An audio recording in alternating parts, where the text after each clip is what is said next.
Chapter 1 Divorce. Saturday, 10 p.m.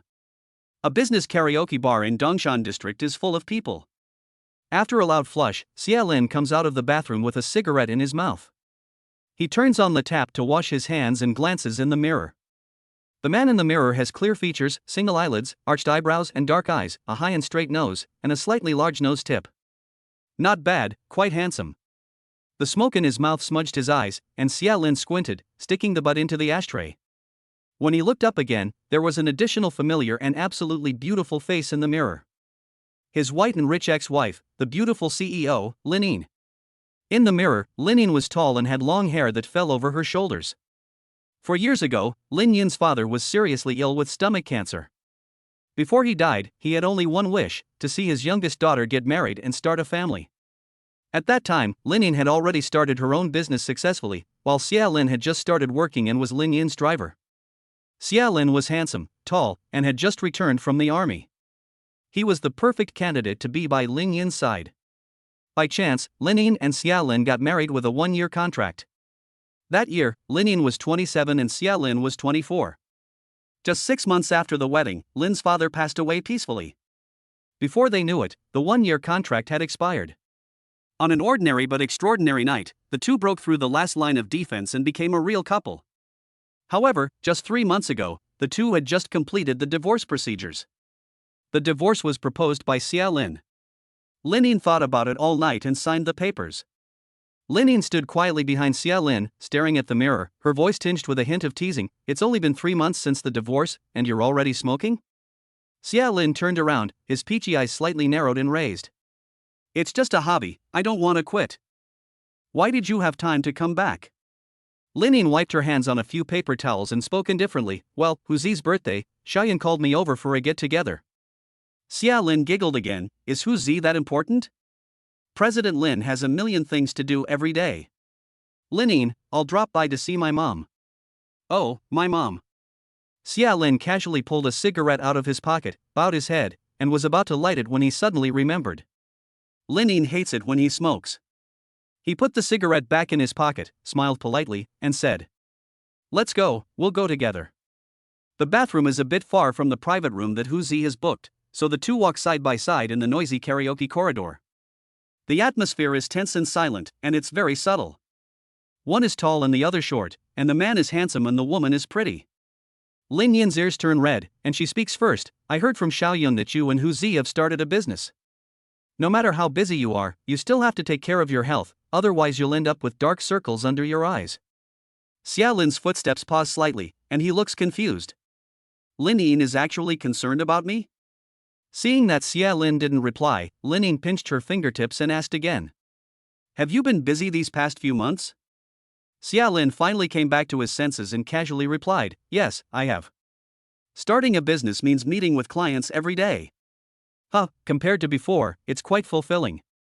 Xia Lin said this with a laugh, acting like a big shot. In fact, his entrepreneurial journey has been very bumpy.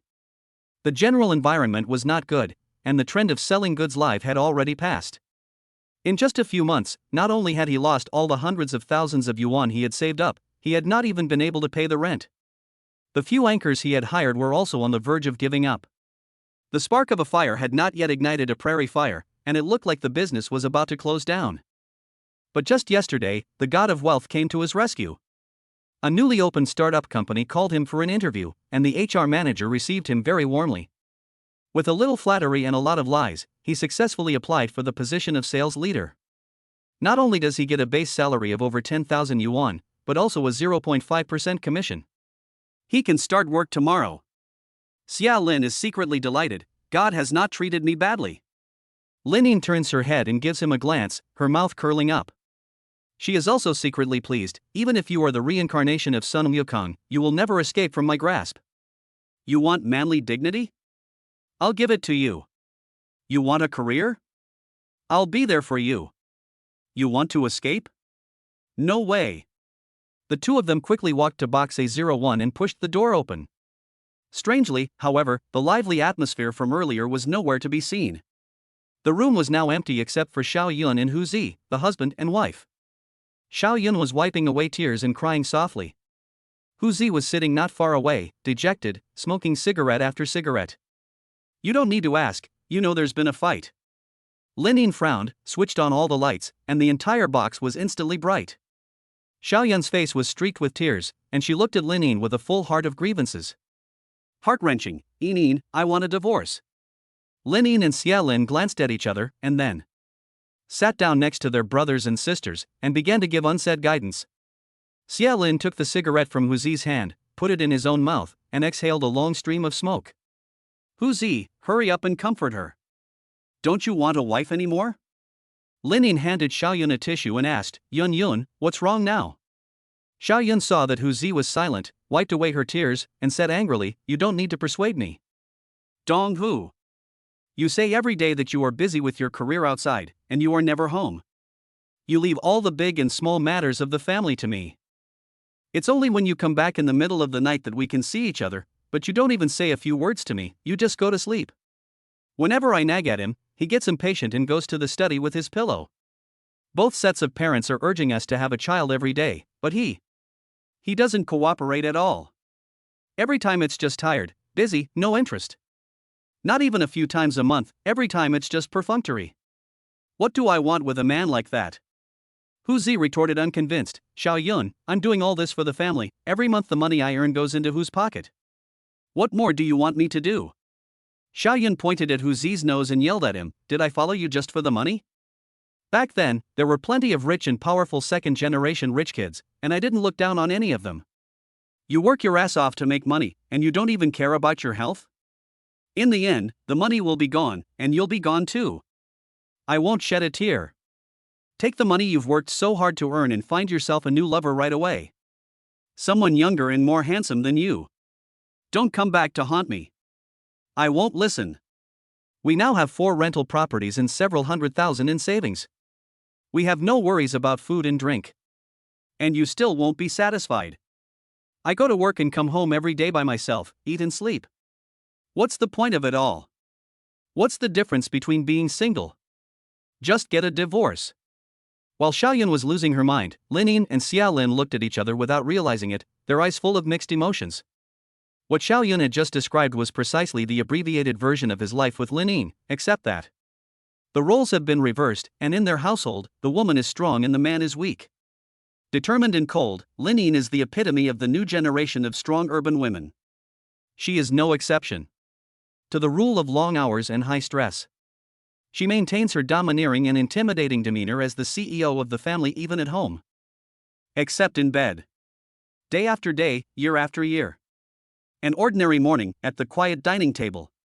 Xia Lin pushes the double divorce agreement across the table.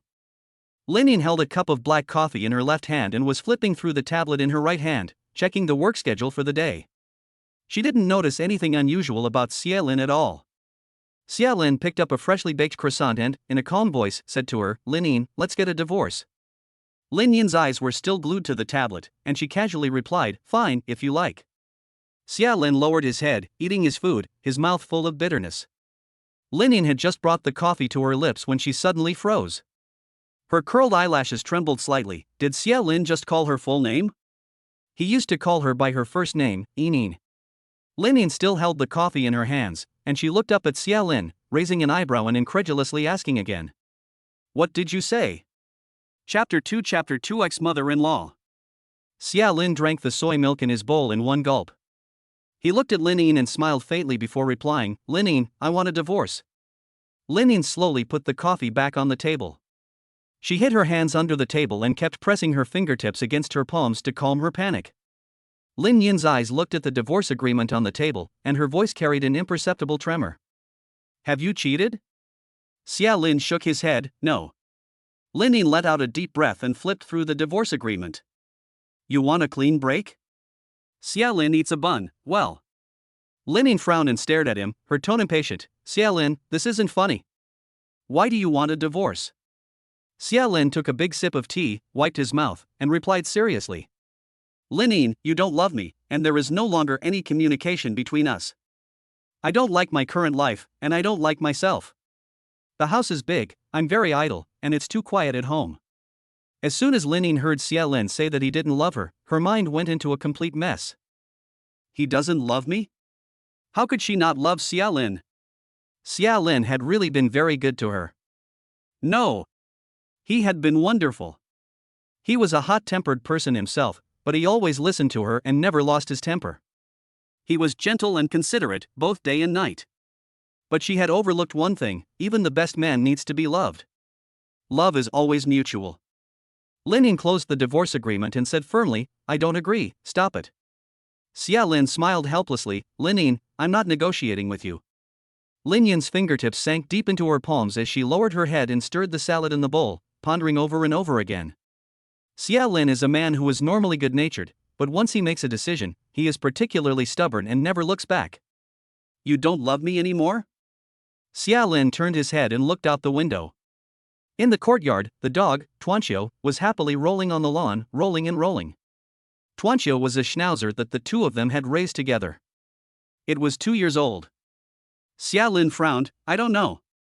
The house fell into dead silence, and the two of them were silent. It was almost 8 o'clock. Xia Lin glanced at his watch. "It's time. I'll take you to work first." Lin Ying refused, however, and quickly walked to the door, picking up the divorce papers and car keys on the table. "Give me some time to think about it." After Lin Ying left, Xia Lin took out a pack of cigarettes from the study and lay on his back on the lawn in the courtyard, lighting one. The sun was rising, and the bright sunlight stabbed his eyes. Xia Lin rested his arm behind his head and took a hard drag. He narrowed his eyes and laughed at himself. "A boar can't eat fine chaff. My teeth are too hard, alas, I'm not worthy of soft food."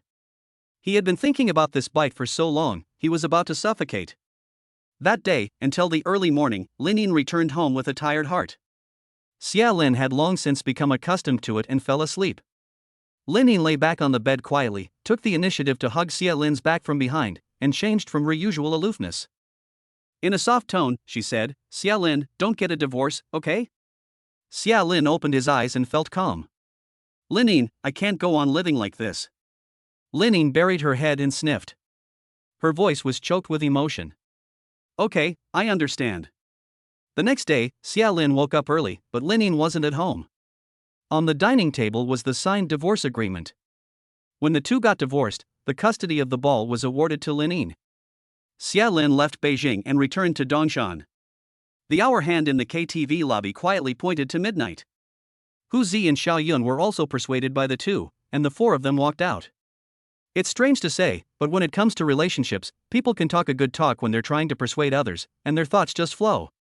But as soon as it comes to themselves, the more they try to reason, the more confused they become. Just like Xia Lin and Lin Ying. The two watched as Hu Zi's car drove away, and the atmosphere became awkward in an instant. Although they had been married for 4 years, Lin Ying was more nervous than when they got married. She was wondering how to get Xia Lin to drive her home and sleep in her bed. Xia Lin was also worried. He had not paid the rent for the month and the landlord was blocking his door every day. He had originally thought about going to Hu Zi's house to stay for a few nights and get some peace and quiet. But with Lin Ying there, he really couldn't do that. Just as the two were at their wits' end, each harboring their own secret agenda, a savior appeared. Lin Ying's mother, Xia Lin's ex-mother-in-law Zhang Xiaowan, got out of the taxi. "Mom? It's the middle of the night, why are you here?" Zhang Xiaowan gave Lin Ying a hard look and said crossly, "It's late, go home. If you don't come back, how can I sleep peacefully?" Zhang Xiaowan saw Xia Lin there too, and her eyes revealed surprise. Smiling, she said, "Xia Lin, you're back too? Why didn't you tell Mom? You brat. You haven't visited me in months? Yinyin said you started your own business and are busy at work, but you've lost so much weight." Xia Lin turned his head to look at Lin Ying, his eyes full of confusion. "You didn't tell Mom?" Lin Ying immediately understood and shook her head. Zhang Xiaowan was very satisfied with her son-in-law. Not only was he handsome, he was also very filial. Her daughter was busy at work and had no time to come back. Every week, Xia Lin would drive 2 hours to Dongshan City to accompany her to buy groceries, cook, and chat about family matters. She was afraid that she would feel down because her husband had passed away, so the neighbors all praised her for having a good son-in-law, a nice young man. Xia Lin walked over to Zhang Xiaowan, scratched the back of his head apologetically, and said with a smile, "Hey, Mom. I just got back tonight." Zhang Xiaowan sniffed her nose, leaned in close to Xia Lin's ear, and whispered, "Eldest son. you've been smoking again, haven't you? Don't let Enine find out. Otherwise, there'll be hell to pay again. Linine couldn't help but laugh. It had only been a few years, but how had Xiaolin become her own son? She has been living at home for the past 2 months, and her own mother can't stop talking about how wonderful her son-in-law is.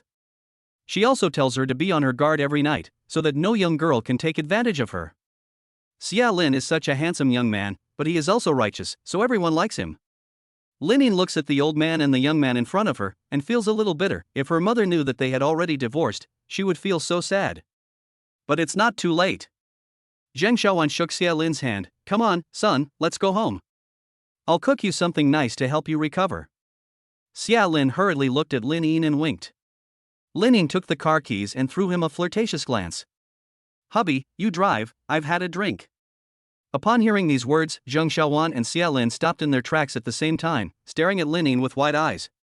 Daughter, this is the first time I've heard you speak like this. How many bottles did you drink tonight?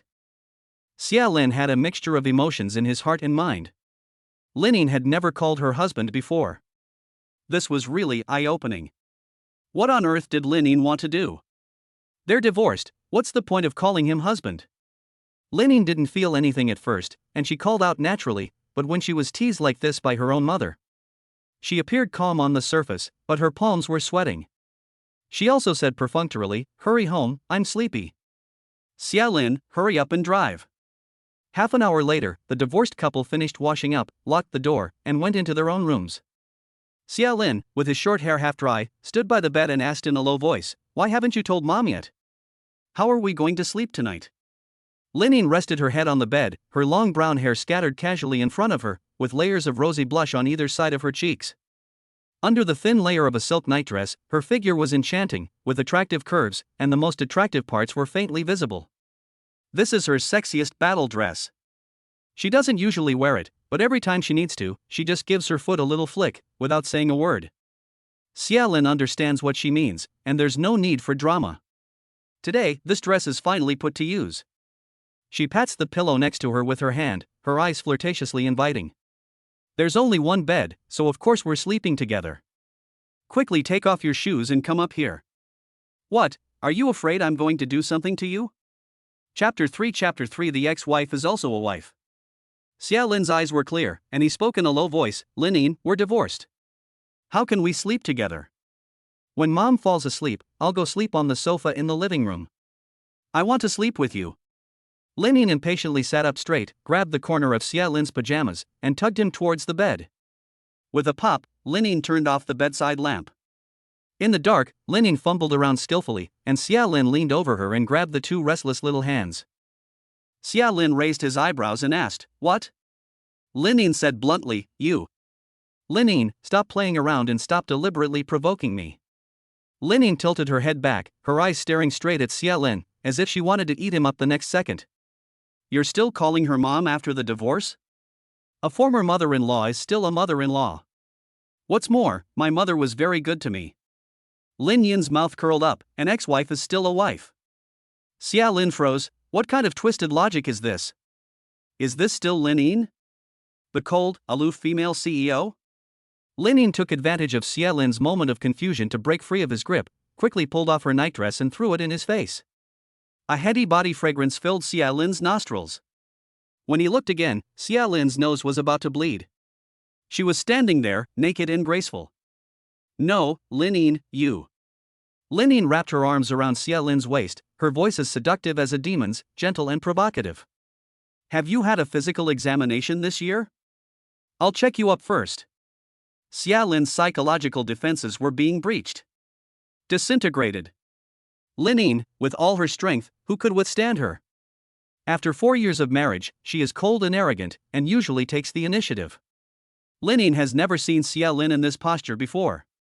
The high-profile female CEO is flirting in bed and seducing her ex-husband? What does this woman want? Is she trying to make herself fall for her again, and then kick her out? It's not impossible, she's a Scorpio. She's also the kind that holds a grudge. Is it that serious? Is she so full of revenge? Lin Yin's face had turned red long ago, and she was blushing so hard that she felt hot all over.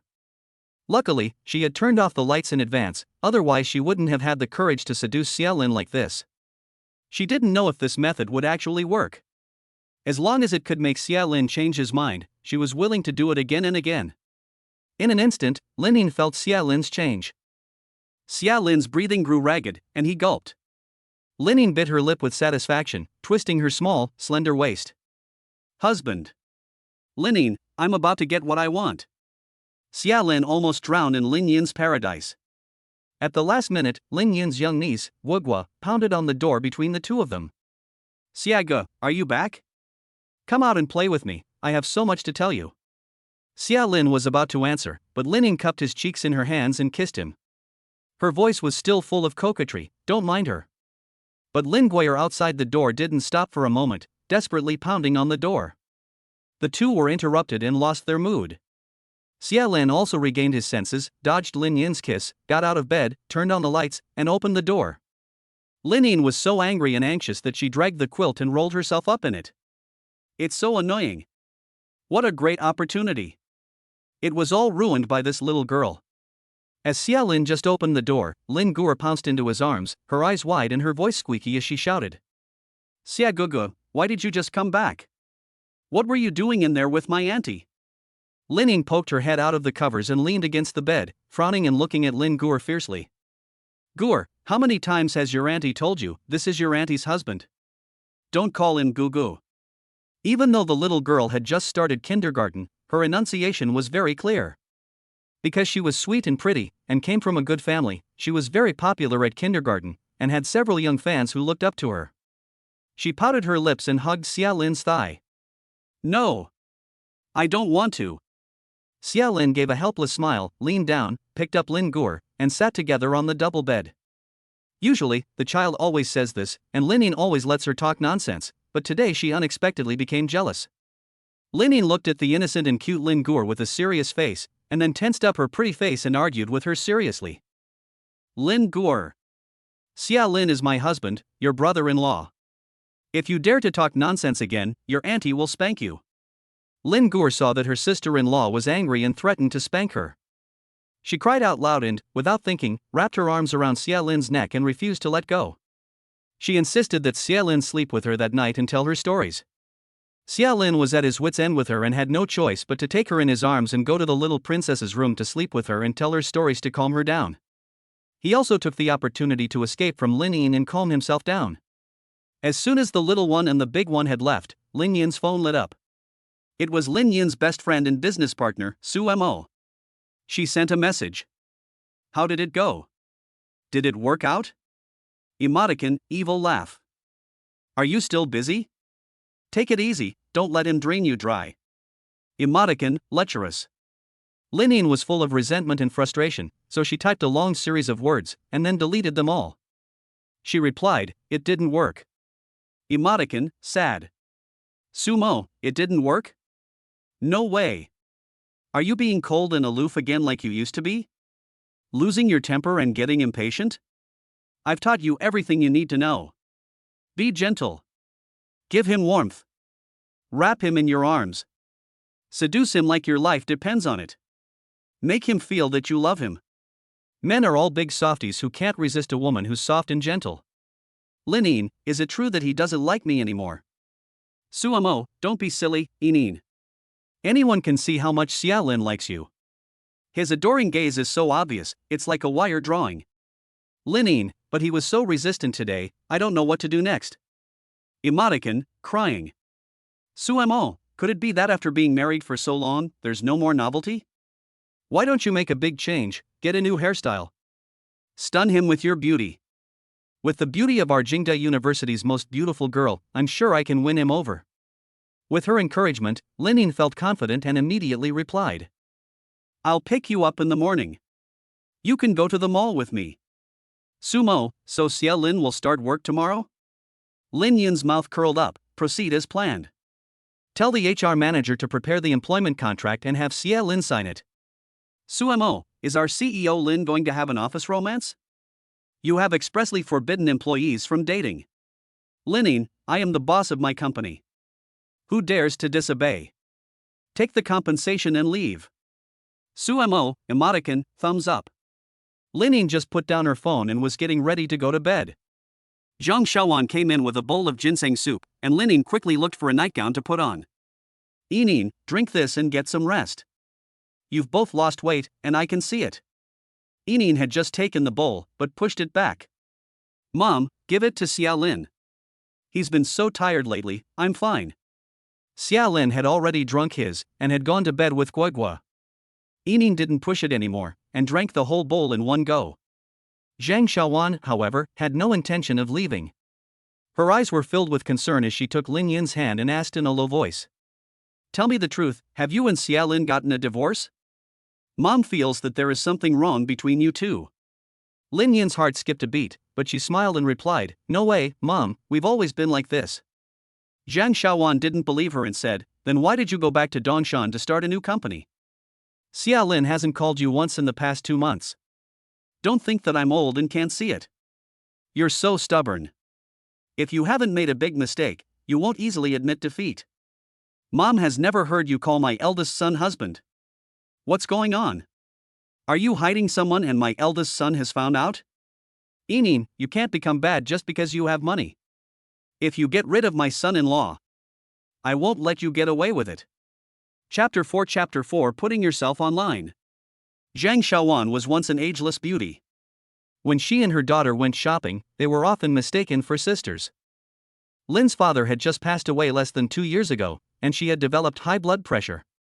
Her complexion was not as good as before, and most of her hair had turned white. Her 2 unprincipled brothers and sisters had also divorced, one in the United States and one in Germany. They left their children behind in China and dumped them on Zhang Xiaowan to take care of.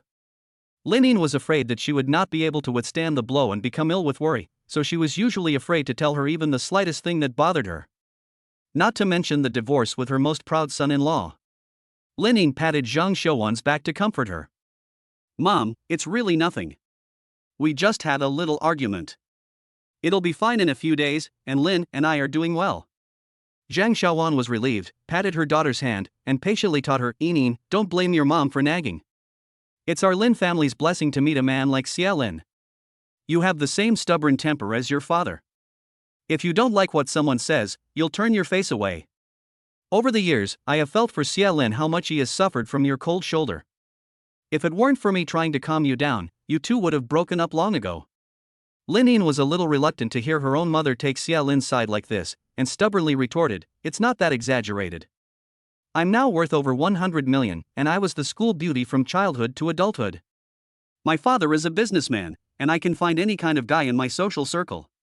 Xiaolin won't lose by marrying me. We agreed when we got married that I would take care of the outside world and he would take care of the inside world. Besides, I'm a woman, and he should let me have my way. Zhang Xiaowan snorted, Xiaolin is 3 years younger than you. Why don't you say you're the one who's young? It was you who first noticed how handsome he was, wasn't it? You always find excuses to keep him over for dinner after driving him home. And after you got him, you don't appreciate him. Xiaolin loves you, that's why he lets you have your way. He is not incapable of working himself. He got into JX on his own after graduating from university. If it weren't for his grandmother's death and his sister's lack of care, he wouldn't have changed careers. It's because you don't like having outsiders in the house that he stays home and babysits for you. So you can concentrate on your own career. Mom remembers it all clearly, don't try to deny it. How long has it been since you cared about Xiaolin? I think he's still wearing last year's clothes. Lin Ying was embarrassed by her own mother's scolding, but she still muttered defiantly, I'm just too busy at work. He's all grown up, and I still have to buy him clothes. If he has any complaints, why doesn't he just tell me? Zhang Xiaoyuan gave her a hard slap on the back of the hand. That's the thought between a husband and wife. No matter how good the relationship is, it needs to be maintained and nurtured. Do you want a man to actively act like a baby to you? Crying and begging for your love? You know he wants to save face, but he doesn't want to. Xiaolin's parents died young, and his grandmother raised him and his younger sister with great difficulty. He understands family ties more keenly than the average person. You haven't noticed at all. Now there's a problem, isn't there? I'll see if you're in a hurry. Lin Ying twisted her face to the side, pouting, so what do you think should be done? Zhang Xiaowan sighed, are you separated? Lining clenches the bed sheet in her hands and lies. No. Separated? Lining pouts. Well, he came back first. Zhang Xiaowan sighs again. Mom will help you keep him at home for now. As the saying goes, quarrels at the end of the bed are reconciled at the beginning. For the rest, you'll have to rely on yourself. You can't force a relationship. If Xia Lin really doesn't want to live with you anymore, there's nothing I can do to stop it. Such a good guy deserves someone who understands him and cares for him. Some people. You always act like a queen at home and outside the house, aloof and cold. A woman should be weak when she needs to be. As they say, women are made of water. Lining lay back on the bed with her back to Zhang Xiaowan, distracted, rubbing her temples. Go on, go back to sleep. I promise to keep your husband, so that he can continue to be your son. Zhang Xiaowan got up and gave her a cold look. First change your self-righteous hot temper. Xia Lin just got Lin Guer to sleep when he got a call from Su Pang. Hey, man, I just got you a job, do you want it or not? 10,000 yuan. Xia Lin didn't ask, and agreed immediately, yes. Su Pang, Lindsay, why are you suddenly so short of money? Is it because of Anan? Anan is Xia Lin's younger sister. After their grandmother passed away, the two siblings relied on each other for support. Xian has suffered from congenital heart disease since childhood. 4 years ago, Lining paid Xia Lin 3 million in one go for the contract. Only then was Xian able to have a heart transplant and take the college entrance exam, and this year he was just admitted to a local 985 university. A week ago, Xian suddenly fainted at school. The doctor told Xia Lin that Xian's transplanted heart had suffered from rejection and other problems, resulting in heart failure again, and that her life was in danger at any time. The artificial heart needs to be replaced as soon as possible, and the imported one costs 2 million. Xian's surgery is in a few days. Dong Hu has already agreed to lend it to Xia Lin, telling him to relax and not to rush, and to pay it back slowly. But a friend lending you money is a favor, and every day you delay is a day of interest lost. Xia Lin didn't want to owe anyone for too long. Especially since Xiao Yun and Lin Yin were college classmates, Xia Lin didn't want her to know. So he put himself online, and as long as it wasn't illegal and he could make money, he was willing to do it. Xia Lin stood on the balcony, a cigarette in his hand. A bit urgent. Go ahead, what kind of work? Su, the fat guy, spoke in a serious tone. Lindsay, how much do you need? I've got. Xia Lin interrupted with a smile. No need, I've got connections. You're so poor you can't even afford to eat, so I'll take it as a token of your appreciation. Since the money was settled, Su, the fat guy, cut to the chase without further pleasantries. It's a beautiful woman. Rent a handsome guy to be her boyfriend and deal with the family. Just for one day, 10,000 yuan. Xia Lin's eyes lit up. Great job, fatty, I'll take it. When? Tomorrow at noon. Great. Xia Lin let out a sound of disgust. I'm starting work tomorrow. But at the thought of 10,000 yuan, he couldn't resist the temptation. Okay, I'll be there on time tomorrow. Xia Lin hung up the phone and turned to get the lighter from the coffee table, but he saw Lin Yin standing behind him, dressed. Oh, my God, she didn't hear me on the phone, did she? Lin Yin walks so quietly. Lin Yin crossed her arms and her eyes were full of anger. Xia Lin, are you trying to kill yourself? Now that no one can control you, you just don't care. It's so late and you're still not asleep. Look at the dark circles under your eyes. If you keep this up, you'll have kidney failure. Lin Yin was furious and started to yell at him. Xia Lin felt a little warmth in his heart. When the two of them first got married, Lin Yin always seemed to be like this. Her words were full of barbs, but every sentence showed her concern. Lin Yin saw that Xia Lin was not speaking again, pouting, and grabbed the corner of his shirt with her hand, walking towards her room. Come back to bed with me. The bed is so small, you won't be comfortable sleeping there. Just go to sleep, I won't touch you. Xia Lin watched her back in a daze, and for some reason, followed her back to their room and slept in separate beds. The next day, Lin Yin woke up early, and Xia Lin was snoring like a thunderstorm. Lin Yin lifted his quilt and quietly snuggled into his arms. She hadn't seen him for 3 months, and she missed the smell of Xia Lin. She rubbed and petted him in his arms. She was about to lift up Xia Lin's shirt and take him by force. Seeing that Xia Lin was sleeping so soundly, she gave him a quick peck on the lips, nibbled on his cheek a few times, and then got up to wash up. Before leaving, she told Zhang Xiaowan, Mom, Xia Lin is sleeping soundly, so you must wake him up at 9 o'clock. I'm going to work, so don't forget. Zhang Xiaowan was tidying up the dishes and utensils, shaking her head. The sun has finally come up in the west. Before 9 o'clock, Xia Lin woke up. He walked into the bathroom with sleepy eyes, just put his toothbrush in his mouth, and glanced in the mirror. All the toothpaste in his mouth spurted out at once. Xia Lin yelled, "Damn it! Chapter 5 You Are Mine." Zhang Xiaowan came running over. "What's wrong, my dear?" In the mirror, Xia Lin was shirtless, and not only his neck, but also his chest and abs, were being ogled by Lin Yin. Zhang Xiaowan burst out laughing. "This kid, she really can be so silly." "Xia Lin, Lin Yin probably just misses you too much." "Misses me?" This is clearly a case of molestation. Not only was he being molested by Lin Yin, but his mother-in-law also saw it. Xia Lin felt a little embarrassed. "Mom, you go out first, I'll wash up." Zhang Xiaowan couldn't stop smiling and left. Xia Lin immediately pulled out his phone from his pocket and sent Lin Yin several messages in quick succession, exclaiming with a big exclamation mark.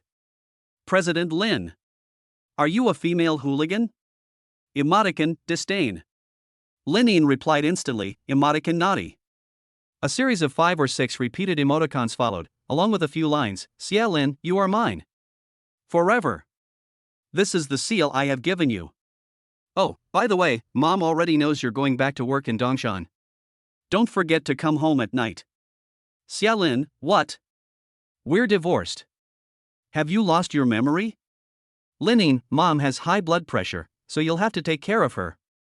She's your eldest son." Emoticon, mischievous. Xia Lin threw his phone aside, frowned and looked at himself in the mirror, muttering to himself, "What the hell are you up to now? You promised to be happy when we got divorced. What's yours is mine. What do you want from me? You haven't warmed my heart in 4 years. You're head over heels in love. You're busy working yourself silly. I divorced you. And you still want to keep me around to do with as you please? Keep me on a leash like a canary? Lin Yin, you backstabbing bitch." Xia Lin quickly took a shower, changed his clothes, and pushed open the door. He turned around and called out, "Mom, I'm leaving." Zhang Xiaowan came out of the kitchen wearing an apron. "My eldest son, come home early tonight. I'll make pigeon soup to strengthen your body and braised pork." Xia Lin couldn't bear to refuse when he saw Zhang Xiaowan's hopeful face. For 4 years, he had already regarded her as his own mother. Xia Lin squeezed a smile and showed his teeth. "Okay, I'll definitely eat more rice tonight." After Xia Lin left, Zhang Xiaowan let out a light sigh and walked towards the kitchen. Xia Lin is just too ambitious. He keeps everything inside, never saying a word. Xia Lin drives a black Passat with multiple gearboxes, and after 10 minutes of hard acceleration, he arrives at the parking lot of the Maya building. On his first day at work, he has to use his charm at lunchtime, so he needs to look presentable. Fortunately, his mother-in-law has his wedding suit. Lin Yin had it tailored for him, a high-end Armani. Xia Lin has a clean-shaven face, is well-dressed, and has always maintained a good inverted triangle thanks to years of fitness and boxing. A man can be unsophisticated, but he must be neat and tidy. The black suit fits him well, and it makes Xia Lin look like a true business elite. 31st floor, Lonson Group. The induction process went smoothly. Xia Lin read the employment contract carefully. The term of employment is 2 years, with 14 months' salary at the end of the year. Xia Lin was particularly satisfied and signed the contract with a flourish. As soon as he had finished, the human resources manager Lan Qi quickly took the duplicate contract away. Lan Qi smiled politely. "Team leader Xia, the president is not here. I will give you your contract when she returns to sign it. You can go to your workstation first, the president will be back at noon." Xia Lin didn't think much of it. Being able to buy an entire floor in the expensive Maya building showed some strength. Xia Lin got up and started talking nonsense. "Okay, but I need to take the day off today. My wife is about to give birth, and I need to accompany her to the hospital for the checkup." Lan Qi was shocked and opened her mouth wide in surprise. "Your wife?" Xia Lin looked sincere as he continued to lie. "Yes, it's been 9 months, and she's about to give birth." Lan Qi was stunned. "Then you should go quickly." Xia Lin was overjoyed. Taking the day off is that easy? This company is quite humane. Very good, the heavens have not treated me badly. Thank you, Manager Lan, I will be at work on time tomorrow. Could you please inform the CEO that it is a coincidence? Xia Lin hurriedly ran down the elevator and glanced at his phone. It was 10:30, just in time. The appointment was at 11 o'clock. 10,000 yuan. It will be in my hands soon.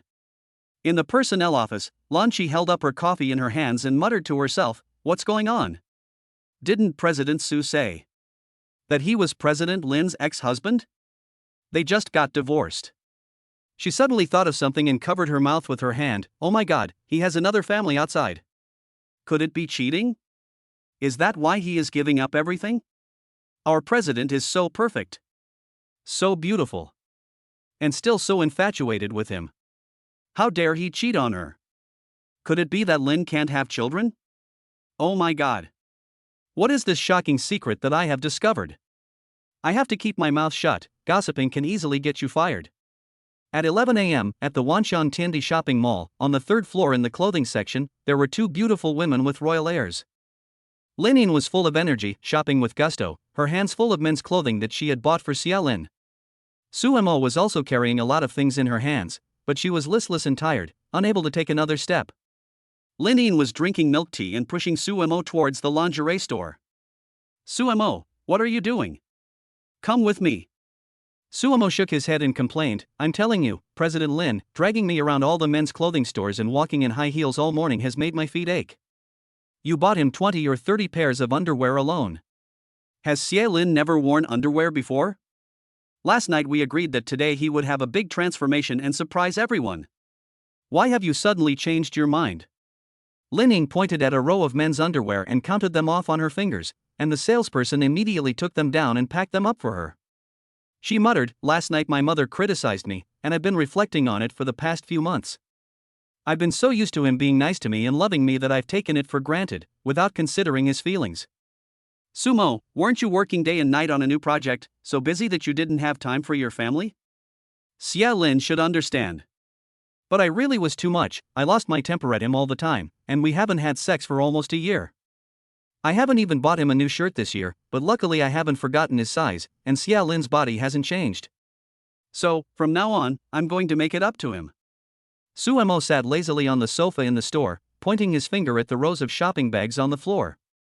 She whined, "You didn't need to buy everything in spring, summer, autumn and winter, did you? Linda President, I'm busy too, okay? I haven't even finished reading last quarter's financial statements yet." After Lin swiped her card, she had a dozen more bags in her hands. She quickly glanced at the women's section and her ears turned red. Suemo dragged her over to the various battle robes, her eyes shining. "Don't be shy. I'll help you pick out the best ones. 7 days a week, you'll wear something different for him to see. I don't believe it, with your figure, your curvy front and back. Can this little monkey keep his hands off?" Lin gave her a gentle push with her arm. Her expression was particularly unnatural, and her face began to heat up. "Hurry up, I'm in a hurry to get back to the office." Suemo took off various pajamas and measured them on her body, speaking in a strange voice. "Yo, are you in a hurry to go back to Xia Lin?" Lin drank her milk tea in silence, her mouth hardened. "Don't be ridiculous. There are still several contracts waiting to be signed. Inin, did you and Xia Lin fall in love after you got married?" "You fell in love after you got married." Lin smiled shyly. "Actually, I met Xia Lin in college. I guess he's long forgotten, it's been many years." "Tell me about it. I love gossip." In the end, the two of them really couldn't bring themselves to mention it, and Lin gave in and bought it. The two best friends walked towards the escalator leading to the parking lot. On the first basement floor, Xia Lin and Jiang Xinyue, the employer for this job, had already met up, and Xia Lin glanced at them curiously. This girl looked like a rich girl, and everything she wore cost at least 20,000 yuan. She looks to be in her early 20s, but her family is in a hurry? Jiang Xinyue kept staring at Xia Lin's neck and teased, smiling, "Handsome guy, your girlfriend is pretty hot."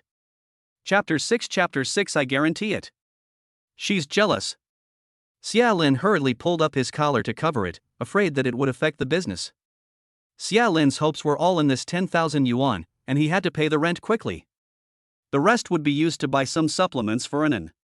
Although Lin couldn't stay in Dongshan for many days, she definitely couldn't live in her ex-mother-in-law's house anymore. A divorced couple almost had a firefight. Did Lin have a screw loose? Or was she deliberately testing herself, using a little manipulation to prove her charm? A pure seduction. Want to make her fall in love with you again? Then regret it, kneel down and cry, begging for forgiveness? What's the point? The queen's desire to conquer? Linine isn't that boring, is she?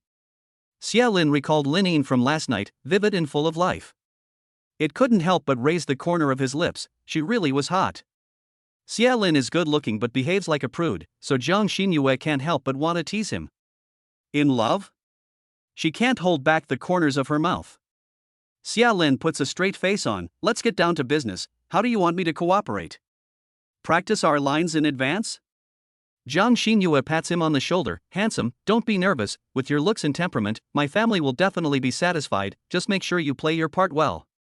Today, we're just going to have dinner with my sister. Just get to know each other a little, no parents. Let the family believe I already have a boyfriend. You, successful in your career, with a net worth of over 100 million. Most importantly, you love me wholeheartedly.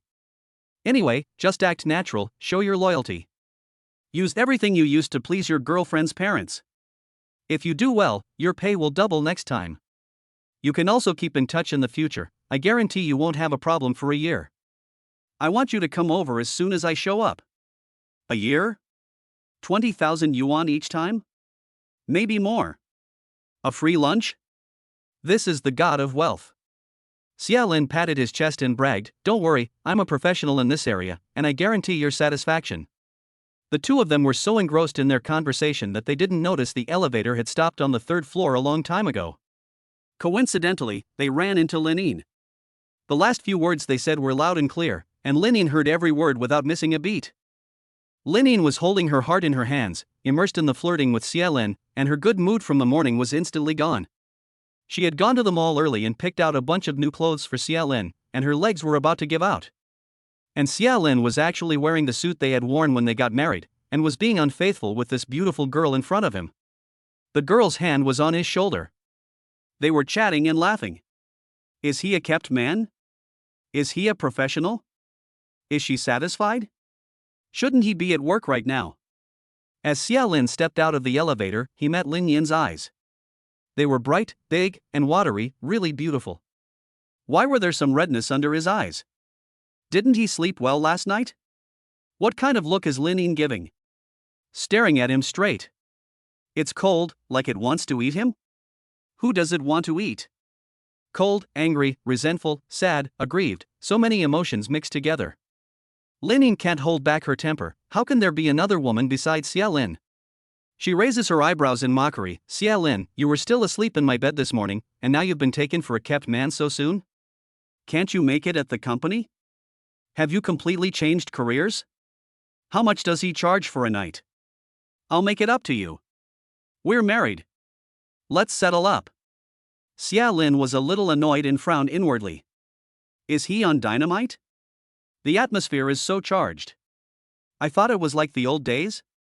He loses his temper at me all the time. He gets angry without even asking me what happened. The more he thought about it, the more frustrated he became, and he rudely retorted, "Mind your own business. It won't matter if we get divorced." Lin Yin glanced at the pretty girl next to Xia Lin, who was dressed in designer clothes from head to toe, with long straight hair, a delicate and translucent face like a porcelain doll, as if it would break if touched. She looked no more than 20 or 21, pure and rich. The little girl acted as if it was none of her business. Lin Yin felt even more sour than if she had eaten a lemon. She pushed all the shopping bags to Lin Xia's legs, snatched those in Sumo's hands, and angrily stuffed them into Lin Xia's arms. Her face was gloomy, and she said angrily, "Who cares about you? You can do whatever you want. No one cares. You can wear these clothes if you like, or throw them away if you don't."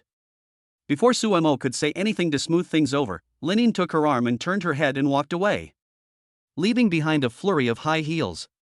Xia Lin looked up at his arms, at the different styles of eye-catching women's pajamas and the scattered high-end men's clothing on the floor. He was confused again, staring blankly at Lin Yin's charming figure, and sighed. Lin Yin, what the hell is she doing? Why did she suddenly buy me so many clothes? Zhang Xinyue, who was watching the show from the sidelines, held up two fingers and picked up the thin black lace with a playful look in her eyes. Handsome guy, your ex-wife not only looks like a school beauty, she also has good taste. Xia Lin took it back from her. She was the school beauty, from childhood to adulthood. If she eats so well, why did she get divorced? Xia Lin didn't reply, squatted down, picked up all the bags in his hands, and straightened his back. In a normal tone, he said to Jiang Xinyue, Miss Jiang, wait here for a moment, I'll take this to the car and be back in 5 minutes. Jiang Xinyue looked up and down at Xia Lin, and then pulled the corners of her mouth up in a smile. Have you been working out? You've got such a great body. Yes. That's too much. I'll help you take it down, it's still early. Thanks. In the elevator on the way down, Jiang Xinyue's curiosity returned. Xia Lin, your ex-wife is a rich woman, isn't she? Xia Lin was getting annoyed. This girl was really nosy. Just bear with it for the 10,000 yuan you'll get. Xia Lin held his patience. How can you tell? Jiang Xinyue held up the bag in her hand and waved it in Xia Lin's face, confident, these are all big brands, and this pile adds up to at least hundreds of thousands of yuan. Xia Lin smiled helplessly. She is the president of her own company. Jiang Xinyue said, no wonder, she looks determined and has the temperament of a strong woman. But Xia Lin asked curiously, but what? But your ex-wife must still love you. Xia Lin took what she was holding and stuffed it all into the trunk. Then he lit a cigarette and exhaled a string of smoke rings. He laughed and shook his head, come on, no way. Jiang Xinyue widened her eyes and said with certainty, really? Think about it, you're divorced, and she went to all this trouble to buy you all these clothes, all designer brands. And just now, the way she stared at me, it was like she was looking at a rival in love, I guarantee it. She's jealous. Xia Lin leaned against the car and couldn't help but laugh out loud. He laughed and waved his hands, no, girl, don't tease me, okay? Do you know her as well as I do? Jealous? My ex-wife? Jealous of me? Have you read too many romance novels? Jiang Xinyue rolled her eyes and snorted. If you don't believe me, fine, but I'm a woman, and a woman's sixth sense is the most accurate. Xia Lin stubbed out his cigarette and laughed, interrupting her, fine, you're the boss, you're right about everything. Let's go upstairs, don't miss the main event. In the restaurant, Xia Lin had just sat down and hadn't even had a chance to drink a mouthful of water. His phone lit up with a message from Lin Yin. Please bring my clothes home for me, thanks. Emoticon, death smile. Clothes? You're welcome. Consider it my support for your new job. Emoticon, death smile. Do you need me to introduce you to a high-end club to be a male model? As your ex-wife, I'd be happy to help. You're welcome. Emoticon, death smile x5. Xia Lin stared at the screen of his phone and let out a few chuckles. His ex-wife was being her usual grumpy self. She could turn on you in an instant and was always so moody. She never spoke nicely and always picked the worst things to say. No matter whose fault it was, I was always the one apologizing. A top student at Peking University, she never swore when she insulted people. Xia Lin is so angry that he quickly replies. Great, thanks President Lin. You have a wide circle of friends and lots of rich and beautiful women. Handsome. Good job. 999. No worries day or night. Night, month, or year passes. Fair price. Great value. No one is rejected. Emotion, death smile x6. Lin Yin sat in the CEO's office, her eyes fixed on the screen of her phone, her eyes blazing with anger. She picked up the coffee cup on the table and slammed it to the ground. She was so angry that she sent a voice message, scolding Xia Lin loudly. Xia Lin, do you have any shame? Chapter 7, I will cut Xia Lin off at the pass. After listening to the voice message, Xia Lin put the phone back in his pocket. Great. The workaholics in the outer office were startled by Lin Yin's voice and immediately straightened up, tapping away at their keyboards as if they were very busy. A, what's wrong with the female devil again? B, I don't know, she came back with a long face. C, oh, not working overtime again tonight? I've got a date with my crush. I've even booked a big bedroom. D's voice is faint. I heard that our CEO just got divorced and was so disillusioned that she left the place of sadness. She went back to Dongshan and started a new company. Company gossip, I have confirmed information that the Lin Group had been preparing for an IPO and was about to successfully ring the bell in New York. But then our CEO suddenly sold 30% of the shares and hired a professional manager to run the whole company. Gossiping prince, I think she was provoked by her ex-husband. Our CEO is known in the industry as a hard worker who wants to be the best at everything. She works hard at her career, her time, and her products. Just imagine, she had been preparing for the IPO for 2 years and suddenly gave up. Several people said in unison, "Who the hell is this person?" Wang Zhirui, the company's gossip monger, narrowed his small squinty eyes. Fist clenched, "Leave it to me." Then he started furiously typing on the keyboard. Suemo pushed open the door and saw glass shards all over the floor. He stood on tiptoe to get over the obstacles, lay down on the sofa, rubbed his calf, and comforted Lin Yin. "Yin, don't be so anxious. Don't you know Lin Yin's character? He grew up with a silver spoon in his mouth. Besides, when you two got divorced, he didn't ask for a penny, so how could he do something like that for money?" Lin Yin threw down her phone, sat down next to Suemo, wrapped her legs in her arms, pouted, and was still angry. "I know. But the situation is different now. Anan urgently needs money, and his business venture is not going well. I think he's overwhelmed. Xia Lin doesn't like to owe people anything, especially friends. In order to pay off his debts as soon as possible, if he can't think straight. Suemo, I would say you should just tell Xia Lin. You've already arranged an in-surgery, with the best cardiologist in Dongshan City. Let Xia Lin know that you care about him, and it will strengthen your relationship." Lin Yin rubbed her ankle with her hand, feeling downhearted. What Xia Lin wanted least was my money. Otherwise, he wouldn't have repeatedly asked Donghu to keep it a secret. Men, they all want face and self-respect. Especially Xia Lin, who should have had a bright future. His aunt went to prison, his grandmother died of illness, the family fell apart, and just at that critical juncture, his sister's condition worsened. He had no choice but to switch careers and become my driver. He was obviously so outstanding and handsome that he became famous throughout the university as soon as he started his freshman year.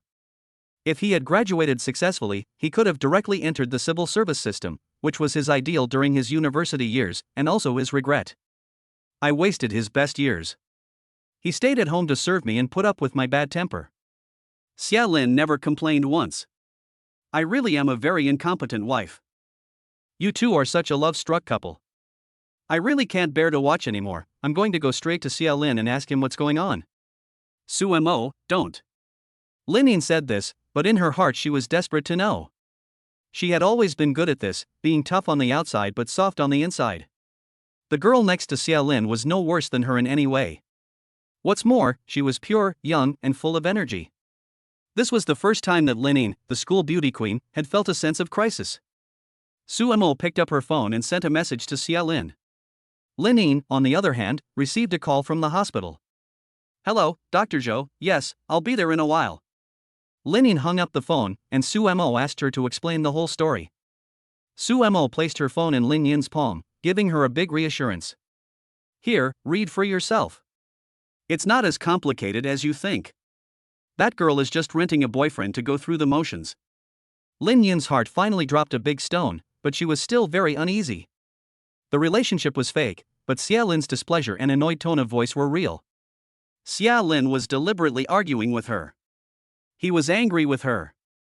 He would rather let her get angry and misunderstand than explain any further. He was tired of his bad temper. Can this relationship be salvaged? Research and development is hard, and leading a team is exhausting. She always rises to the challenge and never gives up or compromises. But when it comes to her lover, Lin Yin has lost confidence. Xia Lin used to be so infatuated with her that he drove more slowly than a tortoise every day just to spend more time with her. His eyes never left the rearview mirror the whole way. Lin Yin was afraid that he would go cross-eyed.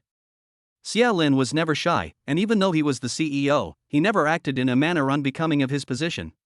He was always polite and well-mannered. The first time he went to Lin Yin's house for dinner, he polished off 3 bowls of rice and never stopped saying sweet nothings. He made Lin Yin's parents happy without coming across as insincere or flattering, and his words were like fine drops of water. Xia Lin always looked straight at her and expressed his love for her with complete justification. Sometimes, when she fell asleep in the car, Xia Lin would pull over and secretly sit in the back seat to watch her sleep. On several occasions, Lin Yin was awakened by his kisses. Although Xia Lin was very careful and his kisses were very light, due to his nervousness and panic, he still touched her body. Later, Lin Yin fell asleep more and more often. Xia Lin still doesn't know that Lin Yin was awake every time he stole a kiss. That was their first kiss and their first love. Xia Lin has always held himself in the palm of her hand. How could she be so stupid as to neglect him in order to pursue her career? She must not give up. Lin had a plan. Sumo, go do something for me. I want to cut off Xia Lin's escape route. Leave him nowhere to go. Sumo took her little hand. Inin, don't go crazy. That's your husband. Lin couldn't help but laugh. What? I want you to help me fix Xia Lin's landlord so that he can keep living in the house. Sumo was relieved. How? Lin pouted. Use money to bribe him. Parking lot of Vientiane World. Zhang Xinyue handed a stack of red tickets out of the black car. Although my sister had something to do today and couldn't come, I can't let you make a trip for nothing, so I'll pay you as usual. Xia Lin pretended to be very calm and slowly took it. Thank you. Zhang Xinyue's mouth curled up in a hint of arrogance, and she said, Anyway, I've already added your number to my phone. Next time I need something, I'll just call you directly. Xia Lin, I'd be more than happy to help. I'm always available. Zhang Xinyue laughed, and then said, Lin Yinin, the ex-wife of Lin Group CEO, is so short of money? After your divorce, Lin Yinin sold 30% of the company's shares, and she didn't give you a single penny? Xia Lin was shocked. What are you talking about? Zhang Xinyue leaned out of the car window and looked at Xia Lin with interest. I just got the news that the Lin Group suddenly gave up going public. Lin Yinin sold 30% of the Lin Group's shares 2 months ago and quickly registered a new company in Dongshan. It's the Lanson Group in the Maya building, which is currently mainly engaged in the new products developed by the Lin Group. Don't tell me you don't know any of this? Xia Lin's mouth hung open in surprise. What? And you, Xia Lin, your father is Xia Hao, right? 20 years ago, Xia Aonan, the biggest real estate developer in Dongshan City, was about to be released from prison? Xia Lin tilted his chin up and stared at her, his eyes instantly becoming sinister and full of vigilance. His voice was cold. Then who are you? What is your intention for telling me this? Chapter 8 White Moonlight, Cinnabar Birthmark. Zhang Xinyue started the car and shrugged nonchalantly. My name is Zhang Xinyue. What's the intention? I'm just being idle. I'll go now, see you later. Zhang Xinyue pressed the accelerator to the floor, and only the exhaust fumes remained in the air. Zhang Xinyue dialed the phone. Dad, are we cooperating with Lanshine? I want to work at Lanshine, so please make the arrangements for me. You heard me right, it's true, I want to work. Xia Lin lights a cigarette and pulls out his phone. He directly blocks and deletes Zhang Xinyue's contact information. He snorts with disdain. Just because you have a little money, you think you're better than everyone else? Do you really think I've never seen money before? He drives to the hospital to see Inin. He still mutters to himself, who cares who you are? Not only are you average looking, but you're really nosy. But Lin, why did she give up going public and return to Dongshan? Suddenly, Xia Lin suddenly thought of something. The yellow light in front of him turned red in an instant. He slammed on the brakes. Lansheng Group. The contract. Xia Lin pulled over and was about to dial the number when the landlord's phone rang. Xia Lin picked up without any fuss. Hello, Chengge, I'll pay the rent right away. On the other end of the phone, Lao Chen was overjoyed. Xia, I'm really sorry, someone offered me a high price for my place, you can't continue living here. Xia Lin is annoyed and has a headache, and he is fumbling for cigarettes. He angrily rebukes, No, Chen. You have to show some sense of loyalty, don't you? You didn't even give me advance notice. Where am I going to live?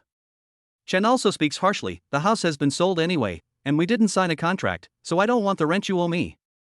I'll leave your luggage outside the door for you to collect if you want it back. Take it or leave it. Beep beep beep. Xia Lin slammed the steering wheel, cursing. MD. Son of a bitch. You deserve it. A prairie on your head. Xia Lin's family originally had an old house. Previously, he and Lin Yin were in Beijing, and Xian was by his side studying in high school. He returned to Dongshan City only after being admitted to university. The old house was rented out by Xia Lin, and now a family of 4 lives there. The lease is not up yet, so he cannot evict the people. Xia Lin started the car and called Sumo. A series of questions, and he asked right away. Sumo, we're best friends, you have to tell me the truth. Why did Lin Yin return to Dongshan to develop? Why sell the equity? Why not go public? Did Linine deliberately arrange for me to join lunching group? What does she really want? Dongshan City Municipal Hospital, VLP ward. Xian sat on the bed eating durian cake and watched Crayon Shinchan with relish. The surgery is scheduled for the day after tomorrow. The doctor called Linine and asked the family to do a good job of pre-operative comfort to avoid fluctuations in the patient's emotions and affect the smoothness of the surgery. Linine wore a black slim fit top and a milky white pleated long skirt around her waist. Her long hair was tied up high and held in place with a casual clip. Her arms were slender and long, and the skin exposed all over her body was so white that it glowed, and so delicate that no pores were visible. From the side, her figure is even better. Everything is just right, the curves, the slenderness, the fine skin with no pores in sight. A beautiful Oriental woman. She is sitting on a chair by the bed, peeling a banana in her hands. Linine looks up at Xian, puts the banana near her mouth, and smiles gently and sweetly. Open your mouth, Anan. Xian has a high ponytail and a rosy, fair face, and it seems that her illness has not affected her too much. Perhaps money can buy anything, because in addition to the VIP ward, Linine has also hired the best nurses for her. Of course, all of this has to be kept from Xiaolin. Whenever he comes, Xian will go downstairs to the ordinary ward in advance. Wait for him and then lie. Xian bites off most of it, her mouth full. Sis-in-law, it's so sweet. Have you made up with my brother? Linine swallowed the bitterness, squeezed the corners of her mouth, and nodded gently to reassure the 19-year-old. It'll be soon. Anan, don't worry, your brother and I are fine. The most important thing for you now is to keep a calm mind. The success rate of artificial hearts is very high, and the doctor said you basically have no risk. Just get some sleep, and you'll feel better when you wake up. When you get out of the hospital, you can stay at your sister-in-law's house. Lin Guer misses you, and Lin Can will be back from school at the weekend. Let Auntie Shawan cook you something delicious every day. You've suffered so much, you need to recuperate. Xian nodded happily as she shoved another big spoonful of cake into her mouth. Yes. Don't worry, sister-in-law, I'm not afraid. Don't worry, sister-in-law, my brother wouldn't dare not want you. Otherwise, I'll die for him. Linine quickly covered her mouth, her eyes wide with alarm. Shut up, you old maid. Don't say anything unlucky at a time like this. Xian giggled, ba ba ba. Linine added, you must never tell your brother our secret, he's very proud. Hu Zi paid for the operation, remember? Xian pouted and said coquettishly, don't worry, sister-in-law, I'm not a child. When my brother visited me before, I put on a good show. The afternoon sun was just right, bright but not blinding, and the warm rays shone through the window on the two of them. Linine exuded a unique feminine charm that belonged to a mature woman from head to toe. Xiaolin, who was standing outside the door, was transfixed and unable to move.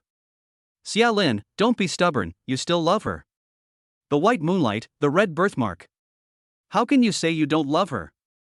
It's just that she has ignored you for too long and broken your heart. He quietly watched the two women who meant the most to him in the hospital room, laughing and joking. Su Mo had also given him the answer to his question. Linine did all this just to win you back. To mend your relationship. That's all. Xiaolin, give each other another chance. Xiaolin's mind kept replaying the scene of the first time he saw Linine. He had fallen in love with her at first sight. During military training in his freshman year, a crowd of people passed by him as his fellow first-year students were just leaving PE class. Xiaolin and Linine had their first look into each other's eyes. Their eyes met, and a red thread tightened. Xiaolin's heart pounded, and Linine blushed with shyness. After that, Xiaolin began to inquire about everything related to Linine, everything. Xiaolin was like possessed, thinking about Linine during class during the day and in his dreams at night. One time, the professor saw him with a vacant stare, as if he had lost his soul, and picked him up to ask a question. Xiaolin, what is the answer to this question? Xiaolin sat up suddenly and blurted out, Linine. In the large classroom of several hundred people, the laughter spread throughout the entire floor. The professor glanced at the back of the classroom and laughed head over heels, oh. So you have to work really hard. Linine is being vied for by all the tutors for a guaranteed place in graduate school, so sit down quickly. In the last row of the classroom, in a hidden corner, sat a female student who was auditing her tutor's class. She buried her head as far as she could and used her hair to hide her face. The girl's blush of shyness spread from her cheeks to the roots of her ears. Xiaolin, on the other hand, took the professor's words to heart. He had to become very, very good. Only then would he be worthy of this flower of wealth and prosperity. But then, he drifted further and further away from his goal, and the gap between him and Lin Yin was like a mountain, impossible to cross. Facing Lin Yin, Xia Lin was always filled with inferiority. Chapter 9 Xia Lin, don't push me. Because when you really like someone, your first reaction is to feel inferior. Or maybe it's just fear. Fear of not being good enough, fear that she won't like you. Little did he know that ever since Xia Lin switched careers, Lin Yin had been planning everything, just waiting for the little monkey to jump in. Lure the enemy in, then let them go. Someone is coming. The sound of footsteps in the corridor awakens Xia Lin's memories. It's Zhang Xiaowan and Lin Gur. Xia Lin quickly leaves, taking the stairs on the other side. Lin Yin doesn't turn her head until the shadow in front of the door disappears, her eyes worried. Did you hear that? Why did they suddenly come over?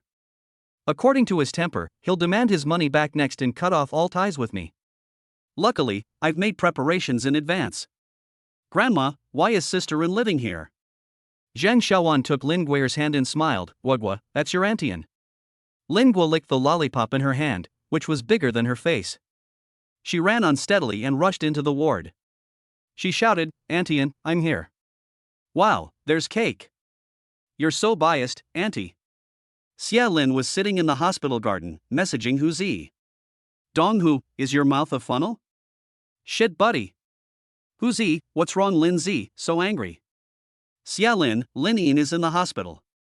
After that, Dong Hu never replied. Xia Lin scratched his head and sighed heavily.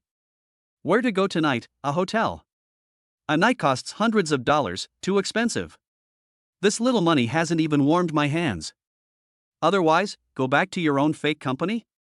There's not even a bed. Xia Lin became more and more annoyed as he thought about it, and as soon as he took out a cigarette and put it in his mouth, someone snatched it away from him. Lin Yin stood next to him, tugged at his ear, and said softly, What are you doing? We're in a hospital. Anan is doing fine, let's go home together. Xia Lin tilted his head up, and his eyes scanned from bottom to top. She's so pretty. No matter what she wears, she looks good. Wait, what am I thinking?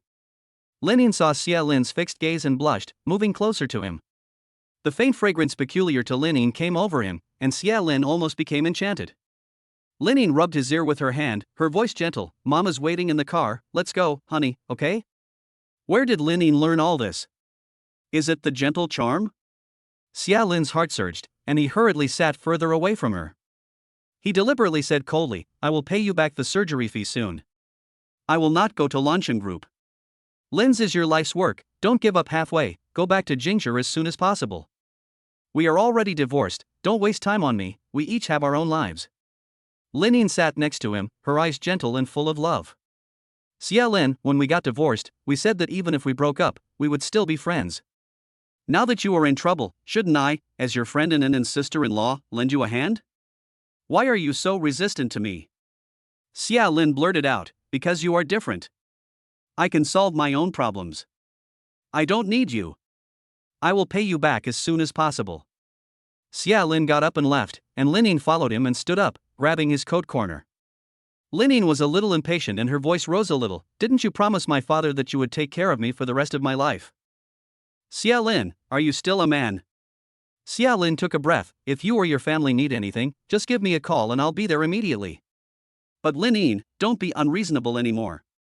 Fine, Xia Lin. Stubborn. You won't take any advice, will you?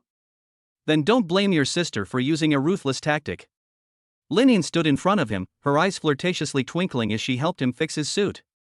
Her fingers slid along the collar and slowly moved to his chest. Her voice was soft. Then I want you to pay me back now. And 1% interest. Give it to me. Lin Yin took a few steps back and swallowed hard.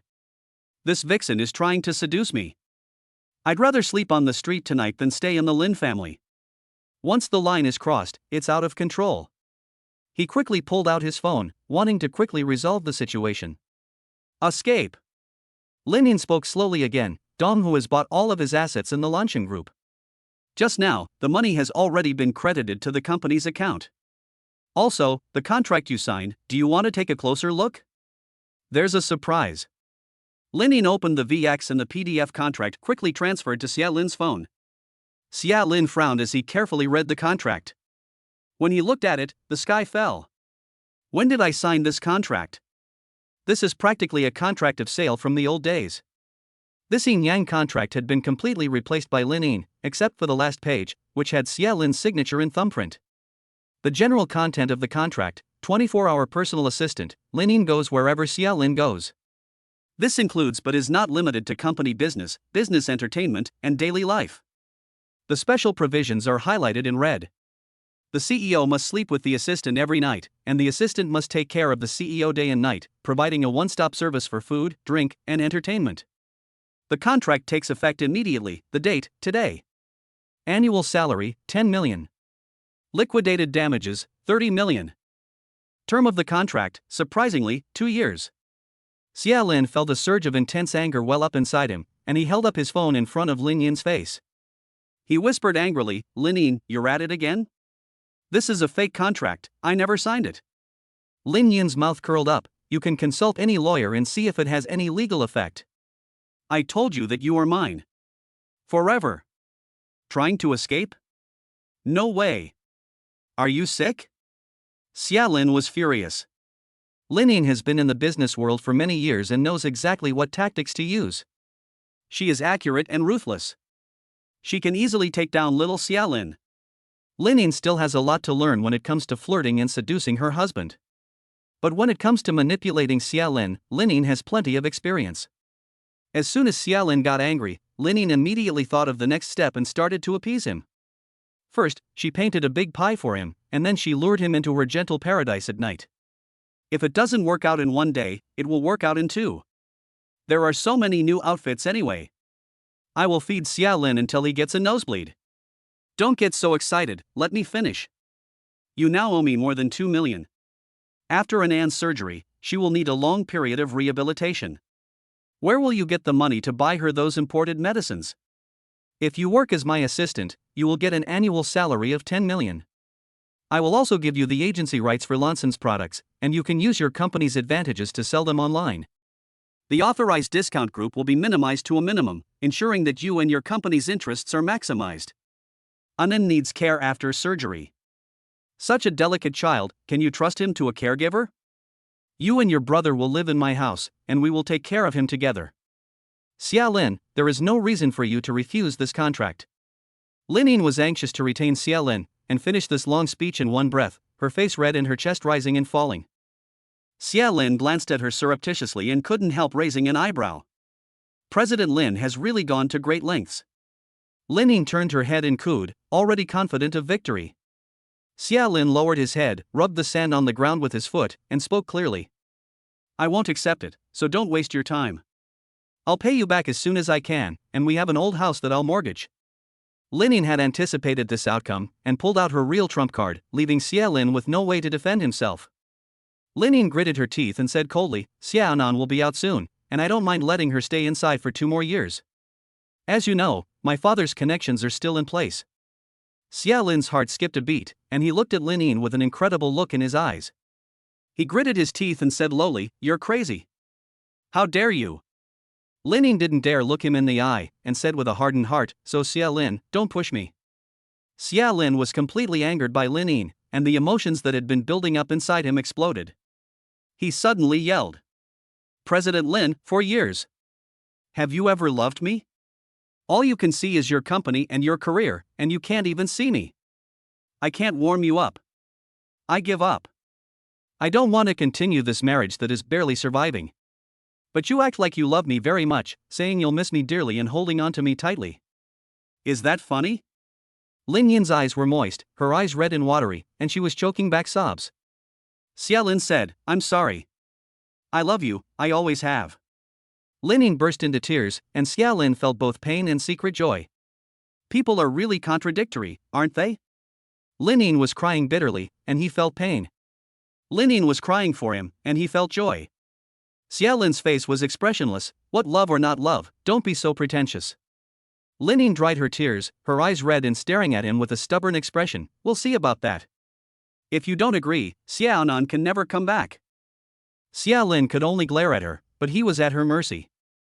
The two of them were so busy arguing that they didn't notice Zhang Xiaowan standing not far away, watching for a long time. Zhang Xiaowan spoke slowly. Had enough arguing? Get the hell home. You're getting more and more brazen. How dare you hide it from me and get a divorce without telling me? Chapter 10 The older, the wiser. The atmosphere in the black Mercedes was eerily quiet. None of the three people in the car had a smile on their faces, except for the little guy, Lin Gur, who was pointing at the cake shop on the side of the road and yelling, "Xian Yan! Stop the car! I want to eat durian cake." Linin sat in the back seat, holding the kicking and yelling Lin Gur in her lap. Lin Gur! Zhang Xiaowan, stop the car and buy her one. She was so jealous when Anan was eating it just now. Okay, Mom. Xia Linin frowned, pulled over, quickly returned with a few boxes of cake, and continued driving. Lin Guer couldn't wait, held the big cake in her hands and started to show it off, eating it all over her face like a little kitten. Xia Lin was amused by her antics. "What, is it that delicious?" Lin Guer nodded as she licked the spoon. "Xia brother, why did you buy so much?" "I don't like mango and strawberry." Linin opened her beautiful eyes and looked at Xia Lin's profile with a burning gaze. Just now, Xia Lin was about to be furious with himself, but he still remembered the flavors of the cakes that she liked. Lin Yin's heart warmed, and she whispered coquettishly, "Just buy one, I can't eat it all." Xia Lin was obviously charmed by her again, and pretended to cough a few times seriously. Still cold and indifferent, on sale, buy two get one free, don't flatter yourself. You can't talk nicely. Lin Yin reached from the back seat and patted him on the head. Zhang Xiaowan gave her a dirty look. "We're driving, what are you doing?" "Mom! Who are you really related to?" Lin Gur snuggled up in Lin Yin's arms and ran her little hand over her face. "Cute as a button, Auntie, your face is even redder than a monkey's butt." Lin Yin was disgusted and took her hand away. "Lin Guer, your hands are covered in butter." Xia Lin, who was sitting in the front passenger seat, narrowed his peachy eyes slightly, tilted his mouth and glanced at the rearview mirror. Xia Lin carried a large bag and a small bag, hugged Lin Guer and went upstairs first, with the mother and daughter following behind. "Yinin, do you know why Xia Lin bought you a cake?" Lin Yin pouts. He stopped talking, it was on sale. Zhang Xiaowan smiles knowingly. "You were crying just now." Xia Lin felt sorry for you and wanted to cheer you up. Lin Yin's eyes sparkle with surprise, and she presses on. "Really, Mum? He felt sorry for me?" Zhang Xiaowan gives her a dirty look and scolds her again. "My son has been bullied like that by you, and you're threatening his aunt." "I was just trying to scare him, how could I possibly do that?" "Xia Lin will hate me forever. And Xia Anan is vindictive, I'm so stupid." Zhang Xiaowan continued. "When you get home, pretend to be busy with work, go back to your room, and leave the rest to me. I'm sure I can convince him to move back in, and you can take this opportunity to get pregnant as soon as possible. I guarantee that Xia Lin will immediately propose to get back together." Lin Yin's eyes lit up, and she suddenly felt enlightened. Her real mother was resourceful, and why hadn't she thought of a child? Xia Lin loved children. Lin Yin was full of fighting spirit, nodding her head. As soon as he entered the house, the ball of fur immediately jumped into Xia Lin's arms. Xia Lin lay on the sofa with the dog in his arms, and Lin Gur sat glued in front of him, watching TV. Lin Yinchuan glanced at them and her sharp tongue came out again. "You're all the same, just like dogs."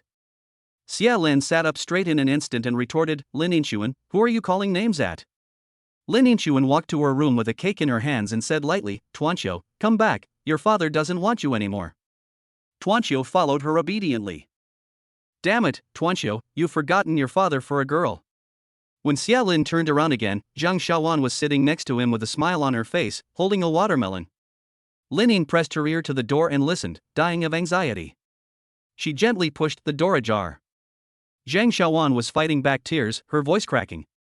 "If you don't agree, I'll go into the hospital with Anan. My blood pressure is about to hit 300.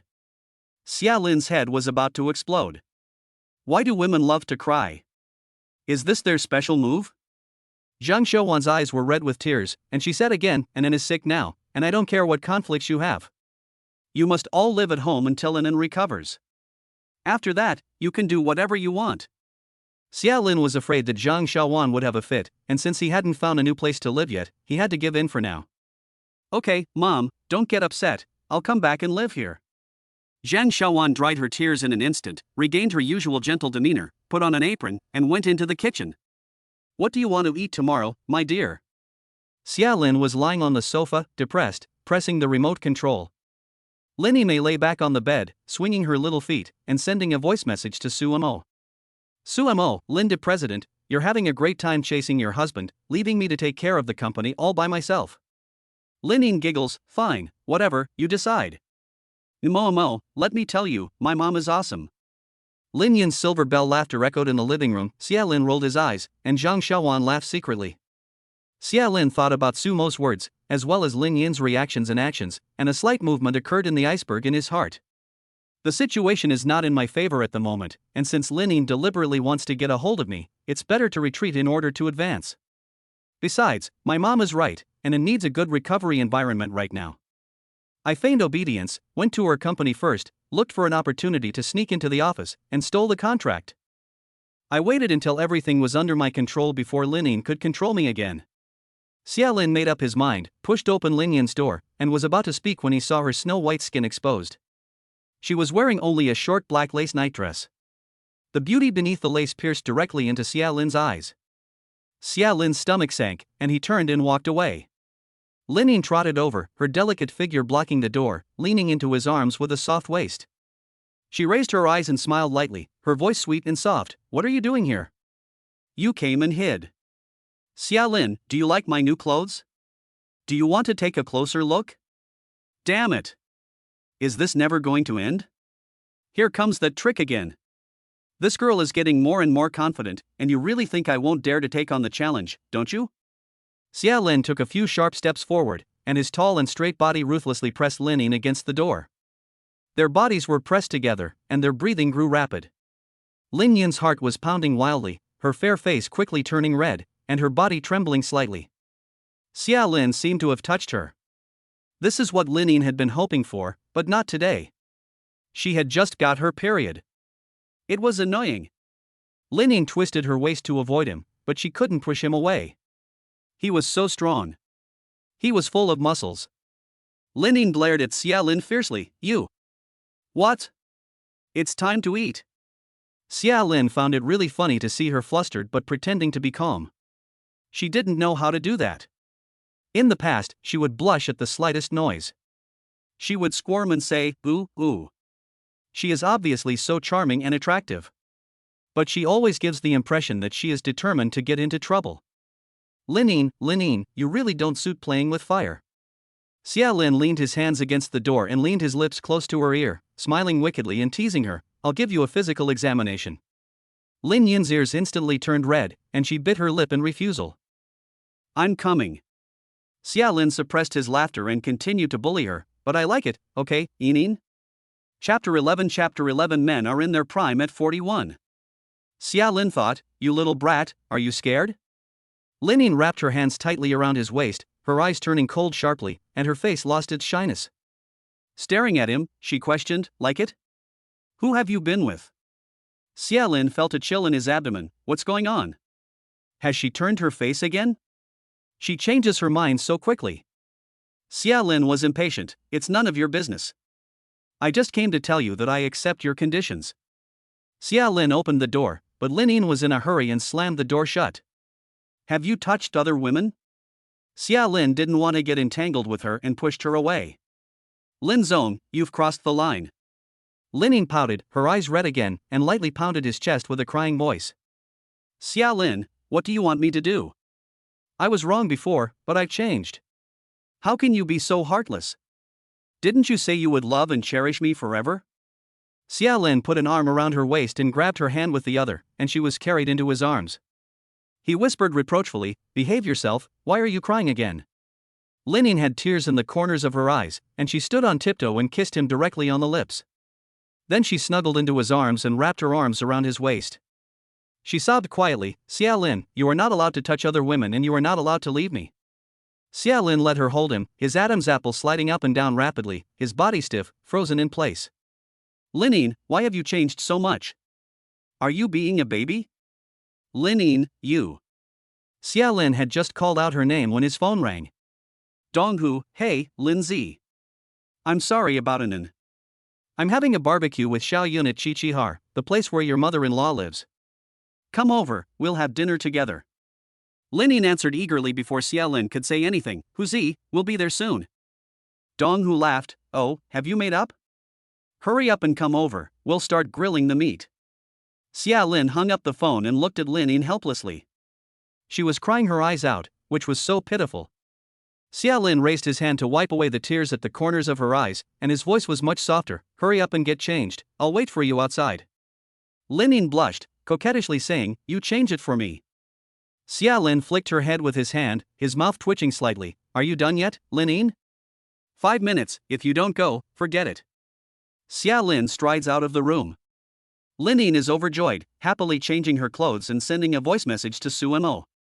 Mo. Acting like a crybaby really worked. Xia Lin doesn't seem to be as resistant to me as before. Su Mo replies in seconds, women's ultimate technique, cry, make a scene, and hang yourself. Xia Lin is helping Zhang Xiaowan wash vegetables in the kitchen, and the more he thinks about it, the more he feels that something is wrong. In just a few years, Lin's has gone from nothing to a listed company thanks to Lin Yin's abilities. Is President Lin really that fragile? Mom, has Lin ever cried since she was little? Zhang Xiaowan shakes her head. Yinin is so strong inside, no matter how big the situation is, she's never afraid. My daughter has always been the heroine of her own life, and she's never given your father or me any cause for concern. Xia Lin laughed heartily. Mom, stop reading so many mindless novels and go out and dance in the square. Zhang Xiaowan laughed along with him. I'm not going, it's full of old men with ulterior motives. Lin, dressed in a pink Mickey Mouse pajama set, stood in front of the mother and son, twisting her waist and continuing to be a brat. She sent crazy vibes Xia Lin's way. Honey, let's go. Zhang Xiaowan laughed without saying a word and continued cooking. Where did this girl get all this wisdom from? I think Xia Lin will be melted by her sooner or later. On their first visit, she forced 3 bowls of rice on them. It's obvious that she likes our Yinin and is trying to please me and her father. These 2 kids, they just got divorced and are already in love? This plot is even more ridiculous than those melodramas. In the elevator, Lin unconsciously put her arm around Xia Lin's and swung it back and forth. Xia Lin frowned and shook her hand off, looking straight ahead. Lin put her arm around him again and whined, What's wrong with you? Xia Lin said in a strange voice, Lin, can you please behave normally? You're already 30. Stop trying to sound like a chipmunk. Lin shook his arm off angrily, glaring at him, and shouted in disbelief, Xia Lin, you're also 28. What if I'm 30? Xia Lin was wearing a black stand-up collar Ralph Lauren. He pulled the zipper all the way down and deliberately swung his pants. He shook his head proudly and talked eloquently, I'm in demand right now, hey. Handsome and dashing. Men are like flowers at 40, and women are like tofu at 40. Lin walked in front of him and snorted. Who bought you this shirt? What's so foreign about it? I've just started working at Lanshang as your assistant, and you're the boss. It's only reasonable that you buy me some work clothes to help me look the part. Shameless. You're just as bad. Lin couldn't argue with him, so she gave him a hard pinch on the waist. The 4 of them were having a good time at the Chi Har barbecue restaurant. Xia Lin and Dong, who were drinking beer and talking about some business, looking in a good mood. Xiaoyan raised her glass and asked in a low voice, Yinin, have you 2 made up? Lin clinked her glass with her, but didn't know how to answer. Although they hadn't made up, she had kissed Xia Lin today, and he hadn't said anything, he had even hugged her. In the future, they would live at home together and commute to work together. Her plan to win back her husband was progressing smoothly.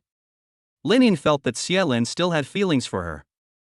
They say that women have a 6th sense, and she firmly believed it. Xia Lin stared at the plate of crayfish on the table, which was Lin Yin's favorite, but she disliked the oil. Her nails are always done, so it's very inconvenient. In the past, she would just scoop up a bowl of them and put them in front of him. From time to time, Lin would stuff a few into her own mouth, praising him softly and lovingly, Xia Lin, you're so nice. He would then be happy as a fool, thinking that it was all worthwhile just to do things for her. To love someone, you can really stoop to the lowest. Suddenly, a lobster tail was handed to him. Lin, with greasy hands, said softly, eat it. Xia Lin dodged back, joking with her, it's not poisoned, is it? I'm scared to death. Lin gave him a sideways glance and said, yes, it is. It's love potion. Xia Lin raised the corner of his mouth, took it, and put it in his mouth. Lin threw a flirtatious glance at him and said, how do you like my delicious crayfish? Xia Lin raised his eyebrows and said, "It's average." Lining ate one and followed suit, saying, "It's nowhere near as good as yours, which is the best?" Xia Lin clinked his glass with Huzi, leaned in and said in a nasty voice, "Now you're thinking my food is good, aren't you? You really regret treating me like that before, don't you? You didn't cherish the person in front of you." Lin Yin's mood instantly dropped, and she said in a muffled voice, "MMM." Xia Lin didn't see that she was upset, and he snickered again, "Too late. We're divorced. I'm not serving you anymore. You'll never be able to taste my cooking again, Lin." Lin Yin ignored him and turned to Xiao Yun, chatting about cosmetics, clothes, bags, and laughing.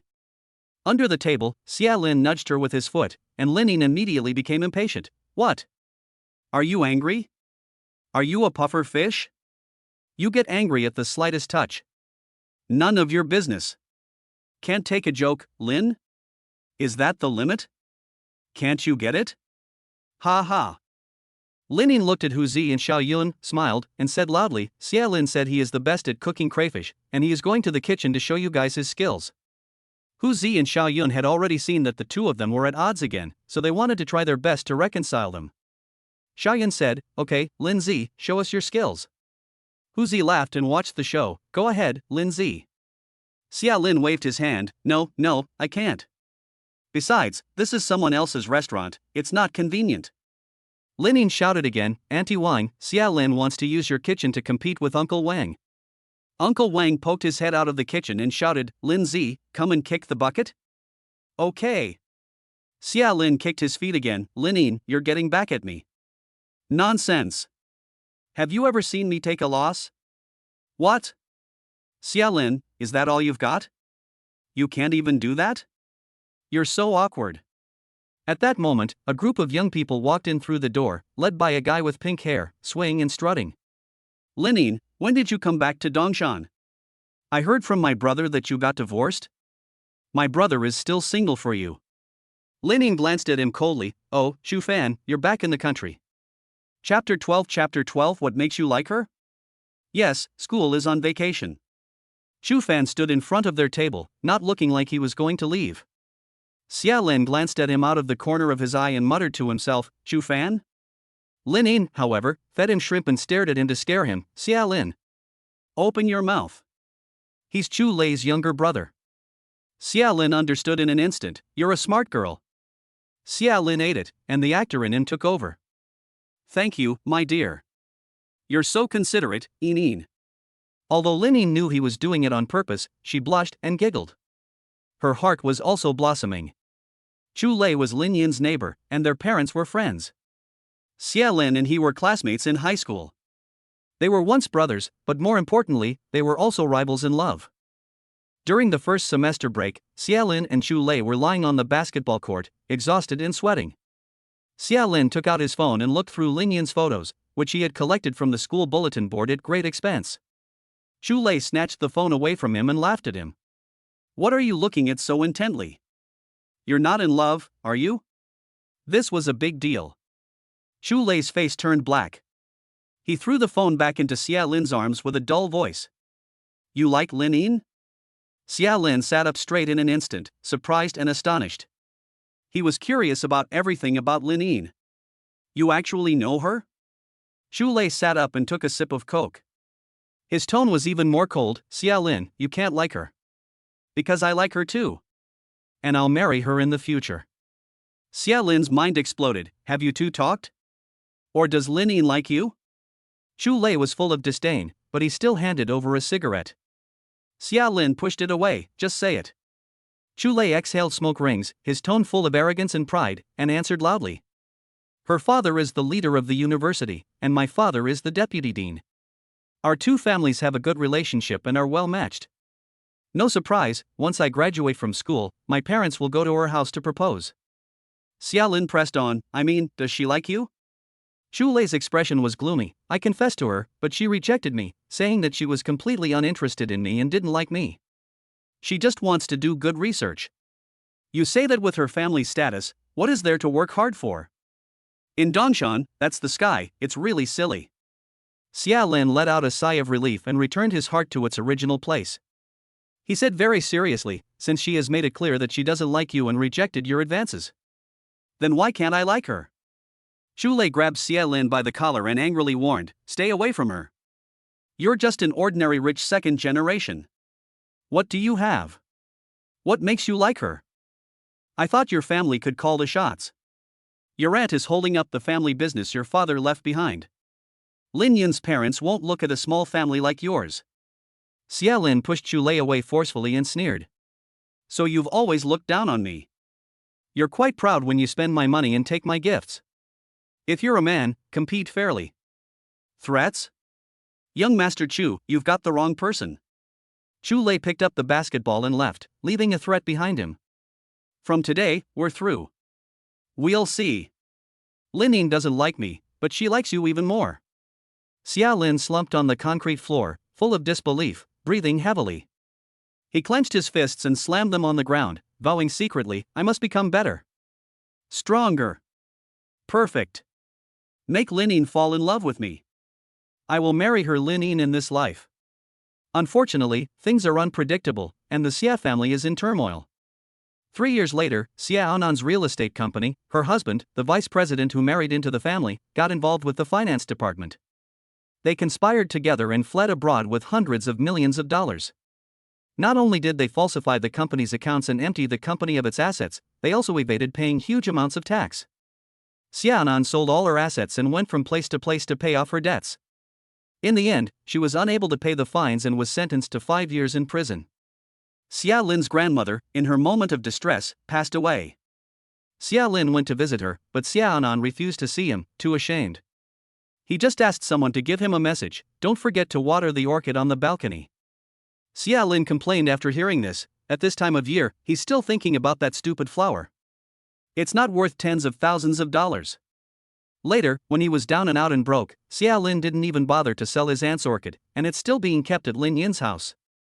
Chu Fan shook his legs and stared at Xia Lin, exactly like his brother did back then, with a disdainful look in his eyes and a smug air of superiority. "You're that Xia Lin who stole my brother's woman? You're still hanging around after the divorce? You want to be a kept man for the rest of your life?" Lin Ying was about to lose her temper and scold Chu Fan, "How dare you call my husband a kept man?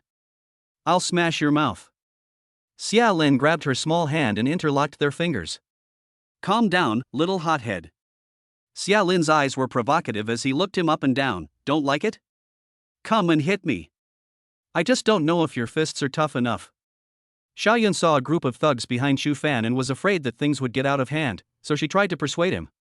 Hu Zi, however, held her back, reassuring her that Lin Zi was fine. At Chu Fan's age, he was not afraid of anything. A little drunk and he would dare to risk his life. Chu Fan opened his shirt to reveal the butterfly tattoo on his waist, his eyes vicious. "If you're a man, go practice outside. If you're a coward, apologize now, and I'll let you off, for the sake of my sister Yinyin." Xia Lin is amused by the boy's antics. Is he a young hoodlum? He smacks his lips in disgust. "Kid, you can't wear this around your waist. If you stab yourself in the kidney, you'll be finished for the rest of your life." "Chu Fan, cut the crap, dare you or not. If you're a man, let's talk outside, and let's agree on this. No one is allowed to report to the capital, or they will be considered a coward." Lin Ying was holding Xia Lin's hand, and her palms were sweating. She waved her wrist. "Xia Lin, you..." Xia Lin interrupted her. "I know, I'm going to the bathroom." Xia Lin followed the group of fierce-looking kids out of the shop door and went to the public bathroom in the back. After Xia Lin left, Lin Ying continued eating the crayfish, while Hu Zi drank and watched videos. The two of them took it all in their stride. Only Xiao Yun and the old couple from the barbecue restaurant were worried. Auntie Wang clutched her hands together. "Emma, Yinyin, you should hurry up and get someone to help him. Lindsay will suffer if something happens to him." "If something happens, how will I explain it to your mother?" Uncle Wang ran out of the kitchen. "That's right. It's scary." Lin Ying, peeling a crayfish in her hands, smiled and replied, "It's fine, Xia Lin is proficient in everything from martial arts to fighting." Xiaoyun was still not at ease and was worried. "Yinyin, Xia Lin has been back for many years, and those young people don't look like nice guys." Lin Ying put a crayfish tail in the bowl and giggled. After he came back, he found a Sanda champion and became his disciple, and he has won many awards. Hu Zi nods in agreement. "The other day Lin Zi and I were walking home in the middle of the night when we ran into some punks. Lin Zi took them down with just a few punches and kicks. He's really something. It was only 5 or 6 minutes later that Xia Lin returned. He stood outside the shop and dialed a phone number. Yang Su, I've beaten up the Chu family's young master. Yang Su, ha, good job. I've never liked his brother. Xia Lin, damn, no martial arts ethics, you've got someone. Yang Su, don't worry, Lin, is there anything my brother can't handle? Sleep soundly tonight. Xia Lin, okay, let's get together sometime, I'm hanging up. Xia Lin returned to the shop, and several people looked at him with concern, especially Lin Yin. She said she wasn't worried, but she examined him from head to toe, and took the opportunity to squeeze him a few times. Xia Lin's ears flushed, and he covered his chest, which was hurting from the pinch. His eyes were slightly angry. You hussy. Hu Zi and Xiao Yun on the other side laughed heartily. Lin Yin placed the entire bowl of lobster tails in front of him, and she was laughing so hard that her body was shaking. Eat. Your sister is rewarding you. Chapter 13 24-hour personal assistant.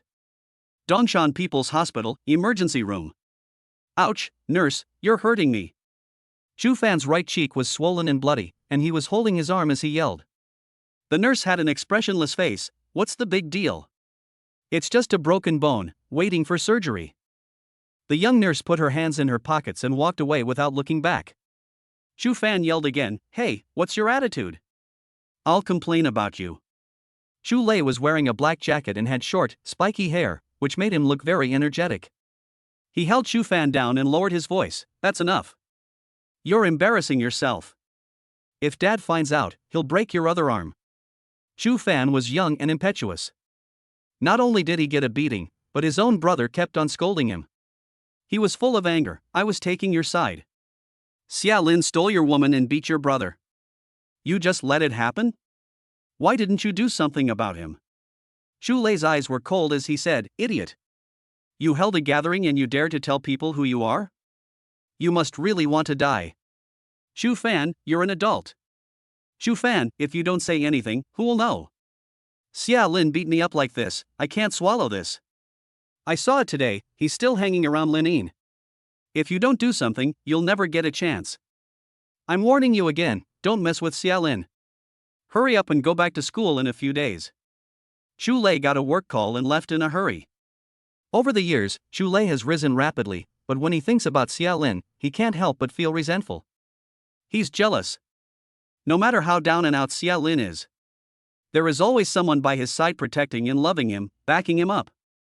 He is even more jealous that Xia Lin has the love of Lin Yin. How did Xia Lin meet the son of a big leader? He has never heard him mention it before. Auntie Zhang's circle of friends just posted a photo of the two of them together. Between the lines, every sentence reveals how much they love each other. Didn't he and Lin Yin get divorced? The next morning, downstairs in the parking lot, Xia Lin shook his head and stretched vigorously. Lin Yin was dressed in a black, high-end professional outfit, with her feet in black, stiletto heels that revealed the whiteness of her insteps and ankles. In her heels, Lin Yin was almost as tall as Xia Lin's shoulders, with a slender figure and a stunning face. Passers-by, without exception, men and women, kept turning around and looking again and again. Especially when the two of them stood together, they were a sight to behold. Lin Yin strutted proudly towards the black Maybach parking space, humming to herself. She didn't want to sleep in a proper bed, but on the sofa instead. Serves her right. She's only getting what she deserves. Xia Lin stood next to the black, old-fashioned Volkswagen Passat, muttering, I'm afraid I'll be eaten by a female demon. Lin Yin stamped her foot and glared at him. Assistant Xia, what are you doing? Come here and drive. I only agreed to be your assistant, not your chauffeur. Besides, you haven't paid me a single penny. After saying this, she opened the car door, got in and started the car. Xia Lin had just shifted into second gear when Lin Yin climbed in through the window, sat in the passenger seat, took the car key and glared at him angrily. Xia Lin, what are you up to now? The contract says it all, 24-hour personal assistant. Get out of the car, it's late. Lin Yin is unruffled. She reclines in the seat, closes her eyes, and says slowly. It doesn't say anything about being the driver in the contract, and besides, I wouldn't dare to drive Lin's luxury car. What if I hit a potter's wheel? I can't afford to pay for it, can I, Lin de President? Lin Yin opens the car door and grabs him by the ear, exasperated. Stop joking. I have a meeting today. Lin opened one eye and gave him a sly smile. It's no use taking my keys, I'm not in a hurry to go to work. But I can give you a lift. Lin is precious and delicate, she shouldn't disdain to ride in this scrap car, right? It would be so embarrassing if someone saw us. Lin looked at her watch, it's almost 10 o'clock. In just 3 months, he's become so smooth talking. She got into the passenger seat, threw the car keys angrily into Xia Lin's arms, and was both angry and anxious. Hurry up and drive. I'll deal with you later. Xia Lin remained indifferent and motionless. Lin held her temper. What's wrong with you again? Just go. Xia Lin shook his phone. With an annual salary of 10 million, how can I pay? You didn't say anything. If you want the horse to run, you have to feed it first. Lin took out her phone and transferred 30,000 yuan to him. Payable daily. Bonus not included. Xia, big assistant. Can we go now? Xia Lin happily clicked to receive the payment and stepped on the accelerator to drive out of the parking lot. Lin was shaken by him, and her hair was messed up. She almost hit her head, and she was really angry. Lin gave him a fierce glare and scolded him, you did it on purpose. Where did you get this broken car? Xia Lin had a smug smile on his face. He said, Lin, you can't stand it, can you? Then fire me. I'd be happy to go. Lin tidied the stray hairs on her face and pulled them behind her ears. She stared at Xia Lin's profile with an ambiguous expression, biting her red lips. Xia Lin's mouth twitched slightly. He said, what? Honey, do you like the color of my lips today? Xia Lin rolled his eyes and said, you can't live without seducing me every day, can you? Who's your husband? We're ex-husband and ex-wife, so don't call me that. I'll sue you for sexual harassment. Lin Yin's face was red with anger, and she glared at him, shut up and drive your stupid car. All morning, Xia Lin had been deliberately arguing with Lin Yin, and Lin Yin was furious. But he was having a blast. This was what it felt like to be a strong person. Not bad. He had thought about it last night, and he realized that Lin Yin's unusual behavior was probably due to the competitive nature of the relationship between a man and a woman. The young lady has been spoiled by her family, and the word serval can never appear in Lin Yin's script of the strong female protagonist. She is strong and arrogant, the protagonist in both her career and her family, but I, the supporting character, dumped her. She is furious and unwilling to accept it. She wants to turn the tide. She wants me to continue to love her, to submit to her. To be her male nanny. To continue to fall at her feet like a servant to a queen. This woman is so devious. She wants me to be her slave for the rest of my life. I have to steal the contract as soon as possible. 10 o'clock, Mia, high-end office building parking lot. As soon as the car stopped, Lin Yin immediately got out, her expression serious, her aura instantly changing, beautiful and cool. After a few steps, she stopped and turned to Sai. Xia Lin. What are you doing? Xia Lin is sitting in the front of the car, legs crossed, smoking a cigarette. What a loser. Lin can't help feeling disgusted. Boss Lin, you have a million things to do every day, I'm just a nobody.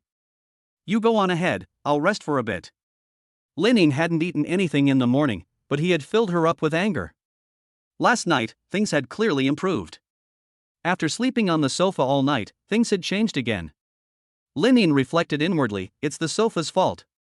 She suppressed her anger, clenched her fists, gave Xia Lin a sweet smile, and spoke in a gentle, indulgent voice. Then you go up in a minute, and don't go anywhere. Hubby, did you hear that? Xia Lin continued to play with his phone, looking down. Oh, it depends on my mood. I still want to go have some breakfast. Lin held her temper again, cursing as she walked away, stubborn Xia. Xia monkey. You just wait. 31st floor, Lansheng Group. As Lin stepped through the company doors, the pretty receptionist immediately straightened up, her eyes slightly timid. Good morning, Manager Lin. Lin didn't even look at her eyes cold, frowning as she walked in. Manager Lin, Manager Lin. The pretty receptionist quickly sent a message in the staff chat group. Attention all departments. The female devil is here, and she doesn't seem to be in a very good mood. The following group of people replied in seconds. Oh no. What did she do now? She's hilarious, when is she in a good mood? Exactly. She makes us work overtime every night. She's angry every day, is there something wrong with her sex life? You guys are just ungrateful. When the bonuses and overtime pay are issued at the end of the month, you never complain about how much money there is. Sigh, divorced women are scary. A strong woman who is just divorced is unbeatable. Stop chatting, the female devil is coming over. Linin said coldly as the human resources manager Lan Shi just walked up to her. Ask the managers of each department to go to the conference room. The meeting will start in 5 minutes. Call the furniture store and replace the sofa in my house with a new one, the longer the better. Buy 2 breakfasts and send them to my office. And a cup of black coffee. Linin had barely finished speaking when Lan Shi had already taken notes.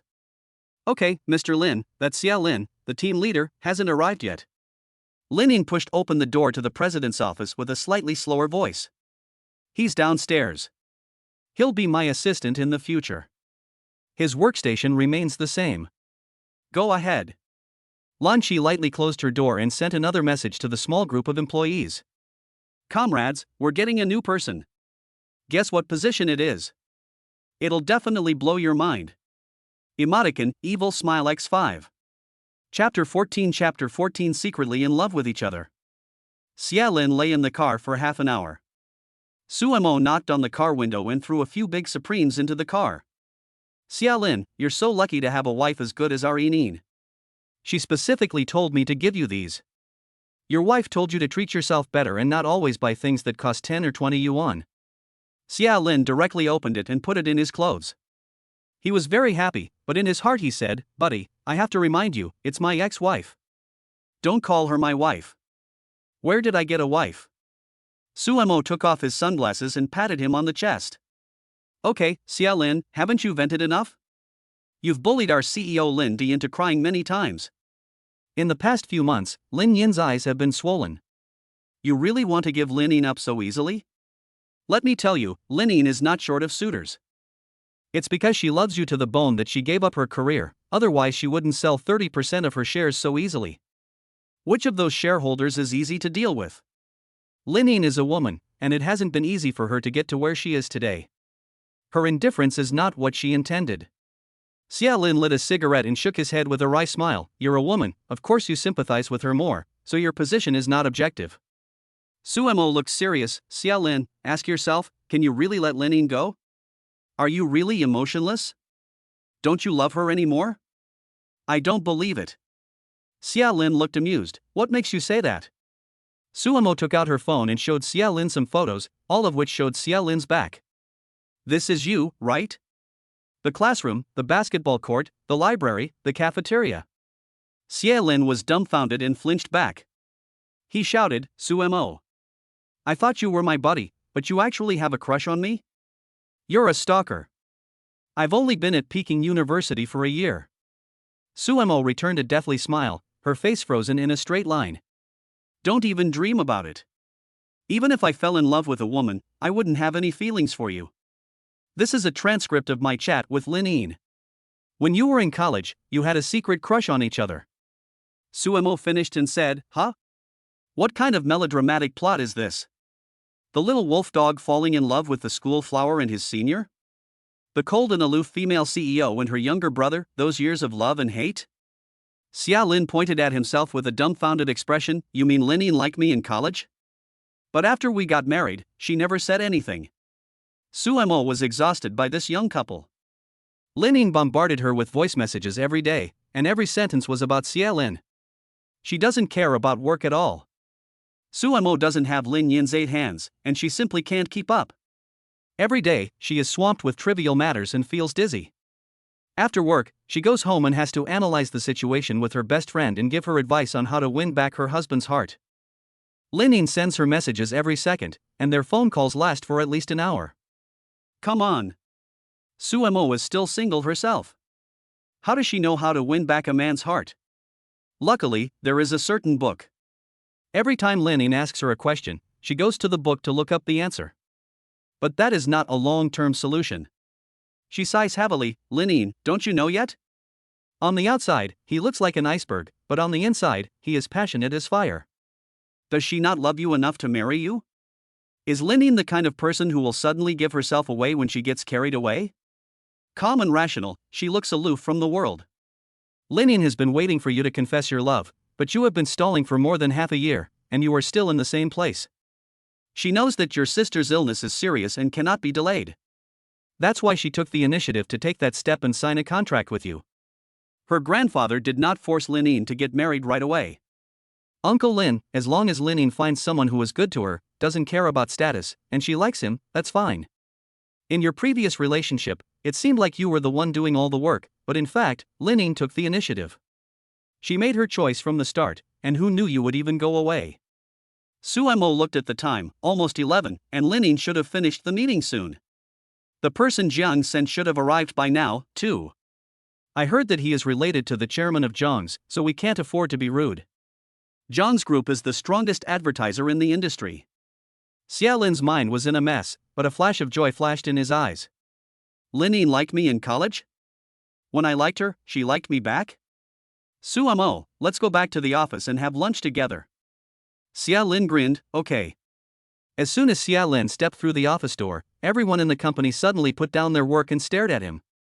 Xiaolin felt uncomfortable under their stares. Suemo. What's going on? Are they looking at a monkey? Suemo laughed, it's nothing, just that you look handsome. He happened to pass by the meeting room, where Linine was having a fit. The furious, high-pitched shriek instantly swept through every corner of the company. What kind of work are you all doing? I rejected this plan last week, and you haven't fixed it yet. Do you not want to work anymore? Lan Sheng does not keep trash.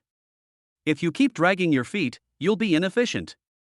Go to the finance department to get your salary right now and leave. Forget about all this nonsense, even Xiaolin's heart trembled a few times. Holy cow, is this how Linine is at the company? Last night she was still flirting around in her pink cartoon pajamas. What a contrast. If she had a whip in her hand, it would be really exciting. Linine slammed the conference room door and her face turned pale. Xiaolin stood there, lost in thought. The two of them exchanged glances for 3 seconds before sparks flew. In an instant, Lin Yin's ears turned red and her eyes slightly curved. Why did you just come up? Breakfast is getting cold. Everyone in the company is like a horse, their mouths all turned into an O shape. Quickly, cricket. What's wrong with the female devil? Suddenly it became a clip tone.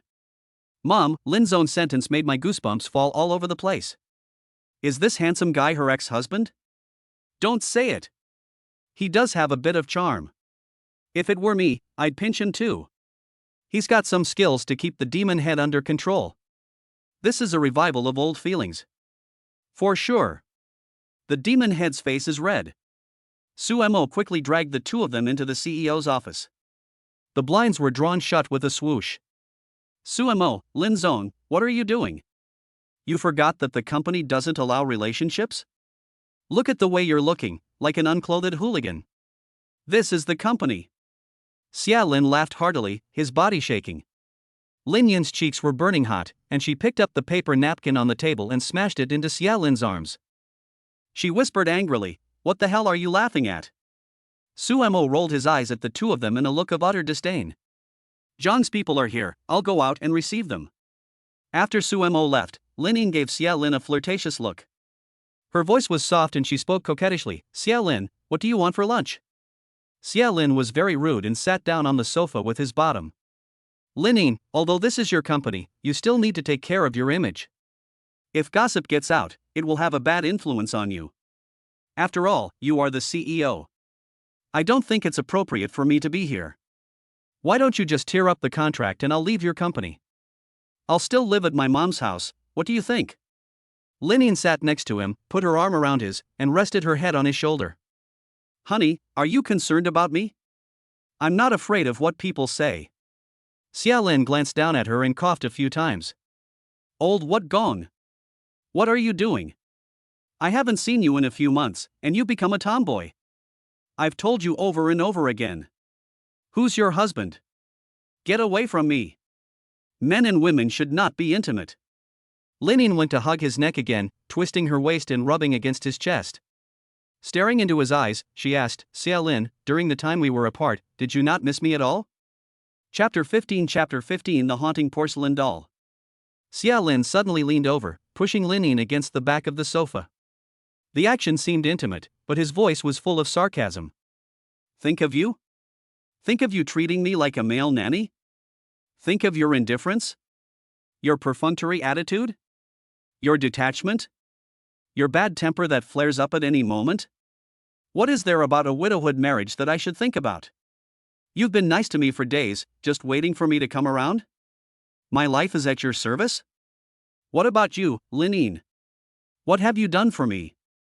Linine is emotional. I know I've been incompetent in the past, but I want to make up for it and repair our marriage. Don't be so resistant, okay? Linine is about to touch Xia Lin's face, but he avoids it and stands up and stands far away, his tone contemptuous. Are you asking for too much? Linine walked over to him, looking at him with red eyes and a bitter tone in her voice. Xia Lin, do you hate me that much? Red lips, helpless eyes, a snow-white face, breathtakingly beautiful. At this moment, Linine looked like a little rabbit that he had just bullied, clear and innocent. Xia Lin's heart ached and tickled. He suddenly felt an urge to kiss her. He ignored everything and ravished her wildly. Linine could see the emotions that Xia Lin was suppressing in his eyes. She wrapped her arms around his neck, stood on her tiptoes, and slowly moved closer to his lips. Xia Lin didn't even try to avoid it. It's still the sister group of a certain book that's awesome. Little Xia Lin easily took. Bang bang bang, Suemo knocked a few times symbolically and pushed the door open. Lin, this is the planning director sent by the Jiang family. The distance between their lips was just 0.111111 millimeters, and they were about to press together. In an instant, they turned around. One faced the wall and thought about his mistakes, while the other looked out the window. Their ears were red and their hearts were pounding. The two. Suemo bit their lips to keep from laughing. What are you doing? Jiang Xinyue's eyebrows shot up. Sure enough. She strode over to Linine, extended her right hand, and gave a professional smile. Hello, Lin. Linine didn't see the person clearly, so she extended her hand out of professional courtesy. Oh, hello. Xia Lin, you go out and familiarize yourself with the environment first. Without even looking up, Xia Lin walked out. Xia Lin sat back down at his workstation with a heavy sigh. Who did Linine learn these tricks from? She's so weak and feeble, even more so than Lin's sister. Next to his workstation was the company gossipmonger, Wang Zirui. Wang Zirui held a cup of coffee in his hands and handed it to Xia Lin with a fake smile that was sincere and earnest. Boss, try it. It's freshly ground cappuccino, just the right temperature. Xia Lin was actually a little thirsty, so he took it and gulped it down. If you're not my buddy, don't call me that. I'm just an ordinary employee. What boss? Don't get me into trouble. Wang Zirui looked around, dragged the chair over, and whispered in Xia Lin's ear, Boss, don't pretend. I know people at the Lin Group. My name is Wang Zirui, and I'll be relying on you in the future. Xia Lin put his arm around his shoulder. Buddy, you're out of the loop. Tell me about the situation at this company. President's office.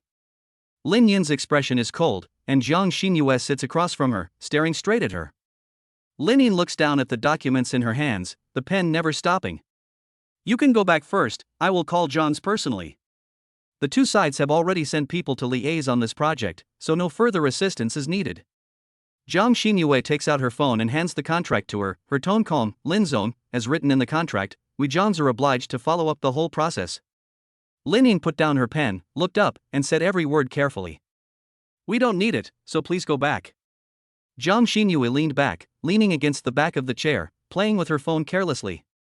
If that's the case, we at Johns will not take any more of your cases in the future. Lin Yin laughed and asked in return, who do you think you are? Jiang Xinyue was still playing with her phone, saying lightly, my father is the chairman of Johns, so what do you think I am? The Jiang Group is the strongest advertising company in the industry. No product that they have packaged has failed to become an instant hit. A good product is important in itself, but without good marketing, it will certainly go unnoticed and sink without a trace.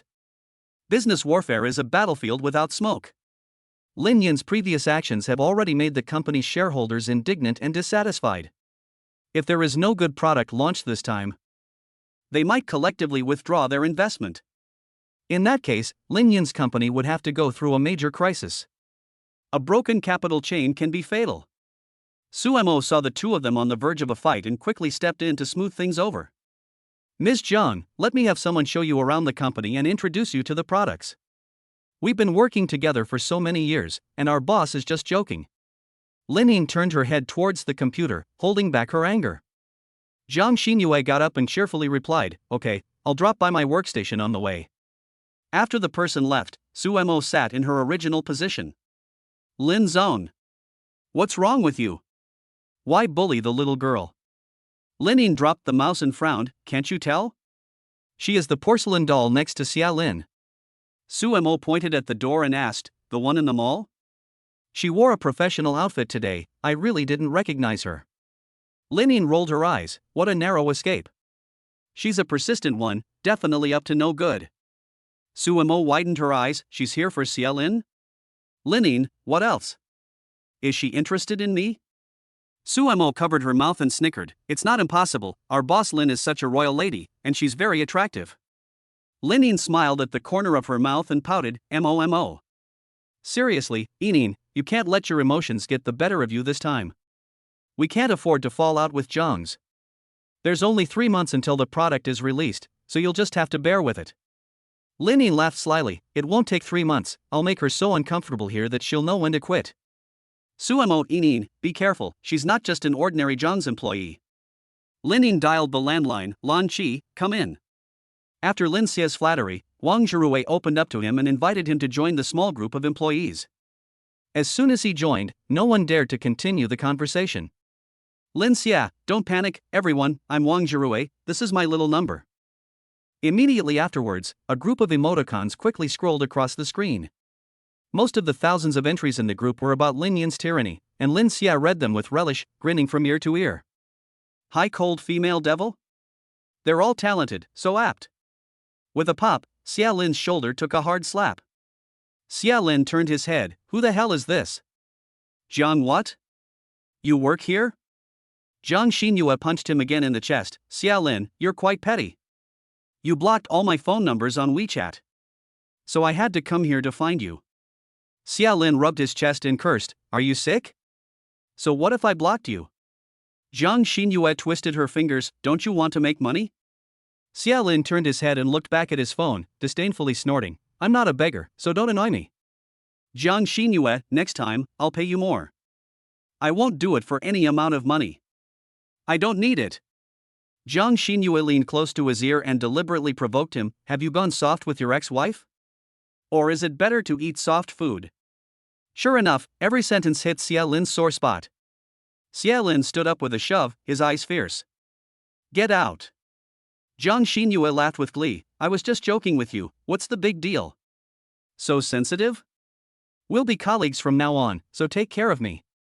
Xia Lin didn't bother to respond to her and walked straight out, Wang Zhirui quickly following. Zhang Xinyue shrugged her shoulders and returned to her workstation. The two men were in the smoking room, each with a cigarette. Wang Zhirui poked his head out, Lin Gu, who is this beauty? Xia Lin's voice was cold, someone from your company, don't you know her?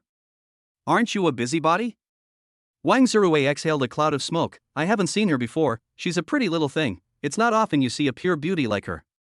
Xia Lin, what kind of aesthetic sense do you have? This woman's words are full of barbs, and you like that? Are you a masochist? Wang Zhirui, but our boss Lin is also a poisonous rose. Brother Lin, do you like being a masochist too?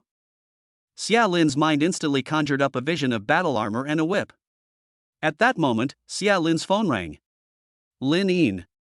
Xia Lin, it's time to eat, what do you want to eat? Xia Lin suppressed the smile at the corner of his mouth, Lanzhao cuisine.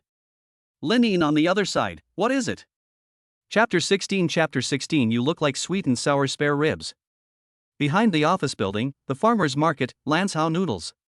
Lin Yin and Su Mo held the paper towels in their hands, wiping the greasy table. The custom-made high-end women's clothing and exquisite makeup looked out of place in this Lanzhao restaurant. The small bowl of noodles in front of the sisters had been lying quietly for 5 minutes, but the owner was afraid to start eating. Opposite them, Xia Lin and Wang Zhirui were eating with gusto.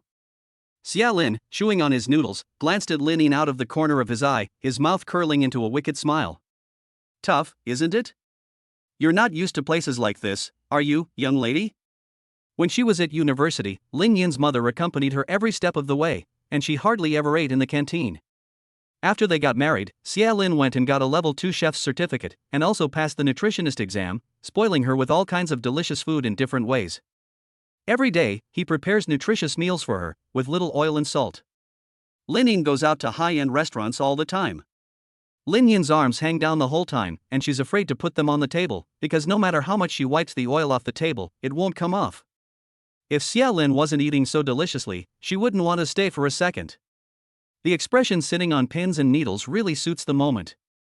Wang Zirui scooped up 2 more spoons of chili and blabbered, "Two beautiful businesswomen, if you don't eat, it'll get mushy." "What? Do you want some vinegar, Brother Lin?" Xia Lin took a sip of noodle soup as if nothing had happened and said, "No." He glanced at Lin Yin and pretended to be serious. "Why aren't you two eating? Don't you like it?" "Lin Yin, you should try it, it's delicious." "Boss, I'll have 2 tails of beef." Then, with a face full of expectation, he looked at Lin Yin quietly. But Suemo threw his chopsticks down, wiped his hands, and said, "I'm not eating. Look at the floor, it's full of garbage. What's that smell in this room? It stinks. How can things be clean? Let's go, Yin, let's go to the top floor and eat buffet style." Xia Lin picked up a piece of beef and put it in Wang Zhirui's bowl. "If there is a point," he sourly said, "yes, what status do you two have, and what is ours? Let's go. We are cattle and horses, we are only worthy of eating big bowls with eggs. Brother, eat more meat, if it's not enough, I'll ask for more. If you don't eat enough, how will you have the strength to work for President Lin?" Lin Yin raised his eyelids and glared at him again.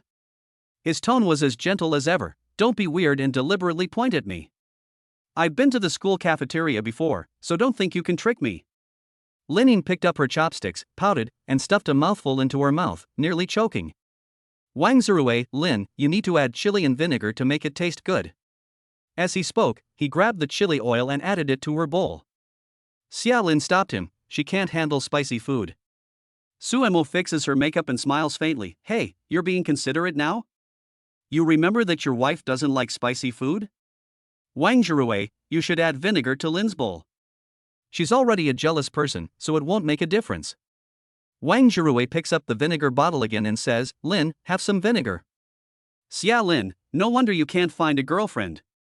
Lin Yinxian gives him a look, just the right time to take out my anger. "And you're the one who brought it on yourself." She gave him a cold look and said, "If you dare to spread gossip in your group, just get out. Xia Lin is my assistant, not some ex-husband. Now, immediately, right now. Go back and warn them one by one that if anyone in the company discusses Xia Lin tomorrow, they're all fired." You can imagine how hard it is to find a job these days. Wang Zirui quickly scratched his food twice and left. Xia Lin gloated, sending him a message, "Old Wang, I didn't say that, I swear." Wang Zirui, expression, crying 10. "Boss, please, you have to protect me. I have an 80-year-old mother, a 3-year-old brother, and a sister who is in college." Xia Lin, "Come on, this morning you said that both of your parents were civil servants and that your family was an only child for 3 generations. You kid is full of lies, embarrassing to be trusted." Wang Zirui, "Big brother, I know I was wrong, Niels." Xia Lin stared at his phone and snickered, "This kid is quite funny." Lin Yin poked him on the head with her finger and cooed, "Are you full?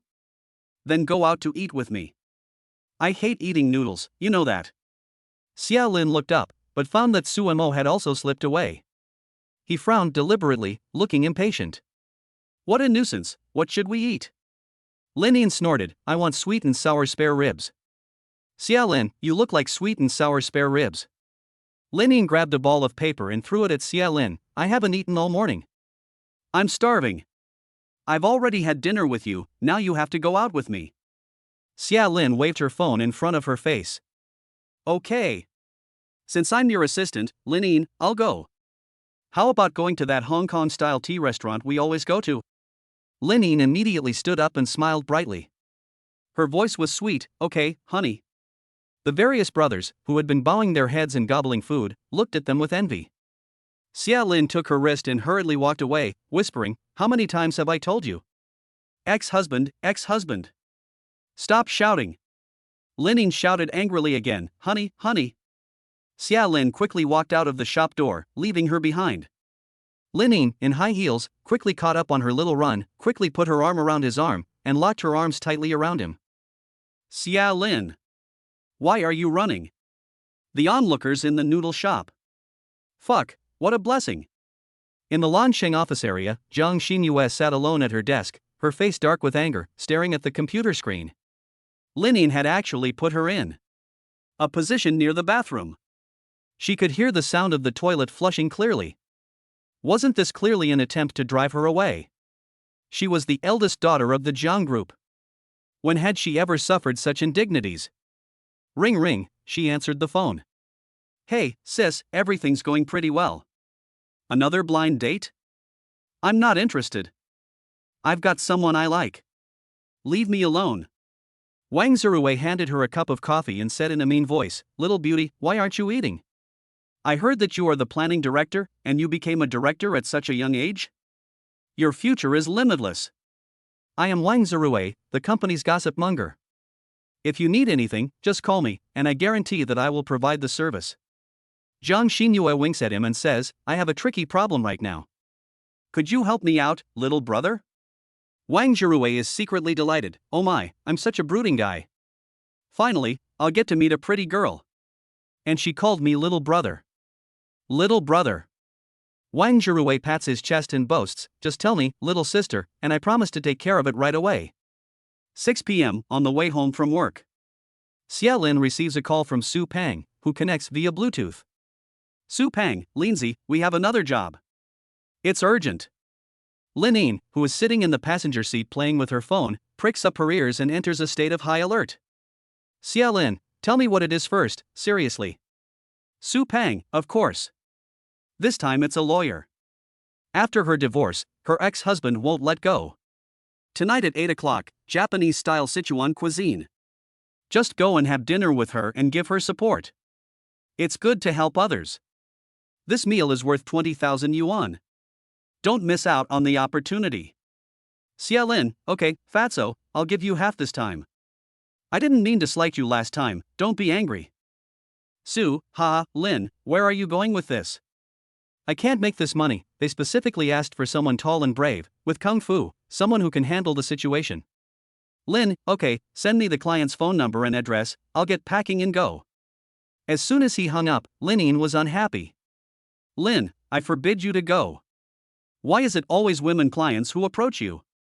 Where did Su Pang find these women for you? What a mess. And tall and mighty. Is this a decent person? Xia Lin parked the car downstairs in the residential area, his tone condescending. I told you, men in their 20s are very popular. Besides, this is my freedom, my side business. My road to wealth and prosperity. What are you worrying about? You and I are in a superior-subordinate relationship. Get your place straight, okay? President Lin. Chapter 17 The Crematorium of Pursuing a Husband. You are my 24-hour personal assistant, do you understand what that means? Get out of the car and go home. President Lin, I still owe you more than 2 million, and I have to hurry up and make up for this hole. You are rich and don't care, but I have to be sensible. Linin pulled the key to his car again, her eyes red. If you dare to go, I'll tell mom that you're doing shady business. Xia Lin handed over a tissue and praised with a pat on the back. Great performance. Why didn't you drop any golden beans? Practice some more and you can win an Oscar. Linin smeared the tissue in his face and coaxed him gently. Honey, I'll transfer 50,000 yuan to you now. Will you keep me company tonight? Xia Lin broke her hand and took back the key. He replied slowly, you shouldn't take ill-gotten gains. I'm a performer, not a prostitute. Linin, Xia monkey. You're not going to budge. She took out her phone and called Zhang Xiaowan. Fine, just wait. I'll tell mom right now. Zhang Xiaowan happened to be passing by on her way back from the market. She was holding Lin Guo's hand, and Lin Guo was holding the ball. Zhang Xiaowan opened the passenger door, glanced back and forth at the two of them, narrowed her eyes, and asked, What are you fighting about? I could hear you from the road. Xia Lin smiled sheepishly and immediately became honest. Mom, no, Linin is talking to someone on the phone. Xia Lin even winked at Linin to cooperate. Linin, however, refused to buy it and grunted hard. And began to tell tales. Mom. Xia Lin is going to dinner with an indecent woman. He'll accompany him for a meal and give him 20,000 yuan. Xia Lin explained, It's not mom, it's not like that. Zhang Xiaoyuan, however, was smiling and curiously asked. Eldest son, did you have a fling? How old is she? What does she look like? Do you have a photo? Let mom take a look? Xia Lin? Lin Yin? Lin Yin became even more fierce. Mom. Listen to what you're saying. He's your son-in-law. I'm your real child. You're divorced, so what business is it of yours? Are you all trying to drive me crazy? Lin Gur quickly crouched down, covering her ears with her hands, and said to herself in a babyish voice, "Cover your ears, don't listen." She was furious. The earth exploded. Old ones are old, young ones are young, none of them are easy. She got off the bus with her bag, stumbled and fell, and walked towards the apartment building without looking back. Xia Lin also got off the bus, picked up Lin Guer and followed Zhang Xiaowan, smug and arrogant, as if he were basking in the spring breeze. In the elevator, Xia Lin hummed a song and sang. Zhang Xiaowan had a panoramic view and said softly, "Then I'll have to go with an inn tonight, and my blood pressure will go up to 300 again." Xia Lin, as the saying goes, blood is thicker than water. Lin Gur, Xia Gur, do you have another woman? Then which woman are you to my younger sister? Xia Lin covers Lin Gur's mouth and smiles. Mom, it's just normal work. A client got into some trouble, and I helped them out. I'll be back in 2 hours at the most. Zhang Xiaowan's voice was calm and her words drawn out, and today, Henin sold the sofa in the house. Xia Lin, will I be able to sit on the sofa again? Xia Lin covered his head with his hands. Leave me alone. Zhang Xiaowan, Mom loves to lie on the sofa, turn on the TV and read novels. Xia Lin looked helpless. Mom, what do you think your daughter is trying to do? Zhang Xiaowan, it's a classic scene, the husband chasing crematorium, it's really catching on now. Xia Lin. When a few people arrived home, they saw Lin Yin sitting on the floor watching TV, and she was still on the phone. Xia Lin, you really sold it? Where am I going to sleep at night? It's almost winter. On the phone, the anxious voice of Su Mo came through. Yinin, the materials supplier, Mr. Qian, is on a business trip to Dongshan, and Wang Zirui and I are drinking with him. This old lecher actually wants to raise prices by 5%. I begged and pleaded with him before he agreed to lower them by 1 point. And he insists on meeting you, otherwise there's no way this will work. Linin got up and walked back to her room, lowering her voice. Keep him calm for now, I'll be there soon. The core material used in our products, the entire market only his factory can guarantee a high shipping rate, we can't afford to offend him. Sumo, is Xia Lin by your side? Tell him to come with you. The old lecher is obviously up to no good. Xia Lin can hold his drink well, so drink him to death. Linin deliberately shouted at the top of her voice, Xia Lin? Xia Lin has big business tonight, and he has to go accompany the clients. Stop it, Mo, send me the address. Linin took off her white shirt and put on a black turtleneck, and kept her black suit on. She took off her high heels and chose a pair of comfortable white sneakers. She touched up her makeup, wiped off her lipstick and applied some light lip gloss. She casually tied her hair in a low ponytail and then into a bun. The whole person looked capable and delicate. Linin glanced at her phone and saw the address that Sumo had sent her. A flash of joy crossed her eyes, Sichuanese cuisine.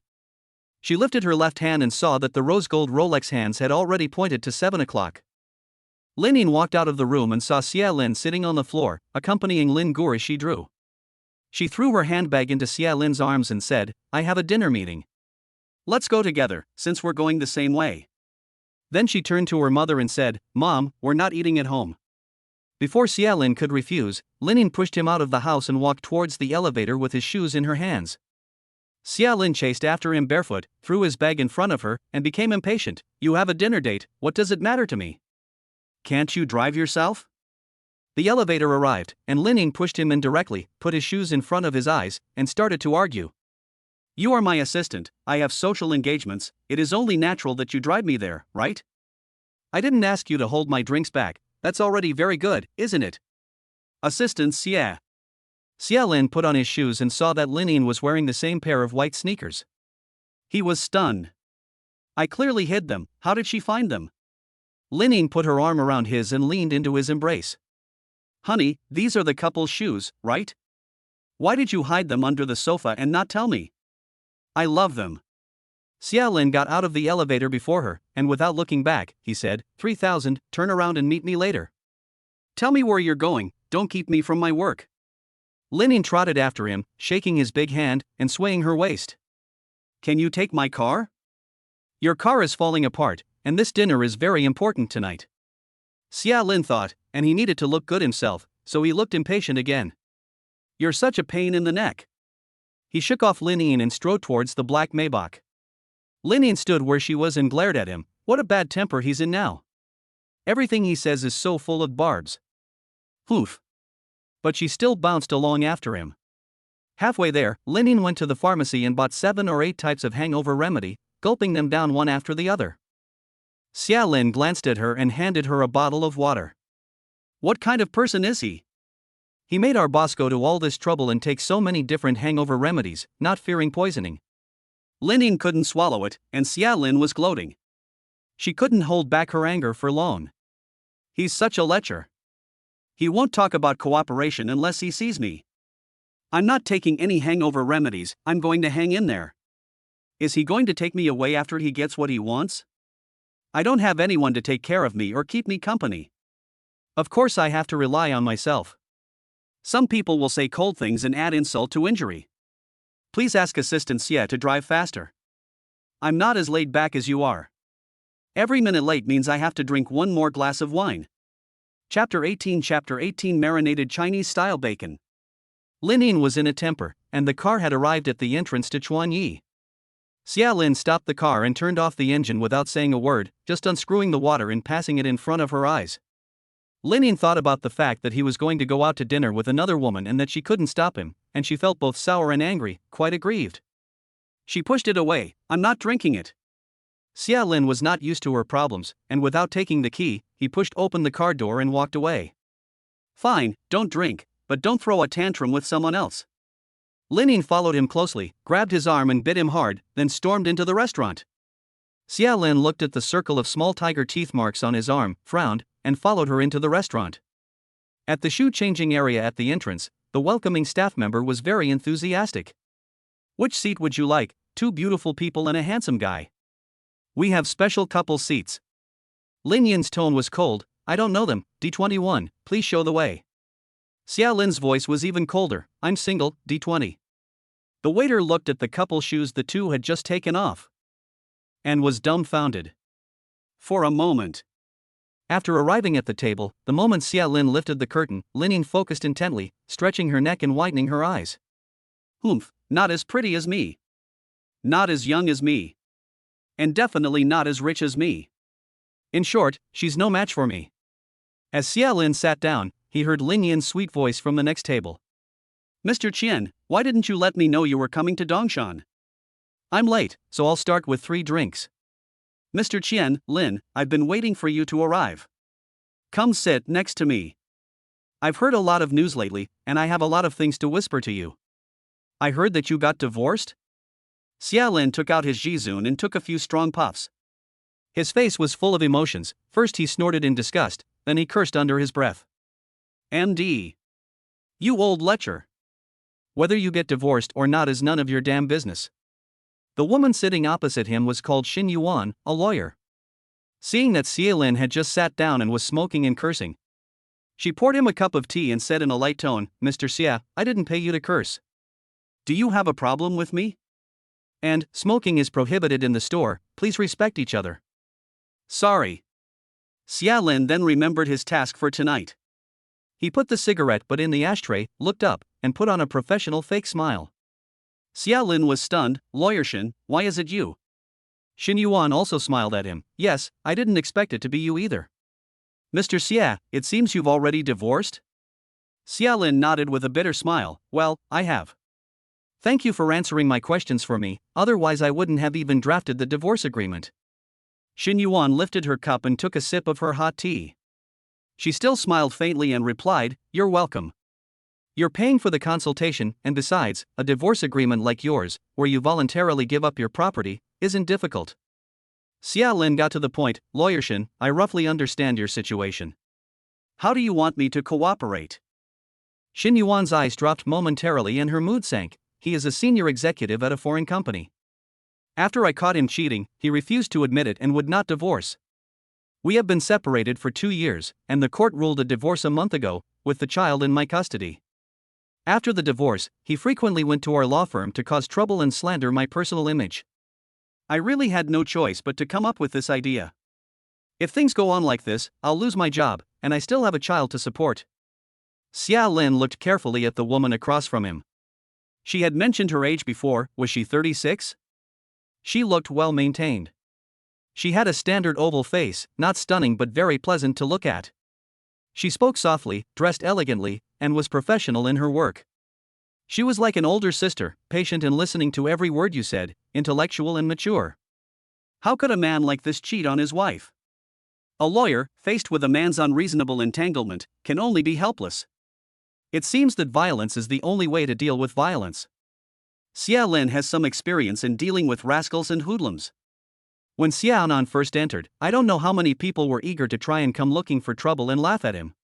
Xia Lin not only had a strong fist, but also a strong background. Xia Lin turned on the video recording on his phone in advance, pointed it at his seat, and then moved to sit next to Xin Yuan. A refreshing light wood fragrance entered Xia Lin's nostrils. It was fresh and clean, with a hint of orange aroma. Women also use wood fragrances? It's tasteful. Unlike that little girl Linning, it's either fruity or floral fragrance, and it's fragrant wherever she goes.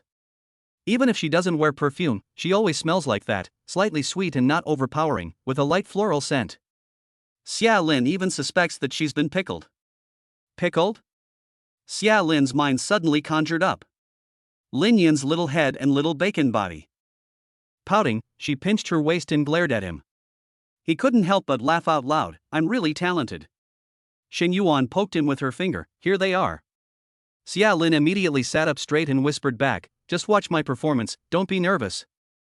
Xin Yuan felt inexplicably relieved.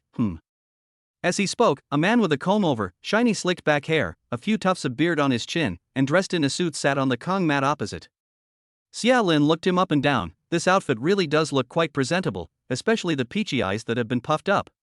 This guy, he wants to keep the red flag flying at home and the colorful flags fluttering outside, right? As soon as the man sat down, Xin Yuan couldn't wait to introduce him. Goulet, this is my boyfriend. I've already fallen in love with someone new, so please don't bother me anymore. Otherwise. Xia Lin became even more disgusted when he heard the word lay. Before Xin Yuan could finish speaking, the man sitting across from her lit a cigarette, exhaled a smoke ring, and looked at her with contempt.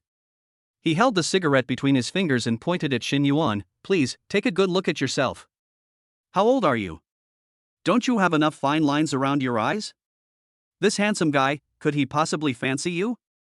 Did he come here to cheer you on for money? Xin Yuan, getting back married to me is the best choice you could make in your life. I promise I will never cheat on you again. Our son also needs a complete family. Otherwise. At this point, the man's eyes suddenly became sinister. I'll ruin your reputation. The legal profession is a small world, and I guarantee that no law firm will dare to hire you. Ha! Mustache, you're full of tricks for bullying women.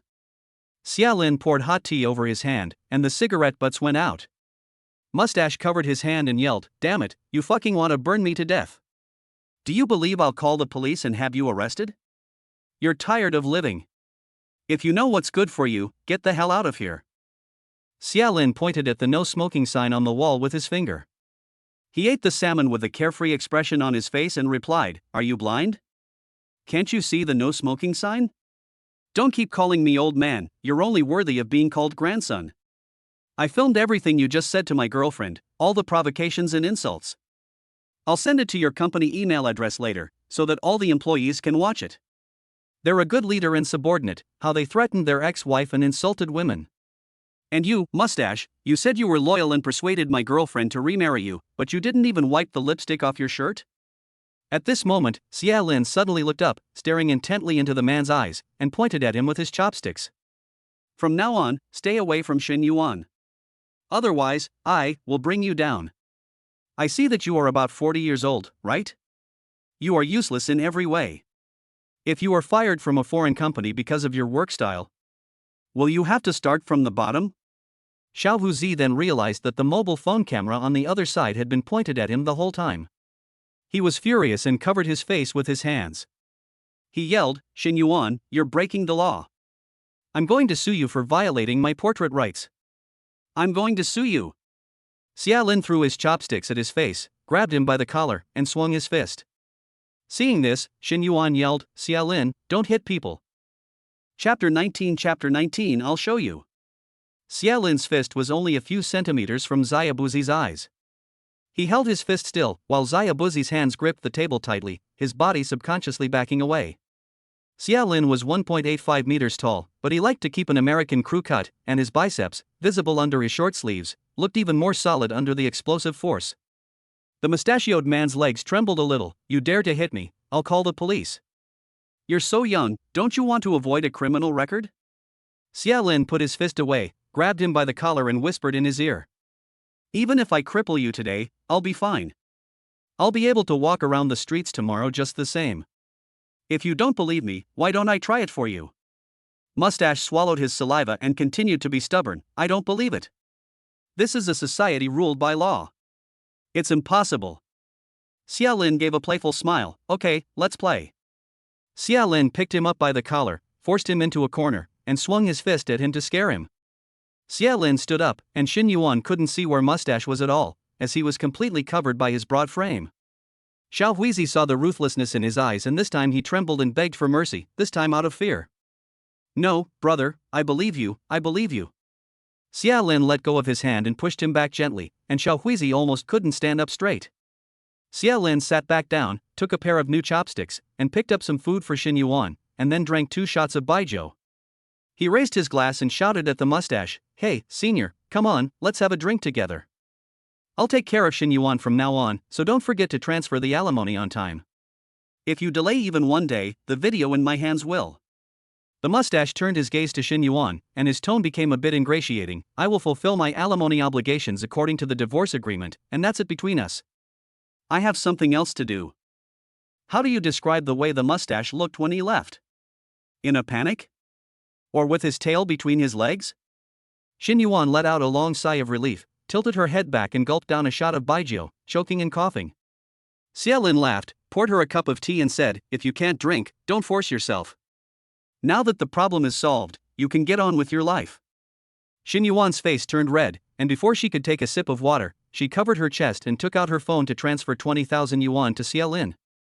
Then she said, Thank you so much today, otherwise I really don't know what to do. Xia Lin returned the money to her. We're friends, so the money is unnecessary. You can treat me to a meal, that's enough. Xin Yuan shook her head repeatedly, anxiously saying, That's not possible. You've helped me a lot.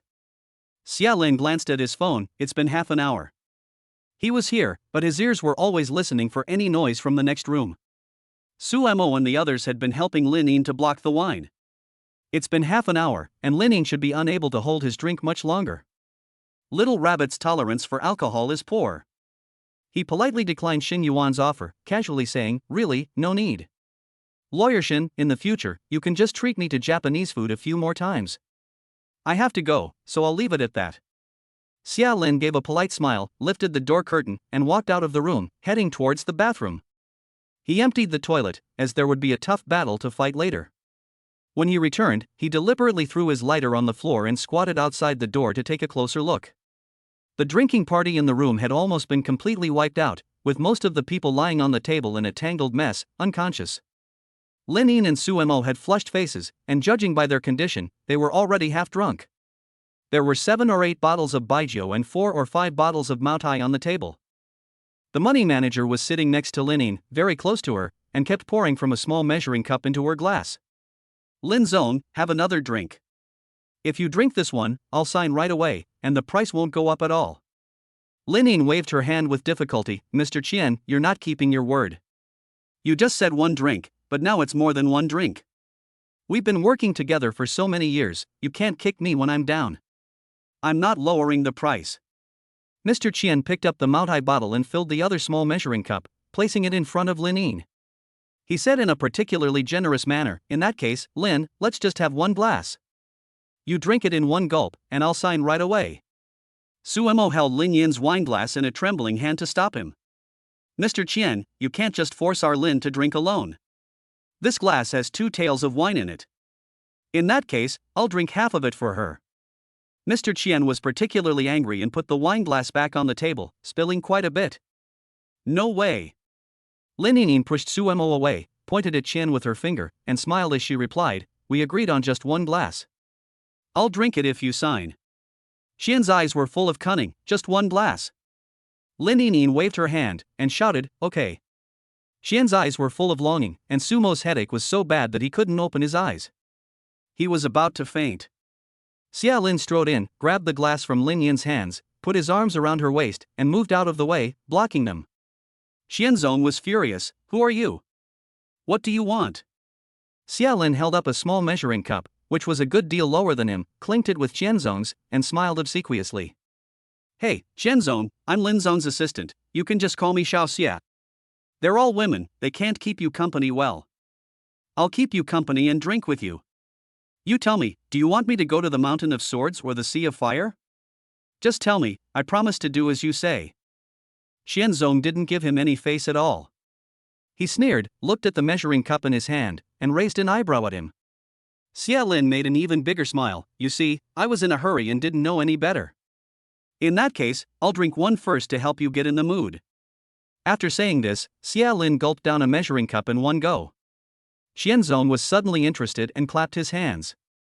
"Good. The young man has a sense of measure."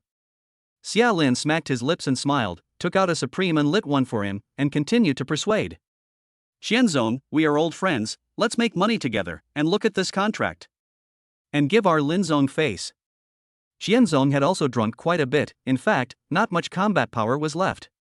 Xia Lin handed him the cigarette, and he inhaled the smoke, instantly feeling dizzy. He patted Xia Lin's shoulder hard with his hand, and his speech became slurred. "In that case, Xia, you drink a glass of wine, and I'll sign it." Xia Lin nodded again, obsequiously, "Okay." Xianzong put 2 measuring cups in front of him, smiling treacherously and disgustingly. "They're big cups." Xia Lin cursed him in his heart, but still showed 8 teeth on his face. "That's right, Mr. Qian. Watch, I'll show you." In no time, 3 measuring cups were placed full in front of Xia Lin, and Mr. Qian had the contract in front of him and a pen in his hand. Xia Lin gave him a crooked smile and gulped down a drink. Mr. Qian signed his name with satisfaction, Qian. In the end, Xia Lin's face was red and his neck was red, and he frowned as he drank the last glass. The contract was finally filled with 3 big characters: "Money is superfluous." Qian always really couldn't hold back, and with a bang, he collapsed on the table and fell asleep more dead than a pig. Xia Lin was quick-eyed and quick-handed, and he stuffed the contract into Lin Yin's bag, then gulped down 2 bottles of mineral water.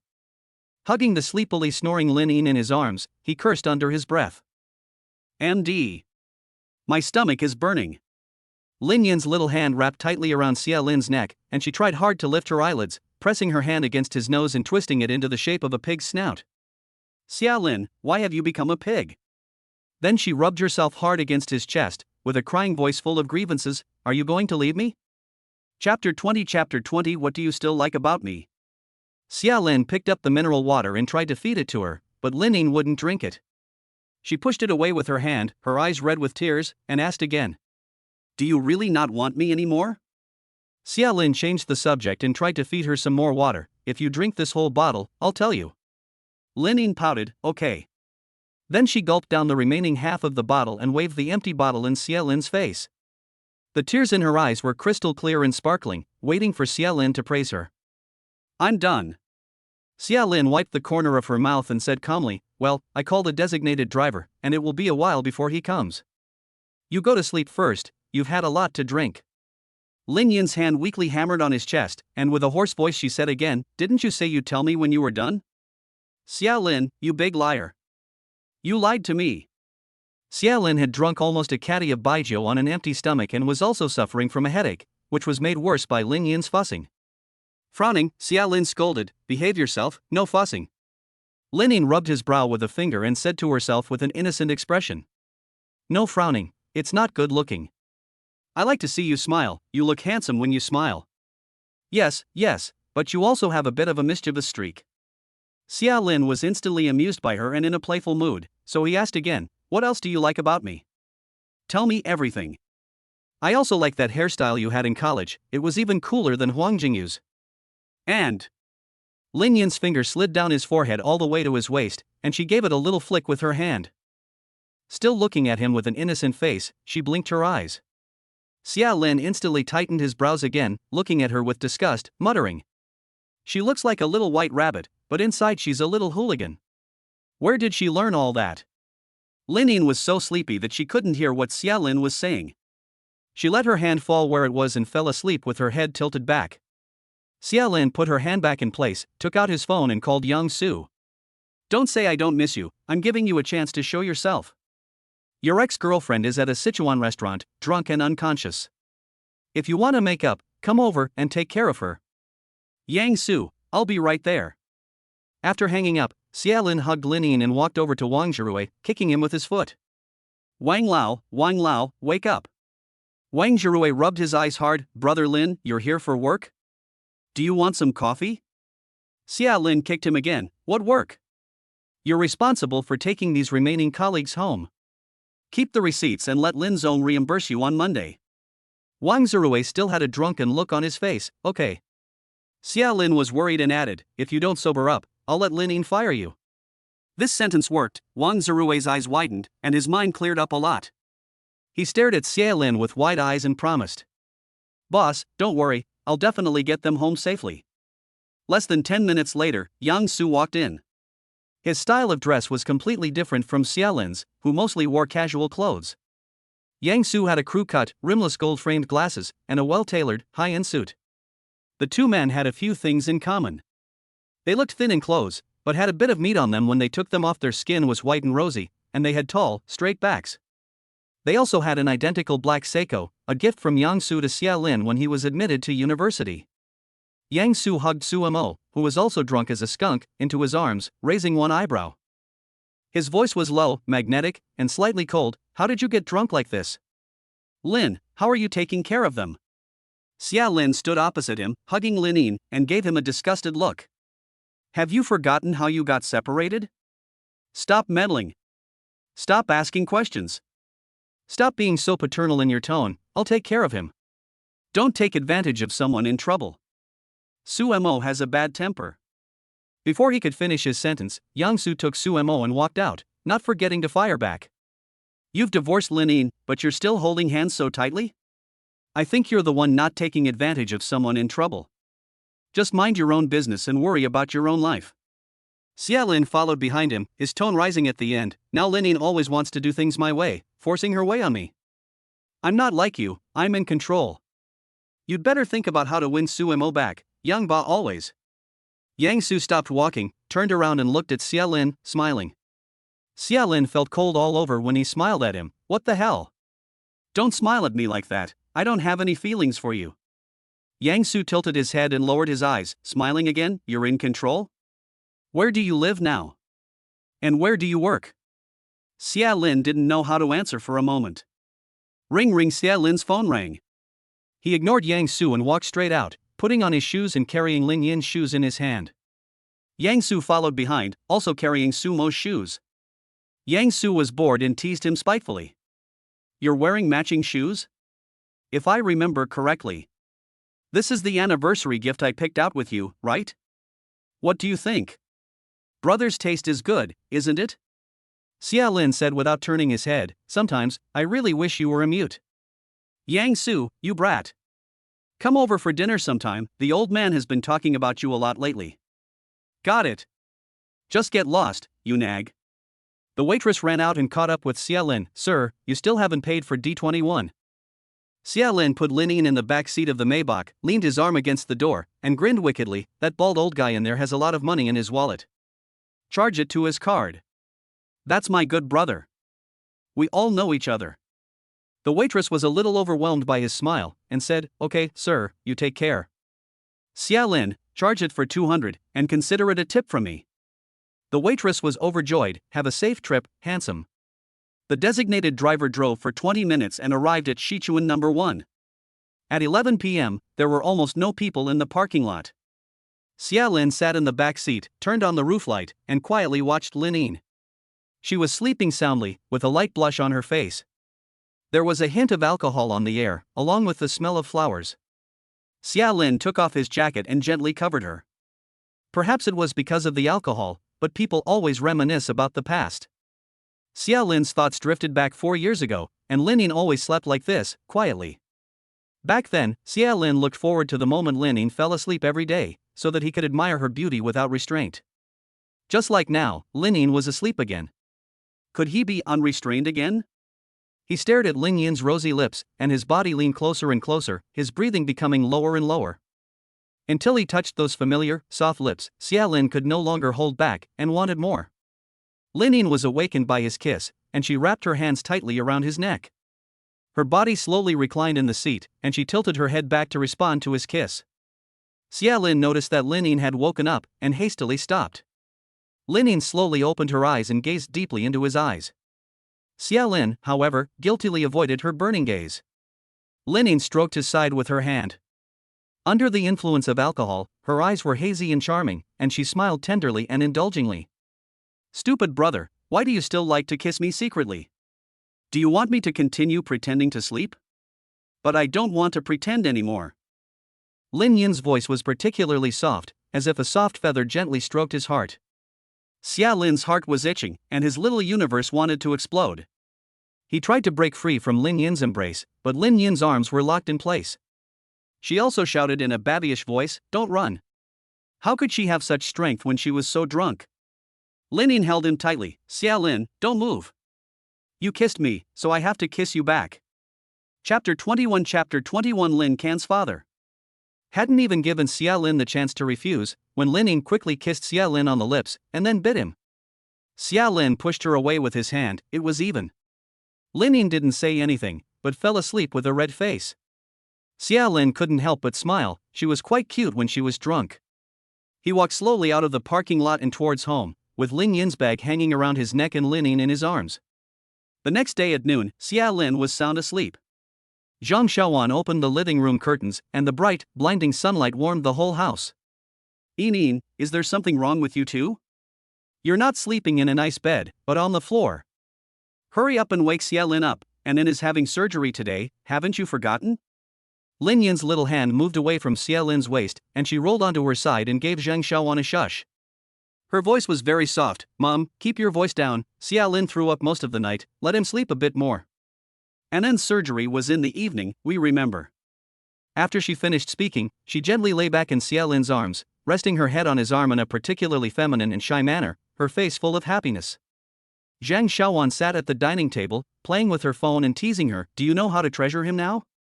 You didn't even take advantage of the great opportunity last night, you're so stupid. You're nothing like your mother." "Lin, I'm not available. Besides, the guy was drunk, it was no good." "Mom, you don't understand, don't worry. There's plenty of time, I'll have plenty of opportunities." "Xia Lin, in his sleep, no? Who says I can't?" At this moment, Lin Guor came stumbling out, riding a soccer ball. She fell over onto Xia Lin, climbed onto him, and started poking his eyes with her hands, shouting, "Xia brother, why are you sleeping without any clothes on?" Lin quickly picked her up and held her down, covering her mouth with her hand. "Lin Guor, if you keep shouting, I'll take you to get your vaccinations today." Lin Guor burst into tears at the thought of the big needles. Xia Lin was completely woken up by their noise. He covered his head and his voice was hoarse. "What are you little brats making all that noise for?" Lin Guor cried and complained as she lay in front of Xia Lin. "Xia Guor, my auntie wants to take me for an injection." Lin was too lazy to deal with this little drama queen, so she lay back in Xia Lin's arms and started to pout as she wrapped her arms around his neck. "Hubby, you're awake? Is your stomach still upset?" Xia Lin shakes his head. "No. Wait a minute, why is Lin in my arms again? Am I not going to sleep with her?" Xia Lin quickly opened his eyes, hugged Lin Guor and hit his back, and then he could clearly see that Lin was wearing clothes. Instantly, his heart was put back in his stomach. Fortunately, I definitely didn't sleep. But why do I feel a little cold?" I look down. Holy cow! Where are my clothes? And where did these underwear come from? Why can't I remember this color? Xia Lin put Lin Guor back in place, pulled the quilt over the important parts, and asked quietly, "Lin, you even took off my pants?" Lin didn't think so, and leaned close to his ear. "I'll help you try on the new pants to see if they fit, and check them out at the same time." "Honey, you're still so awesome." "Fuck, Lin, you have no limits." I signed the contract for you yesterday, and this is how you repay me? Trying to play the workplace rules? Lin put her hands on his shoulders and sent him a secret wink. How about I give myself to you, okay?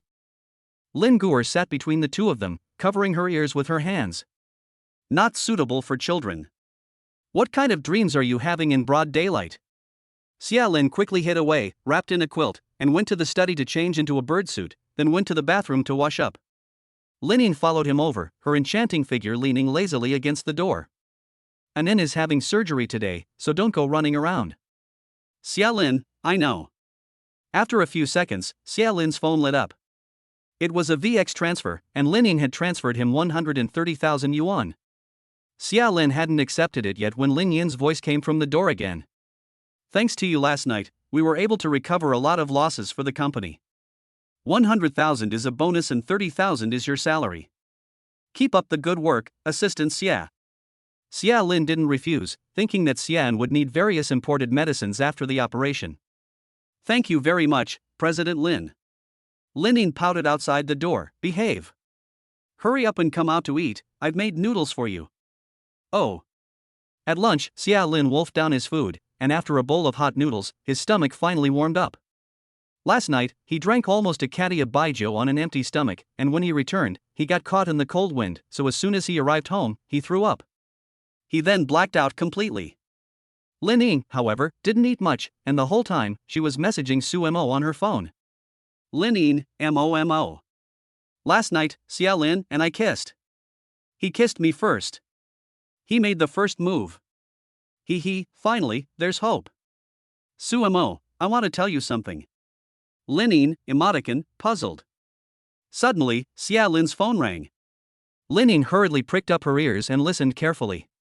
Xia Lin answered the phone and said happily, Brother Lin. It's Saturday, when are you heading home?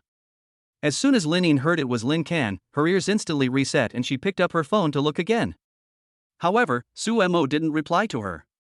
Ha? What's wrong with Mo? On the phone, Lin Can kept his voice very low. Lin Gu, are you alone?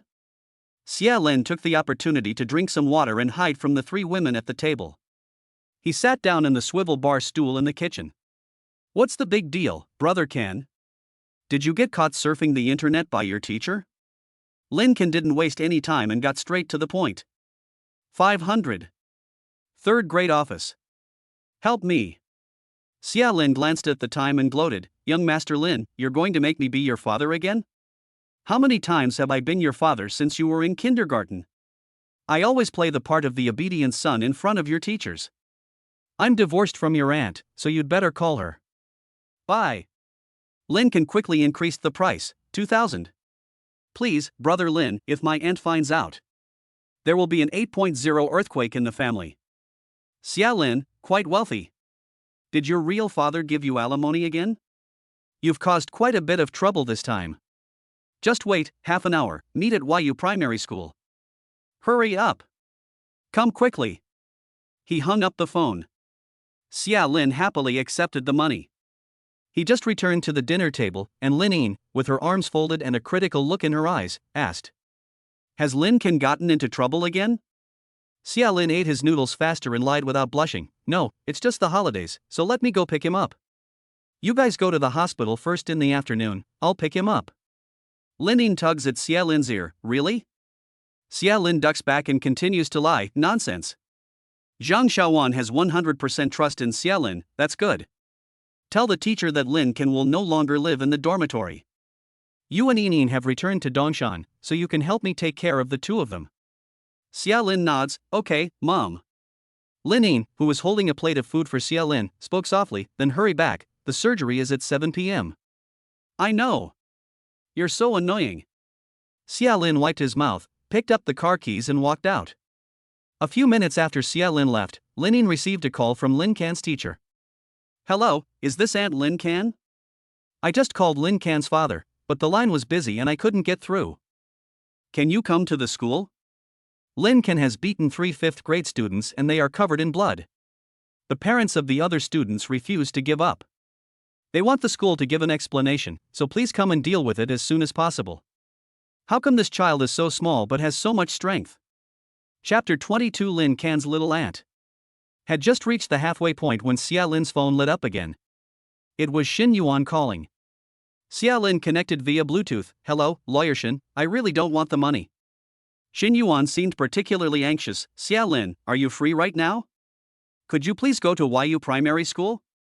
My son has some conflict with a classmate, and the teacher asked me to go to the school immediately. But I have a very important case here, and I have to meet with the client in 10 minutes. I really can't get away, but I'll transfer the payment to you now. Xia Lin, a foreign language school? Could it be that Brother Can has beaten Xin Yuan's son?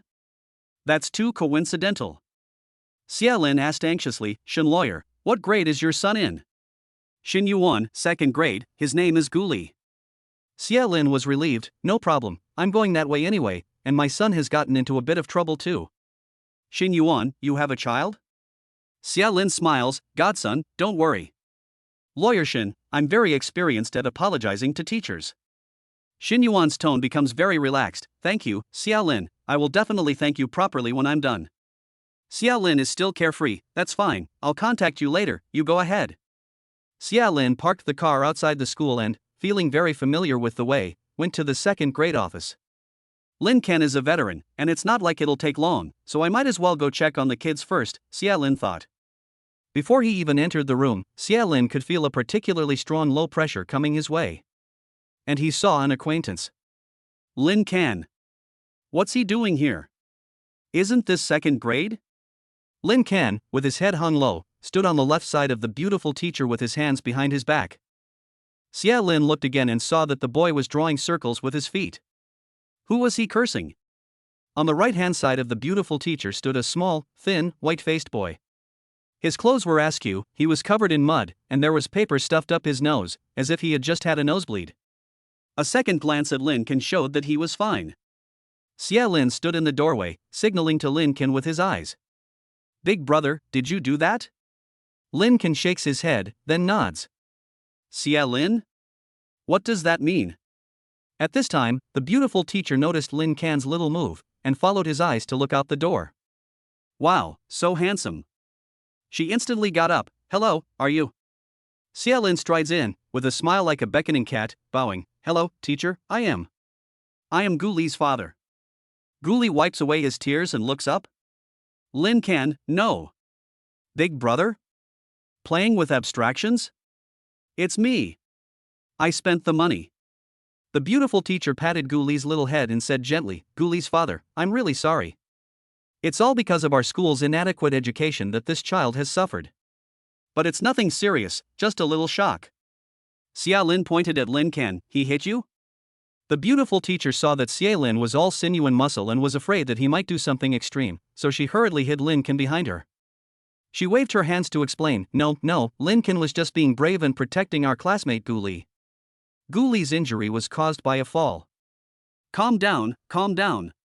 Xia Lin winked at Lin Can, wow, being brave? It's a real-life application. How brave was it? How many did you beat up? The pretty teacher said, it was 3. 3 fifth graders are still being treated in the infirmary, all with bruises and swollen faces. Xia Lin, wow, you've come a long way.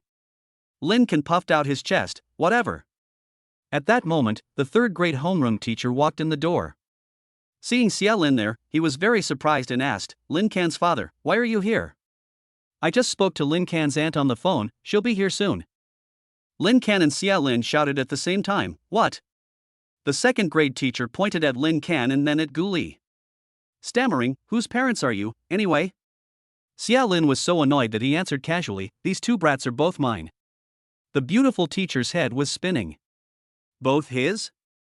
He's been married twice at such a young age? And the kids are this big? Unmarried and pregnant? It seems that good-looking guys are all scum.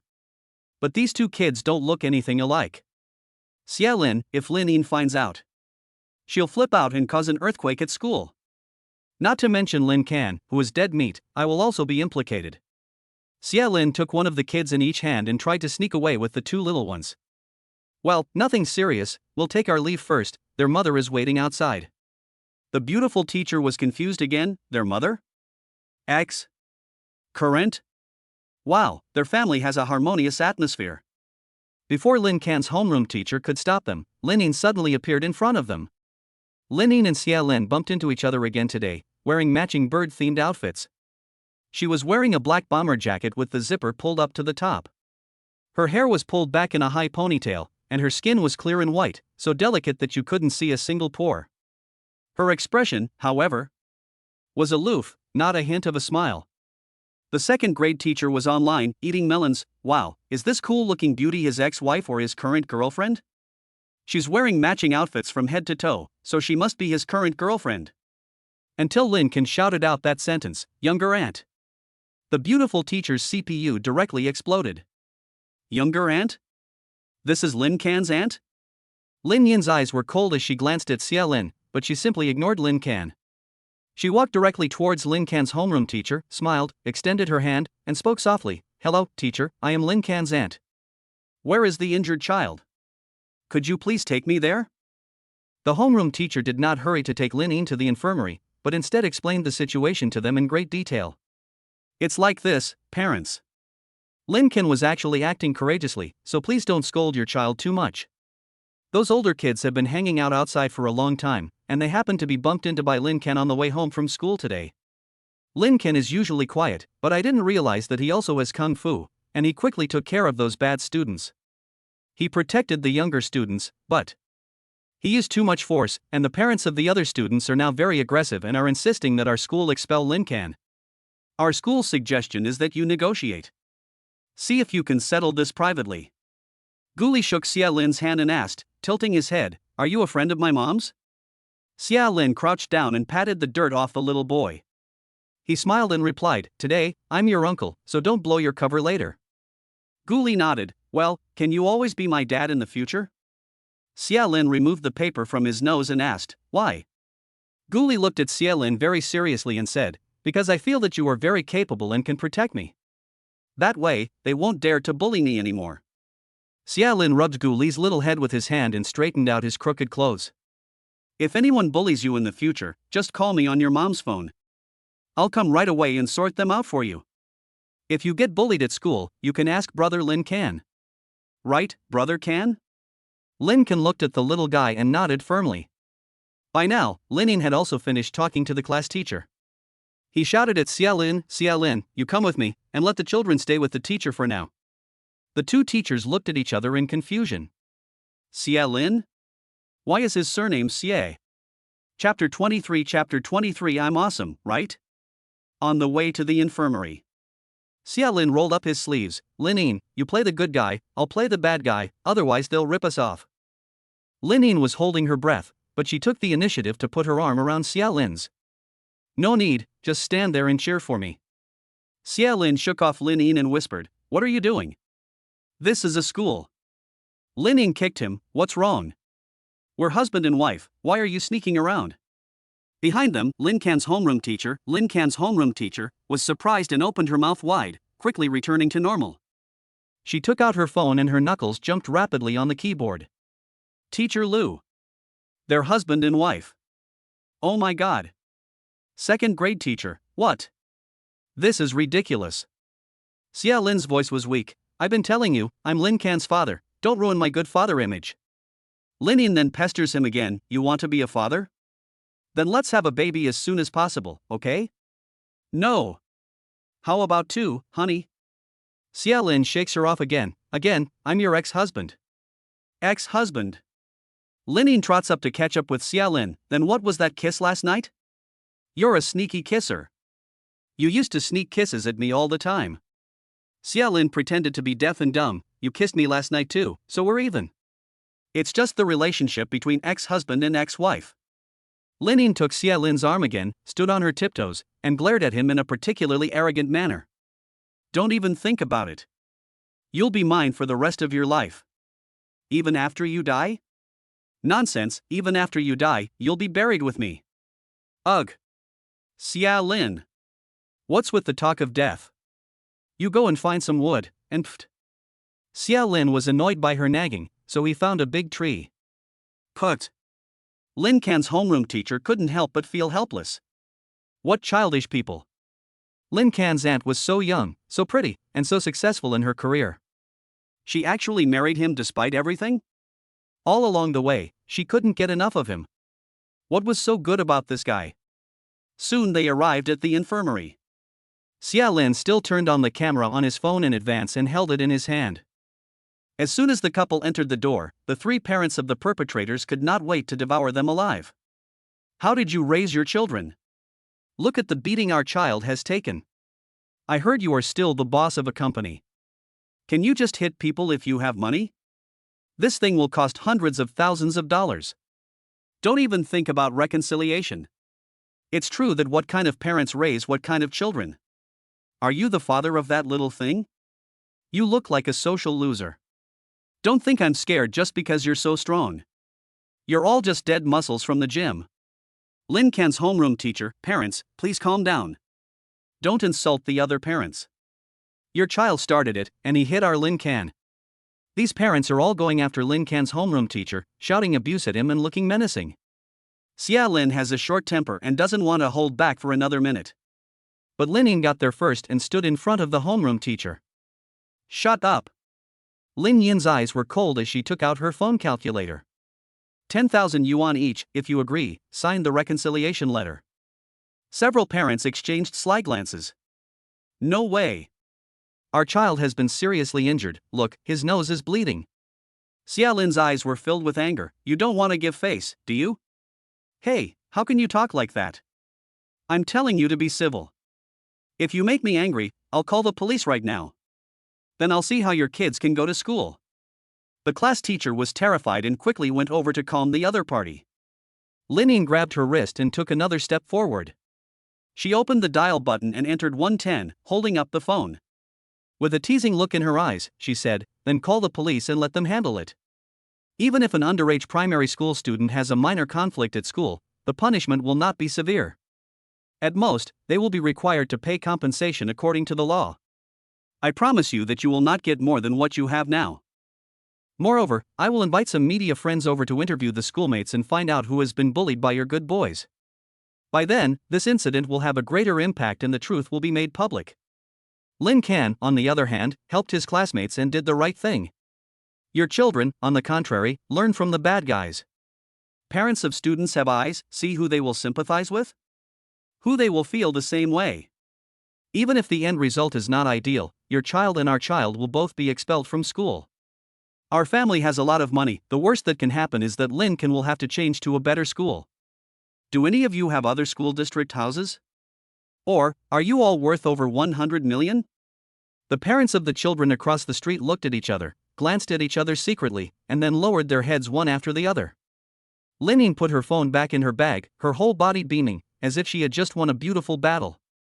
Xia Lin looked at her profile and the corner of his mouth gradually rose. Lin Yin was always so calm and confident, as if nothing could trouble her. Teacher, please print 3 copies of the reconciliation letter I sent you.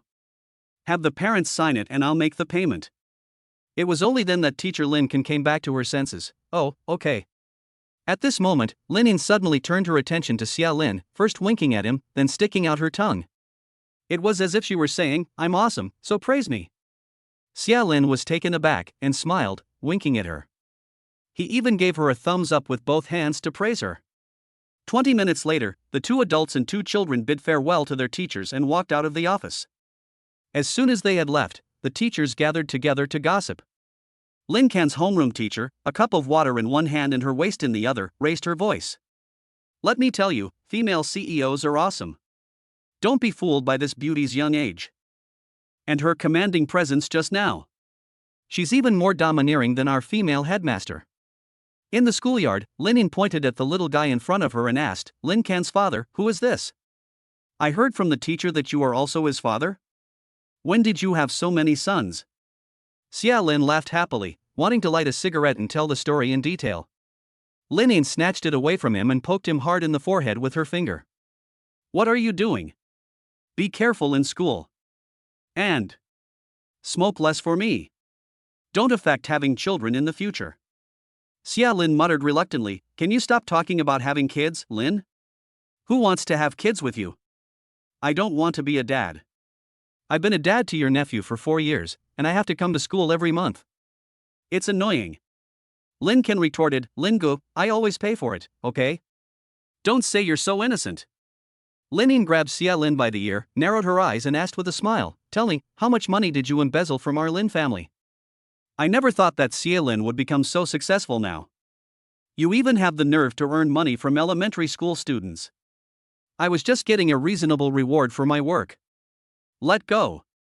No way. I'll go back and tell Mom. Why are you so evil?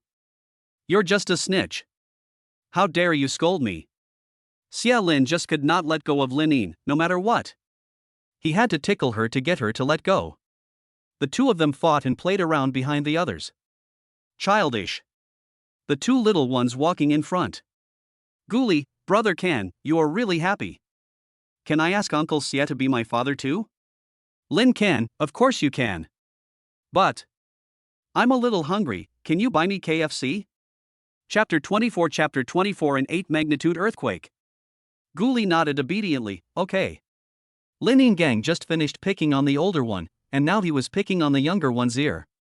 Lin Can, you're just like Xia Lin. You're good at conning people into giving you food and drinks. You still want KFC? Not only did I lose 30,000 for you for nothing today, I also got scolded.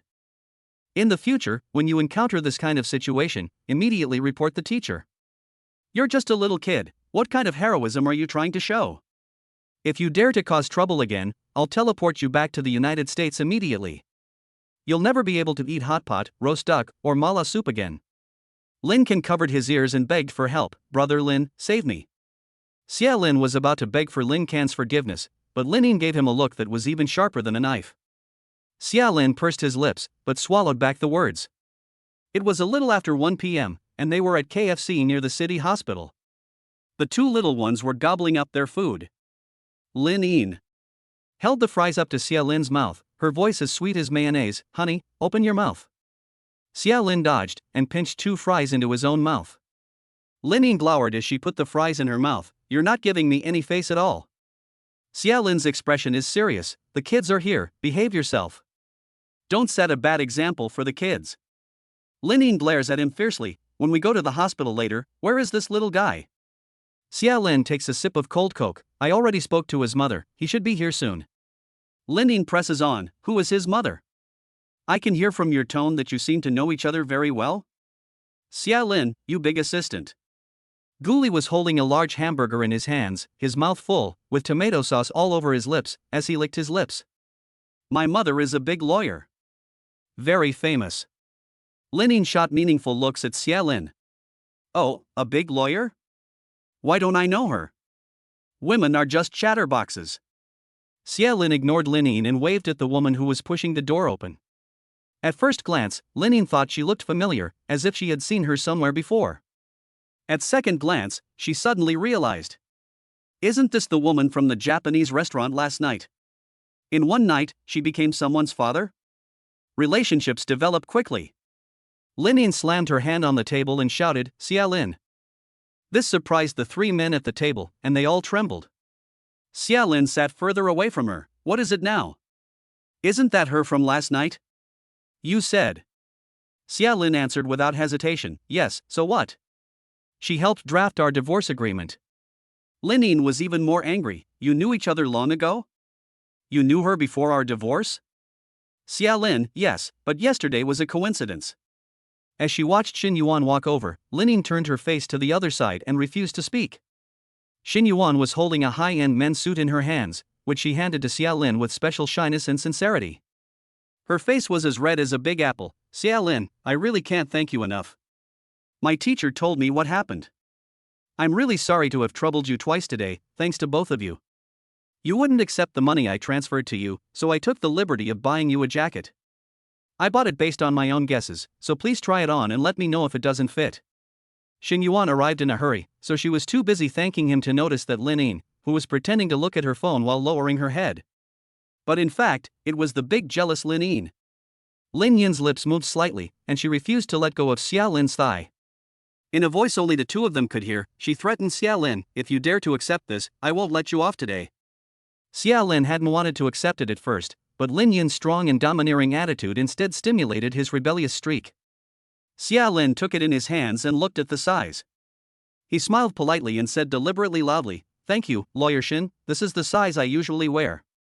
"You are really attentive, you can tell at a glance what size I wear. It will be just right when it gets cold in a few days. It's just that this brand is too expensive, so don't be so polite in the future." I also told Lin Kan that I would take care of Guli more at school, and this time the school also took it very seriously, so this kind of thing shouldn't happen again in the future. Lin couldn't help but poke him in the thigh, as if she wanted to soak into a vinegar jar. "I bought you so many nice clothes. From top to bottom. For all 4 seasons. I even picked out your underwear one by one. And you never even thanked me. Humph. You stupid man. You talk to other women so gently and elegantly. But with me, you're always impatient. You're so mean and sarcastic. Why? Why? Why?" Shin Yuan exchanged a few more simple greetings with Xia Lin, then took Guli away. Before leaving, Guli waved politely. "Bye, brother. Bye, uncle. Bye, pretty sister. Xia Lin, hey, brat. You're quite the talker. You'll grow up to be a little rascal." Lin Kan, having eaten and drunk his fill, poked Lin Yin with his hand, quite fearless. "Auntie, shall we go? It's time to go to the hospital." Xia Lin, however, pretended not to hear, and just kept trying on his new clothes. In fact, he was in so much pain that tears were welling up in his eyes. Lin Yin ignored them both and just walked away. It was like a piercing cold wind, fierce and fierce. The faster she walked, the faster she left the 2 brothers behind. Lin Kan sat in Xia Lin's in-hand Maybach, smelling the exhaust fumes from Lin Yin's Maybach. He ran his hand along his chin and sighed dramatically, "Brother Lin, according to my analysis, my aunt is having an 8.0 earthquake this time, and you are in for a rough time." Xia Lin exhaled a cloud of smoke. "What makes you say that?"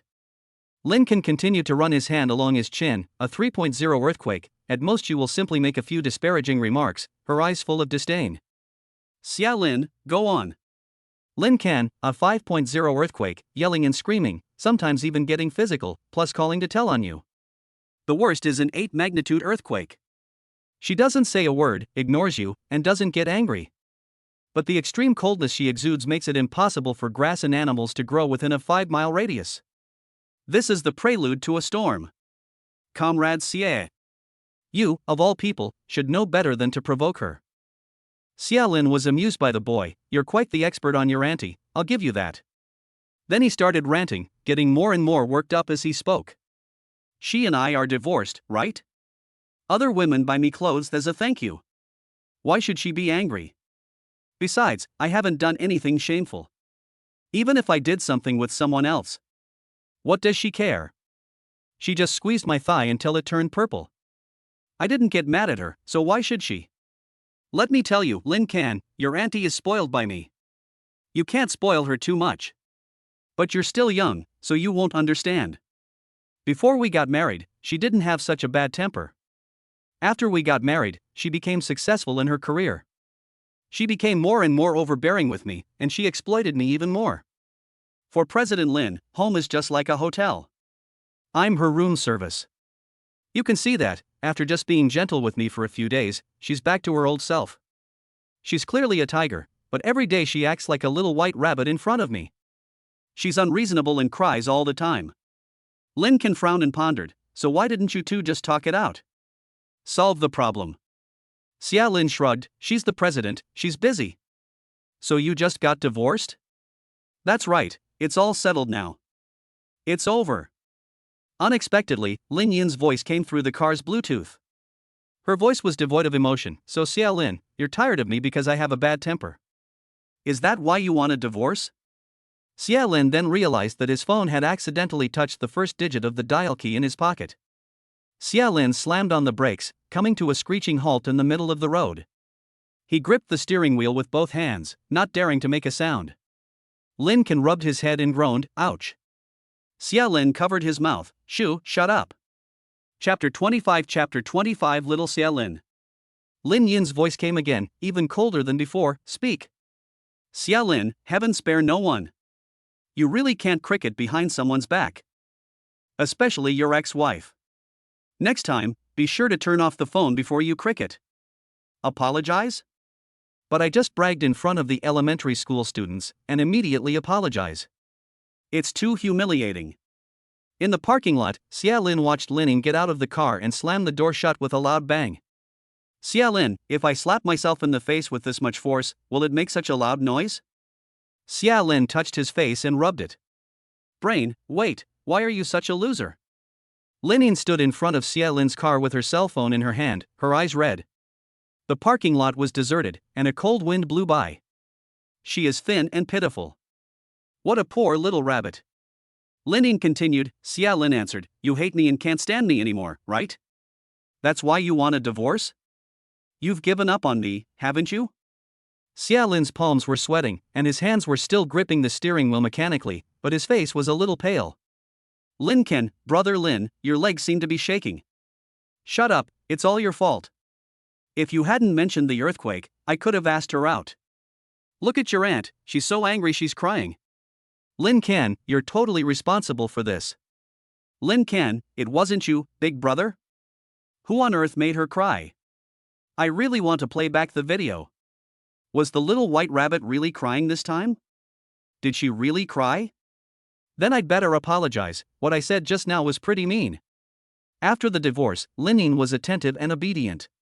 We even kissed. Forget it, don't bully her, just admit defeat. He was about to apologize when, beep beep beep. Lining happened to have a call from Beijing, so she had to hang up on Xia Lin. After a while, Lining walked quickly into the hospital and didn't bother to question Xia Lin again. Lin hurriedly followed Lin Ken in, but missed Lining. When he arrived at the ward, Lining was nowhere to be seen. Lin asked Zhang Xiaowan before learning that Lining had to rush back to deal with an urgent problem at the Lin Group. Holding the phone, Lin paced up and down the corridor for half an hour, struggling with his thoughts, before he took the initiative to call Lining. But Lining seemed to still be angry. What's the matter? Xia Lin's voice was extremely gentle. What's wrong? Do you want me to stay with you? Lin Yin's voice was cold. No, I can handle it. The operation will start soon, so take care of Anan. Xia Lin was attentive again. So, when will you be back, Mr. Lin? I'll drive to pick you up. Lining sat in the first-class waiting room, wiping away her tears. Her face was full of stubbornness, and she shouted, none of your business. Hurry up and put on your new clothes and go on a date with your lawyer sister. Goodbye. Su Mo, sitting next to her, quietly handed her a tissue. He asked carefully, Enin, why are you crying again? Did Xia Lin call to apologize to you? Enin took a big sip of soda. The more she thought about it, the angrier she became. She blocked Xia Lin's phone number and his emails. He's not going to apologize to me. He's so arrogant. Marrying me was a real hardship for him. My mother even spoiled him like her own son. The worst thing was MO. He even said I treated him like room service.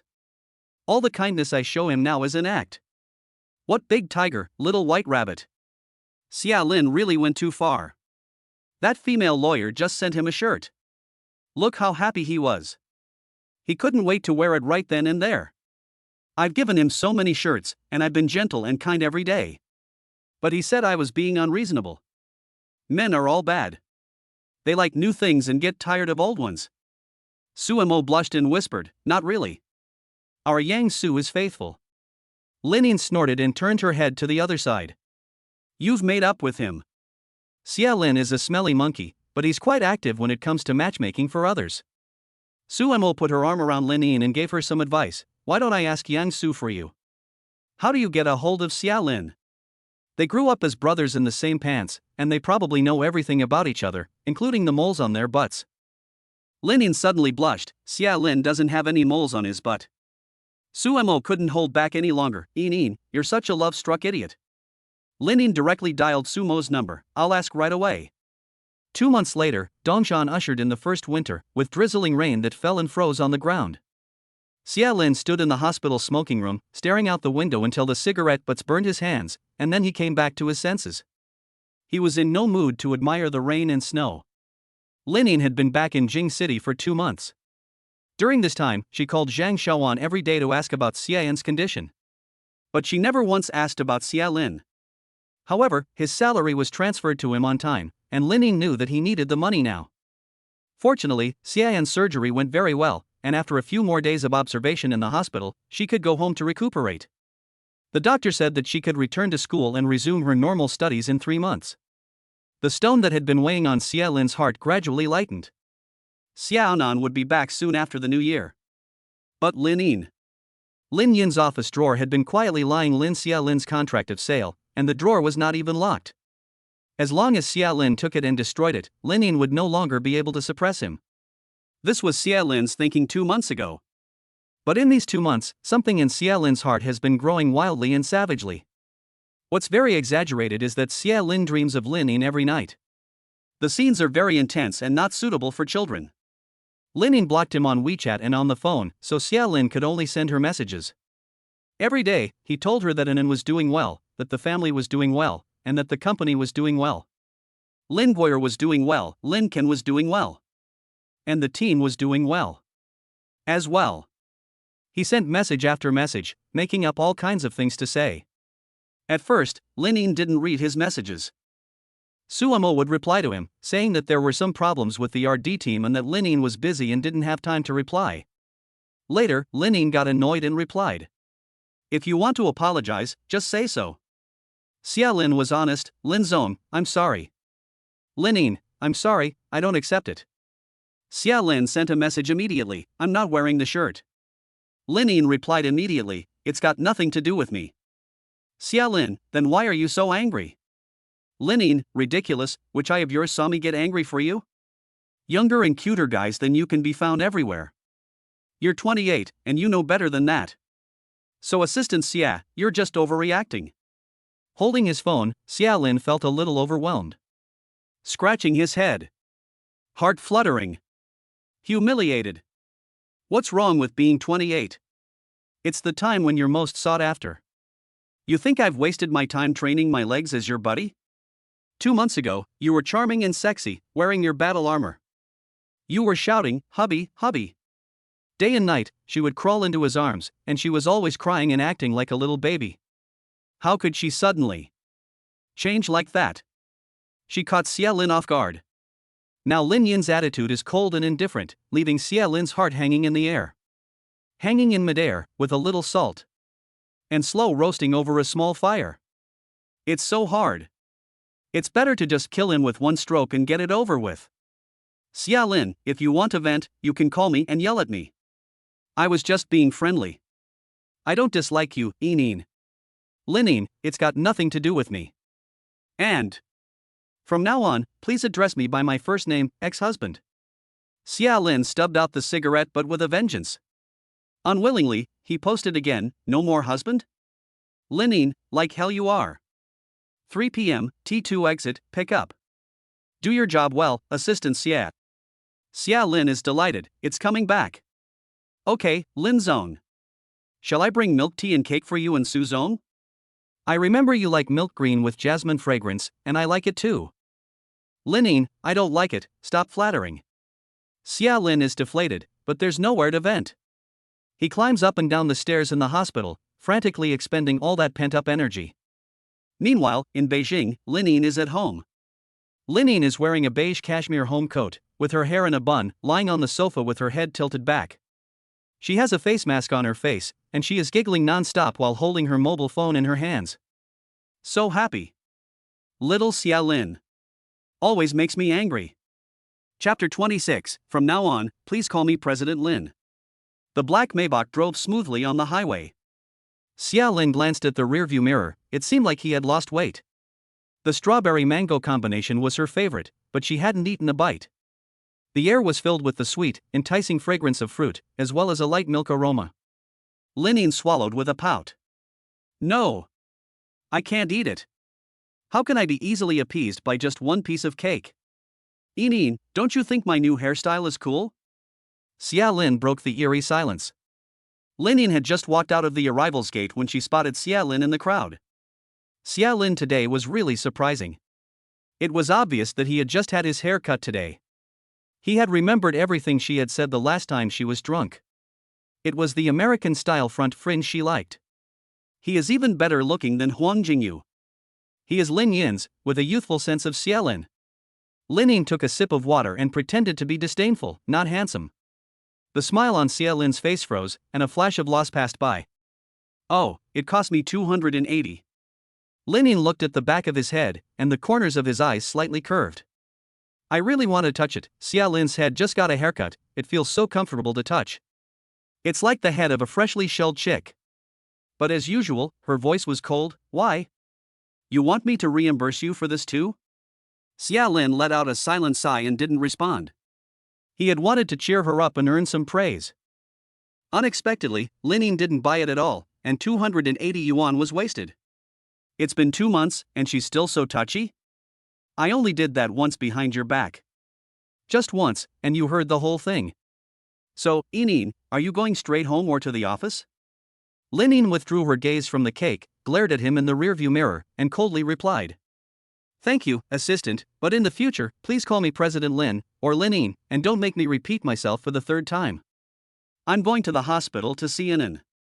Xia Lin drove the car while mumbling to himself, didn't I apologize already? I even bought you a cake as an apology, but you really hold a grudge. Lin patted him on the head and felt for a handful of hair. She hid a smile at the corner of her mouth and replied, What are you talking about? Speak up. Report to the general manager, Lin, that I didn't say anything. Lin picked up the tablet on the side again, got back to work, and then gave Xia Lin a strong dose of medicine. You don't need to drive me to work tomorrow morning. You'll be picking me up at the airport instead. Lu Haoyu has been transferred to be the vice president of Lansheng. Xia Lin frowned. Are you serious? Lin put down her pen, grabbed his ear, and asked in return, What else? Do I sound like I'm joking? Assistant Xie? Lu Haoyu and Su Mo are Lin Yin's right-hand men, and they have been with her since the early days of the Lin's founding, helping her to build her empire. They have the right qualifications and abilities. They are good-looking and tall. In short, they have everything. Such a talented person has been willing to work as a lieutenant under a woman, and it's hard to believe that he doesn't have any thoughts about it. No one would believe it. And Xia Lin even less so. What Xia Lin didn't know was that during the time he was separated from Lin Yin, Lu Haoyu had quickly gotten married. He even got a child in one fell swoop. Xia Lin's eyes instantly grew cold. He was very unhappy. And he cared a lot about the name Lu Haoyu. In places where Lin Yin couldn't see, Lu Haoyu always flirted with him, joking with him, whether on purpose or not. His words and actions all implied that Lin Yin was not worthy of him. That kind of casual, seemingly joking tone really made Xia Lin very unhappy. To be angry is to show that you have a narrow heart. To tolerate it is as disgusting as eating a fly. Later, every time Xia Lin and Lu Haoyu met, they would just stare at each other from afar, and that was it. Their eyes were full of deep-seated malice. Xia Lin had always avoided a direct confrontation with him. After all, he didn't want to make Lin Yin's job difficult. Xia Lin calmed down and asked, Why did he come to Dongshan? Lin Yin had seen Xia Lin's micro-expressions, but pretended not to know. I want to set up a new R&D department at Lansheng. Lu Haoyu is a veteran of the company and has top domestic technology. I don't have the energy to manage this right now, so it's best to hand it over to Lu Haoyu. Then she reassured Xia Lin. At most, after half a year, when the R&D department of Lansheng has matured, Lu Haoyu will still have to return to Lin's headquarters. Xia Lin, you don't have the energy? Do you have other work to do right now? Lin Yin rolled her eyes behind him. Are you really stupid or just pretending to be? Well, yes. What? What does it have to do with you, Assistant Xie? Xia Lin was annoyed and irritated, so he reversed the car into the parking lot and pressed the kill switch. I'll take tomorrow off. You can arrange for someone else. Lin Yin put away her work tablet and spoke calmly. If you don't obey the arrangements of your leader, then you should resign immediately. Don't you particularly want to get rid of me? It's just what you want. Xia Lin, are you avoiding meeting Lu Haoyu? I don't remember any conflicts between you two. Xia Lin sat in the driver's seat without saying a word, but his mind was racing. What was going on? The situation had changed drastically. Was Lin Yin manipulating him? Asking me to leave? She just said that so casually? Then why did she go to such lengths to pretend to be a little white rabbit? This woman is really something. Seeing that Xia Lin was silent, Lin Yin opened the car door and got out, but Xia Lin at the same time. From the other side of the car door, got into the car, grabbed Lin Yin's hand, and pulled her back into the car.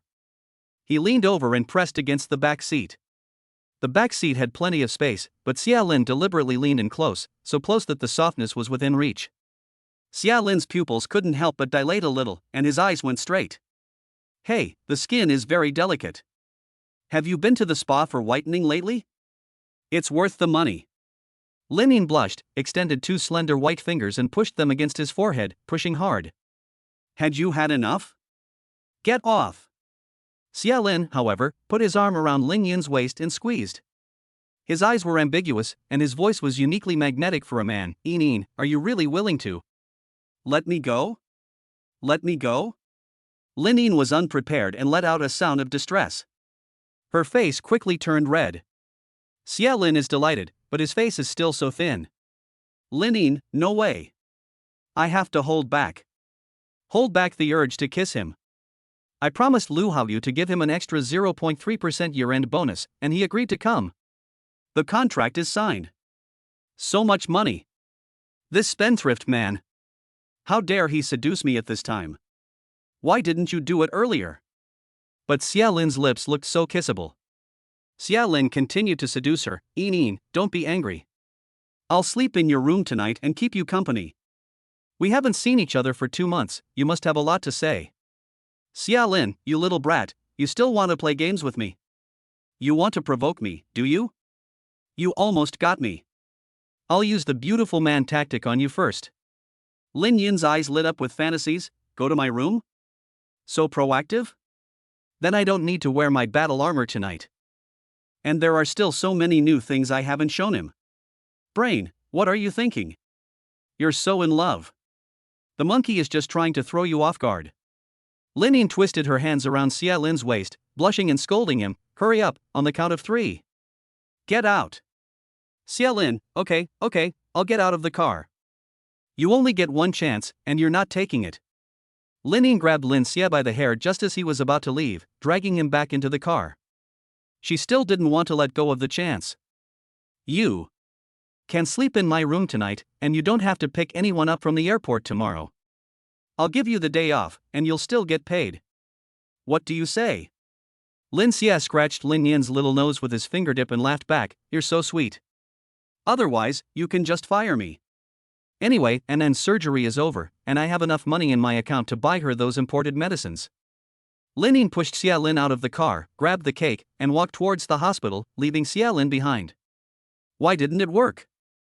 Yang Su said. Xia Lin likes to be abused the most, right? The more he is abused, the more he wants it. It's completely different from what I expected. I haven't been abused much yet, and I've already been broken down by him. Chapter 27. Chapter 27. Is it someone from outside? As soon as the two of them stepped out of the elevator, Xia Lin received an unfamiliar phone call from a local landline. Is this Xia Lin? This is Dongshan Detention Center. Speaking. Xia Anan. What is it? As soon as Lin Yin heard Xia Anan's name, she couldn't help but feel a little nervous, and immediately stopped in her tracks and leaned over to Xia Lin. Xia Lin turned on the speakerphone. It is like this. Xia Anan has requested a family visit. February 10th. You and Ms. Lin Yin are husband and wife, right?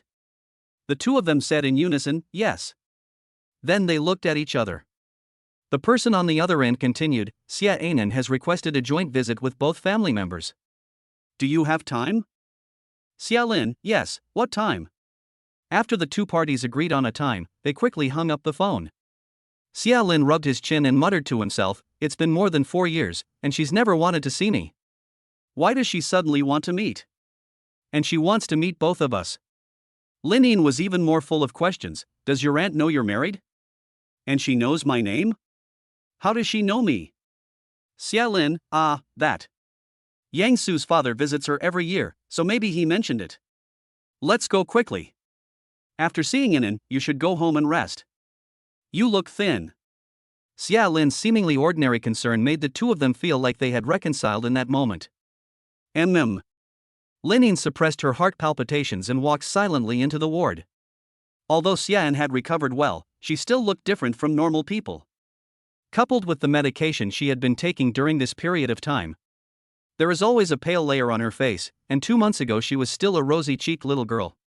Now every time she smiles, it breaks one's heart. This child has had poor health since childhood, and then lost her parents. She grew up under the protection of her brother. The bloom of youth had just begun, but the family suffered a dramatic change. Their beloved grandmother is gone, and their aunt, who had sheltered them from the wind and rain, was sent to prison. The brother and sister are now all alone in the world. Fortunately, the character of these siblings has not been affected by this unexpected event. They are cheerful and generous. Normally, when a family falls into such a state, the gap in living standards is too great, and their character will more or less become sensitive. However, these siblings are popular both at home and outside the home. Since Xian was admitted to the hospital, there have been an endless stream of classmates visiting, and it is said that there are even primary school classmates. Gifts and fruit baskets are piled everywhere, and there is barely enough room in the ward. Zhang Xiaowan had no choice but to share the gifts with the medical staff and other patients. This child has not caused her brother any worry at all. She is incredibly popular and excels at her studies. God has always been a little partial to her. Xia Lin's grandmother, until now, Linin has never dared to mention her in front of him lightly. No matter how busy she is, Linin will always find time to accompany the two siblings on their return to Dongshan. Because they are family. After becoming a real couple, Xia Lin once held her hand tightly and confessed in front of their ancestors and elders that she was the woman he wanted most in his life. Therefore, it is absolutely impossible for Xia Lin to give up on her. She is sure that she can change his mind. Xian scooped some cake onto a spoon and handed it to Linin. "What are you thinking, sister-in-law? Why aren't you eating?" Linin came back to her senses, took the cake, and put it in her mouth. She then smiled. "It's delicious." Xia Lin really remembered that she always adds an extra layer of blueberry sauce in the middle. "Hey, where is Xia Lin?" Linin looked around the hospital room and didn't see him. Xian reminded her, "Sister-in-law, my brother went out to answer the phone. Do you miss him?" Linin gave her a little tap on the head and said with a smile, "Just like your brother, you're a little rascal with no sense of propriety." Xian gave her a little wave with a spoon in her mouth. "Secretive and sneaky, but so cute. Sister-in-law, while you were gone for the past 2 months, my brother sighed and groaned all day long. I've observed carefully that every time you called Auntie Xiaowan, he was in the hospital ward, listening with his ears pricked. As soon as the phone hung up, he went out." Linin was excited. "Really? So do you think your brother is happy when I come back?" Xian couldn't contain his excitement in his eyes. "Yes, my brother was so happy that he climbed the stairs at the hospital for an hour yesterday. We are all happy when you come back. Sister-in-law, don't go back to Beijing City, Dongshan is so good, our family is here." Linin, eating the cake, asked again, "And then, what has your brother been busy with these past 2 months?" "Xian, I'm not really sure. He doesn't come every day. One time, Yang Su's brother came to visit me. I heard them talking. Uncle Yang wanted my brother to do business with Yang Su's brother, but my brother refused." Linin, Yang Su is also in real estate development, so Xia Lin probably doesn't want to get into that business. Xian, "No, sister-in-law, I asked my brother afterwards, and he said he knew that Uncle Yang and the others wanted to help him, but between brothers, it's best not to get involved with interests in money. He didn't want this relationship to change. I also heard him tell Yang Su that we should wait until my aunt gets out before making any plans. At the moment, there's no real dilemma." Lin Yin's brow furrowed. No wonder he gave in so readily, this is the reason.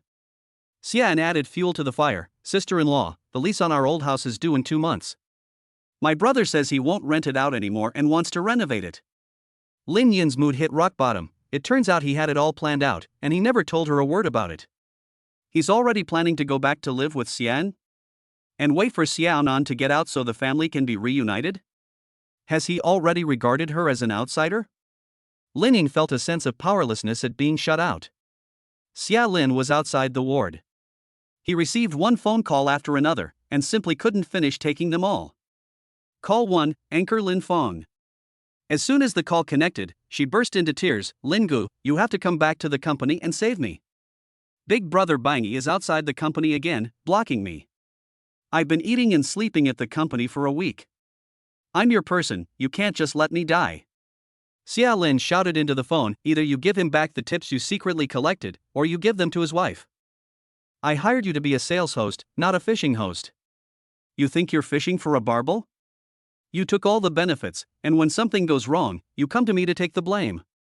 If you can't do the job, you're fired immediately. If you dare to play games with me again, I'm not going to let you get away with it just because you have a contract in my hand. I'll give you 3 days to sort this out. Call 2, Sue, the fat guy. Xia Lin resisted the urge to smoke, and his tone softened slightly. What are you up to, fat guy? Miss me? Sue, the fat guy, brother Lin. I've found another good deal for you, what do you think? Xia Lin was delighted. Tell me what it is first, is it a female client again? Sue, the fat guy slapped his thigh vigorously on the other end of the line. Oh. How did you know? It's a rich woman, probably richer than my sister-in-law. She's paying a lot of money to have a child. Xia Lin was furious when he heard this. It's not a fat woman, are you crazy? Do you have any idea what you're talking about? Su Pang, Lin Gu, where are you going with this? Could I be that kind of person? My sister-in-law would tear me to pieces. It doesn't involve anything you're thinking of, it's just a few trips to the hospital, the whole thing is scientific. Xia Lin was about to refuse when Lin suddenly appeared behind him, standing in front of him with a dewy face. She pinched his chin with her hand, looked at him back and forth, and raised the corner of her lips into a faint smile. Hurry up and ask how much the rich woman is willing to pay. Don't waste such good genes. Chapter 28 You've got some nerve. On the other end of the line, Su Pang recognized Lin Yin's voice and, without saying a word, hung up in shock. Xia Lin couldn't help but laugh and cry. Wherever Lin Yin went, she really left a path of destruction in her wake. Lin Yin was holding back her grievances and walking in front of him. Take me home, I'm tired. Lin Yin didn't say a word the whole way, so Xia Lin just thought she was tired and drove in silence. After returning home, Lin Yin ignored Xia Lin and went straight to her room, slamming the door behind her. Xia Lin then realized that Lin Yin was in a bad mood, when just an hour ago she had been competing with him mentally. After a trip to the hospital, Xiao Baitu's ears were drooping and she looked listless. Zhang Xiaowan sat on the sofa in the living room watching TV, her eyes glued to the boss the whole time, paying no attention to anything else. Xia Lin, however, could not sit still, and his eyes kept glancing at Lin Yin's room, intentionally or unintentionally.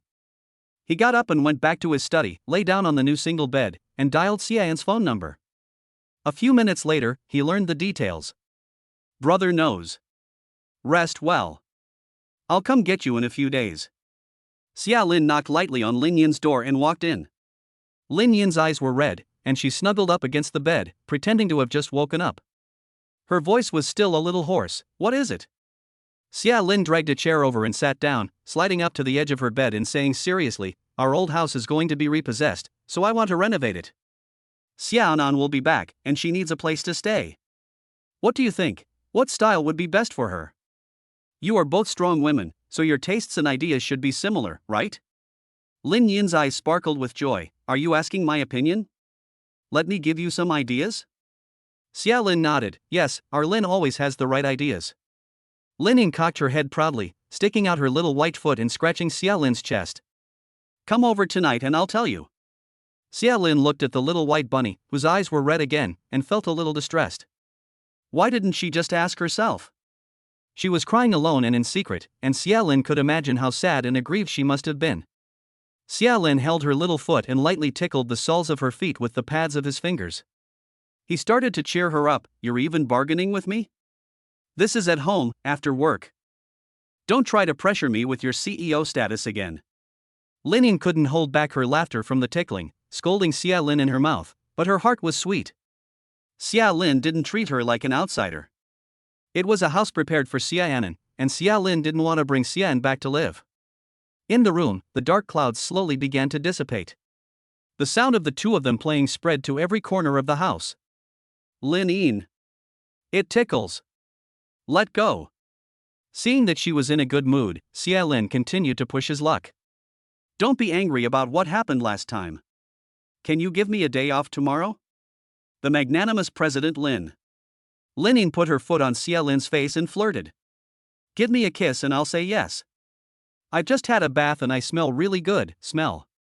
She said this and wiggled her toes. Xia Lin raised his eyebrows and asked, really? Linning put her little foot near his lips, looking sincere. Really? If you kiss me, I'll say yes. You've kissed before, so what are you shy about? Xia Lin pouted and leaned in close to the instep of Lin Yin's foot, then said sternly, "Pft." Lin Yin was prepared, however, and pressed the soles of her feet firmly against Xia Lin's lips, rubbing them together until Xia Lin moved away. She lay back on the bed, hugging the quilt, giggling. Are you stupid? You came so close. Xia Lin leaned over, giggling, and kissed Lin Yin's lips. He propped himself up on either side of her body with his arms, overcome with glee. This is called sharing blessings. Does it smell good? Lin Yin kissed him back and cooed, isn't it delicious? Xia Lin was unconvinced and kissed her again. After a while, it turned into a long French kiss. Lin Yin wrapped her arms around Xia Lin's neck and cooed softly, can you come over tonight and sleep over? The weather forecast said there would be heavy rain tonight. Thunder and lightning, I'm scared.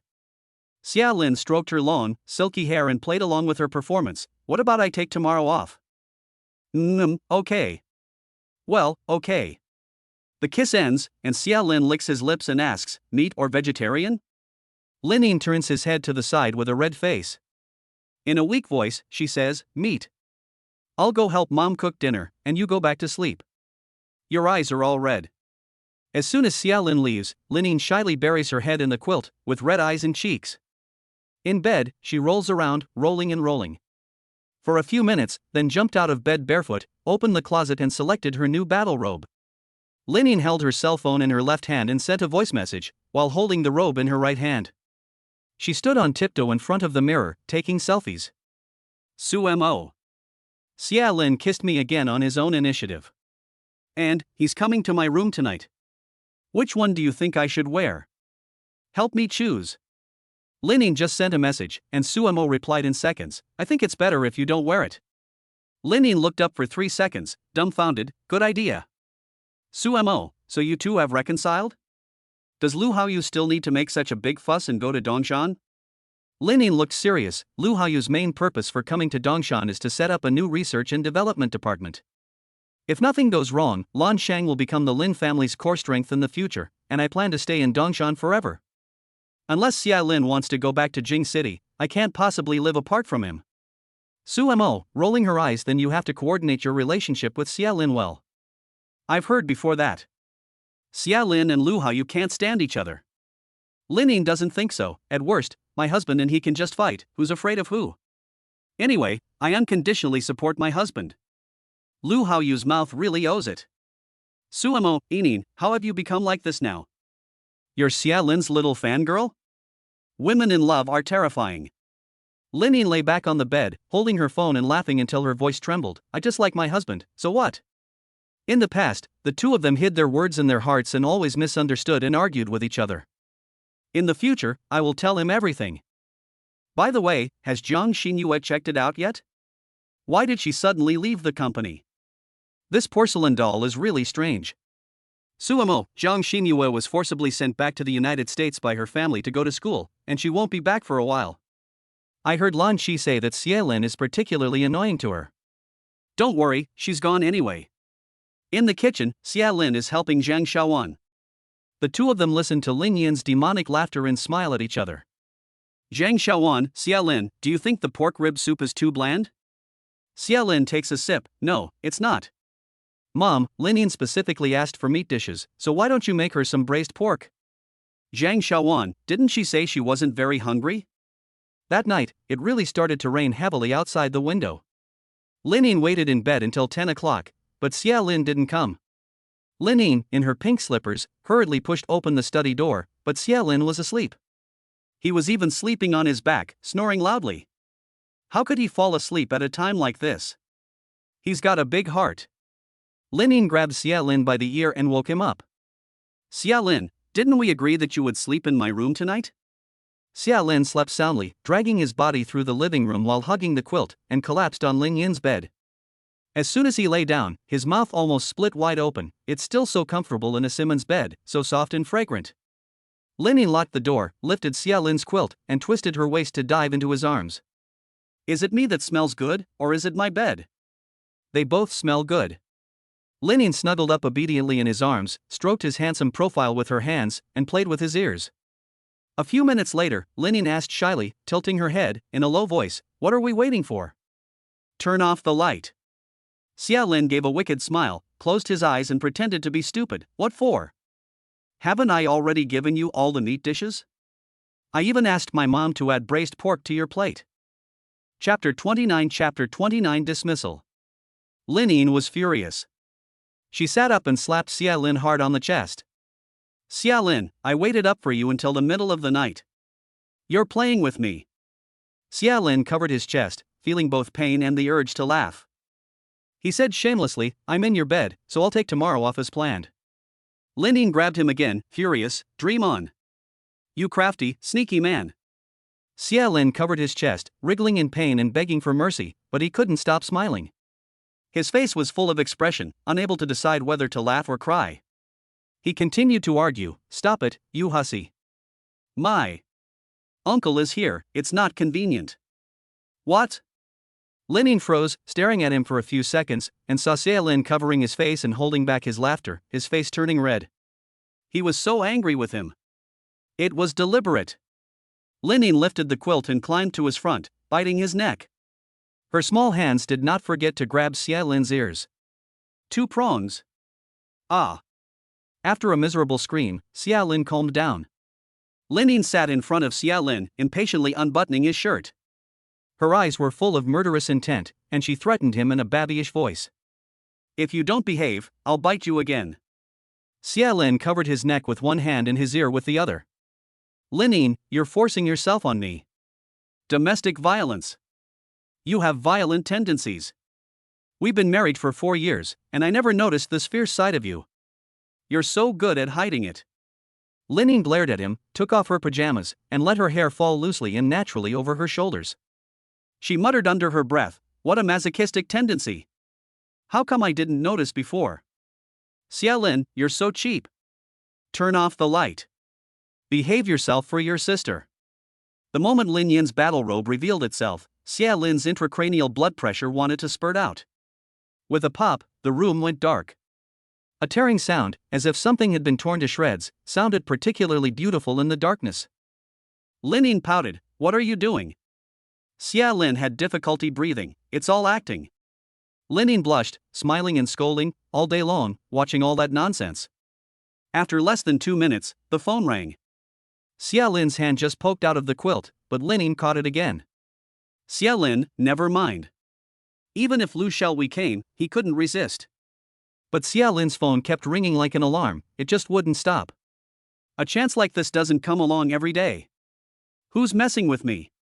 Do they want to die?" Linian snapped, pushing Xia Lin away.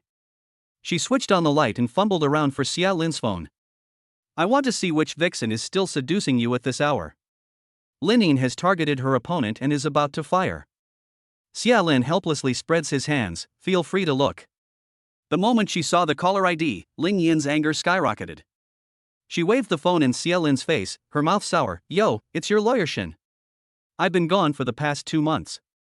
Looks like your relationship has improved by leaps and bounds, huh? It's so late, and you're still thinking about calling? Do you say goodnight to each other at this time every day? Pick up, your lawyer's sister is going crazy, making one phone call after another." Xia Lin didn't offer any explanation and switched on the speakerphone. Linian pulled the quilt over her and snuggled up on the other side of the bed. She snorted, "Huh, what good cooperation." Xin Yuan's voice was very anxious. "Hello Xia Lin, I'm sorry to bother you so late, I really have no choice, so I thought of you." "Xia Lin, lawyer Xin, take your time and say what you need to say. I will definitely help you where I can." "Ah." Linian's hand squeezed Xia Lin's thigh firmly, but her expression was very charming, even with a hint of tenderness. "Xia Lin, speak nicely." What?" But Xin Yuan didn't seem to notice any of this. "Xin Yuan, it's like this, my flight was delayed for 6 hours, and I'm still at Gangchuan Airport. I won't be able to make it back tonight. But Guli is home alone. It's storming outside, with lightning and thunder. I'm afraid the child will be scared alone, so could you please look after him for me? I'm really sorry, Xia Lin. My parents are both away, and I don't have any relatives in Dongshan City. Is that okay? I can compensate you double." On the phone, Xin Yuan's tone was almost begging, and Xia Lin could tell that she was trying hard to control her emotions. Xia Lin thought again about the skinny, little, 9-year-old boy in such a terrible weather. He was huddled in a dark corner. Even if he was scared to tears, there was no one to call for help. He could only cry and yell his mother's name in the empty room. This night was a nightmare for Gu Li. Xia Lin immediately agreed. Okay, no problem, just send me your home address, I'll be right there. Xin Yuan's voice trembled. Thank you, thank you. After Xia Lin hung up the phone, he realized that Lin Yin's face was very bad, with a pretty face frozen in anger, glaring at him. It was as if he had done something extremely evil and wrong. Xia Lin was about to coax her, but Lin Yin took all the quilts off him and lay down with her back to him. At this time, Xia Lin's phone lit up, and when he opened it, "Hey, there's a surprise." Xia Lin hurriedly told Lin Yin, Xin Yuan is in the same community as us, their family is in District A, very close. I'll go pick up the child and be right back. This time, Lin Yin simply lifted the quilt over her head, wrapping herself from head to toe, and completely ignoring Xia Lin. Xia Lin poked her with his finger and tentatively asked, "If you're not at ease, let's go together?" Lin Yin was very indifferent. "Get out of here, go wherever you want." Xia Lin thought to himself, "Hurry up and come back, there'll be plenty of time to appease Lin Yin when I get back." He grabbed his umbrella and car keys and ran out of the house. Who knew that this little guy, Gu Li, had solid knowledge from school? Even though he had been scared out of his wits, he still didn't dare open the door to Xia Lin. Xia Lin tried everything he could think of, but he just wouldn't budge. Finally, after a lot of trouble, he managed to contact Xin Yuan, and it took nearly an hour and a half. It wasn't until the early morning that Xia Lin brought the little guy home. After returning home, he took the little one straight to Lin Can's room. Xia Lin was exhausted and sleepy after tossing and turning for most of the night, and had wanted to take a nap on the sofa in the living room, but fell asleep accidentally. When he woke up the next day, it was already past 10 o'clock. There was no one at home, everyone had gone to work or school. He was even still covered in a quilt. Hadn't the quilt been in Lin Yin's room yesterday? Did she put it on him? Did that mean she wasn't angry anymore? Why has Lin Yin's temper suddenly become so good? Ringing. Wang Zhirui is calling. "Lin Gu, why haven't you come to work yet?" Xia Lin is lying lazily on the sofa, crossing his legs, and carelessly says, "Lin Zong gave me the day off." Wang Zhirui, "No way, Lin Gu, did you hear that wrong?"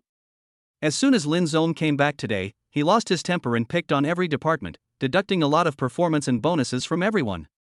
Xia Lin, "Oh, what does that have to do with me?" Wang Zhirui, "You're in even worse shape, Lin. Lin Yin told Lan Qi to tell you that if you don't come to work before 11 o'clock today, you'll be fired. She'll immediately hire a new assistant and driver." Xia Lin then realized that he had more than 20 missed calls on his phone, all from Lan Qi. Lin Yin was just blowing hot air, she wouldn't really be so cruel to him. Women get angry, but no matter how harsh their words are, they're just angry words that will soon blow over. Xia Lin, "Oh, no way." Wang Zhirui, in a low voice, "Why not? Lan Qi is already going through the resumes, and I heard her say that Lin Zong has also made some demands. Less than 28 years old, at least 186 centimeters tall, good image and temperament, at least a postgraduate degree, never married, and a monthly salary of 100,000 yuan. The most important requirement seems to be 100% obedience to Lin's arrangements. 100,000 yuan a month, brother Lin, what kind of person would deserve such treatment?"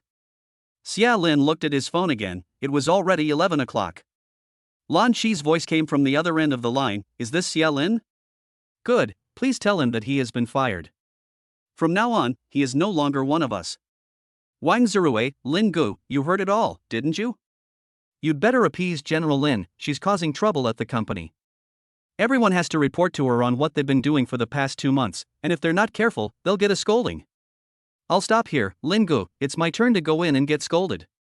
Chapter 30. Is my tear duct broken? On the other end of the phone, Xia Lin rubbed his eyes. "I've been fired? Lin Yin really fired me? Last night, we were acting out Romeo and Juliet, and she was the female protagonist. And she fired me right away? Even a master of face changing couldn't be that fast, could they?" Xia Lin stood on the balcony and dialed Lin Yin's phone number. But Lin Yin had blocked his number again. Xia Lin dialed her landline directly, his tone impatient. "What do you mean?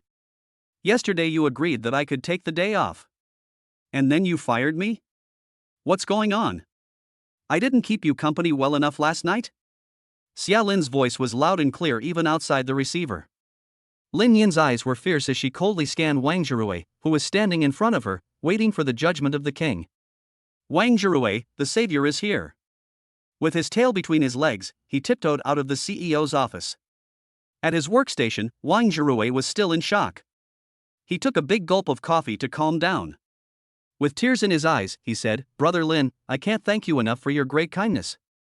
CEO's office. Lin Yin snorted, without saying anything.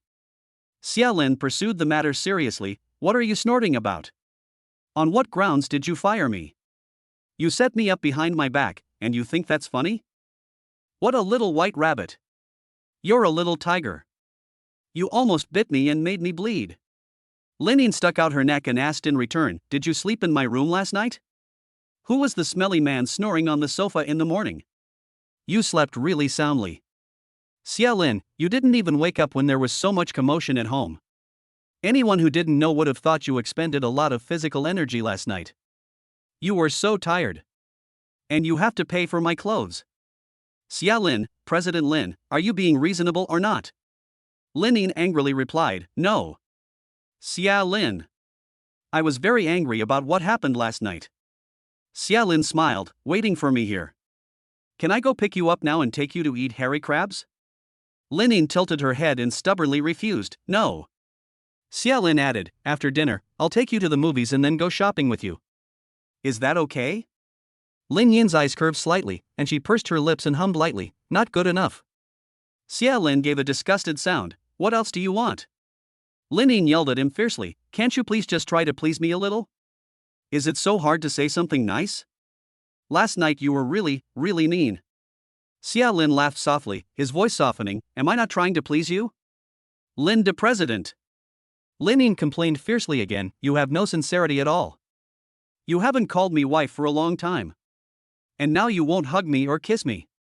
Didn't you say you have a physical attraction to me?" Xia Lin's smile grew even wider, and there was also a little more affection in his voice. "How can I call you wife when we're divorced?" Lin Yin pouted and retorted, "Then how come I can call you my husband? You're obviously just making excuses. You're such a man. You're just a cunning, scheming man." Xia Lin teased her with a light laugh, "Then why don't you call me now and let me hear?" Lin Yin didn't realize that she had been acting like a child. Whenever she talked to Xia Lin, she would unconsciously switch to a baby voice. She couldn't wait to jump into Xia Lin's arms the next second and ask for a kiss. Over the past 4 years, Xia Lin has indeed spoiled her a lot. Lin Yin is also used to Xia Lin's spoiling, and suddenly pulling away, Lin Yin's heart also feels empty. It's like when a person is alive, and suddenly there is no oxygen. Lin Yin tilted her head again to refuse, her voice soft and pliable. "No. You have a cold, smelly face every day. Why should I call you my husband? Go ahead and dream your beautiful dreams. In the past, you would make me bread every morning in different ways. I've almost forgotten what they taste like now. You never forgot to kiss me goodbye and hello. You would always hold me in your arms and sleep with me at night.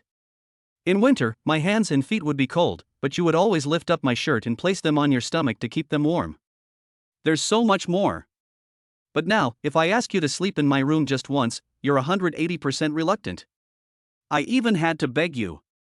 Even in a situation like last night, you could still be heartless and leave me behind, slamming the door behind you. You didn't come back in all night. Am I not allowed to be angry? Shouldn't I be angry? You just snap your fingers and coax me, and I'm supposed to wag my tail and make up with you? Xia Lin, you're really bullying me. Am I your bed-warming concubine? Pa! No way would I call you husband." Lin Yin's whiny complaint brought Xia Lin's thoughts back to the past, to every day they spent together, every detail, and Xia Lin had never forgotten any of it. Obviously, Lin Yin only remembered the good times.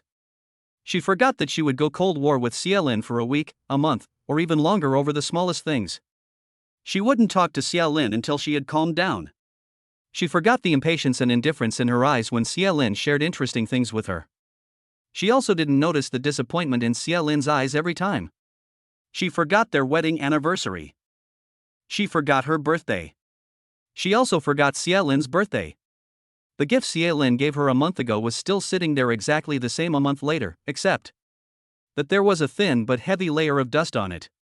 Even when she went back to Dongshan for the new year, she would rush through a meal in her busy schedule and then fly abroad again. Every time, Xia Lin would be especially filial and accompany Zhang Xiaowan to watch the Spring Festival Gala, entertaining the group of brats. He watched it from the first day to the 7th, enduring year after year. New Year's Eve is supposed to be a time for friends to gather, but everyone had someone to hold on to, while Xia Lin was all alone. If anyone asked about Lin Yin, Xia Lin always smiles proudly. My wife is a beautiful and wealthy CEO, so it's normal for her to be busy. Behind the forced smile, is it sadness or self-comfort? Later, Xia Lin no longer had any expectations, nor did he have any desire to be taken seriously. The cigarette butt burned his hand again, so Xia Lin gently stepped on it to extinguish it. His eyes were dark and uncertain, and after a long silence, he whispered. Lin Yin, in the past, we were husband and wife, so it was only right that I do anything for you. But now we're divorced. Lin Yin's breathing stopped, her body went rigid, and a bucket of cold water was poured from head to toe, which sobered her up considerably. What was that saying? It's so cold, my heart is soaring? It wasn't until this moment that she regained her senses. Was she crazy? Why mention the past? And she was stupid enough to compare the past to the present. Did she want to die an even more embarrassing death? To personally flog her own corpse? And Lin Yin, what reason do you have to fight with him now? What position do you have to make him comfort you? To Xia Lin, she is now just his ex-wife. That's all. Even if there was no call from Xin Yuan last night, Xia Lin would just think it was a one-night stand. He was reluctant to go to his room in the first place, and was dragged there by force. I was still deluding myself that Xia Lin would coax me like he used to, tenderly and thoughtfully. On impulse, I lost my temper with him again, not to mention threatening to fire him. I forced him to stay by hook or by crook. Now I'm firing him for no reason. Will what I did seem like a joke to Xia Lin? Just now, he took the initiative to give me face. But I want to climb even higher. What should I do? I finally managed to win him back a little, but then I destroyed it all by my own hand and sent him back to square one. Will Xia Lin hate me even more? Hate me? And in his heart, he'll still be cursing me for being unreasonable. Lin Yin became more and more anxious, and her eyes reddened again.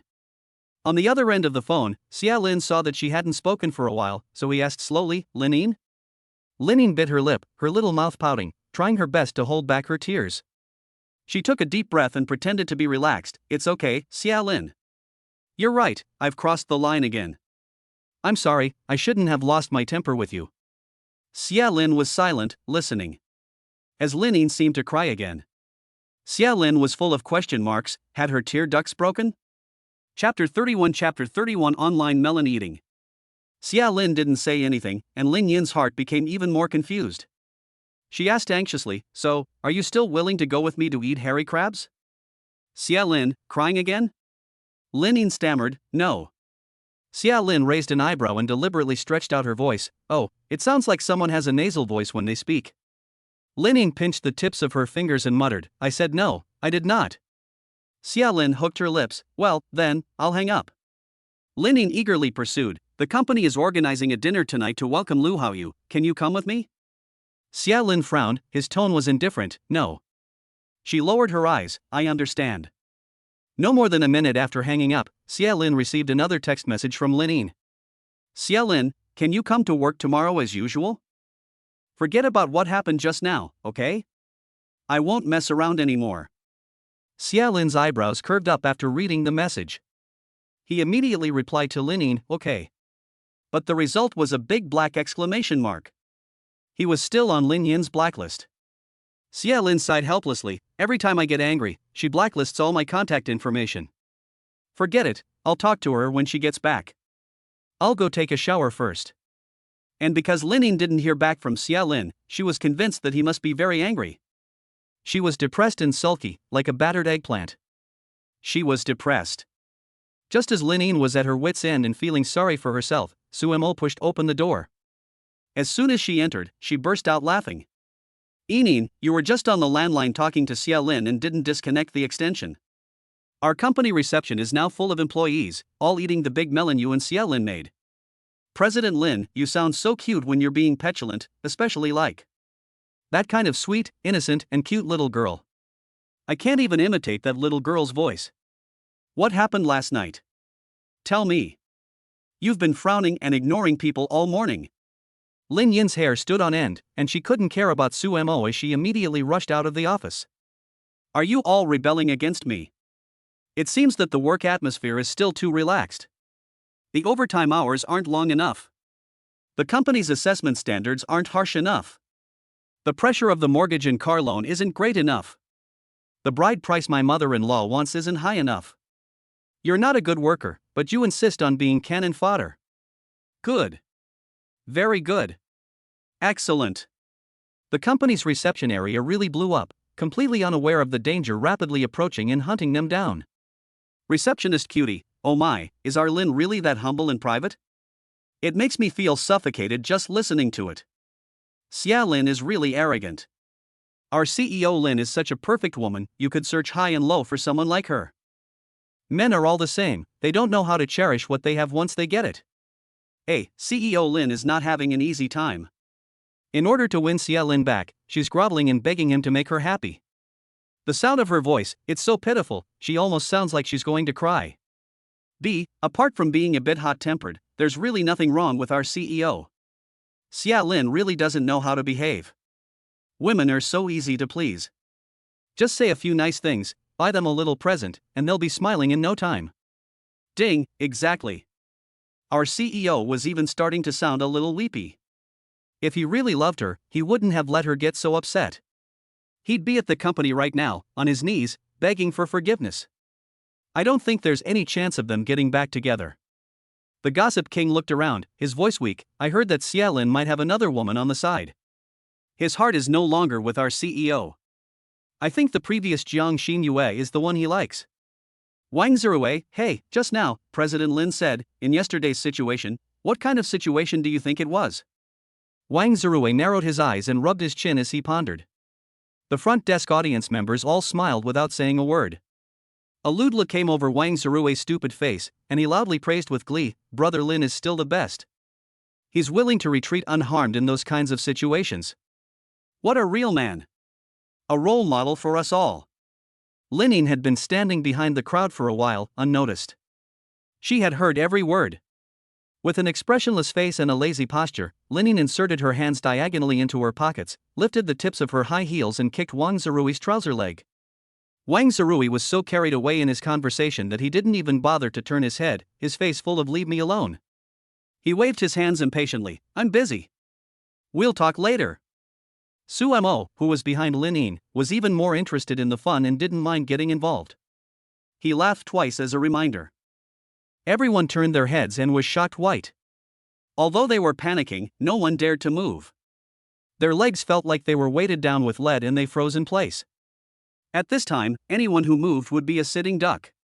Chun Chun was looking for death. Wang Zirui was more afraid than anyone else. The murderous intent gathering in Lin Yin's eyes was intense and eerie. It scared Wang Zirui so much that he shivered. Lin Yin took 2 steps closer, his voice like a bomb going off. It had obviously increased 8 decibels. Raging and snarling, he said, Wang Zirui. Say what you just said again, louder. Are you really a man? A role model for us? You're just a lousy draftsman. What are you pretending to be a cultured person for? In the company, you and Xia Lin are best friends, right? Now that he's been fired, you're good friends. You must be loyal to each other.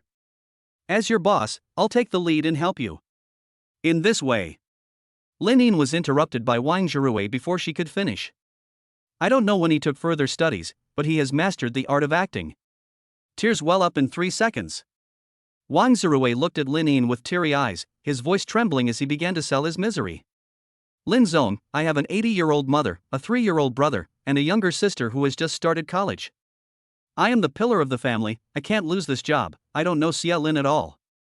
Lin Yin glanced at him sideways, not at all moved by him. A chill swept across her face. This month's performance bonus will be deducted in full, next month's performance will be deducted in full, and at the end of the year. Wang Zirui's mind quickly turned, and he begged for mercy with a sad face. Lin Yin, Lin and I are really good. He is upright and kind, selfless and great. You are a good-looking man and a beautiful woman, a perfect match. I was wrong, please forgive me this time. Lin Yin's face did not change, and the corner of her mouth slightly curled up, and she coldly and angrily said, "All of you will have your bonuses for this month deducted. You will all stay behind to work overtime at the company tonight for dinner. No overtime pay. If you dare to eavesdrop on my phone calls again, don't blame me for having no mercy. Announce this, morning tea time is cancelled from now on."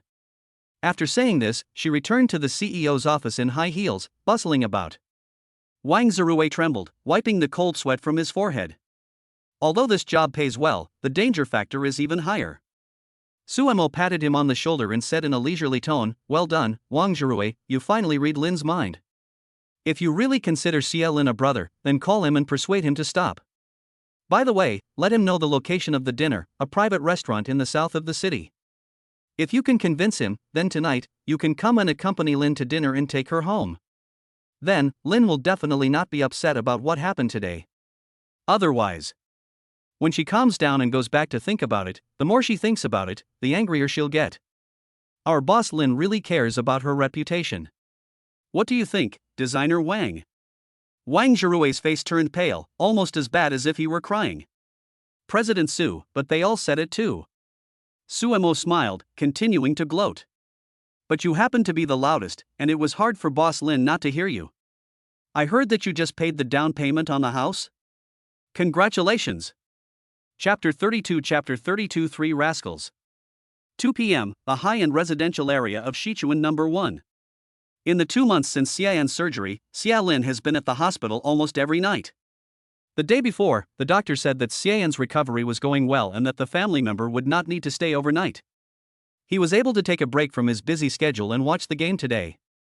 Xia Lin ordered barbecue and a small beer, neatly arranged them on the table, and turned on the sports channel on the TV. Once everything was ready, he excitedly rubbed his hands together. He had just opened the small beer can, but hadn't yet taken a sip. His phone rang. "Xian, brother, I want pizza. I want barbecue. I want seafood. I want to eat. I want to go out and play." Xia Lin, biting into a large, juicy lamb kebab, replied while eating, "And you're still in the hospital, and the doctor doesn't want you running around. You'll be home in a few days. Be good, just a few more days, and I'll take you there as soon as you're discharged." Xian rolled his eyes at the ceiling, his tone playful. "Are you eating? What are you eating? I can smell it. Is that the World Cup on TV? Brother! You're eating barbecue and drinking beer." Xia Lin took another skewer, justified, "How could I? It's afternoon, what's with the beer? My lovely and beautiful younger sister is still suffering in the hospital. How could I possibly be able to sneak off to eat, drink, and enjoy myself, abandoning her? Is this something a human being could do? I'm working out at the gym, I've just finished stretching." Xia Lin, you're unbelievable. When we were kids, you tricked me, saying it was 500 when it was clearly 5. You took all the 100 yuan bills out of my piggy bank and used it to buy sneakers, game cards, and eat and drink. Doesn't your conscience ever bother you?" Xia Lin picked up a large oyster and continued without a hint of remorse on his face. "Later, Xiaonan took revenge for you and beat me up. He also forced me to work at a milk tea shop to earn money to pay you back. I even gave you 200% interest. Don't keep bringing up the past." Xiayan yelled, "I want to eat barbecue today. Xia Lin, if you don't take me, you're abusing me. When my aunt comes back, I'll let her fix you. The doctor said I can go out this afternoon. I'll be back before I take my medicine tonight.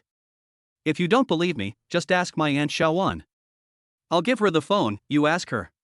Zhang Xiaowan took the phone and couldn't help but smile wryly. "Big son, taking it out for a walk soon, the child is drooling over the phone. The doctor said as long as he doesn't eat too much, there's no problem."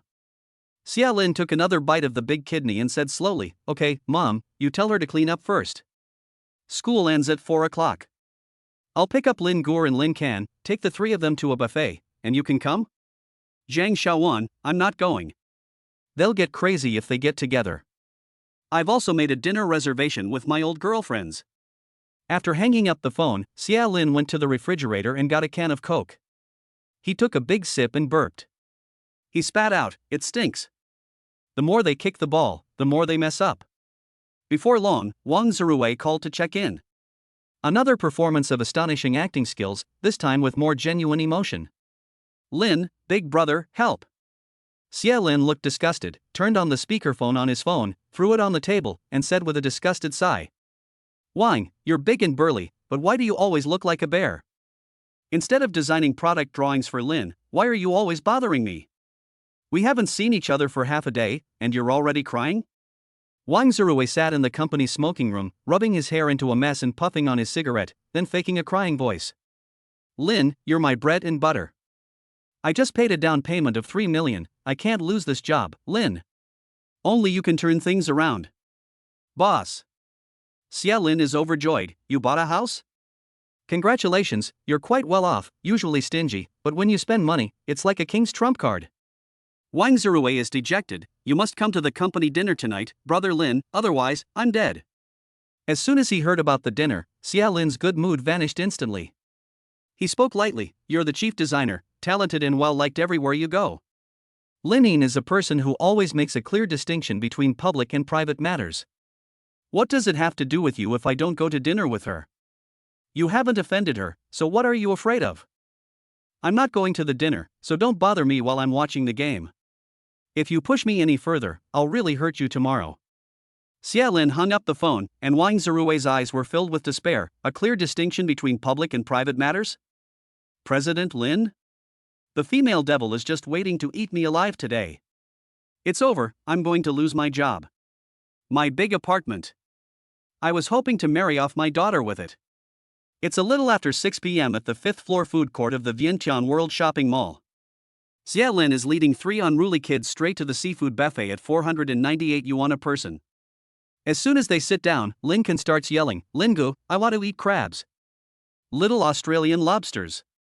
Xian swallowed hard, brother. My sister-in-law took us to a place that costs 1,998 yuan, and you're being so unhelpful. Lin Guer snuggled up to Xia Lin's neck, her milk-fed body purring, brother Xia, I want ice cream. Xia Lin tapped each of their heads in turn, warning them solemnly, you 3, be quiet for me, don't attract a crowd every time, help yourselves to whatever you want. After you finish eating, hurry home, I still have things to do. Lin Kan, you are responsible for Lin Guer. Unknown, you. Remember, don't take greasy and spicy things. Okay, go play. The 3 kids quickly threw themselves into the intense food battlefield, busy as bees. Xia Lin's ears were finally quiet, so he took out his phone and called Su Pang. Fatty. Haven't eaten yet, have you? I'm at the Mixed World near your house.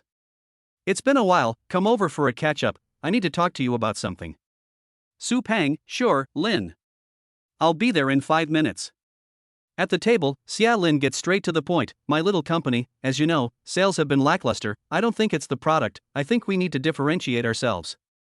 I remember your sister is abroad, I want you to go over there and do some product selection. Let's give it a go together, if it works, it's a way to get rich. I'll provide the capital, and you'll have to bear the burden of being a brother and contribute your efforts. We'll split it 50-50, but you'll still have to run the company, and I can't get away for the time being. Our grandmother is an old friend, and we've played together since we were kids. You're not young anymore, and you can't keep wandering around. You need to get married and start a family, and we need to get started first. It's time to get serious. Fatty, do you think this idea of mine is feasible? As soon as Fatty Su heard this, his narrow eyes widened. Why not? Brother Lin, you're taking me to make money, I'm more than willing. Xia Lin took out his phone and transferred 100,000 yuan to Su Pang. Okay, then you can leave in a few days. Don't have any psychological baggage, just think of it as a trip. Here's the funding. I'll transfer you the money again after you've chosen the goods. After Su Pang received the money, he gulped down a large glass of wheat juice and curiously asked, Brother, where did you get so much money? Anan, this also costs money. Xia Lin casually answered, Oh, I still have a watch that can be worth a few tens of dollars, which should be enough for the first payment. Afterwards, I'll be able to turn things around. Su Fat nodded with a grin, then I'll just go to your company and take over your job. Are there any pretty girls? I'm short of a wife. Xia Lin was about to laugh at him for being so hopeless when suddenly a child pounced into his arms. Uncle Xia, why are you here? Where's brother Lin Kan? The sound of high heels following Guli came to an abrupt end. Xia Lin looked up and saw Xin Yuan standing quietly in front of him in a long black dress that hugged her hips. Her cheeks were slightly flushed, and she wore a light smile, perfectly outlining her curvy figure in front of them. Su Pang blurted out, "Holy cow, beautiful." Chapter 33 Xia Lin's ex-wife. Shin Yuan lightly pulled her hair behind her ear, lowered her eyes, and said with a light smile, "What a coincidence." Xia Lin also smiled and replied, "Yes, have you just arrived?" Shin Yuan's ears turned red a little, and she bit her lip and said, "Well, thank you very much last night." Xia Lin took Guli in his arms, pinched his little face, and teased him with a raised eyebrow, "You little brat, why didn't you say goodbye to me in the morning? Are you happy now? You were crying last night, big blubbering snot bubbles. Lin Ken is over there at the table, go and play with them." Guli giggled, then looked at Xia Lin seriously and asked, "My mom is so pretty, and she's a lawyer, earning millions a year. Would you consider marrying her? Our house is huge. And it's all paid for. That way you don't have to buy a house. And let my mom buy you a new car. My mom is very gentle, and she cooks delicious food. After you get married, I'll let you have another child, and I promise I'll be good to him. And if you'll be my dad, I'll give you all my allowance." After Guli finished asking, Xia Lin froze. What do elementary school students learn at school these days? Is this child so precocious? Ha! Why is Lin Can's mind always on eating and playing? Shin Yuan's face turned red, and she quickly pulled Guli off Xia Lin and covered his mouth with her hand. Shin Yuan looked a little flustered, apologizing and explaining in a particularly awkward manner. "Xia Lin, I'm really sorry. You don't have to take it personally. This kid always likes to watch family drama on TV and imitates what he sees all day long." Xia Lin was also extremely embarrassed, and his voice trailed off, "Oh, it's okay, Lin Ken is always like that too. Kids are just like that, they're full of imagination." Su Pang kept cupping his cheeks with his hands, holding back his laughter. Shin Yuan hung her head, blushing, and agreed, "Yes, then we won't disturb you anymore." Then he dragged Guli away. Su's naked gaze never left Shin Yuan's face. Even after she had walked out of earshot, he still stretched his neck to admire her, his mouth watering. Xia Lin waved his hand in front of his eyes and coughed lightly, "Your eyes are about to fall out, haven't you seen a woman before?" Su then withdrew his gaze, asked with a wicked smile, "Lin, you've got a story? Who is this beauty? Although she has a child, she still has a charming demeanor. She looks like a highly educated woman from a good family, and she speaks softly, like a gentle spring breeze." Xia Lin replied casually, "You know her. The client you introduced to me before, 20,000, remember?" Su Pang slapped his thigh, stared, and shouted, "Her? I thought her voice sounded familiar." He then raised his eyebrows in a cheap manner and his tone became less serious, "So you too have developed quite quickly. You even bought my son over. Does my ex-sister-in-law know about this? Aren't you still living in her house? It's you, brother Lin, I admire you." Xia Lin heard him getting more and more out of line, so he slapped him hard on the head and said in a cold voice, "All you think about is sex. I'm just a casual friend with this Shin lawyer.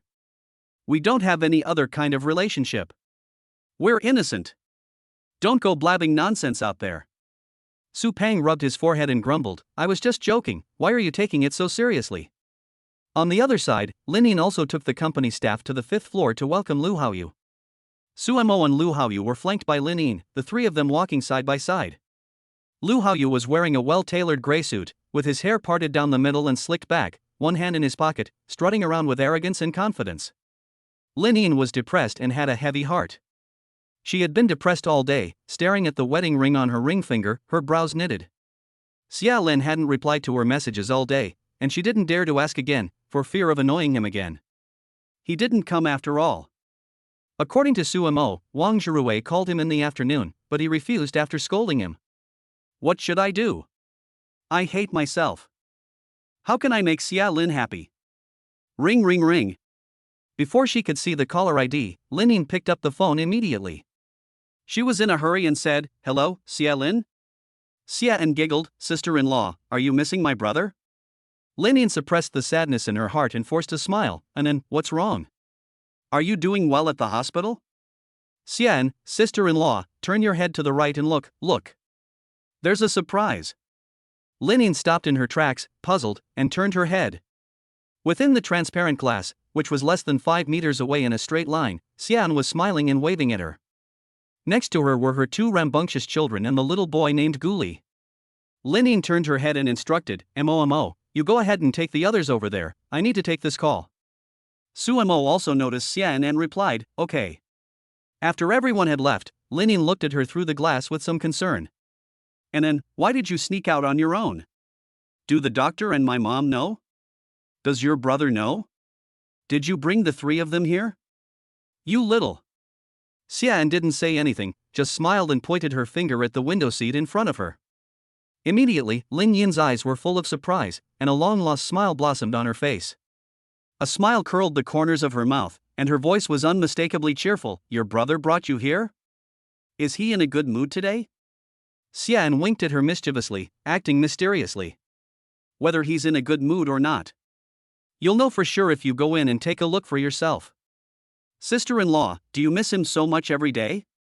Is my brother that charming? President Lin."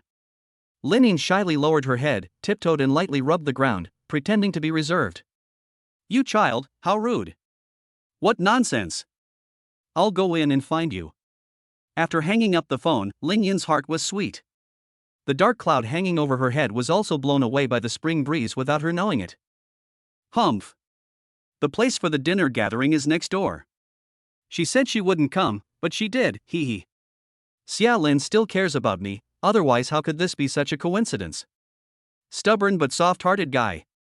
Linine first trotted to the bathroom to touch up her makeup and sprayed on some perfume.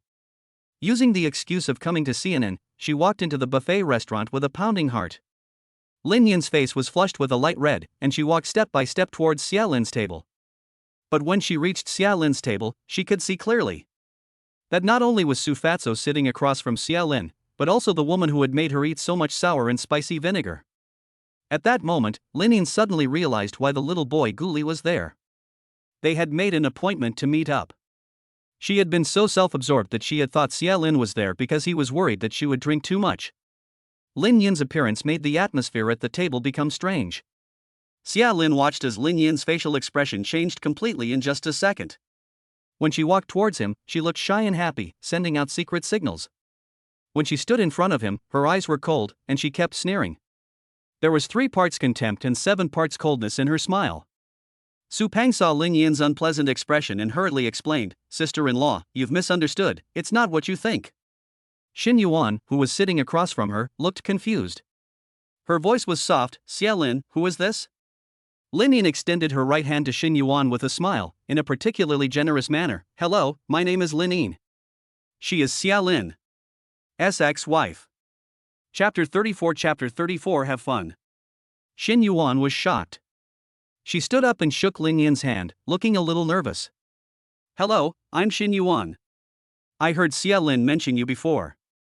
You're a very outstanding entrepreneur." Lin Yin withdrew her hand, a cold smile curling the corner of her mouth. "I have a very strong impression of you, Lawyer Xin. It was like thunder and lightning at 10 o'clock last night. You called Xia Lin for help at 10 o'clock last night, when he was lying in my bed, waiting to be released." Xin Yuan's face was ugly and stammered, "No. I'm sorry, Ms. Lin, I didn't know it was that kind of situation. I was in a hurry." Lin Yin pulled a faint smile from the corner of her mouth and pretended to be relaxed. "It's okay, I don't mind at all.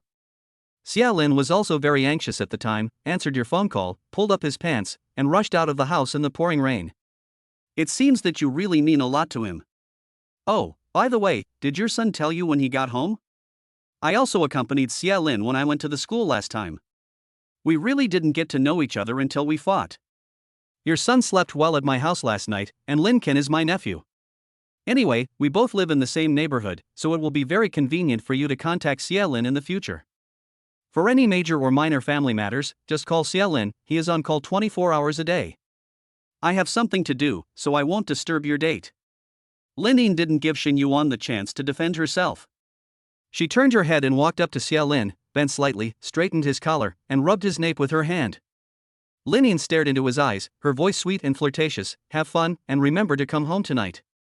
Xia Lin's mouth twitched slightly, and he gasped, suddenly frozen. What should I say back to her? Okay? Or should I explain to her? Lin Yin should be feeling a 10-magnitude earthquake right now, and she's even starting to speak in reverse. She's so irrational right now. Would it be useful for me to explain? After Lin Ying finished speaking, she turned around and left. Lin Ying forced herself to walk out the door in a high and mighty queenly manner, but her heart was already filled with bitterness. Xia Lin didn't say a word, so it seems like he's given his tacit approval. I'm actually still waiting for his response like an idiot, breaking my heart for him.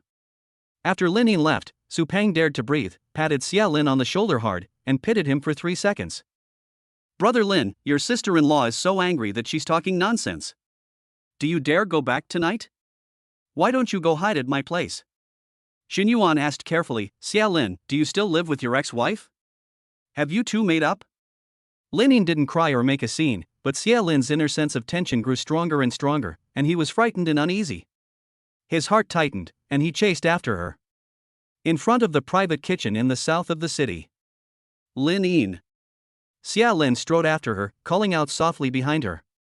Lin Ying turned around and forced a wry smile from the corner of her mouth. Xia Lin walked up to her and began to explain. Xin Yuan was someone I happened to meet while having dinner with Fatty.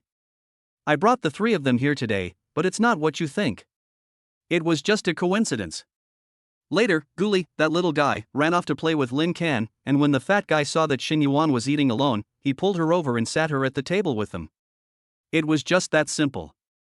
Lin Ying stared intently into his eyes, her voice cold and calm. Xia Lin, as I recall, you are not someone who likes to meddle in other people's business. This Xin Yuan, you have a good impression of her, don't you? No, I just think they need help. Xia Lin frowned and took a step forward. Lin Ying, however, stubbornly took a step back, lowering her eyes so as not to look at him, and forcing herself to resist the urge to throw herself into his arms. Lin Ying clenched her lips, her delicate eyebrows still tinged with anger, and she muttered very quietly. There are so many people in the world who need help, why don't I see you helping others, but only helping her? You smooth-talking scoundrel. You always argue. Xia Lin took another step forward, and Lin Ying stubbornly backed up. After a few rounds of verbal sparring, Lin Ying was backed into a corner by him, and her breathing became labored. The next second, Xia Lin brushed the stray hair from her ear and whispered. Why are your ears so red? He even pinched them. They got even hotter after he pinched them. Lin Ying could clearly feel her cheeks burning, and her heart was completely out of control, pounding wildly. Lin Ying pouted her lips, her hands clasping the phone tightly. She tilted her little face up, puffing out her cheeks, and glared at the pair of deeply expressive peach eyes, exasperatedly questioning. Why won't you come and keep me company?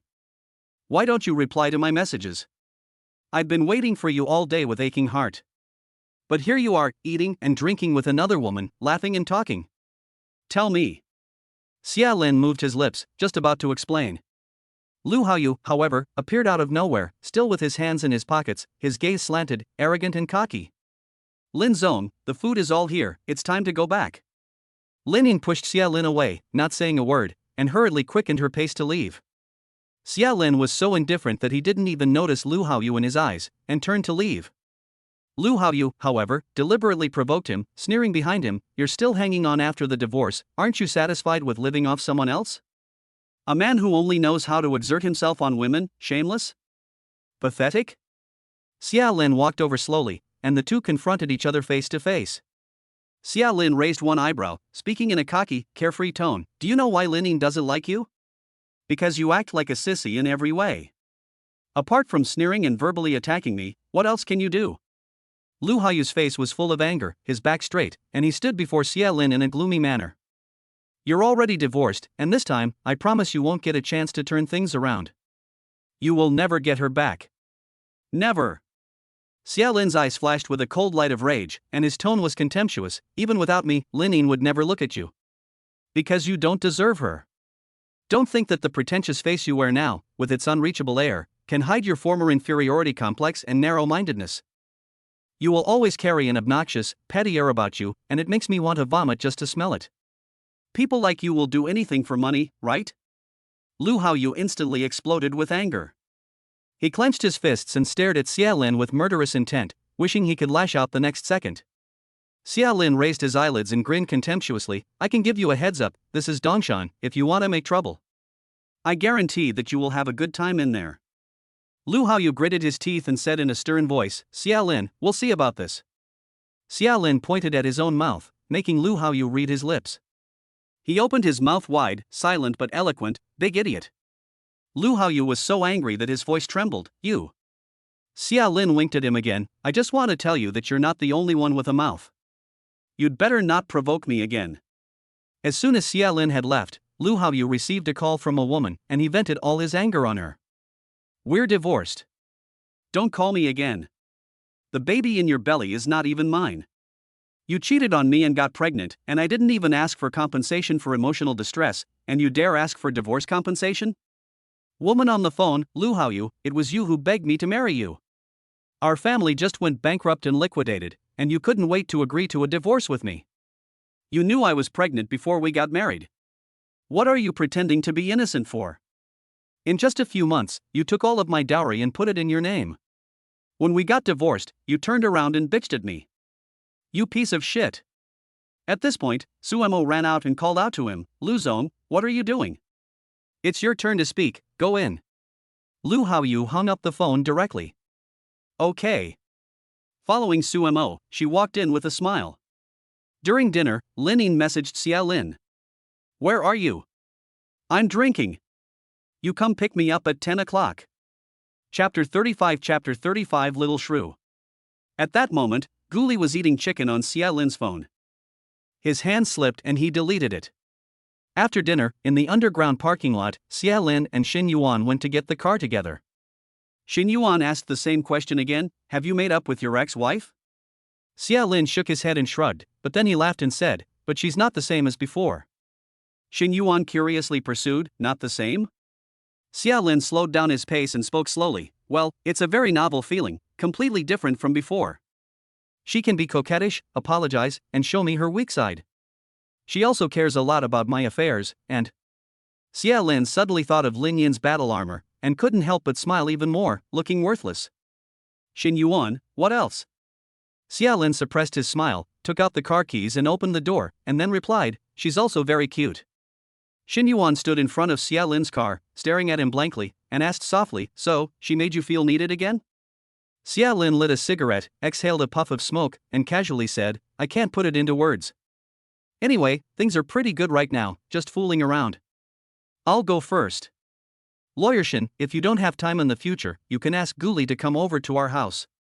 Then he shouted at the three kids behind him, you brats, come here quickly. The three kids, oh. Xin Yuan was obviously in a low mood. She tried hard to force a smile and said very softly, okay. Xia Lin took Lin back to the hospital, and then took the two Lins back home. He took a shower first, then got a beer and lay on the sofa to watch the football match. It was already past 9 o'clock.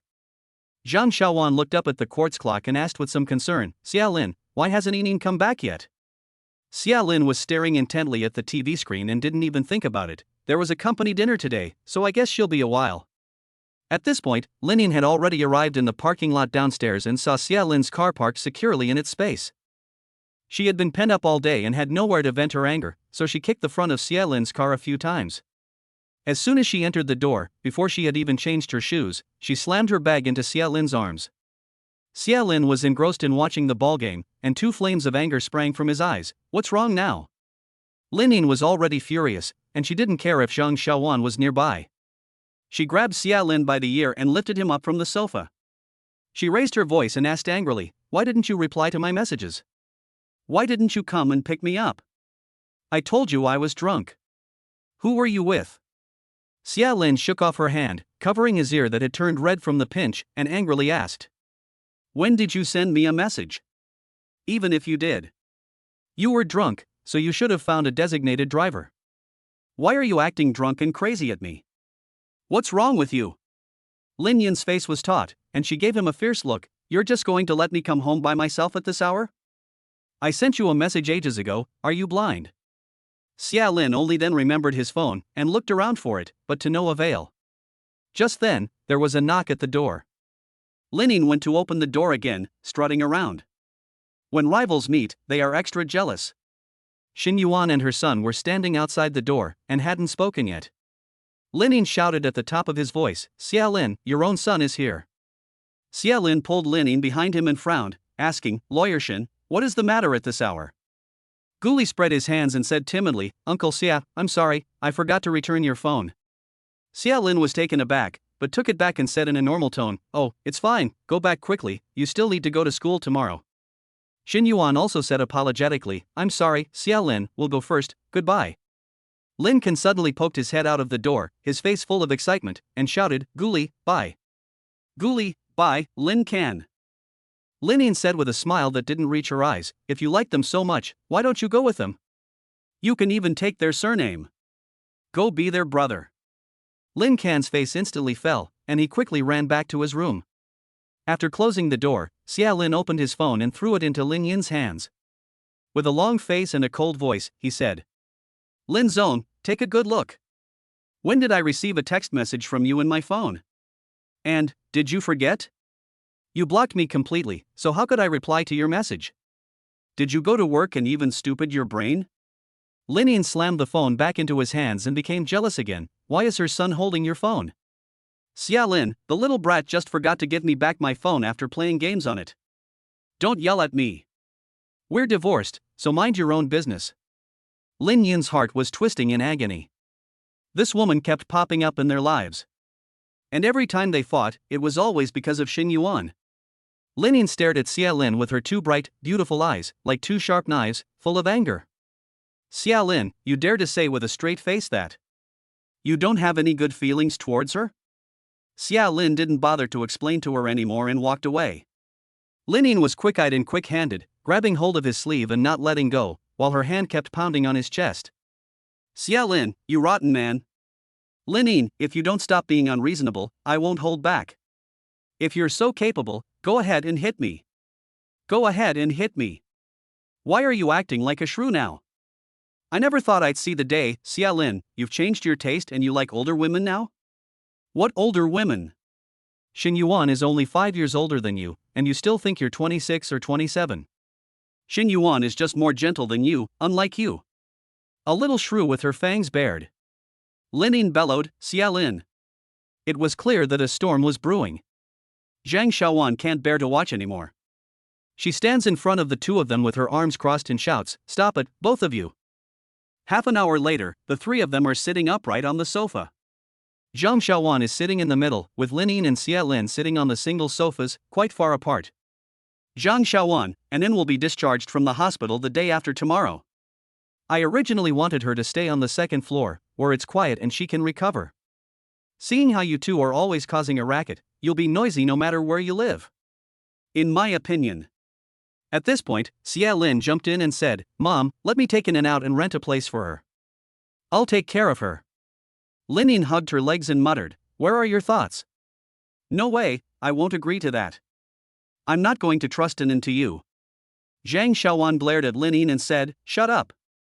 You two go live together in the downstairs apartment. It's just sitting empty anyway." The two of them say in unison, "I'm not going." Zhang Xiaowan, "What do you want then? You're going to drive me crazy. Stop fighting." Linian pouts, with a sulky face, biting her lip and not saying a word. Xia Lin, however, takes the initiative to sit next to Zhang Xiaowan, picks up the glass and calmly reassures her, "Mom, we promise not to fight anymore.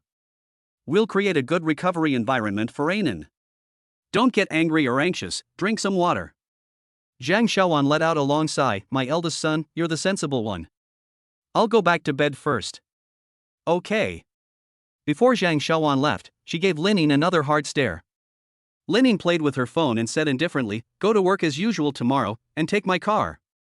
Xia Lin crossed his legs, looking like he wanted a beating. He stuck out his neck, "Why? You just let me go?" Linian snorted lightly, "Then I'll go see Xiaonan early. And then I'll give her some gifts." Xia Lin stood up suddenly and lowered his voice. "Don't push it too far." Linian got up and walked towards her room. "Without looking back," she said, "I'll see how you behave. By the way, dress smart tomorrow. That way I'll be in a better mood." Chapter 36 Ugly people are more suspicious. The next day, in the elevator of the Maya building, Linian glanced at Xia Lin sideways, a trace of appreciation curling the corner of her mouth. He never wore a suit normally, but today he had worn a whole suit. And he had even worn the tie I gave him. Not bad, handsome and full of manliness. Hey, it's a little crooked. Linian reached for Xia Lin's collar and just wanted to fix it for him, but who knew Xia Lin would tilt his neck to avoid it. Xia Lin lowered his cold eyes, on guard. What are you doing? Lin Yin's temper flared, and she yanked Xia Lin's tie and kissed him forcefully, leaving a light red mark on his lips. Lin Yin looked proudly into Xia Lin's eyes and said triumphantly, I wanted to kiss you. Lin Yin was not to be outdone, and immediately returned the kiss, while also touching her slender waist. He smiled at the corner of his mouth, his eyes flirtatiously saying, Your waist is even thinner, Lin, and your figure is getting more and more sexy. Lin Yin's face flushed all the way to her ears when she was molested by Xia Lin in the morning. She pretended to be angry, grabbed hold of Xia Lin's tie, and, on tiptoe, kissed him again. Xia Lin screwed up his eyebrows, wrapped his arms around Lin Yin's waist, pushed her back into the corner, and began to take the bait. With a bang, the bag in Lin Yin's hand slipped to the ground. In the quiet and confined narrow space, the sudden hormones spread unchecked. Like two people arguing, the two of them tangled from the first floor to the 31st floor, and Xia Lin's kisses were fierce. Lin Yin felt faint and almost suffocated from his kiss. The elevator arrived with a ding-dong sound. The two parted at the speed of light. Lin Yin gasped slightly, bent down to pick up her bag on the floor, and walked out with a dizzy head. Xia Lin pursed his lips and straightened his crooked tie. The entire inside of his mouth was mixed with the sweet, fruity fragrance of Lin Yin. Lin Yin complained with a blush on her ears, It's all minty, it's annoying. Xia Lin laughed dryly, his tone flirtatious, Please change your lipstick to a different flavor next time, Lin. It's too sweet, and I don't like it much either. Lin Yin laughed secretly, but scolded him, What's wrong with you? Then he continued, Let's go to my room tonight and see who's better, dare you? Xia Lin raised his eyebrows without the slightest hesitation, I'm just afraid that someone won't be able to hold out and beg me to admit defeat. Lin Yin pinched his waist and gave it a gentle twist. We'll see tonight. Whatever. Just work honestly at the company and don't run around. Who cares? You're mine, so I do. As the two of them just walked into the company, Wang Jia, the receptionist, held a large bouquet of roses and attentively handed them to Lin Yin. Wang Jia's eyes revealed envy as she smiled flattery, Lin Zong, there are flowers for you. Lin Yin froze for a moment, looking at Xia Lin. Xia Lin kept walking without stopping, and casually threw in a comment, It's not me, ugly people are just being weird. Lin Yin opened the card and glanced at it, a hint of annoyance appearing between her brows. She threw the flowers back into Wang Jia's hands, expressionless, You can have them. Then, she walked into the vice president's office, not expecting to see Su Mo there as well. Lin Yin placed the card on Lu Haoyu's desk in a bad mood, Mr. Lu, what do you mean? Su Mo leaned over Lin Yin's ear and whispered, Yin, he's divorced. Lu Haoyu looked at Lin Yin earnestly with a sincere face and said, Lin Yin, I've always liked you, now that you're divorced, give me a chance. Lin Yin took out her phone, swiped through the current events of the day, her enunciation clear and her attitude unequivocal. The company clearly stipulates that office romances are not allowed. You just came here and you're already stirring things up, openly defying me? We're friends, comrades in arms, and work partners, but we can never be lovers. Don't do these kinds of silly things again. Get ready, in half an hour, you'll have a meeting with the middle management to discuss the next steps. The recruitment information has been posted, you can pick whoever you want, I just want results, don't let me down. Su Mo, you come with me to the office. After the person left, Lu Haoyu dared to vent his emotions, slamming his fist hard onto the table, his eyes dark with anger. I won't give up. Where am I inferior to Xia Lin? The company's small group of employees was buzzing with chatter. Gossip King, the latest news, Xia Lin and General Manager Lin came to the company together, have the two made up?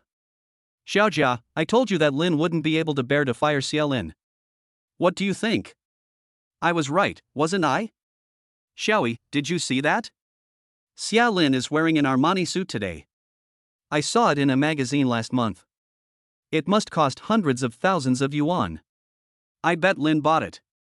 Xiaobing, so what? Even if it costs millions, our boss Lin won't bat an eyelid. It's all pocket change. Wang Jia, this is so shocking. Family members, the bouquet of roses at the front desk was actually from General Manager Lu to General Manager Lin. Lan Qi overheard it outside General Manager Lu's door just now. General Manager Lu also confessed his love to General Manager Lin. Wang Zirui, don't spread gossip, or General Manager Lin will find out and dock another month's performance. General Manager Lin only likes my brother Lin, they are the original couple. General Manager Lu has no chance at all. You can't say for sure. Mr. Lu is also a young talent, talented and wealthy, and he's so cool. He's about the same appearance and build as Xia Lin. B. I heard from Mr. Su that they've known each other for 5 or 6 years. If they liked each other, sparks would have flown a long time ago. Why wait until today? I don't think there's any chance for him. He's quite the show-off, though. Lan Qi, you all behave yourselves. Hurry up and get to work. Lin is in a bad mood today. As soon as he walked in the door, he gave a cold, beautiful face. Xia Lin leaned back in his chair, brushing away the gossip in the group with gusto, grinning from ear to ear. Wang Zirui dragged his chair over to Xia Lin and whispered, "Brother, why are you here at work again?" Xia Lin, "Oh, Lin Ying begged me to come." Wang Zirui's eyes widened, and he started to eat melons. Really? Boss Lin begged you? At this time, Lu Haoyu, with his hands in his pockets and a stern look in his eyes, stood not far from their workstation and shouted angrily. Wang Zirui. Xia Lin. This is work time, what are you two muttering about together? Do you not want to work anymore? Wang Zirui was shocked and quickly sat back down, hunching his shoulders and getting back to work. He muttered to himself, why is this happening to me? Xia Lin, still in his usual position, playing with his phone, spoke loudly and clearly, I am the personal assistant to President Lin. President Lin hasn't even said anything, so why are you talking nonsense? For a moment, the entire work area was silent, waiting for the show to begin. A small group of employees frantically refreshed their screens. Xia Lin is really brave. That's the group vice president. Now there's going to be some fun. What's the use of a vice president? They all work for President Lin. Xia Lin is the real husband. He has all of President Lin's love. This is hilarious. This Luozong just arrived and already wants to show Xia Lin who's boss, but instead Xia Lin has the last laugh. This is great, he's going to be so embarrassed. Xia Lin is really too arrogant, isn't he? Everyone is working, so why is he the only one allowed to play with his phone? Go home and play if you want to. You're right, Lu. I can't stand him. If you can get rid of Lin, you can be just as arrogant. Do you dare? Do you have the strength? Just as Lu Haoyu was furious and at a loss for words, Su Mo walked out of Lin Yin's office. Xia Lin, Lin is calling you in. Lu, it's time to call everyone to a meeting. Lu Haoyu angrily pushed open the conference room door, and the others followed him in.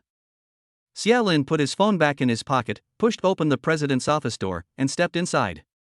Lin Yin had been waiting inside for a long time, holding onto his ear and whispering reproachfully, "What are you yelling for in the office area? You have the nerve to play with your phone during work hours? You're so brazen, what are the other colleagues going to think? How am I supposed to manage the company? You're causing me trouble first thing in the morning, what's wrong with you?" Xia Lin shook her hand off, sat down in her chair, and took a sip of the hot coffee on the table. She gave a disgusted sound and said with a playful look in her eyes, "Otherwise, I'll go back? Everyone will be happy. Lin's headquarters is full of talented people, and I'm purely superfluous." Chapter 37. While talking, Xia Lin pulled open Lin Yin's drawer, but there was nothing there. Xia Lin was dumbfounded. Where's the contract? Lin Yin walked over and poked him on the head with her finger, giggling, "Last time, I gave you a chance, but you were useless, idiot." Xia Lin closed the drawer and calmly covered up. "I don't understand what you're saying, it's fine, I'm going out." Lin Yin took the opportunity to lean against him, nestling softly in his arms, and pinching his chin with her hand.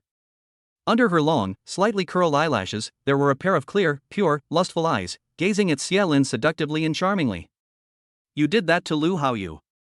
Is it because he gave me roses and you're jealous?" Lin Yin's body was extremely delicate, with fair skin, plump and full, long legs and a thin waist. And at the moment, Lin Yin had an extra button undone on her shirt than usual.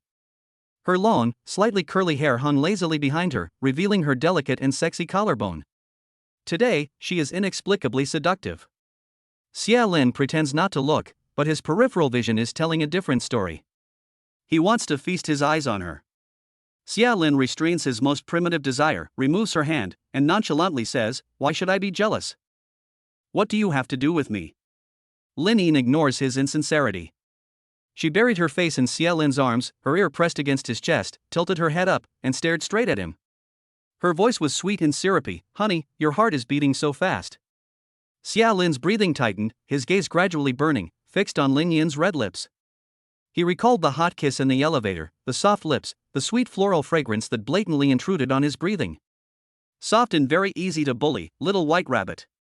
Lin wrapped her arms around Xia Lin's neck and took the initiative to bring her lips to his, her eyes full of meaning. You want to kiss me? For a moment, Xia Lin seemed to be possessed. He exhaled a hot breath and replied in a muffled voice, a little. Lin Yin's fingertips lightly grazed his handsome nose, and she pursed her lips and giggled. If you want a kiss, just go ahead. Are you afraid? Ring ring ring. The phone rang. Lin Yin frowned. Why is there always someone messing things up? The kiss stopped as their lips entangled, and they looked at each other. Xia Lin, your phone. Lin Yin turned on the speakerphone and stroked Xia Lin's side face again. Xia Lin dodged. Haven't you taken enough advantage? On the phone, little sister, I'm almost there. Lin Yin picked up the phone, walked to the floor-to-ceiling windows, and talked to the other person. Xia Lin got up and left, but Lin Yin walked over and said, accompany me to the high-speed railway station to pick up Qin Yang. Xia Lin rolled his eyes. The one who read a 2-page letter at our wedding and confessed his true feelings to you? Lin Yin's lips curled slightly. Jealous again? Xia Lin stood further away from her, with another expression that looked like he was asking for a beating. I'm saying, Lin, you're a bit too confident, aren't you? Are you the only woman in the world? Lin Yin turned her head and said in a strange voice, I'm not as charming as some of the still attractive female lawyers. They are gentle and weak, always looking pitiful, really subverting my perception of lawyers. And there's also a good son who is looking for a father everywhere. Xia Lin, if you marry over there, will Guli be called Xia Li? It sounds so festive. 36, 8 years older than you, they are really a good match. She is now in the prime of womanhood and needs a strong young man like you to nourish her. Xia Lin became more and more sour as he listened, until finally, unable to hold back, he retorted, Who's the young man? Don't talk nonsense. I think you're the young woman. You're always yammering on and on. Besides, aren't you 3 years older than me? Lin Yin glared at him angrily. A woman is worth 3 men. You know nothing. You and I are the perfect match. Before we got married, my mom even consulted a fortune teller. He said we were a match made in heaven. Poof. Xia Lin, oh. So the fortune teller was so accurate? How come he didn't predict our divorce? Where did mom find that old fraud? The one who pretends to be blind and has a stall in the market downstairs? Lin Yin threw the car keys into his arms and scolded, cut the crap. Drive and pick someone up. On the way, Lin Yin sat in the passenger seat handling work, but her hand kept slipping onto Xia Lin's thigh every now and then. For the N+1 essay time, Xia Lin shook her hand off impatiently and said, Lin Yin, is there something wrong with you? Lin Yin glared at him and said, You used to do this all the time. I'm very generous. Xia Lin said slowly, Generous?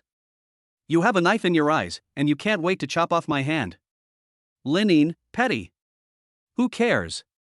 After picking up Qin Yang, the 3 of them went directly to Shijiazhanghu to eat hairy crabs. At the table, Qin Yang did not hide his admiration for Lin Yin in the least. Qin Yang had a bright smile on his face. Little sister, we haven't seen each other for 4 years, and you're still so beautiful, not a bit has changed. Xia Lin ate the crab legs without looking up, his teeth clattering, but his face expressionless. Lin Yin replied softly, You're joking, I'm already 30. By the way, this time you're in Dongshan, you should come and visit my company. I mentioned to you before that I want to make a high-end beauty device, but there is a shortage of talent in this field, so I hope you can come and help me.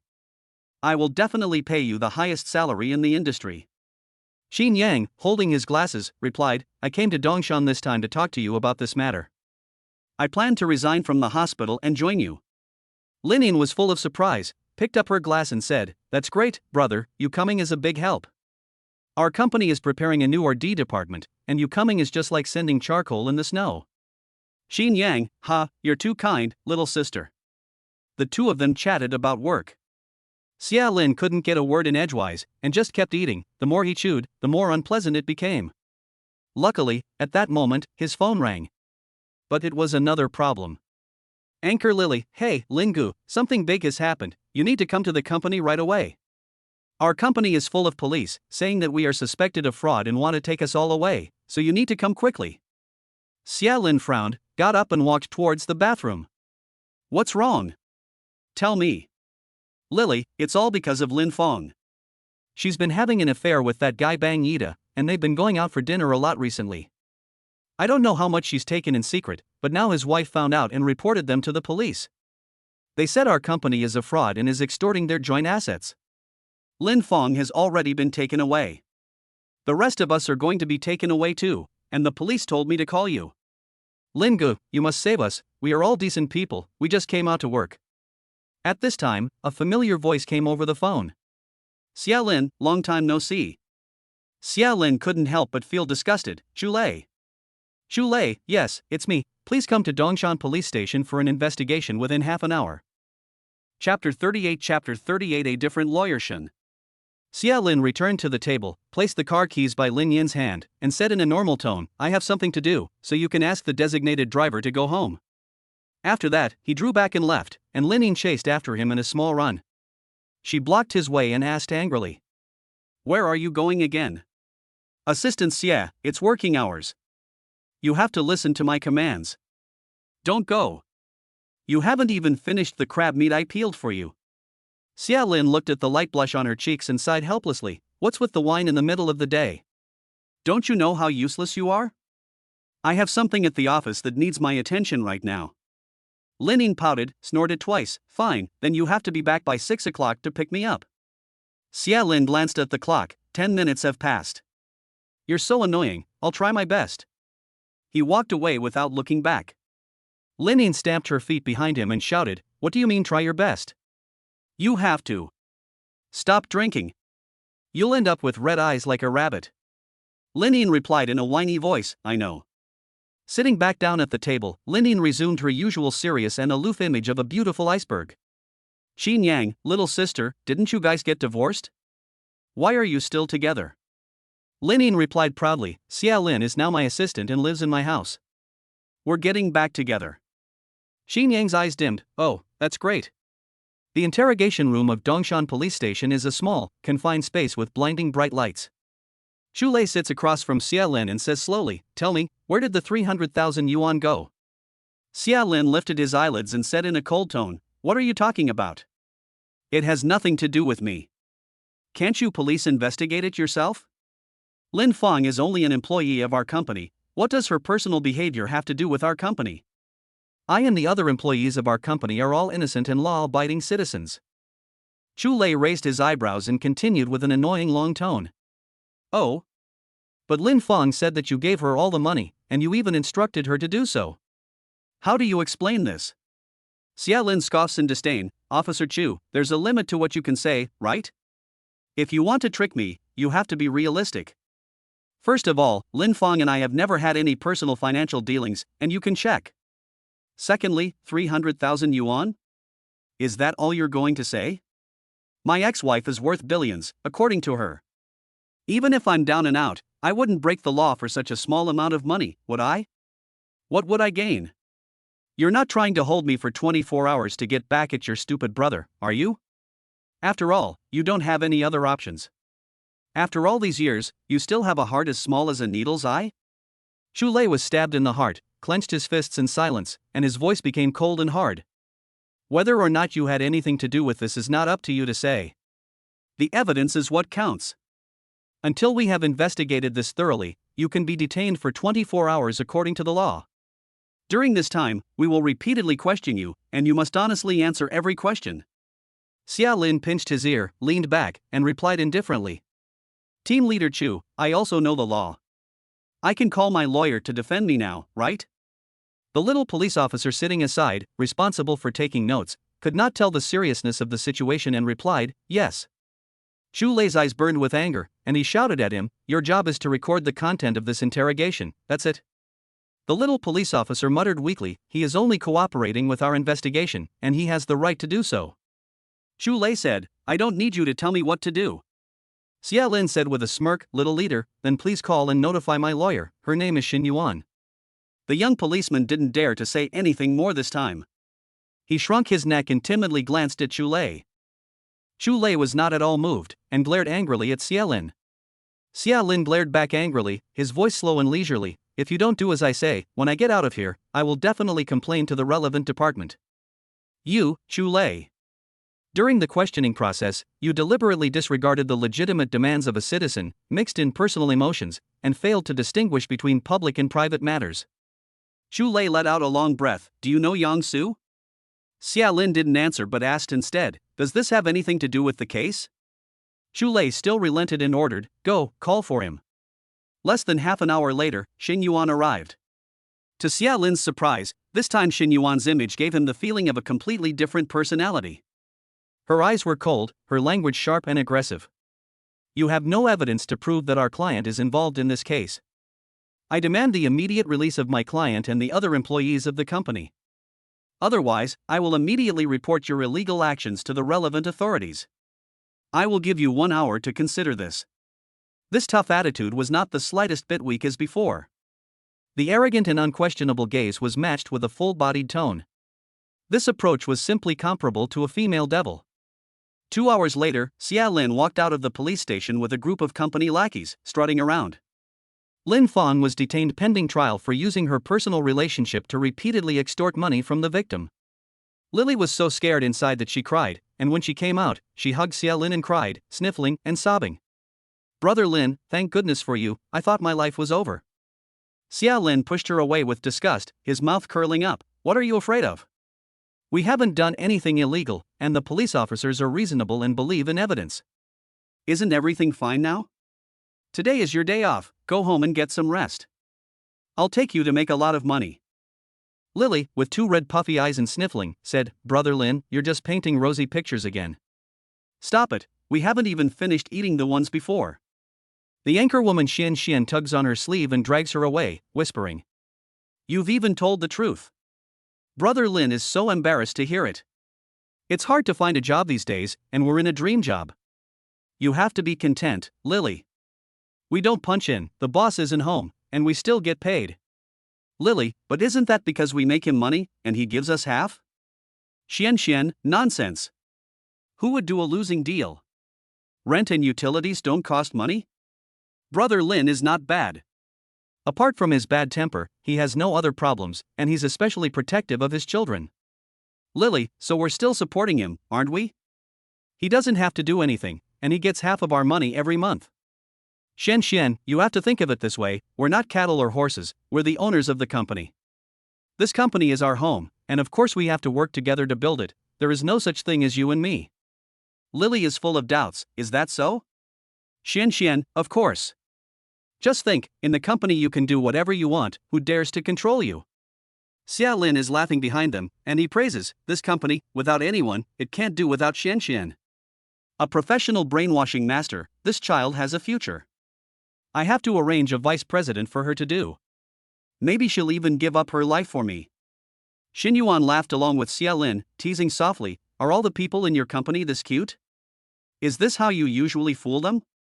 Xia Lin, when they didn't have any results before, I supported them. Lawyer Xin, thanks to you this time, otherwise these kids would definitely have to stay in there all night, they must have been terrified. By the way, how much is the lawyer's fee? I'll transfer it to you. Xin Yuanjiu laughed and waved her hands, refusing. Xia Lin, you're too polite. You've been helping me before, and it's time for me to return the favor. We're friends, let's not talk about this, okay? Xia Lin was taken aback and nodded, okay, thanks. The two walked side by side towards the parking lot, neither speaking again. The atmosphere was a little bit subtle.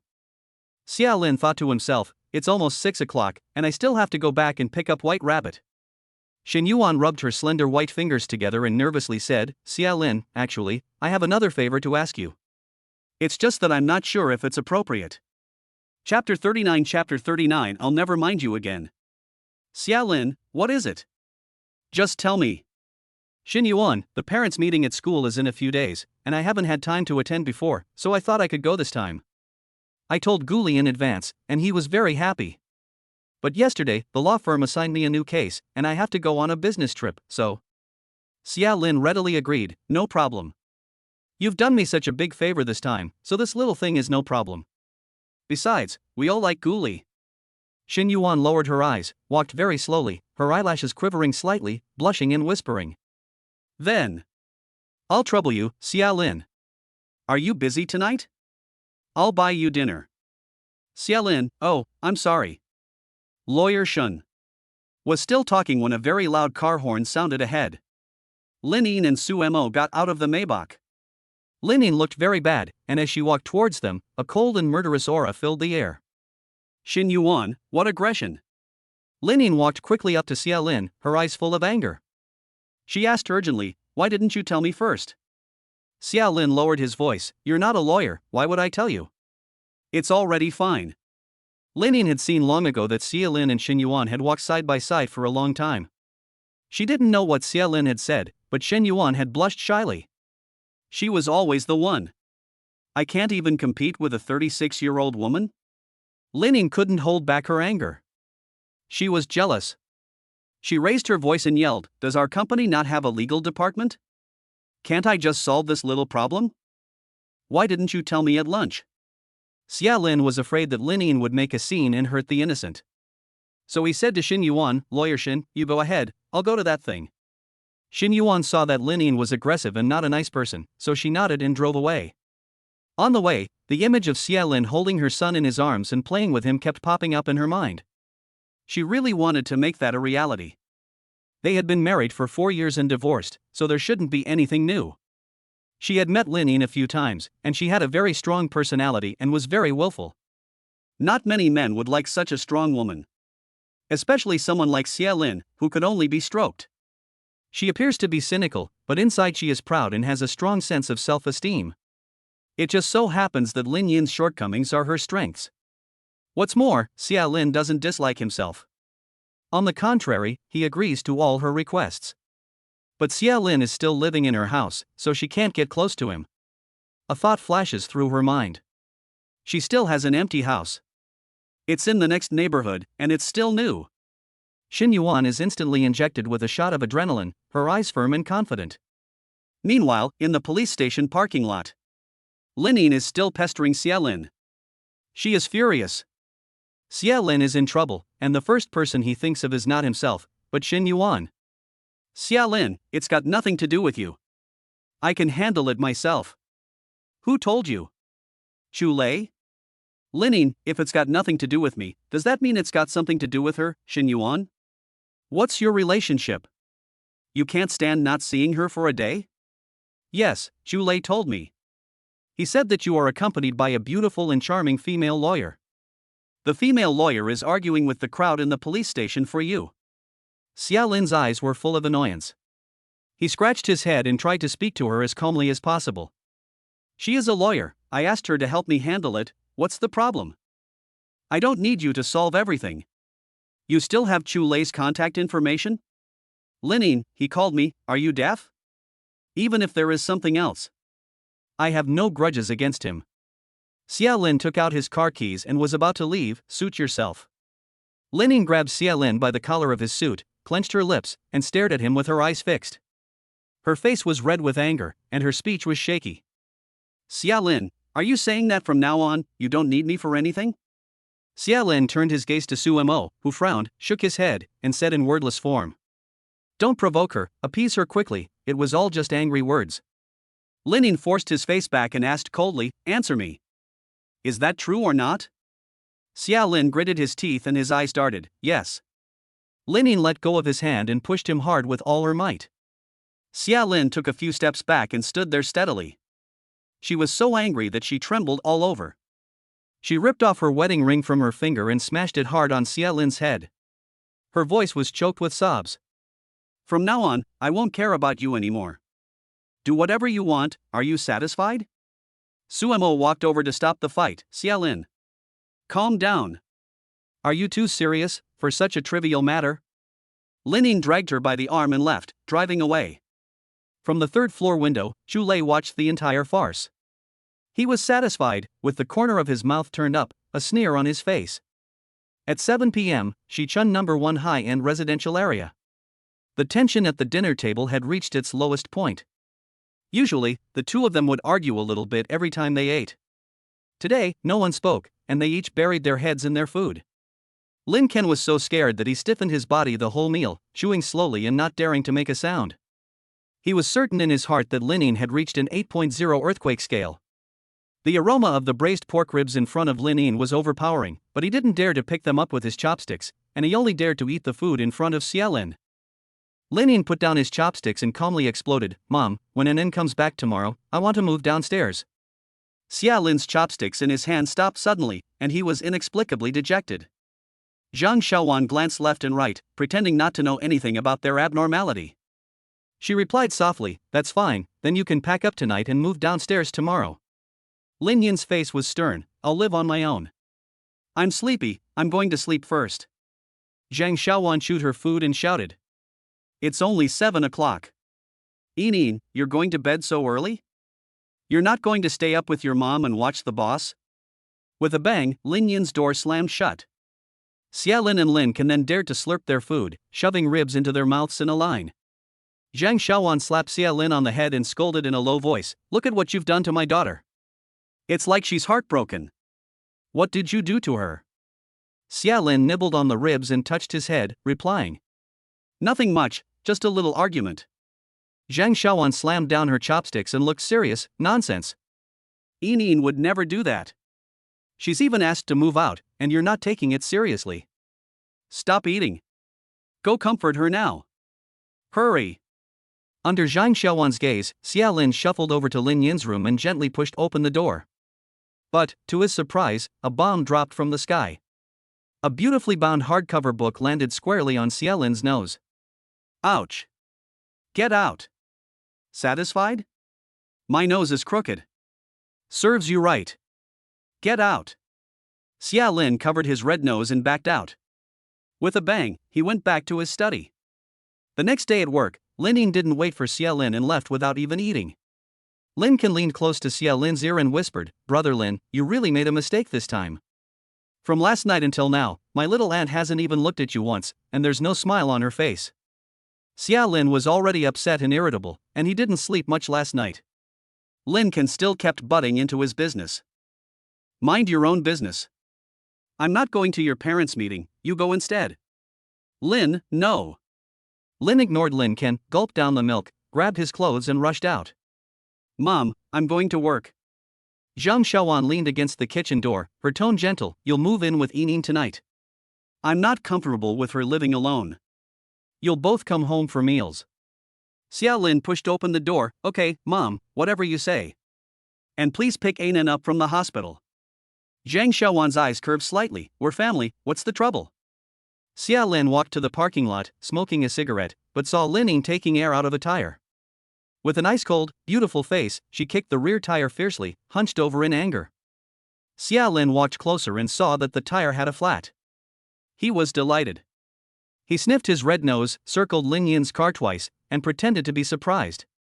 "Emma, what's wrong?" "Lin, a flat tire? Do you need help? It's free." Chapter 40 sidelined. Lin Yin ignored him, sat back in the car, and took out her phone to call for help. She got even more angry after making the call. She slammed the car door, swore, and said, "What a load of crap. It's so early, and I have to wait for an hour." Xia Lin tapped on her car window, gloating, "Hey, don't be stubborn. It's rush hour, and it'll be almost 11 before the rescue arrives. If you talk nicely and act like a little white rabbit, I'll switch to you." Lin Yin ignored Xia Lin and directly called for a designated driver. Half an hour later, the Maybach roared out of the parking lot. Xia Lin followed in his old, broken-down car. Quite the trick, being rich is being domineering. 500 yuan for a spare tire.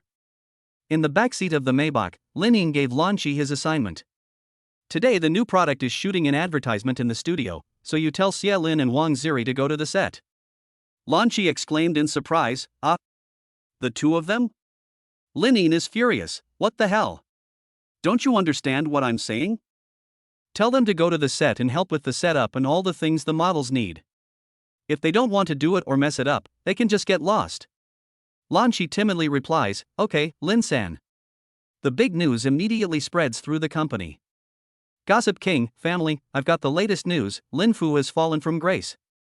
The female devil has actually made him do the follow-up filming. Wang Zirui, holy shit, my brother Lin is going to be exhausted. This is the most exhausting job, it's like the ox and the horse in the ox and horse story." Lan Qi, sympathizing Mr. Lin, said that you two have to go together. "Poor kid, who told you to be his best friend?" Wang Zirui, what? Lan Qi sympathizing, otherwise, get lost. Wang Zirui? A. What crime has Lin Fei committed? Overnight, she has been banished to the cold palace. B. The female devil is really ruthless. This job of shadowing her is like being a grandson. Not only are you humiliated, you don't get any credit for your efforts. 2 people? You can't even handle 4 people. Zirui, why is it always me? Why is it always me that gets the bad luck? Crashing 6. As soon as Linin sits down in her office, the receptionist brings in a steaming takeaway. Linin, here's your takeaway. Linin is full of questions. Curious, she opens it and a strong warmth sweeps over her. It's her favorite dish, steamed crab-filled dumplings, and there's even a cup of hot soya milk with 5 sugars, which she likes. She always eats like this. The only person who knows about her habits is Xia Lin. She scolded stubbornly and resentfully, "Stupid man. Don't even think about buying me off with these petty favors." She hadn't eaten well last night or this morning, and Linin was already hungry and her stomach was rumbling. She couldn't wait to take a bite. Her eyebrows and eyes curved lightly, and her eyes shone like stars. This is so delicious. The soup is bursting with juice, full of fresh flavor and delicious, and it melts in your mouth. Just as she was enjoying her meal, Su Mo pushed the door open. Wow, Li's steamed dumplings with crab roe are so fragrant. Is that Xia Lin? Linin stiffened her neck and said defiantly, "No. He doesn't care if I live or die, I don't even bother with him." Su Mo pinched one with his hand and put it in his mouth, then pointed at the glass of soy milk and grinned. Takeout is all placed downstairs, and it is not allowed to be brought into the office area. How did this one get here? Linin picked up another one, dipped it in vinegar, and changed the subject. You came to see me, is there something wrong? Su Mo was texting Yang Su with an ambiguous message on his phone, and casually said in his mouth, "Oh, I have already arranged for the product shoot, it is the male celebrity who suddenly became popular recently. He has a really bad temper, and he loves to act like a diva. Who did you assign this to? I'll give them a good scolding later." Linin had finished eating and was sipping on a hot soy milk, contentedly. She raised the corners of her mouth and her eyes twinkled playfully. "Let Xia Lin do it." Su Mo paused with her finger on the phone and asked in surprise, "You want to make Xia Lin's life hell? That's not an easy task. And I heard that the male celebrity is a bit of a sissy." Linin glanced at the screen monitor and saw Xia Lin sleeping soundly with his head tilted back. Linin couldn't wait to rush out and wake him up. She looked at Su Mo with a bright smile and winked, "Go and notify Xia Lin." Su Mo made a sound of admiration, a woman's revenge. Office area. Wang Zirui grabbed Xia Lin's arm and wiped away tears. "Brother Lin, it's over between us. I have no hope following you. Boss Lin has assigned us to shadow the advertising department. I heard that the filming will take a week, and the whole company is counting on us. Why is my life so miserable? Brother Lin." Xia Lin is so sleepy that he can't keep his eyes open. He just wants to get a good night's sleep, but Wang Zirui is still crying and whining in his ear. Xia Lin doesn't even open his eyes, pushes Wang Zirui away with his big hand on his head, and scolds him, "What are you crying for, you good for nothing? It's just a little bit of filming, right? So what if you're just goofing off? Go over there, find a corner and sit down, do whatever you want." At this moment, Su Mo came over, patted Xia Lin on the shoulder, and sighed lightly, "Okay, don't sleep anymore. Hurry up and go to the advertising department studio. Lin just told us that if either of you mess up, you're both fired. This little celebrity has a bad temper, so you must remember, no matter how angry he gets, you must greet him with a smile. We are just one step away from launching our product, so don't mess it up. Especially you, Wang Zirui, Lin Zong still remembers what happened before, so you have to work hard this time." Wang Zirui's face turned white, and he trembled with nervousness. "Su Zong, I have an 80-year-old. Xia Lin covered his mouth with a hand and said impatiently, "That's enough. Everyone in the company knows that you paid the 300,000 down payment, so don't pretend to be poor." Su Mo then threw a meaningful smile at Xia Lin. "As your future sister-in-law, can I give you a few pointers?" Xia Lin looked on guard. "Go ahead." "Su Mo, if you really can't hold out, just give in to Yin, beg for mercy, and use the handsome guy tactic. A real man can bend but not break." Xia Lin grabbed Wang Zirui by the back of the collar and walked out. As they passed by Lin Yin's office, he yelled, "You've got to be kidding. Beg for mercy? Let her dream.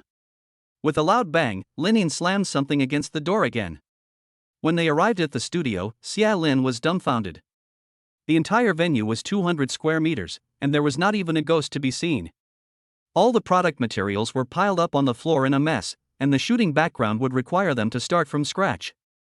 The two of them stood there in a daze when suddenly a few people emerged from nowhere and strutted over to them. Wang Zirui, they were from the advertising department. The one in front was their operations director, Li Liang, a very kind person. Li Liang casually threw 2 drawings in their faces. In a cold tone, he said, "Hurry up, you two, prepare according to the drawings. Xiao Nian will be here in an hour." Xia Lin, General Xiao Nian? What's he doing?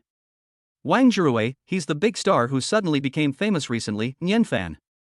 Li Liang saw that the two of them were standing still, so he pointed at them again and shouted at them. Are you deaf? Hurry up and get to work. Don't even think about cheating under my nose. If you delay the filming, you two will be held fully responsible. Xia Lin frowned, and an instant wave of anger welled up in his heart, his eyes glaring angrily at Li Liang. Wang Zili walked over to the pile of materials and began to build the set according to the plans. He spoke softly to calm him down. Brother Lin, don't be angry. This director Li is usually not like this, I don't know what's wrong with him today. Xia Lin raised an eyebrow. Oh? Little Meng from the advertising department, director, shouldn't we prepare together? They've already done it, so what are we doing? Besides, it's obvious that these two have never done anything like this before. Li Liang replied very quietly, the CEO himself just called me and told me not to get involved. He also told me to make things difficult for the two of them on purpose, to keep quiet and do everything according to my instructions. How dare I disobey the CEO's instructions? I have a family to support. In the president's office, Lin smiled smugly at the computer screen, then gave a few feminine grunts. She dialed the landline, turn off the air conditioning in the studio for an hour, and have the service department send over some hot coffee. Wang Zirui and Xia Lin will bring iced coffee, with extra ice. Lan Qi hung up the phone, unable to help shivering. What did Xia Lin do after all? Chapter 41 You little, playing dirty with me. It's winter, it's a few degrees below zero outside, there's no air conditioning and no sun indoors, so the studio is freezing. Everyone in the advertising department is fleeing to the bathroom. Xia Lin shoves the iced coffee into Wang Zirui's hands and is about to chase after them. Wang Zirui grabs Xia Lin's hand and says miserably, Brother Lin, don't leave me behind. Xia Lin was so cold that big snot bubbles were forming on his nose. He held his nose tightly and said, Go find a warm place to stay, I'll go get help. Wang Zirui said, Don't lie to me, I have a pure heart for you. In the bathroom, Xia Lin quietly pulled Li Liang aside, lit 2 Huazi cigarettes, and slipped 2 boxes into his pocket. Li Liang held the cigarettes in his hands, narrowed his eyes and asked, What do you mean? Bribery? Xia Lin, Brother Li, you're confused. Li Liang looked displeased. What do you mean? You're not saying what you mean, just say it. Xia Lin, I'm assistant manager Lin's assistant, you know that, right? You probably know what kind of relationship I had with her before, too, right? Li Liang exhaled the smoke, stared at Xia Lin for 2 seconds, and still looked disdainful. I've heard of it, so what? Xia Lin, there are so many people in the company, why did she send me to do this thankless task? And she brought that clumsy designer with her. Li Liang snorted coldly, I've read all the gossip. This morning, President Liu sent flowers to President Lin again. This time, it's hard for you to turn the tables. Xia Lin didn't take it seriously, but sighed heavily and shook his head. I see you're almost 40 years old? It's not easy to be in your midlife. Let me give you a little hint, my friend. Lin is thinking of promoting someone from your advertising department to deputy director. Li Liang's face paled, and the cigarette he was holding in his hand fell to the ground with a pop, rolling twice. What? How come I haven't heard anything about this? What does Lin mean? Xia Lin smirked, Ha, you've fallen for it. Xia Lin just kept puffing away, his face full of embarrassment, his expression deep, and he didn't say a word. Li Liang panicked, a cold sweat broke out on his smooth, full forehead, and his hands began to tremble.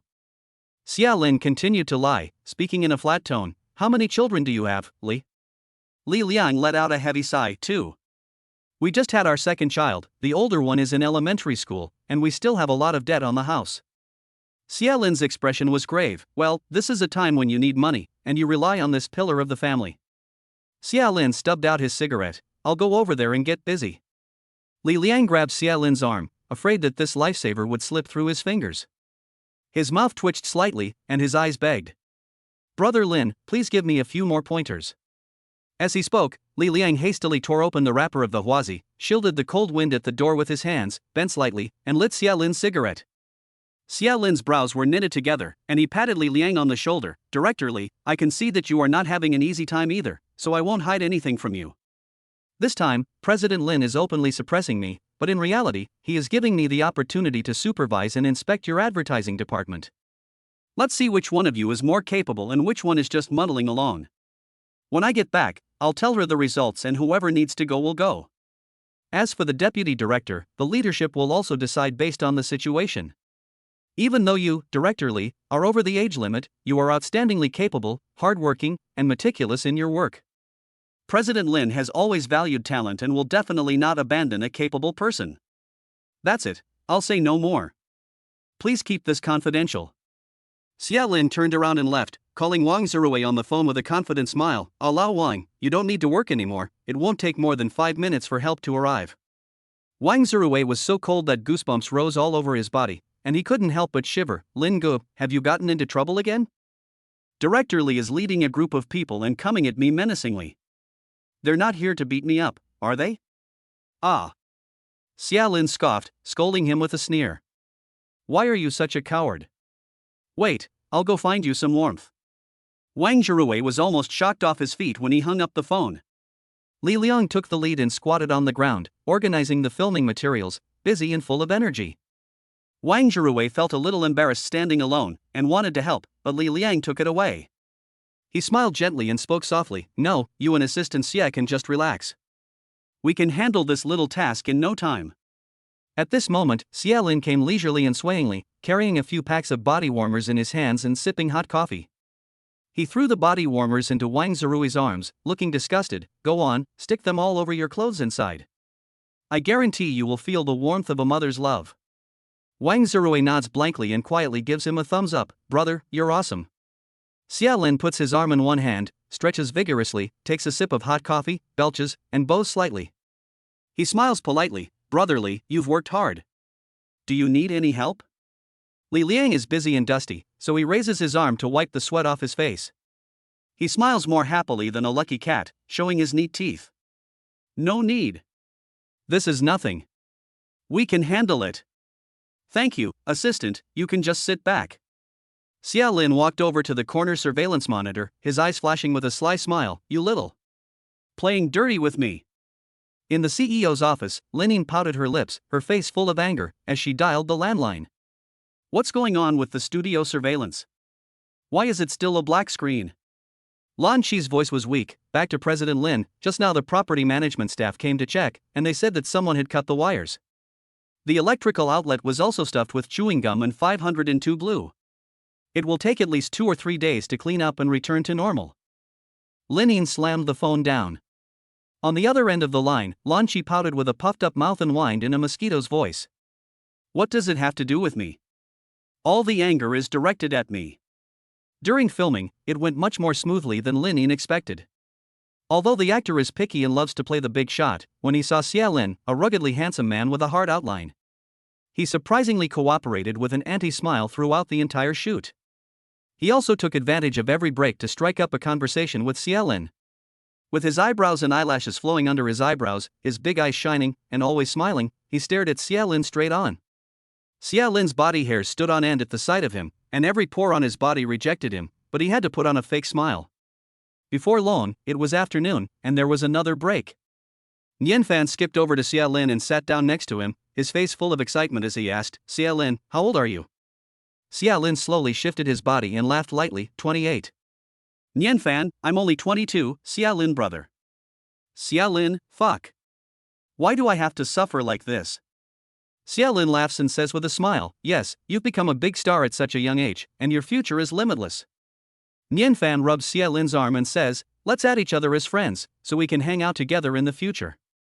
Xia Lin is full of apologies and regrets, saying, I'm really sorry, I have an old-fashioned phone and don't have WeChat. Nianfan, so what's your phone number? I'll call you and you can save it in your phone. Xia Lin starts acting. pretending to look for his phone and feeling all over his body. Then he looked full of regret. I didn't bring my phone. At this time, Li Liang shouted, "That's it for today, thank you all for your cooperation, let's call it a day." Nian Fan reluctantly stood up, his eyes bewitching. "Xia Lin brother, don't forget to bring your phone tomorrow." "I'll go first, see you tomorrow."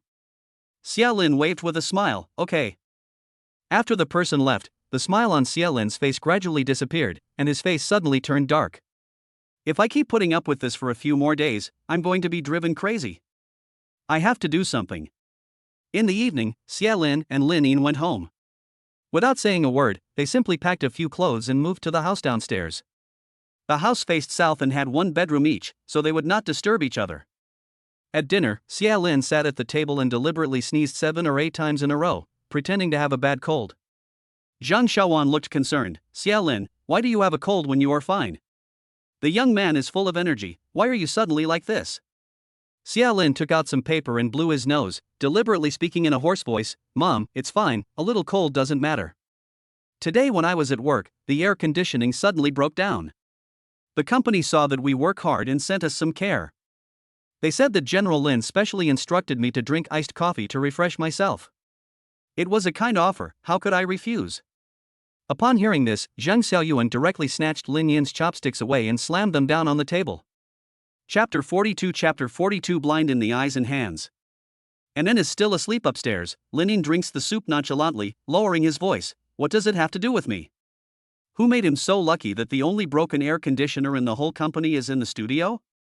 Zhang Xiaoyuan, you didn't mean to order iced coffee, did you?" Lin Yin's face showed a hint of joy, but she quickly returned to her usual expression. "I ordered hot coffee, so it must have been the new girl in the service department who heard it wrong." Xia Lin bit his teeth and smiled at her fawningly. Lin Zong is really quick-witted and dexterous with her tongue. Lin Yin's cold eyes lifted slightly, and her voice was as cold as a sharp blade. "Stop pretending to be pitiful in front of your mother. Did you sabotage the surveillance?" Xia Lin looked embarrassed and pretended to be stupid. "Lin Zong, what are you talking about? What surveillance?" Then, pretending to have a runny nose, he sneezed again. Zhang Xiaowan immediately ordered Lin Yin, "You go and make him some medicine." Lin Yin stuck out her neck, pouting and sulking, looking unconvinced. "I'm not related to him. Why should I care about him? He deserves it." Zhang Xiaowan was so angry that her blood pressure shot up, and she covered her chest with her hands. "Lin Yin." Xia Lin quickly stroked her back with his hand and spoke soothingly. "Mom, I'm fine, don't worry. I'll just rest at home for a couple of days." Zhang Xiaowan took a couple of breaths and nodded lightly. "Okay, don't go to work for a few days. Mom will buy you some sea cucumbers to help you recover." Lin Yin immediately saw through his ploy. She refused very firmly, without showing any mercy. "No way. I don't agree." Xia Lin was furious, his eyebrows standing on end in indignation. "Insidious and cunning backstabber. You can have the crab roe dumplings for breakfast for free." Lin Yin covered her lips with her hand and giggled non-stop. "I heard that Xiaonian always likes brother Xia Lin. I'm even going to take you out to see the world. Xia Lin, why are you so likable?" "Ha?" Xia Lin raised his eyebrows, his face a little smug, and looked at Lin Yin with interest. There was no way around it, he was just so charming. "And you, don't you love me to death?" Lin Yin picked up the steamed bun on the table, broke off a small piece, and threw it in his face, blushing and scolding. "Yuck. Shameless. Shameless. Trying to fake sick, no way. If you dare not go to work, I'll fire Wang Zirue tomorrow." After finishing, she got up and went downstairs. Along the way, she walked quickly, her expression still fierce and menacing. Xia Lin ate his meal, smiling to himself. What a bluff! Where would you find a cow or a horse like Lao Wang, who was so skilled, cheap, and cowardly? That night, the 200 square meter apartment was quiet. Lin Yin had an animal face mask with a tiger pattern on her face, dirty laundry in her hands, and a little tune humming in her mouth. She walked into the bathroom with her tiny waist twisting. Xia Lin had volunteered to stay with her, and although Lin Yin acted cold on the surface, she was overjoyed inside, like she had just eaten honey. She was so happy that she couldn't stop smiling. She was about to take a nice bath when she opened the washing machine and saw Xia Lin's clothes, along with his smelly socks, lying inside. Lin Yin instantly went into a rage and kicked open Xia Lin's door. Xia Lin's desk was littered with empty cans, and he was wearing headphones, stretched out on his back, and crossing his legs. His eyes were fixed on the computer screen. He was watching a game broadcast. Lin strode over, slapped him lightly on the back of the head, and scolded him fiercely. How many times have I told you not to wash smelly socks in the washing machine? Dry your clothes after washing them. Why haven't you learned? I have to scold you every time. Xia Lin's face showed a little anger, but he ignored Lin. He put his headphones back in his ears, and continued watching the live broadcast without distraction. Lin was annoyed, and turned off the power supply directly. Get up! Go dry your smelly clothes. Xia Lin turned around, went to bed, pulled the quilt over his head and went to sleep. He replied in a muffled voice, I have a headache and can't get up.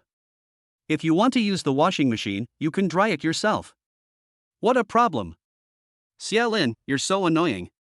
Lin kicked him hard in the butt with her foot, slammed the door angrily, and left. Xia Lin rubbed his butt with his hand and continued to complain. For 4 whole years, I've done all the laundry and ironing for you. Now it's your turn to serve me. Half an hour later, Xia Lin had to pee urgently, but the door to the bathroom in his master bedroom suddenly broke, and he couldn't open it no matter how hard he tried. He hurriedly ran to the bathroom outside, but Lin was happily watching TV in the bathtub. Xia Lin's expression was twisted, his legs crossed back and forth, and he tapped on the bathroom door. Lin rolled her eyes at the door. What? Xia Lin's voice was urgent. Are you done yet? The door to the master bathroom is broken, and I'm in a hurry, I can't hold it. Lin laughed, lazily reclined back in the bathtub, her voice tinged with mischief. In a hurry? Then you'll have to wait a little longer. Xia Lin was overjoyed. Inin, hurry up. Humming a cheerful tune, Lin continued to tease him, swinging her wine glass in her hand and speaking slowly. Don't worry, I'm just getting dressed. Xia Lin stooped over, stamping his feet back and forth outside, holding on by sheer force of will. After 5 minutes, Lin still hadn't come out. He was so anxious that he snapped, Lin, are you done yet? I'm really in a hurry.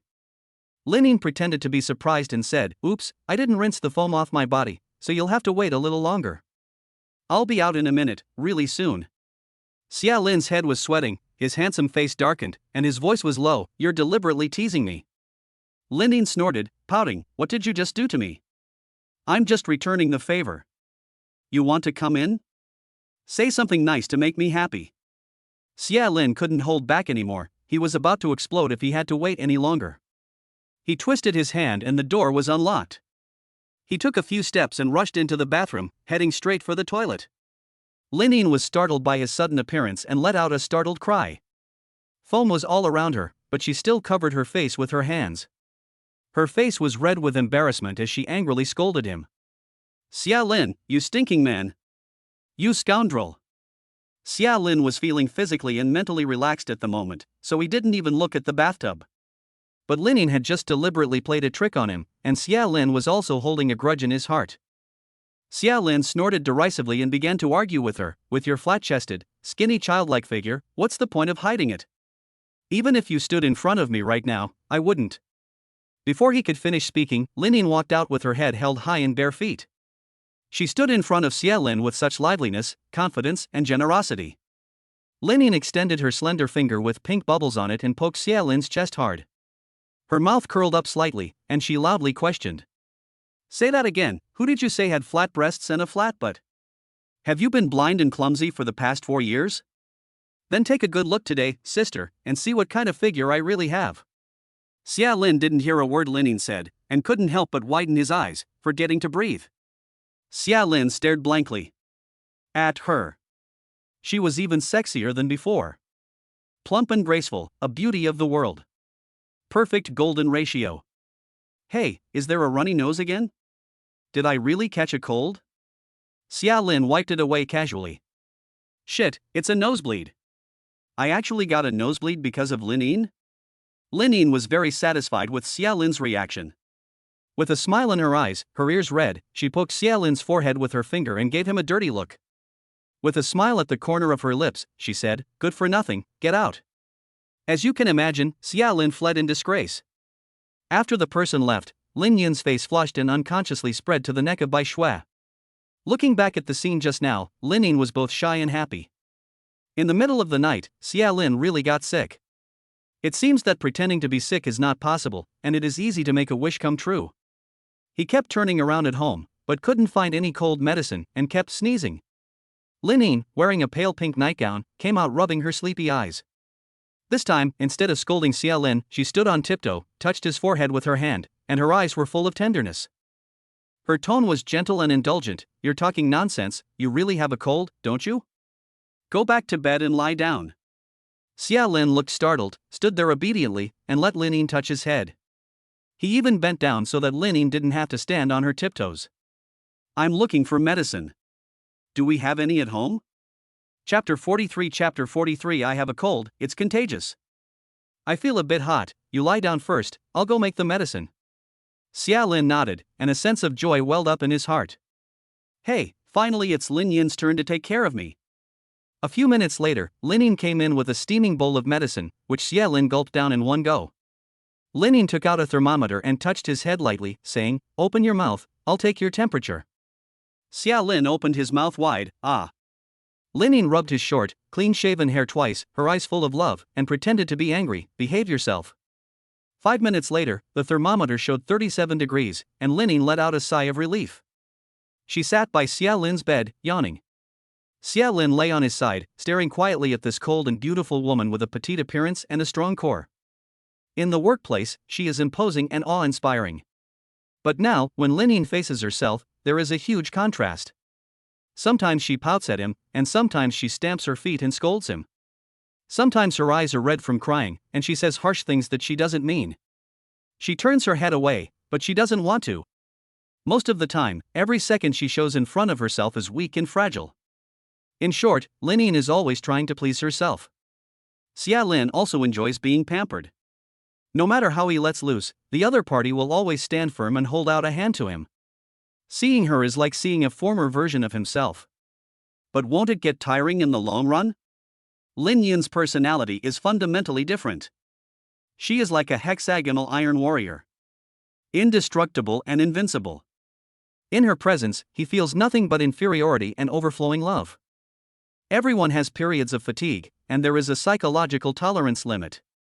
Once the critical point is reached, things get out of control and can never be put right again. From the way they had been getting along, Xia Lin could see the end of the marriage coming. Proposing a divorce was not without its risks. So far, Lin Yin had not folded, but had instead taken the initiative to follow suit.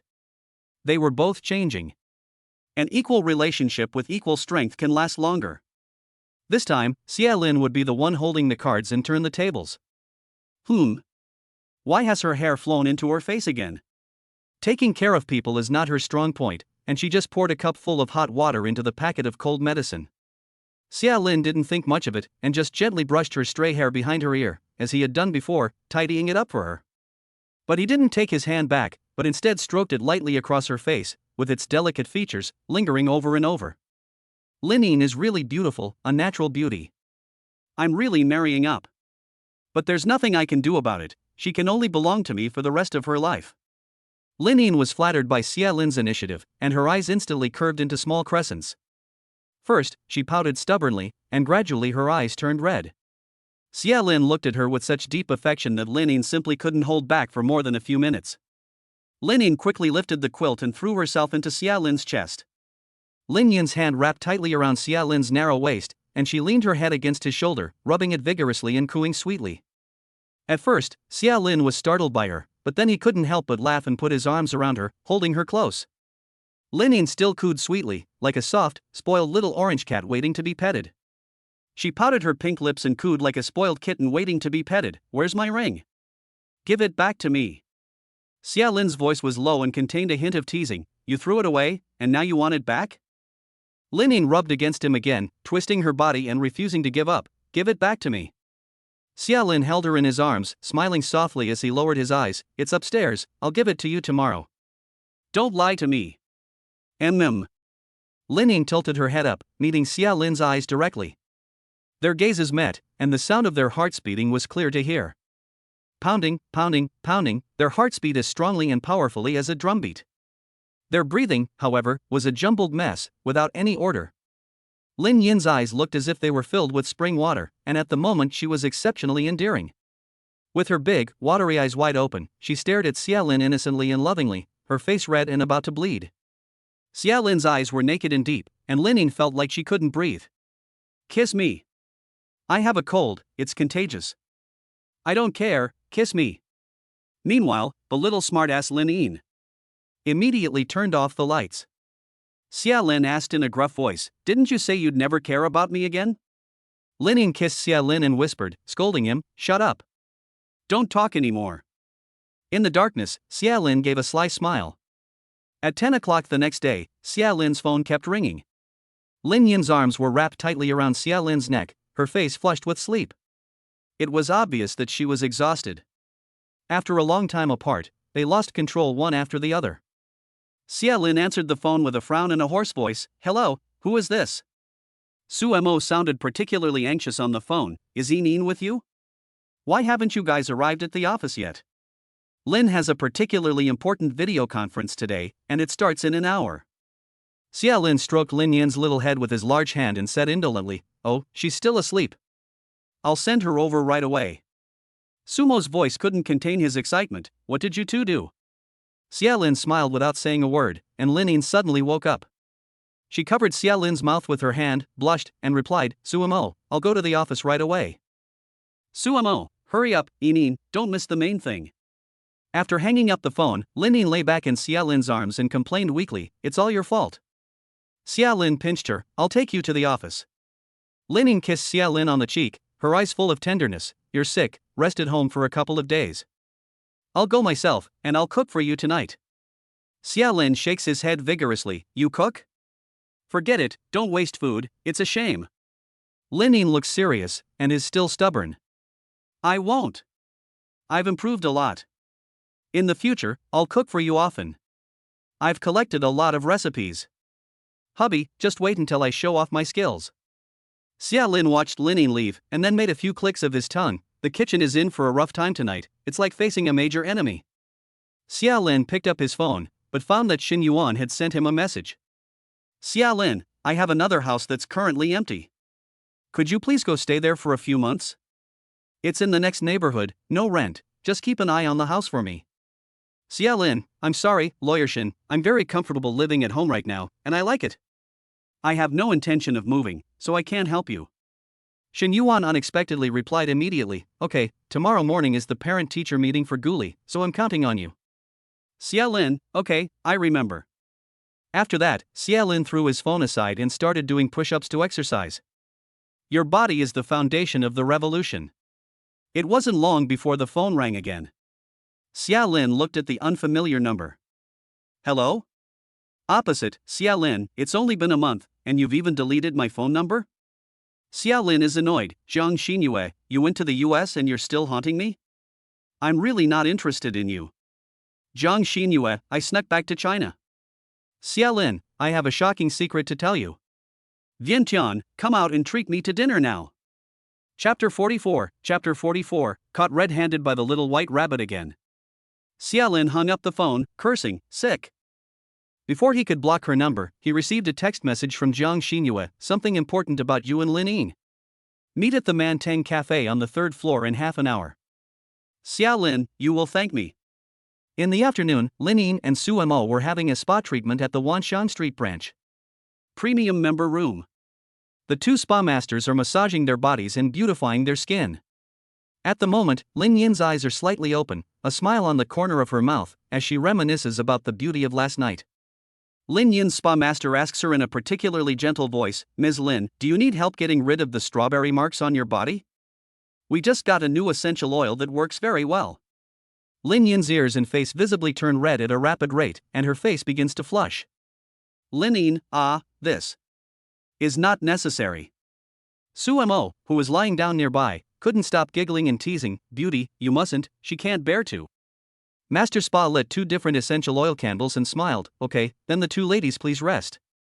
In half an hour, I will give you both an essential oil massage." As soon as Master Spa had left, Lin Yin picked up the strawberry on the table and threw it at Su Mo. She scolded him, "Su Mo, what are you talking about? You're just trying to make fun of me." Suemo laughed and pinched the strawberry, shaking it in front of his eyes.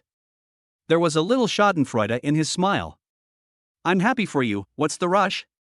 Giggle, finally you got what you wanted, Linin said, bending her beautiful eyes and smiling lightly. Go to the supermarket with me later, I promised Xiaolin I'd cook for him tonight. Suemo blinked, is our cold female CEO going to transform into a little kitchen girl? You're feeling too much like a wife right now. Xiaolin, this kid, is so lucky. The world is full of wonders, the third-floor cafe. Xiaolin was wearing a black flight jacket, jeans on his legs, and retro work boots on his feet. His short, tough hair made his eyebrows and eyes look even deeper, and his face was stern. He leaned lazily on the sofa and gulped down the coffee in his hand. When the cup hit the ground, he got up and said, "That's it? I get it. You pay for the coffee." Jiang Xinyue hurriedly chased after him, stopped in front of Xiaolin, and was full of disbelief. Xiaolin, you're not responding? Xiaolin looked at his phone, and Linin sent him a photo of her shopping spree at the supermarket. He raised the corner of his lips. Oh, I said I got it. Jiang Xinyue was dumbfounded and raised her voice. She lied to you. How can you be so calm? Shouldn't you be especially angry? Xiaolin lost his patience and spoke coldly, get out of the way. Jiang Xinyue caught up with him and walked side by side, and asked again, did you know about it a long time ago? Xiaolin took out an exquisite ring box from his inside pocket, held it in his hand, and looked indifferent. I don't know, but now I do, thank you. Xiaolin walked into Wanxiang Street and stopped in front of a relatively large pawnshop. Jiang Xinyue looked at the box in his hand and asked curiously, is this a ring? You want to sell it? Are you still short of money? I can lend it to you. No interest. Xiaolin frowned tightly, bothering me. I don't need it. Just go away. He quickly entered the store, leaving Jiang Xinyue behind. Jiang Xinyue trotted after him, complaining loudly, why are you bothering me so much? I'm not going to harm you. A blush appeared on her fair and pure face, making her look like Xiaolin's little follower. At this time, Linin and Suemo had already come out of the supermarket and were preparing to go to Wanxiang Street to buy 2 cups of milk tea and go home. The two best friends held hands and chatted and laughed along the way. Suddenly, Suemo stopped walking, and her smile became a little stiff. You just said Xiaolin had a cold and was resting at home today?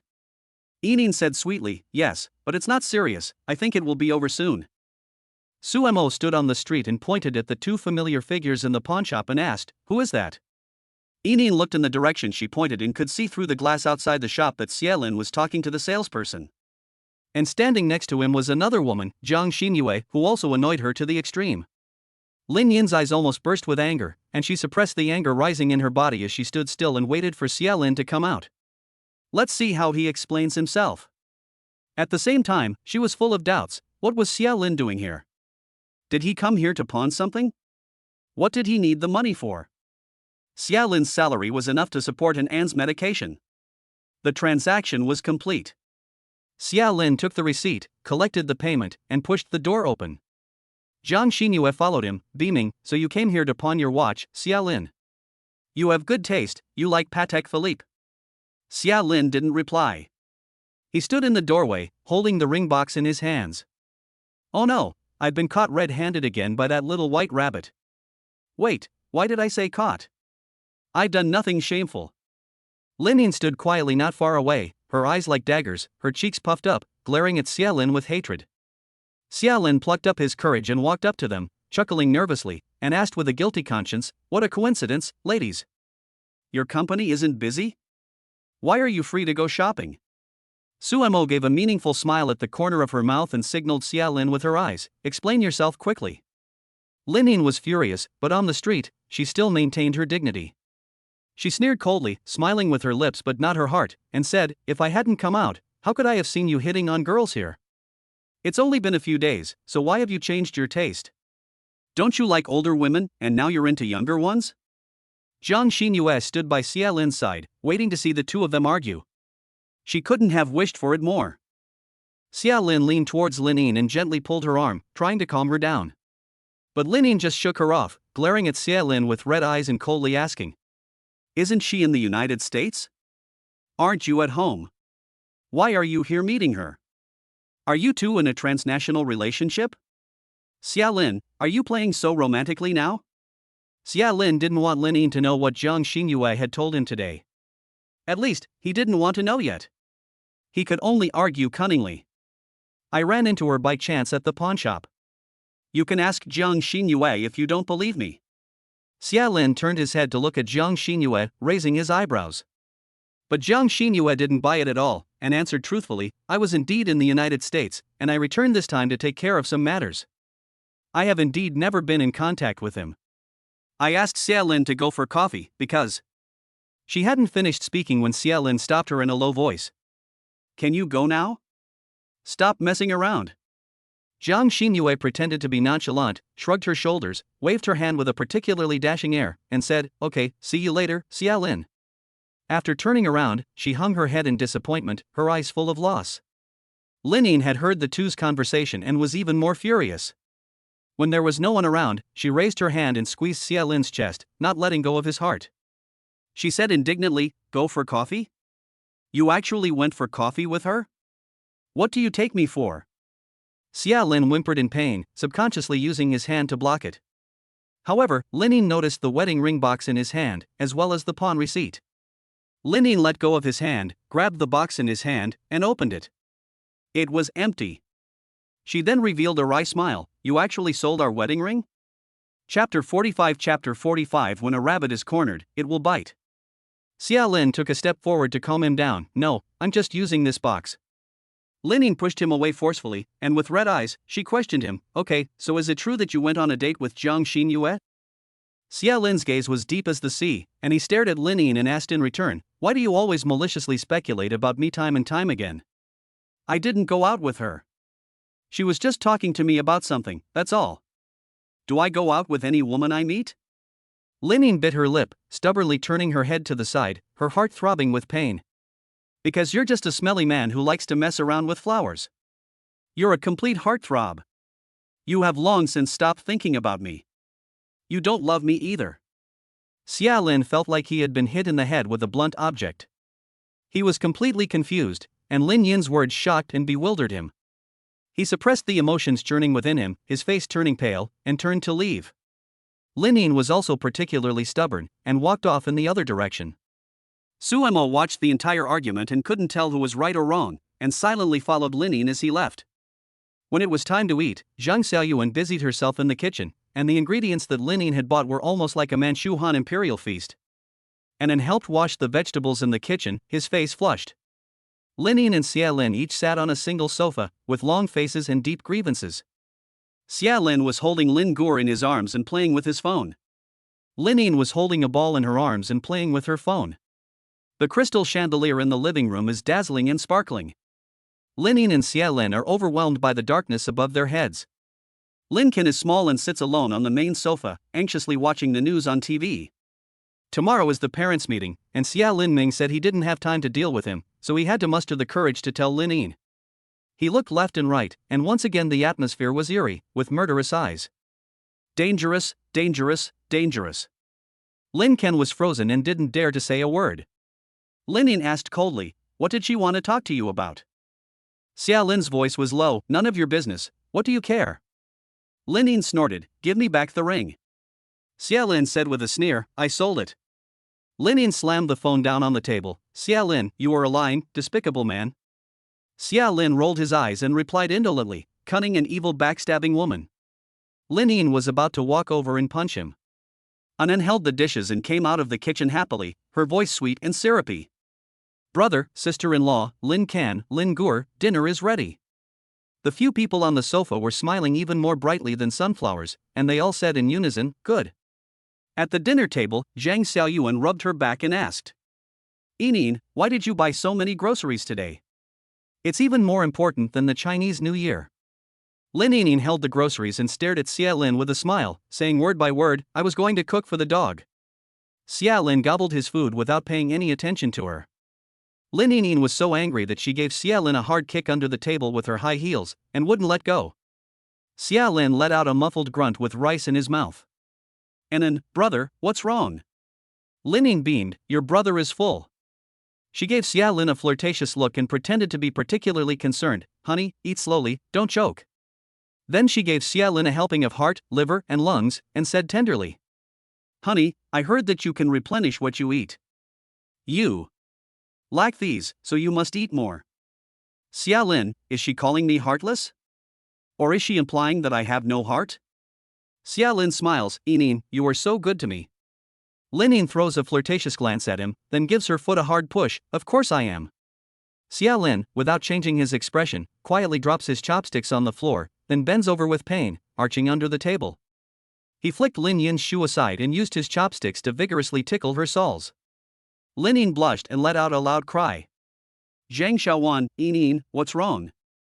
"Lin Yin, I accidentally bit my tongue."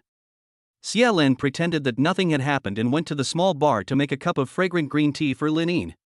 He held it in both hands and gently placed it in front of Lin Yin. With a sincere face, "Yining, this is your favorite green tea, I brewed it for you myself." Before Lin Yin could react, he jumped to the balcony, lay on the rocking chair, and smoked. Lin Yin's face instantly turned black, and she stopped acting. She angrily chased after him and slammed the balcony door shut. She grabbed Xia Lin by the hair and scolded him fiercely. "Xia Lin, you scolded me." Lin Yin winced in pain, her face twisted in anger, and she retorted, "You cursed me first, so we're even. Let go of me, you're pulling my hair." Lin Yin let go with a pout, but inside she was jealous and upset about what had happened earlier that afternoon. She pinched her fingertips with both hands, hesitating, and finally stammered, "What did she want from you anyway? What's your emergency? Do you need money?" Xia Lin got up and leaned closer to Lin Yin, and the distance between them instantly closed. Xia Lin raised his eyebrows mischievously and smiled at her. Lin Yin pouted, "Why?" Xia Lin said in a tone that was begging for a beating, deliberately dragging out the endings, "Do you want to know?" "No way." Then he lay back down again, crossing his legs and swinging his feet. In an instant, Lin Yin was so angry at him that she snuggled into Xia Lin's arms and wrapped her arms tightly around his neck. She opened her small teeth and bit mercilessly. Because Lin Yin's movements were so wide, the rocking chair tilted crazily, and Xia Lin was afraid of falling with her. He had to protect her with one hand while lowering his voice and howling. "Ah, it hurts." The doors and windows were double glazed and soundproofed, so the few people at the table couldn't hear the sound from outside at all. Anan held up his hands in admiration, his eyes full of stars, and said excitedly, "Auntie Xiaowan, look. My brother and sister-in-law are so in love. They're even swinging on the swing together in this cold weather." Zhang Xiaowan smiled and her eyes narrowed as she replied, "That's strange, these two kids haven't fought today." The balcony. Lin Yin licked her lips, wrapped her arms around his neck, and continued to press for an answer. "Are you going to tell me or not?" Xia Lin held his neck out. "I'd rather die than give in." Lin Yin really had no choice, so she pushed his head hard, slammed the door, and left. After she left, Xia Lin covered his neck, his mouth full of pain, and called Su Pang. "Xia Lin, fat guy, send me your card number, I'll send you 50 yuan. Su Pang, brother, what's wrong? Xia Lin, nothing, just let the rabbit bite me. Su Pang laughs in shock. "Brother Lin, you're so funny. Rabbits can bite?" Xia Lin laughs along with him. "Of course they can, when a rabbit is desperate, it can bite really hard. They may look soft and cute, but they're all pretending. Stop talking nonsense, the most important thing is to hurry up and send the goods back by express. It's almost New Year's Eve, seize this wave of good fortune." "Fatty, okay, brother, don't worry." That night, when they returned downstairs, Xia Lin was exercising in the living room shirtless. Lin Yin was lying on the sofa watching TV, and neither of them paid any attention to the other. They respected each other as guests and played their own games. The more Lin Yin looked at Xia Lin's broad shoulders, narrow waist, and smooth muscle lines, the more twisted and uncomfortable she felt. Everywhere on him are traces of her. Last night, he still had her in his arms, kissing her tenderly, calling her name over and over again. In the blink of an eye, he went out for coffee with another woman, without telling her. And she, stupidly, went to the supermarket to buy food, thinking only of cooking a delicious meal for him. No way. Lin Yin, can't swallow this insult. I don't want to pick wild vegetables. Lin Yin walked over and, with all her strength, kicked Xia Lin in the butt. Xia Lin was doing push-ups and was not at all prepared, so he fell to the floor with a thud. Lin Yin sat on him, grabbed his ears with both hands, and warned him fiercely, "If you ever dare to hook up with those wild foxes outside again, I'll make you a eunuch for the rest of your life." Chapter 46 I'll buy you whatever you want. Xia Lin struggled and rebelled, angrily rebuking her. Linine, are you sick? What wild foxes? Don't forget that we're divorced. What do you care? Linine bit her lip and tugged hard on his hair. Xia Lin rolled his eyes in pain, his scalp numb. Fuck. Let go of me. You're domestic violence.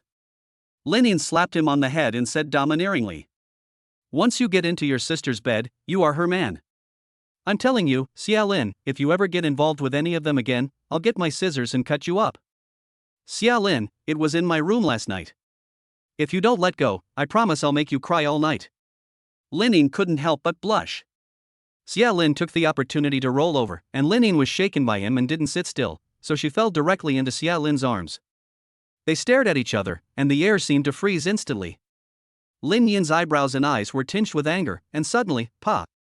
Xia Lin grinned evilly, and in a small voice imitated Lin Yin's tone, oing oing oing. Linine was both ashamed and angry, and buried her head in Xia Lin's shoulder, biting hard. Xia Lin squealing like a pig broke the momentary silence of the night. Xia Lin lay on the ground in a crumpled position, twitching the corners of his mouth and pretending to be angry, threatening her with clenched teeth. Linine, if you don't let go of my mouth, I won't be polite. Linine had vented enough, and felt much better. She then let go of her lips, but refused to move, lying in front of Xia Lin in a naughty manner. She pursed her lips and huffed a few times in a pouty manner. At this moment, Xia Lin's mobile phone rang on the table. Xia Lin pushed her head away with his index finger and got up, saying, "My phone is ringing." Linine, on the contrary, hugged her hands even tighter and was unreasonable, saying, "I don't want to." Xia Lin was extremely helpless and had to hug her with one hand, supporting himself with one hand on the ground, standing up and walking towards the sofa. The caller ID showed Yang Su. Linine wrapped her arms tightly around Xia Lin's neck, her legs wrapped around his waist, and the whole person hung obediently on Xia Lin. Linine was secretly happy, this was her favorite koala hug, and Xia Lin also liked to hug her like this. She asked in a sweet voice, "What does he want with you so late at night?" Xia Lin answered the phone and walked towards the middle of the living room again. In an instant, Xia Lin let go of the left hand holding Linine and put his hand behind his back. He practiced squats seriously. His eyes deliberately stared at Linine, raising his eyebrows and smiling wickedly. Linine whispered angrily, "Shameless jerk." She was full of shame and hurriedly turned her face away, but she didn't dare to relax her hands and feet even a little, and secretly exerted herself. "Linine, what's so great about your waist? What are you showing off for?" Yang Su's mood on the phone was not high, and Xia Lin sounded a little drunk. "Shaolin, where are you? I have a tricky matter that requires your help." Xia Lin's breathing was steady. "Go on." "Yang Su, do you remember Chaocaifu? Our biggest building materials supplier in Dongshan. Our company has won the bid for the land and is preparing to make a big splash, but this time Chaocaifu's company's offer is much higher than before, and there is no room for negotiation. My partners and I spent a few days with him, pretending to be buddies, but he wouldn't budge. At dinner today, I heard from an older colleague that he used to be on good terms with your aunt, Xiaonan, and that he also knows you. Can you come over for a chat?" Xia Lin glanced at the clock, 12:30. It seems that Yang Su had spent the whole night drinking with Chaocaifu again. Xia Lin decisively replied, "Okay, I'll be right there." Yang Su's tone was much more relaxed. "Sujiang Banquet." After hanging up the phone, Xia Lin tilted his head and glanced at Linine. "Hey, haven't you had enough cuddles? I have to go out." Linine pouted, cooing softly, "Carry me to your cloakroom." Xia Lin frowned, his eyes wary. "What for?" "Stop being a nuisance, Linine, I'm in a hurry." "Hurry up." "No nonsense." In the cloakroom, Linine helped Xia Lin choose the right clothes. "She looks serious, I've heard of Chaocaifu. When dealing with people, etiquette and propriety are most important. Since you're going to talk business, you need to dress a bit more formally to look stable and down to earth. First impressions are important." Xia Lin, oh. In just a few minutes, Linine had finished matching Xia Lin's clothes. Xia Lin looked in the mirror, from top to bottom, inside and out, all in cool colors. Dressed like this, he looked straight 30. Linine was arranging his collar, saying, "Fortunately, I bought you a lot of business attire in advance, in the past you always wore those casual clothes." Xia Lin gave her a big fake smile and said in a strange voice, "Lin Zong, I used to either serve you at home or walk the dog downstairs. Did I need to wear these? Have you ever paid attention to what I wear? Have you ever cared about me?" Why can't I remember? Have I lost my memory? Linian stuck out her little neck and made up 3 points even though she was unreasonable. Of course I have. I even read your diary. It's full of love letters you wrote to me. It's sitting on our bookshelf. Did you put it there on purpose, so I'd see it? Xia Lin held up a finger to push her head away and pour cold water over her. His tone was light. That was written 3 years ago, and you just saw it? Linian couldn't hold back her embarrassment, and immediately changed the subject to get rid of the person. You should go now, don't delay the important business. And, don't drink so much, okay? Xia Lin gave a small smile, Xia Lin walked to the parking lot, just started the car, tilted his head to light a cigarette, but found that Linian was secretly hiding in the corner of the balcony, watching him. Xia Lin's heart suddenly surged with a feeling of warmth, and he smiled hard. In your fluffy pajamas, you really do look like a rabbit. On the balcony, Linian was shivering with cold, watching Xia Lin's broken Magotan leave, and trotting all the way back to the bedroom. Her phone lit up with a ding-dong sound. Xia Lin, I went to the pawnshop and sold a watch. Linian, what did you do? Xia Lin, I sold a watch. Linian, that's not bad. Linian, oomph. Then I'll buy you a gift.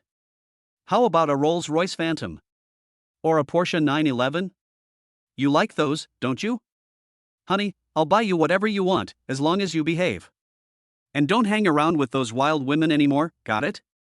Xia Lin, you look like a 911 to me, so don't even think about corrupting my pure soul with your filthy money. Linian, pa. You're pure? Do you believe I can delete your stuff in the certain place with one click? Xia Lin, you're still breathing after I told you you're stupid. I changed the password a long time ago. Linian, get lost. The neon lights twinkled on the road, the traffic never stopped. Xia Lin's second-hand Passat was full of power, speeding through the streets of this hopeful city. The outline of Xia Lin's well-defined profile is reflected in the car window, and the corner of his mouth is raised high, lingering. Unexpectedly, he remembered that I like the 911. Xia Lin arrived at Suzhong Banquet shortly before 1 o'clock. Yang Su was waiting for him outside the door in advance. As soon as the two met, Yang Su's mouth exuded a strong smell of alcohol, and he teased. Xiao Lin, you're dressed so formally today, it seems that I'm not doing badly. Xia Lin was overjoyed. It's only because we're wearing the same pair of pants, otherwise I would have blacklisted you long ago. Xia Lin pushed open the door and saw Chao Caifu, the host, sitting in the main seat. He was red in the face from drinking, but he was still drinking and talking happily, getting more and more excited as he drank. Xia Lin sighed inwardly. This old guy is a famous drunk, and I don't think anyone at this table can bring him down. Xia Lin gathered his emotions, his eyes suddenly sparkling. He walked over to Chao Caifu and leaned slightly towards him. Xia Lin pretended to choke back a sob. Uncle Chao, it's been a long time. Chapter 47 Drunken words drift away with the wind. Chao Caifu's body was permeated with the smell of alcohol. He tried hard to open his slightly clouded and drunken eyes, and his pupils trembled. Xia Lin, why are you here? Xia Lin was full of respect. I came to get something from my brother, and just now I heard him say that you were here. I haven't seen you in a few years, so I thought I'd come and visit. You won't mind my bothering you, will you? Chao Caifu laughed heartily, patted Xia Lin's arm with his calloused hands, and told him to sit down quickly. Yang Su had already given up his seat and sat down next to Xia Lin. Chao Caifu's voice was deep and powerful. Xia Zong, when I see you, I think of your aunt. Is she doing well? Your aunt was also a well-known figure in Dongshan. Xia Lin lit a Tianxia for Chao Caifu and replied, Uncle Chao, you're flattering me. If you still want to treat me like family, just call me Lin, okay? My aunt hasn't returned yet, but she will soon. When I visited her before, she couldn't stop talking about you, and she always got teary-eyed. She was overjoyed to hear that you have such a successful business now. Xia Lin came up and showered him with praise, making Chao Caifu feel so happy. He was pot-bellied, puffing out his chest, puffing away. The layers of smoke circling above his head were like smoke bombs tailor-made by Xia Lin for him. Chao Caifu's face was crumpled with laughter, and he was so carried away by Xia Lin's praise. Xia Lin narrowed his deep, ocean-like eyes. And had long heard Xiao Nan mention that this old guy had always had designs on her but never the guts to do anything about it. This old Chao is almost 60, right? Our Nyangjie is not even 40 yet. You good for nothing Chao. You deserve to die. Chao Caifu's glass heart was pierced by Xia Lin's arrow, and tears welled up in his eyes. He even poured Xia Lin a drink himself. Chow Cai-fu shook Xia Lin's hand tightly and choked up a little. Xia Lin, sir, you really love her, don't you? My dear nephew, I won't say anything else, let's drink a toast. When they clinked glasses, Xia Lin lowered his glass again and again. When the glass was empty, Chow Cai-fu put his arm around Xia Lin's shoulders and whispered in his ear, I've wanted to visit your aunt before, but she always turned me down. Next time you go, please tell her for me that I miss her. When she comes back, I'll welcome her home. Xia Lin nodded repeatedly, yes, Uncle Chow, we all know how deeply you love my aunt. I'll drink to you again. It's been many years since you and I have drunk together. Chow Cai-fu patted Xia Lin on the shoulder and praised him repeatedly, introducing him to the other important figures at the table. Xiao Lin is my good sister's nephew, which makes him my Chow Cai-fu's nephew, so you all take good care of him in the future. I'll look after him in Dongshan in the future. Xiao Lin, go around the table and toast your uncles, and don't hesitate to ask for anything in the future. Xia Lin knows himself well, don't take the drunken words seriously. But the atmosphere was already getting heated. Xia Lin got up, holding a wine glass in his left hand and a straw in his right, and he toasted all the bosses at the table, 8 or 9 of them. This is how cliché our drinking culture is. Anything that can't be done at the table has a 50% chance of being done. The remaining 50% depends on how much you can drink. After 3 rounds of wine, Xia Lin and Yang Su exchanged glances and got down to business. Xia Lin poured wine into Chow Cai-fu's glass and said sincerely, Uncle Chow, Yang Su and I have been brothers since childhood. His father is my adoptive father and treats me like his own son. Chow Cai-fu, who was holding a cigarette in his hand, said thoughtfully, oh? You have such a relationship with each other. Yang Su smiled, yes, Mr. Chow, this is my real younger brother. Xia Lin, as you know, it's not easy to win a bid. My brother has already minimized the profit for this tender. You suddenly raised the price so much that he really can't afford it. We are just small fry, we can't compete with your big business, there really isn't that much profit margin. Chow Cai-fu laughed, patted Xia Lin's shoulder firmly, and spoke in a kind tone, you brat, did you come in the middle of the night just for this? Xia Lin continued to flatter him, feigning surprise and saying, no way, Uncle Chow, I came here especially to visit you. You're wrong to say that. In that case, I'll drink 3 more cups to show my sincerity. Xia Lin's wine glass hadn't even touched his lips when Chow Cai-fu stopped him, and Xia Lin was taken aback. What did old Chow mean? Was this the time to turn on him? Chow Cai-fu frowned, his expression serious. That's enough. You're just a young fool. No one is forcing you to drink. What's the point? If you drink too much, you'll feel sick when you get home. Xia Lin giggled, my uncle is still so considerate and caring. No wonder my aunt always thinks of you. Chow Cai-fu's mouth curled up in a smile, and he drifted off again. Since this was the first time that Lin had spoken to me, I didn't want to embarrass him, so I said, I will finally give in a bit more, and this is my bottom line, I absolutely cannot give in anymore. Yang Su was extremely excited, and his eyes were full of surprise. He had originally thought that if Xia Lin could convince him, he would be grateful if he gave up 0.5%. He had not had any hope that the other party would compromise by 1 point. Yang Su couldn't hold back his excitement. Very well, thank you, Mr. Chow, I will immediately ask my secretary to reprint a contract. It wasn't until Chow Cai-fu signed his name on the contract that Xia Lin and Yang Su's hearts finally settled. At 3 a.m., Xia Lin and Yang Su waved as Chow Cai-fu's car pulled away. The 2 brothers leaned against the front of Xia Lin's car, sharing a cigarette. Yang Su took out a card and slipped it into Xia Lin's shirt pocket, saying slowly, don't be in a hurry to refuse. Let me make things clear. Without you, this wouldn't have been possible. You earned this money, you deserve it. Don't say I didn't give you enough. Xia Lin took out the card and waved it in Yang Su's face, asking, young Master Yang, how much is this as a bribe? Yang Su, 100, the pin is my birthday. Xia Lin made a sound of disgust and threw the card back at him. You really are narcissistic.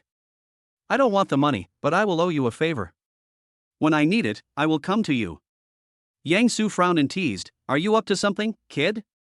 You're being so secretive. How much is this favor of yours going to cost me? I can't afford it if it's expensive. Not far away, Suemo drove slowly into the parking lot in an Audi A8. Xia Lin didn't answer, but changed the subject. Okay, your ride is here, so let's go. Yang Su stood straight, looking in the direction of the exit, and a faint smile appeared on his handsome and dignified face. He put his arm around Xia Lin's shoulders, and the two of them walked arm in arm. Let's go together, your ride is here.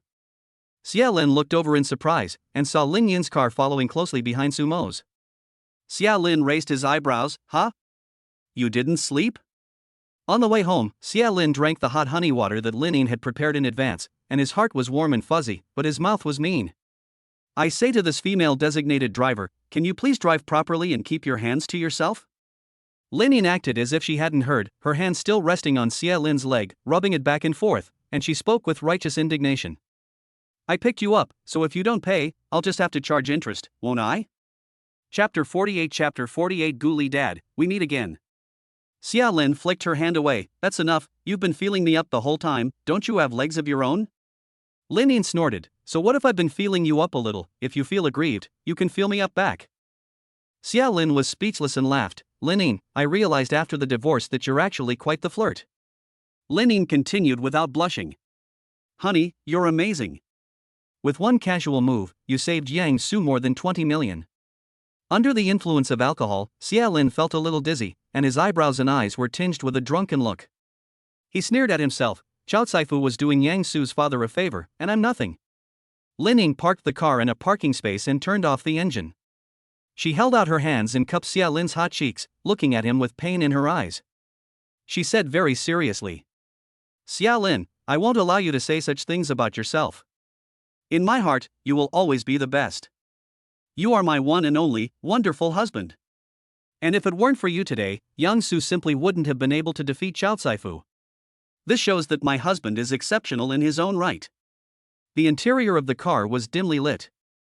Xia Lin's drunken gaze lifted slightly, meeting Ling Yin's deep and tender gaze, and his breathing gradually grew heavy. An ambiguous sour smell spread throughout the car, and their gazes lingered. Xia Lin called out to her lightly, Lin Yin. Lin Yin pursed her pink lips and gave a shy smile. Xia Lin looked dazed. Did something on your fingernails scratch my face? It's burning hot. Quickly take your phone and look, did I break my face? Ha! Lin Yin rolled her eyes to the sky, you're no fun. She replied coldly with a look of resentment between her brows, get out of the car and go home. At 9 o'clock, the weather forecast was being broadcast on TV. Due to the influence of cold air, our city will experience moderate snowfall from 10 o'clock today to 20 o'clock tomorrow. Windy and cold weather is expected again this weekend, so please dress warmly. In the room, Xia Lin sat on the bed, shaking his head, trying to dispel the grogginess from the alcohol. He got up and walked towards the bathroom. In the mirror, he saw two big red lipstick marks on each side of his face. On the mirror, there was also a note left by Lin Yin. Honey, I'm going to work. There's sea cucumber porridge on the table that your mom made for you. You must eat it when you wake up. It's cooling down today, it's very cold, so you should stay home and rest. Xia Lin's mouth curled slightly, and he took the note off the mirror. He was just about to wash up when he saw a few big words on the back. P.S. Don't go out fooling around. Xia Lin frowned slightly, flicked the note with his hand, and muttered to himself, little brat.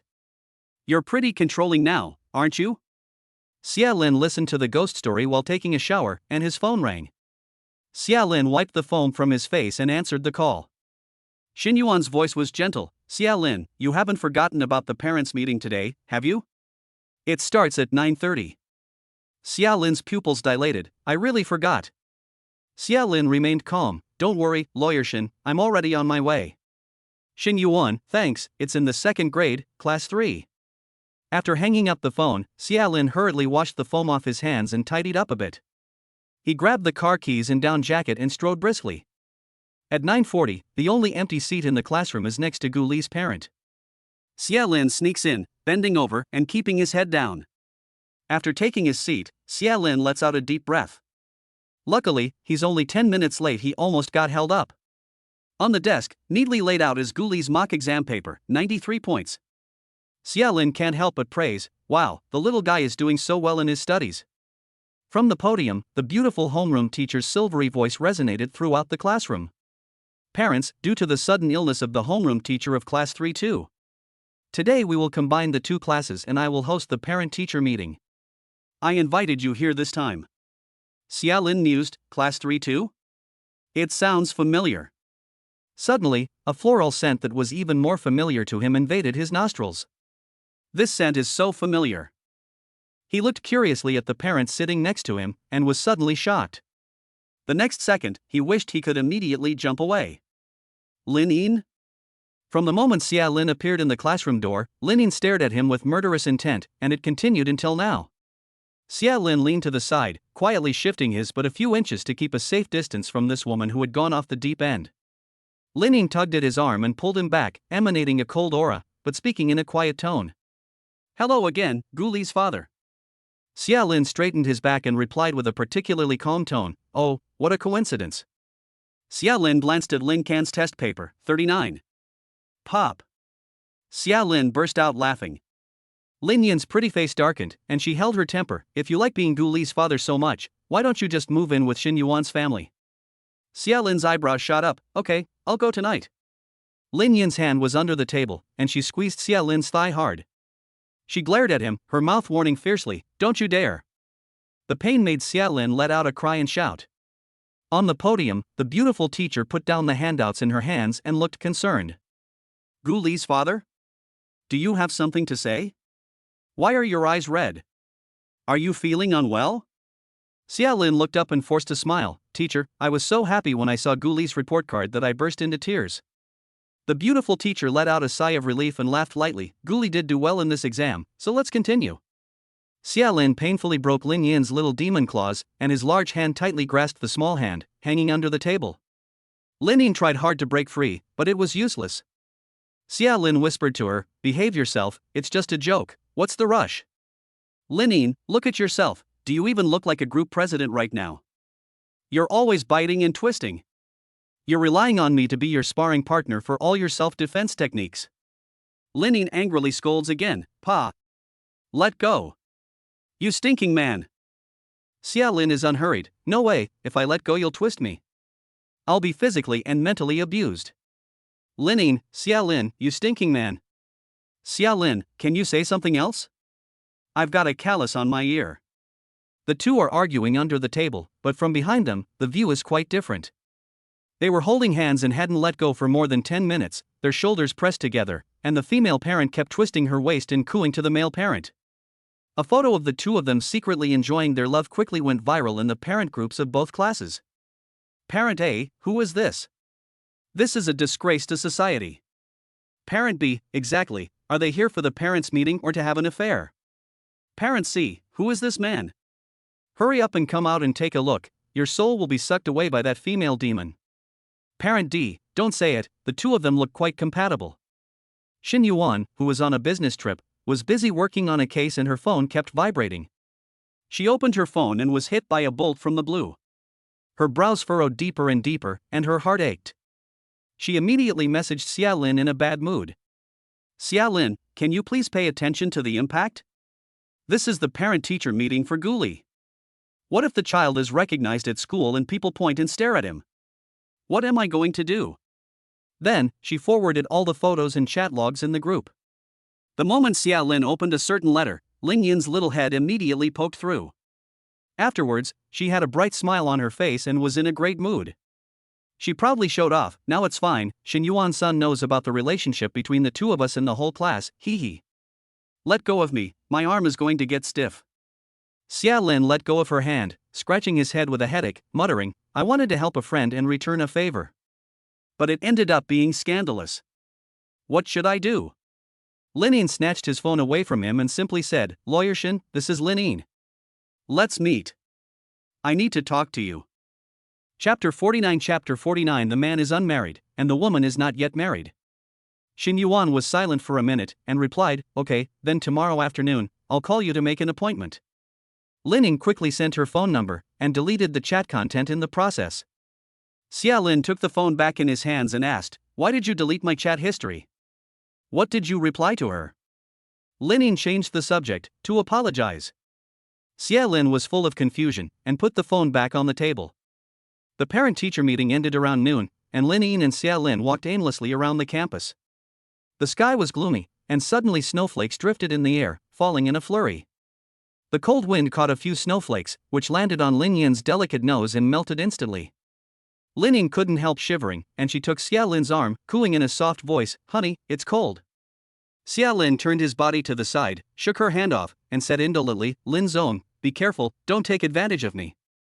Lin Yin stopped walking directly, blocking Xia Lin's path, deliberately pressing her body against his chest, pursing her lips in questioning. I almost forgot to settle scores with you. Why are you getting so close to Xin Yuan again? Do you want a beating? Xia Lin stepped back, walked sideways, and said in a tone that suggested he was about to get into trouble, I can do whatever I want, since neither of us is married. Lin Yin trotted after him, threw herself into Xia Lin's arms, put her hands into his down jacket, and wrapped her arms around his waist. She said in a small, aggrieved voice, Xia Lin, please don't make me jealous anymore, okay? You're mine and only mine. I won't let you be nice to other women. Xia Lin was taken aback, his eyebrows furrowed slightly, and a pang of heartache welled up in his heart. His mind forced itself to save the situation. Big brother, snap out of it. She's just pretending. Xia Lin's voice instantly turned warm as he reassured her, I didn't deliberately get close to her. She helped me at the police station last time, and I was returning a favor to her, it's just that simple. Lin Yin's nose was red, and she buried her head in his arms as she asked in a hoarse voice, but you're especially nice to that Gu Li. Do you really want to be his father? Am I not as good as a 36-year-old divorced woman? Humph, I was still the school beauty queen. Where am I not as good as her? My figure is so much better than hers. Xia Lin couldn't help but laugh out loud, and then sighed and explained, when I see Gu Li, I think of when I was a child. I was also at his age when I lost my parents. From the age of 9, no one from my parents' committee ever came again, and this school is also my alma mater. I also really wanted my father's protection back then. Maybe it's empathy, but I'm always more tolerant of that little guy. Lin Yin then recalled that Xia Lin's parents had a car accident on the way home from the airport. Lin Yin tilted her head up, her chin lightly resting on Xia Lin's chest, her eyes a little hot. Honey, don't be sad. Xia Lin smiles lightly and shakes his head. It's been 20 years, I've long since let go. I'm so strong now, if anyone dares to mess with me, I'll just beat them up. Lin Yin asks again, all pouty, so, do you like Xin Yuan even a little? Xia Lin shakes his head again, no, we're just friends. Lin Yin puffs up her cheeks and her eyes narrow, really? You only like me? Xia Lin curled his lips, pushed her head away with his hand, and spoke in a long, slow tone, you really are confident, and you don't like you either. Lin Yin screwed up her eyebrows and glared at him menacingly, bullshit. You lying, smelly man. Xia Lin took her two warm little hands away and scowled, keep your distance and don't jump into my arms at every turn. Lin Yin turns her head and grunts lightly, I'm hungry. Xia Lin, what's that got to do with me? Lin Yin's arrogance is back, and she sticks out her neck, I want to eat Dongshan copper hot pot. You'll go with me. Xia Lin gives her a professional fake smile, then strides past her and walks on, thinking, nice try. Daydream on. Lin Yin stamps her foot behind him and shouts, you'll go with me to dinner, and I'll buy you a 911. Xia Lin is overwhelmed, fuck, you're killing me. Lin Yin sees that Xia Lin is not stopping and catches up to him. She sticks out two fingers in front of his eyes, wiggles them, and continues to seduce him, 2 cars. Plus the latest PlayStation 5. Xia Lin pauses and asks, pretending to be especially embarrassed, you're not talking about a model, are you? Lin Yin put her arm around his and laughed uproariously, let's go buy it after dinner and a movie. I promise. Xia Lin didn't shake her off, but gave a disgusted sound and asked as they walked, is everything okay at the office? You're not going back to keep an eye on the new product launch? Lin Yin bounced on his arm, Momo is there, so I don't need to worry. Honey, after the movie I want to go shopping. Can we buy a few more matching outfits?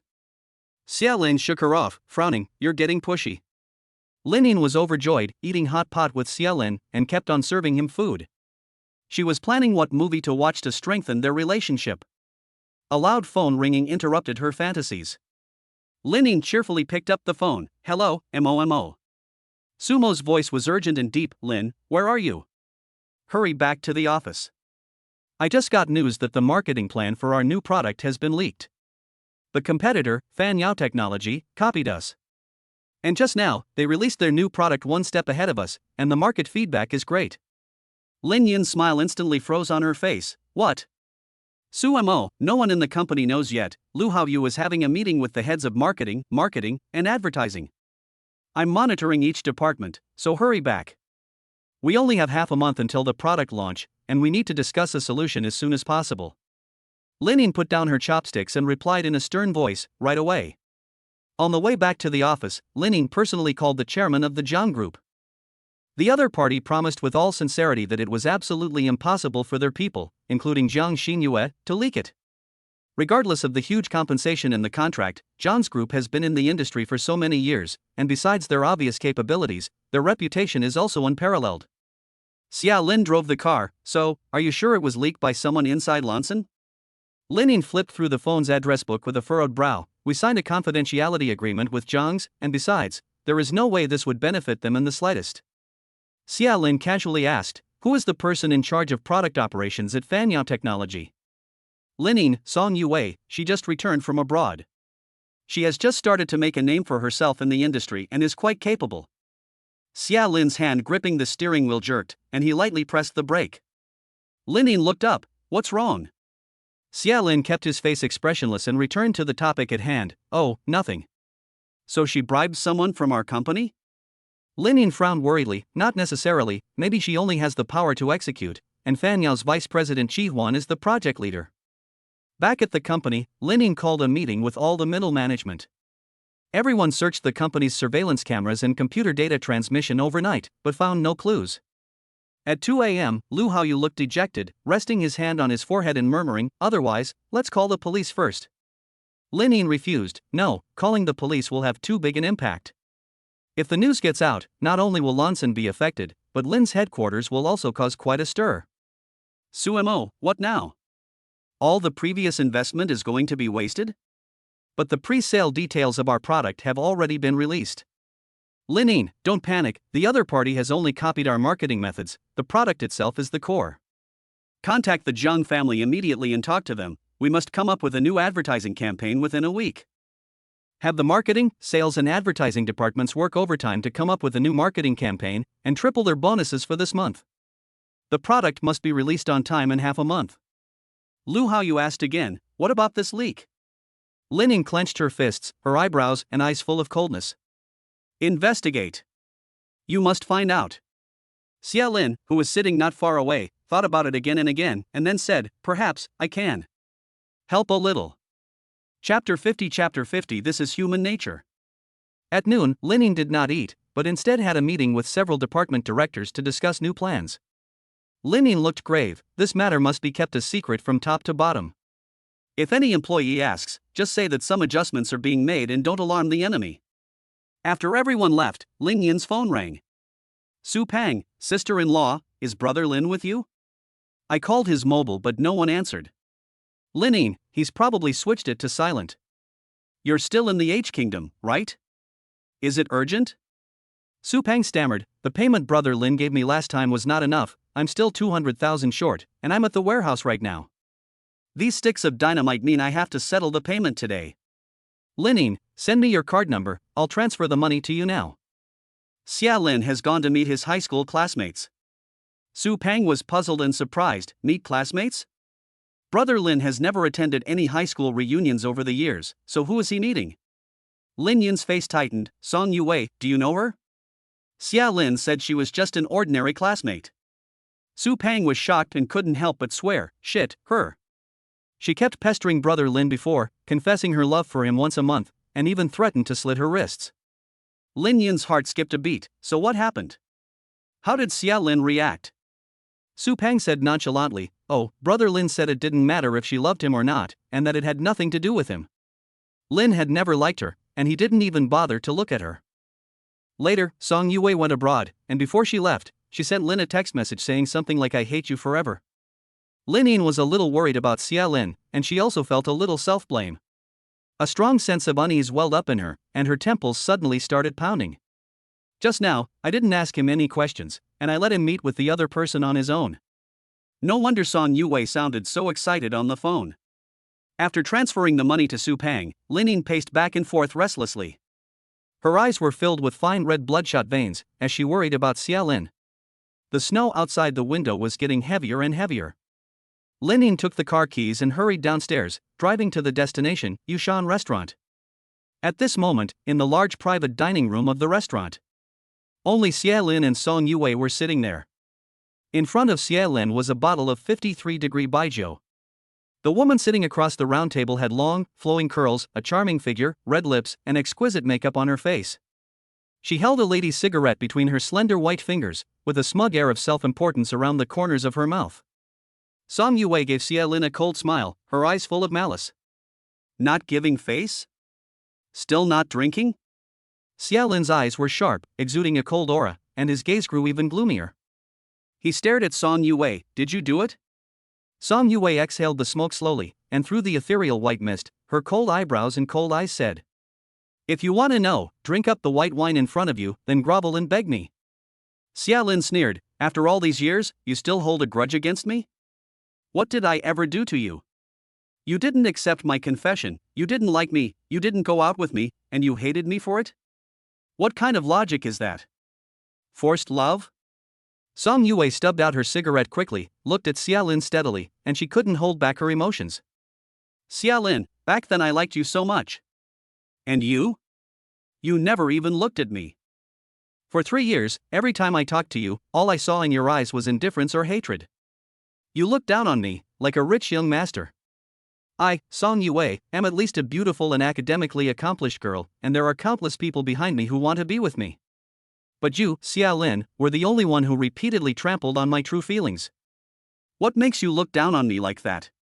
Xia Lin, what a female psychopath. If there weren't any clues, I wouldn't want to see her in my life.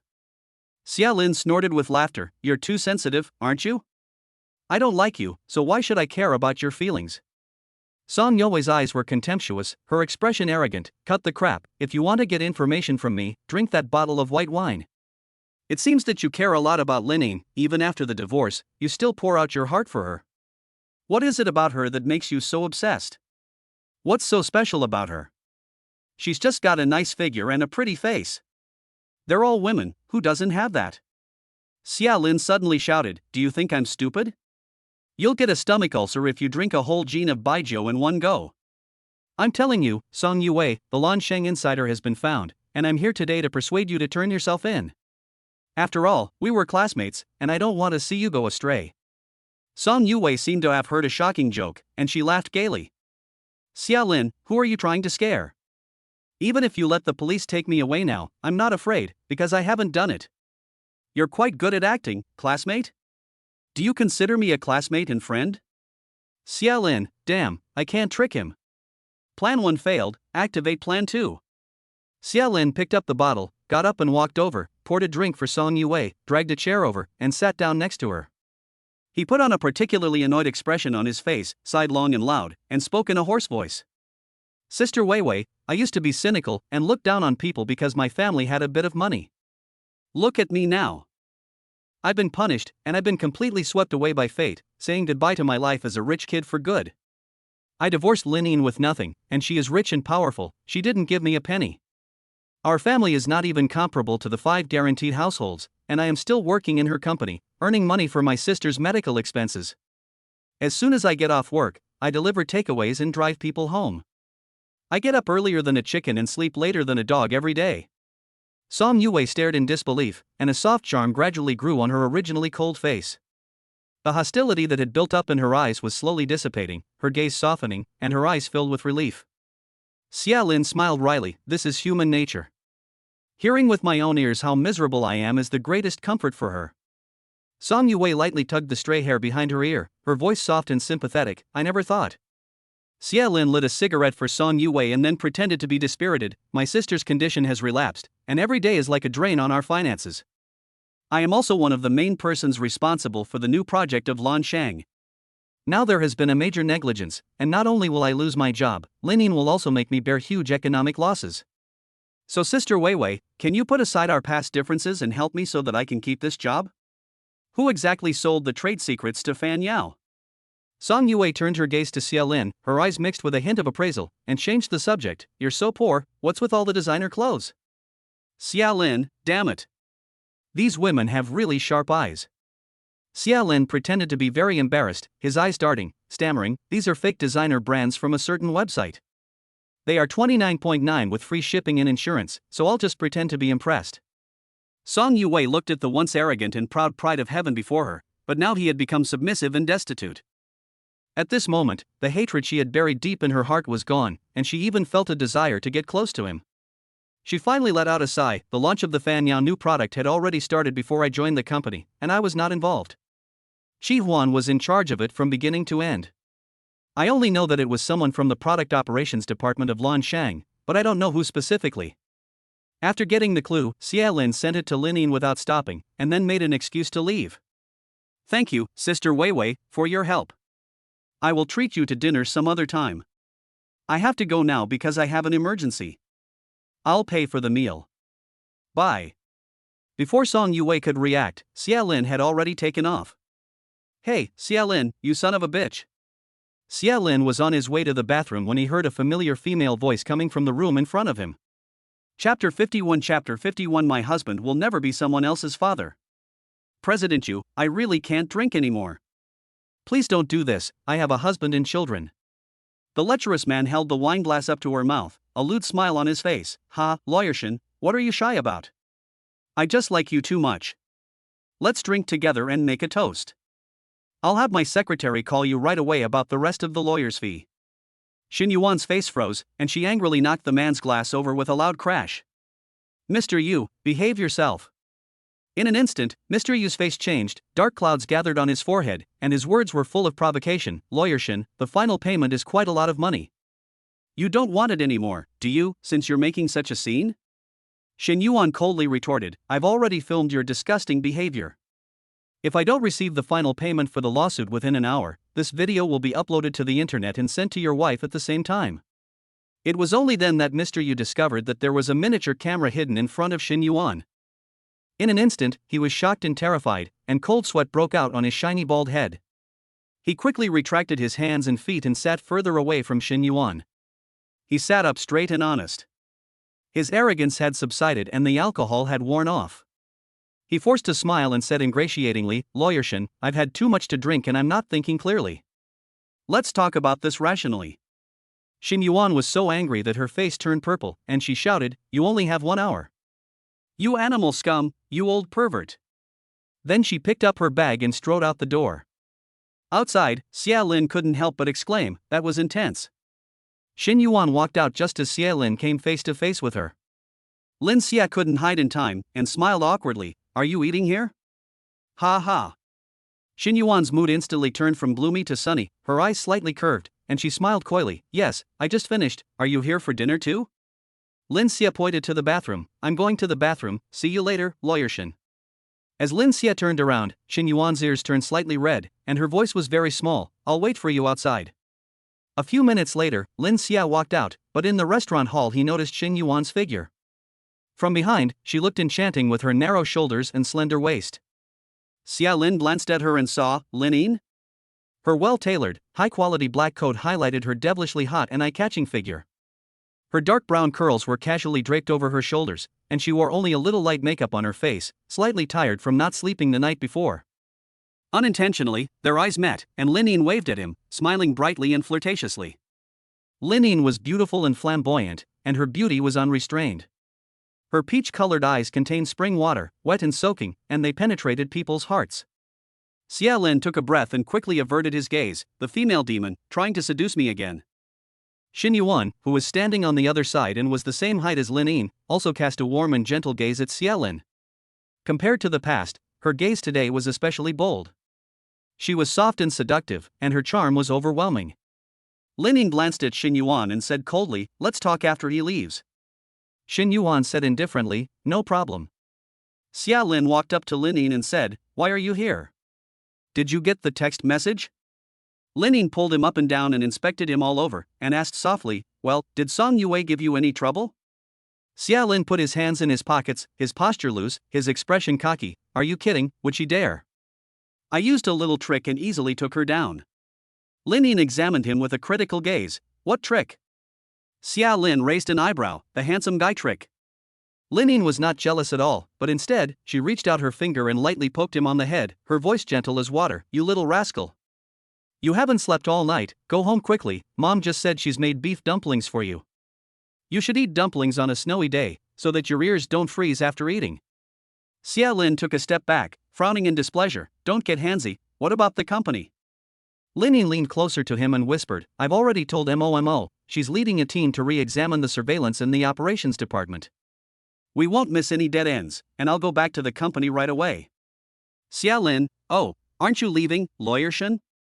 Xin Yuan spoke up only then, smiling gently, I still have a case to discuss here, waiting for the client. Xia Lin felt that the atmosphere was a bit strange, no. It was particularly weird. He didn't even smell a hint of jealousy in the air. Every time Linian saw Xin Yuan, she would go crazy, scratching at me with her little claws. Why is it so calm and peaceful today? The two of them looked carefree, and there was no sign of anything. Whatever they do. Let's go home and eat my mother-in-law's dumplings. Xia Lin, oh, goodbye then. Xia Lin had just walked out the door when Linian chased after him. Xia Lin stopped, what? Linian trotted over, her soft little white hand pressing against Xia Lin's chest. She raised her feet slightly and quickly kissed Xia Lin's lips. The two hot breaths instantly intertwined, and Xia Lin's mind went blank. For a moment, he forgot to breathe. While Xia Lin was in a daze, Linian gave him several kisses. Xia Lin came back to his senses, took a few steps back, and shouted as he walked away, You hussy! You flirt! Can't you watch your image? Linian giggled, and replied triumphantly, No. She smiled sweetly and instructed Xia Lin in a high-pitched voice, Honey, the road is very slippery, you must drive slowly. Xia Lin shuddered, Aren't you ashamed of yourself, Linian Jiao, for imitating a woman's voice at your age? I'm your ex-husband. Ex-husband. Don't play the fool. Linian Jiao exploded, Get out. Get the hell out of here, you lousy man. Xia Lin was delighted and drove away. Linian lightly brushed the snowflakes off her body and turned around and returned to the restaurant. Her voice was calm and without ripples, Let's go in, Lawyer Shen, and have dinner together again. At the table, there were more than 10 delicious dishes. The two people sitting face to face did not move their chopsticks. Linian went straight to the point, Xia Lin doesn't like you and won't like you. Please don't use your son as an excuse to contact him in the future. We are both women, and I understand your petty thoughts. Xin Yuan took a bite of the food and said lightly, How can you be so sure that Xia Lin won't like me? Linian rolled her eyes and raised her voice 3 tones, Nonsense. He is my husband, of course I know what he likes and what he doesn't like. Xin Yuan, you are divorced, he is free, a single man. I like him and want to develop further with him, what's the problem? It's reasonable and legal. Linian slowly replied with a sneer, You like him? How well do you know him? Do you know his past? Xia Lin has matured from being a young man to a man. Do you know what he has been through? Xia Lin and I are each other's first love. We met in college and have been in love ever since. No one can replace our place in each other's hearts. You just think that he is nice, responsible, loyal, and honest. He's a good man you can trust with your life.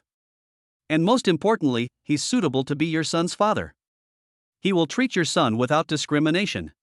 I love Xia Lin, whether he's a man or a boy, I love him. I can accept him being a boy forever, or I can hide in his arms like a little girl. Let's not talk about whether Xia Lin will like you. Xin Yuan, is your love for him purely platonic? A divorced 36-year-old female lawyer, impossible, right? You just want Xia Lin to shelter you from the wind and rain. Linian has said so much, but Xin Yuan has simply ignored her. And she even tries to give her a shock. Xin Yuan is as calm as Mount Tai, Lin Zong, once upon a time, we were in love, but that was then. Did you ever cherish him? If your relationship was really that good, then why did Xia Lin prefer to divorce you with nothing in his name?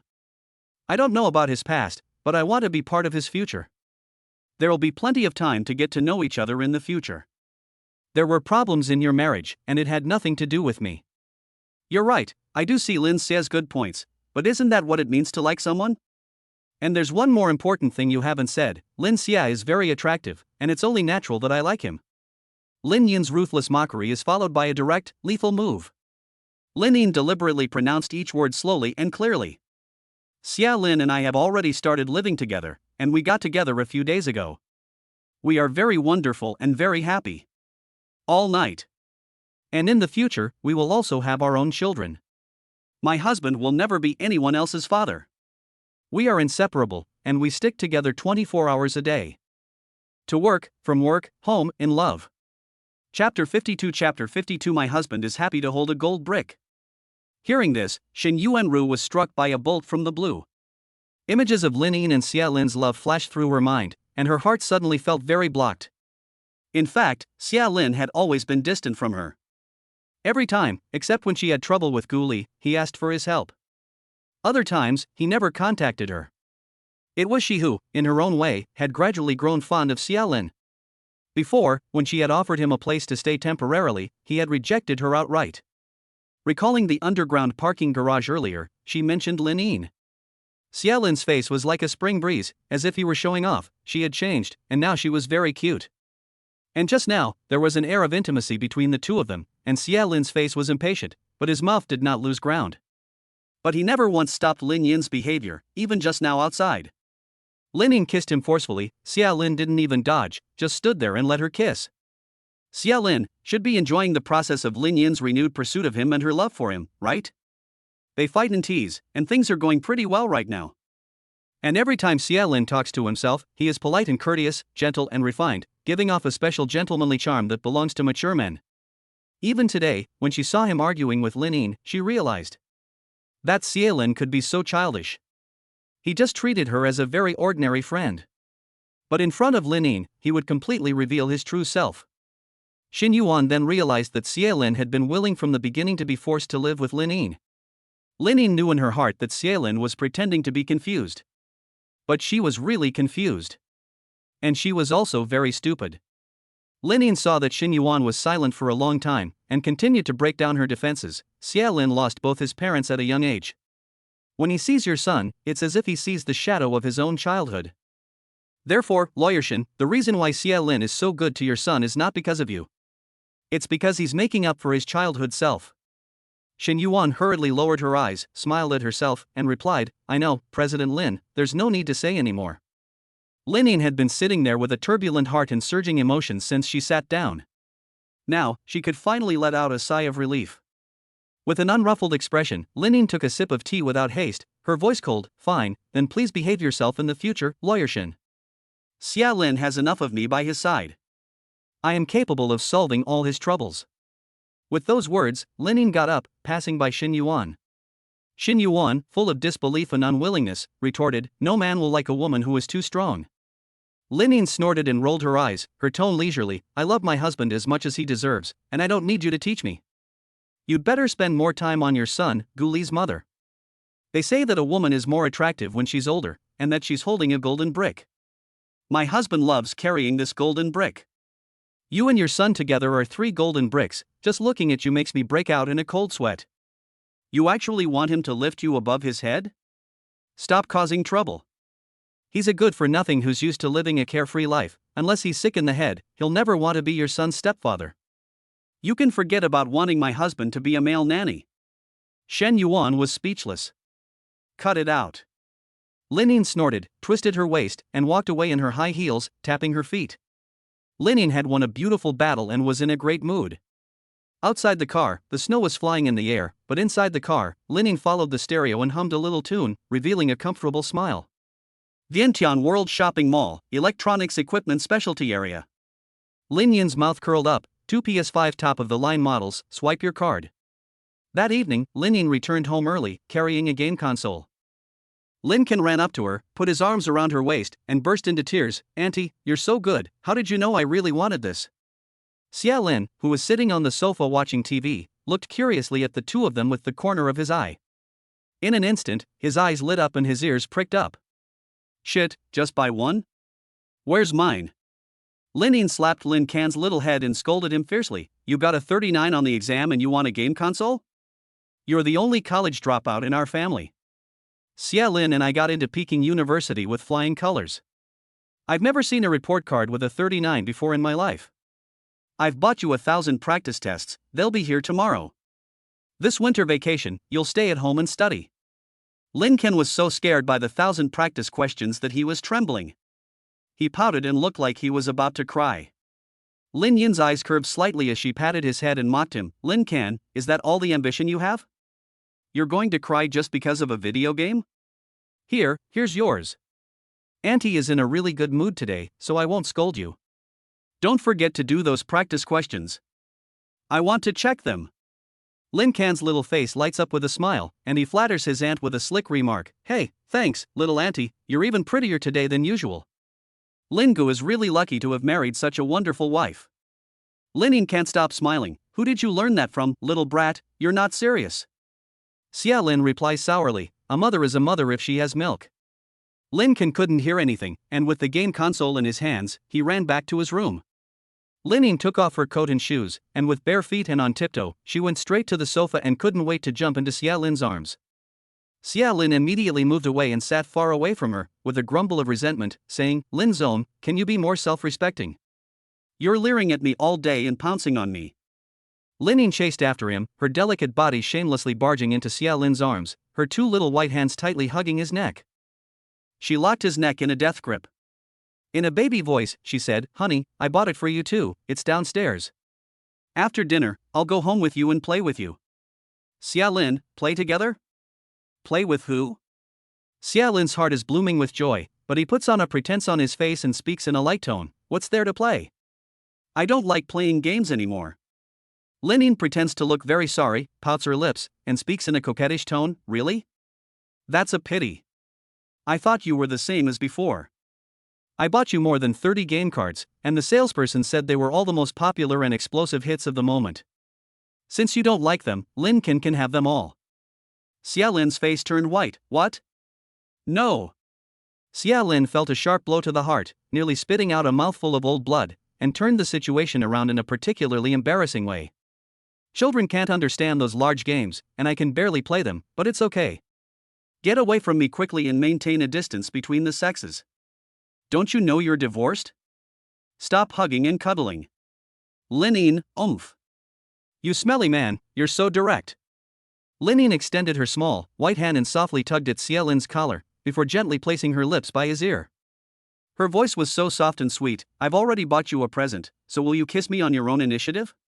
Lin Yin's sweet, seductive voice, combined with her unique, sweet scent, directly paralyzed Xia Lin's brain, causing it to shut down. Xia Lin's pupils shrank, his hands hanging limply at his sides. The hormones surging through his body stirred his heart. Xia Lin's breathing became intermittent, and his throat slid up and down several times. Damn, where did she learn that? She's a demon woman. Chapter 53 I have a pimple on my face. In the end, reason prevailed. Xia Lin tilted his head to the side and tried to distance himself from Lin as much as possible. Xia Lin raised his eyebrows, half smiling, daydreaming. Lin was relentless, put her arms around his neck, and pouted her soft, pink lips.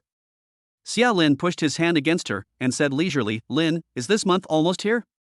Get out. Lin slapped his hand away, her face flushing. No need to guess, she was blushing from ear to ear. Lin was too embarrassed to look up, while Xia Lin laughed unrestrainedly.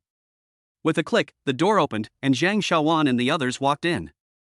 The two of them, who had been so ambiguous, parted as quickly as the wind and lightning, in a split second. They sat on either side of the sofa, looking like proper adults. Xian was panting, her eyes shining with stars, and she said happily, Brother. It's snowing heavily outside, and Lin Yinger and I have built a big snowman.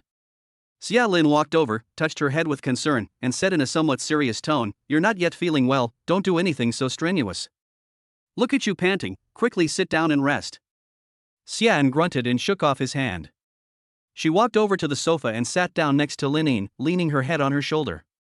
Her slightly cold hands wrapped around Lin Yin's arm. She complained softly, Sister-in-law, look at my brother, what a party pooper. He's so grumpy, he's annoying. Lin Yin turned her head and glared at Xia Lin, then followed her lead and complained angrily, Yes. He's annoying. Anen is obviously recovering well, and after the new year, he'll be able to go back to university. Don't pay any attention to your brother, he's just being nervous. Xia Lin didn't want to argue with these two women, who were in cahoots with each other, so he pushed open the balcony door and smoked. After Xia Lin left, Lin Yin stroked Anen's little hand and gently and patiently reminded her. Anen, your brother is right, the recovery period is very important, so you must remember not to do any strenuous exercise, okay? Xia nodded, yes, I know. That night, in the noisy living room, Xia Lin sat on the carpet with great enthusiasm, killing everyone in the game. Lin Yin leaned lazily against the sofa behind Xia Lin, eating grapes with her mouth, and frowned as she stared at the TV screen. It's so noisy. What the hell is so interesting about this monkey? I might as well watch the financial news. Ding dong, a message lit up. Sumo, Inin, did you win? Lin Yin's eyes are filled with desolation. No. Sumo, you two are really screwed. Isn't Xie Lin strong and healthy? How was the experience? Through the screen of her phone, Lin Yin recalled the scorching breath, trembling lips, and strong and powerful body. She blushed, bit her lip, and giggled shyly. Lin Yin, stop asking so many questions. Sumo, don't be shy, there are no secrets between best friends. So what's your situation now? It's killing me. Lin Yin, what are you rushing for? Confused. Sumo, I'm exhausted. I just hope you two get back together right now. Hurry up and leave the company to you. Lin Yin, it's the same as always. Xia Lin doesn't even let me kiss him now. Ah, what a tease. Sumo, so you still have the time to chat with me? Hurry up and find a way to win him over. Lin Yin, I bought him a game console, and he's in the thick of it, so he doesn't have the heart to pay attention to me. Sumo, Lin, we're the school beauties, are we less attractive than a game? Lin Yin, crying 6 it seems not. Sumo, by the way, I've rechecked the surveillance and data transmission, and there's nothing unusual about the people in the operations department. However, a person named Meng Bing submitted her resignation half a month ago. The reason was that she wanted to go back to her hometown to take the civil service exam, and Director Li had already approved it. According to the procedure, she would officially resign in half a month. Lin Yin's eyes were covered in a deep chill, and she replied, tomorrow, you ask everyone she was close to, one by one, to see if there are any clues. Meng Bing's resignation process is going normally, so don't alarm her. Sumo, okay. Lin Yin casually threw her phone away and focused all her energy on breaking through Xia Lin. She stuck out her snow-white little foot and tickled Xia Lin's back, cooing. Xia Lin, I have a pimple on my face. Xia Lin frantically pressed the buttons on the handset with both hands, his expression twisted and his eyes fierce. He casually said, take medicine if you're sick. Lin Yin raised her foot and rested it lightly on his shoulder. She tickled his ear again, her voice sweet and soft, you won't get better if you take medicine. Xia Lin shook his shoulders and shook her off. What should I do? Lin Yin rolled her eyes at the back of Xia Lin's head. Stupid man, you don't understand anything. At the same time, Xia Lin's mouth curled up slightly, holding back a smile. Lin Yin was not giving up, and like a nimble little rabbit, she pounced and hopped into Xia Lin's arms.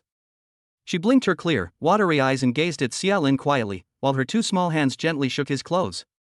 She made a pitiful expression, staring at Xia Lin with her big, clear eyes, not moving a muscle. Taking advantage of the pause in the game, Xia Lin glanced over, and suddenly, his body froze. The joystick in his hand suddenly lost its appeal. At this moment, Lin Yin, snuggled up in front of him, had soft, innocent eyes, like a delicate and pure little white flower. She was wearing only a sheer silk camisole, the hem half concealing her snow-white skin. Xia Lin could easily see through the superficiality to the essence without having to widen his eyes. He quickly averted his gaze, afraid that his X-ray vision would make him an obsessive stalker. Xia Lin kept his hands on the controller, but his mind was elsewhere. He pretended to be calm and collected, not looking away. Get up, don't make me argue with you when I'm having the best time. Lin Yin didn't care what he said, deliberately rubbed against him and cooed like a baby, I have a pimple.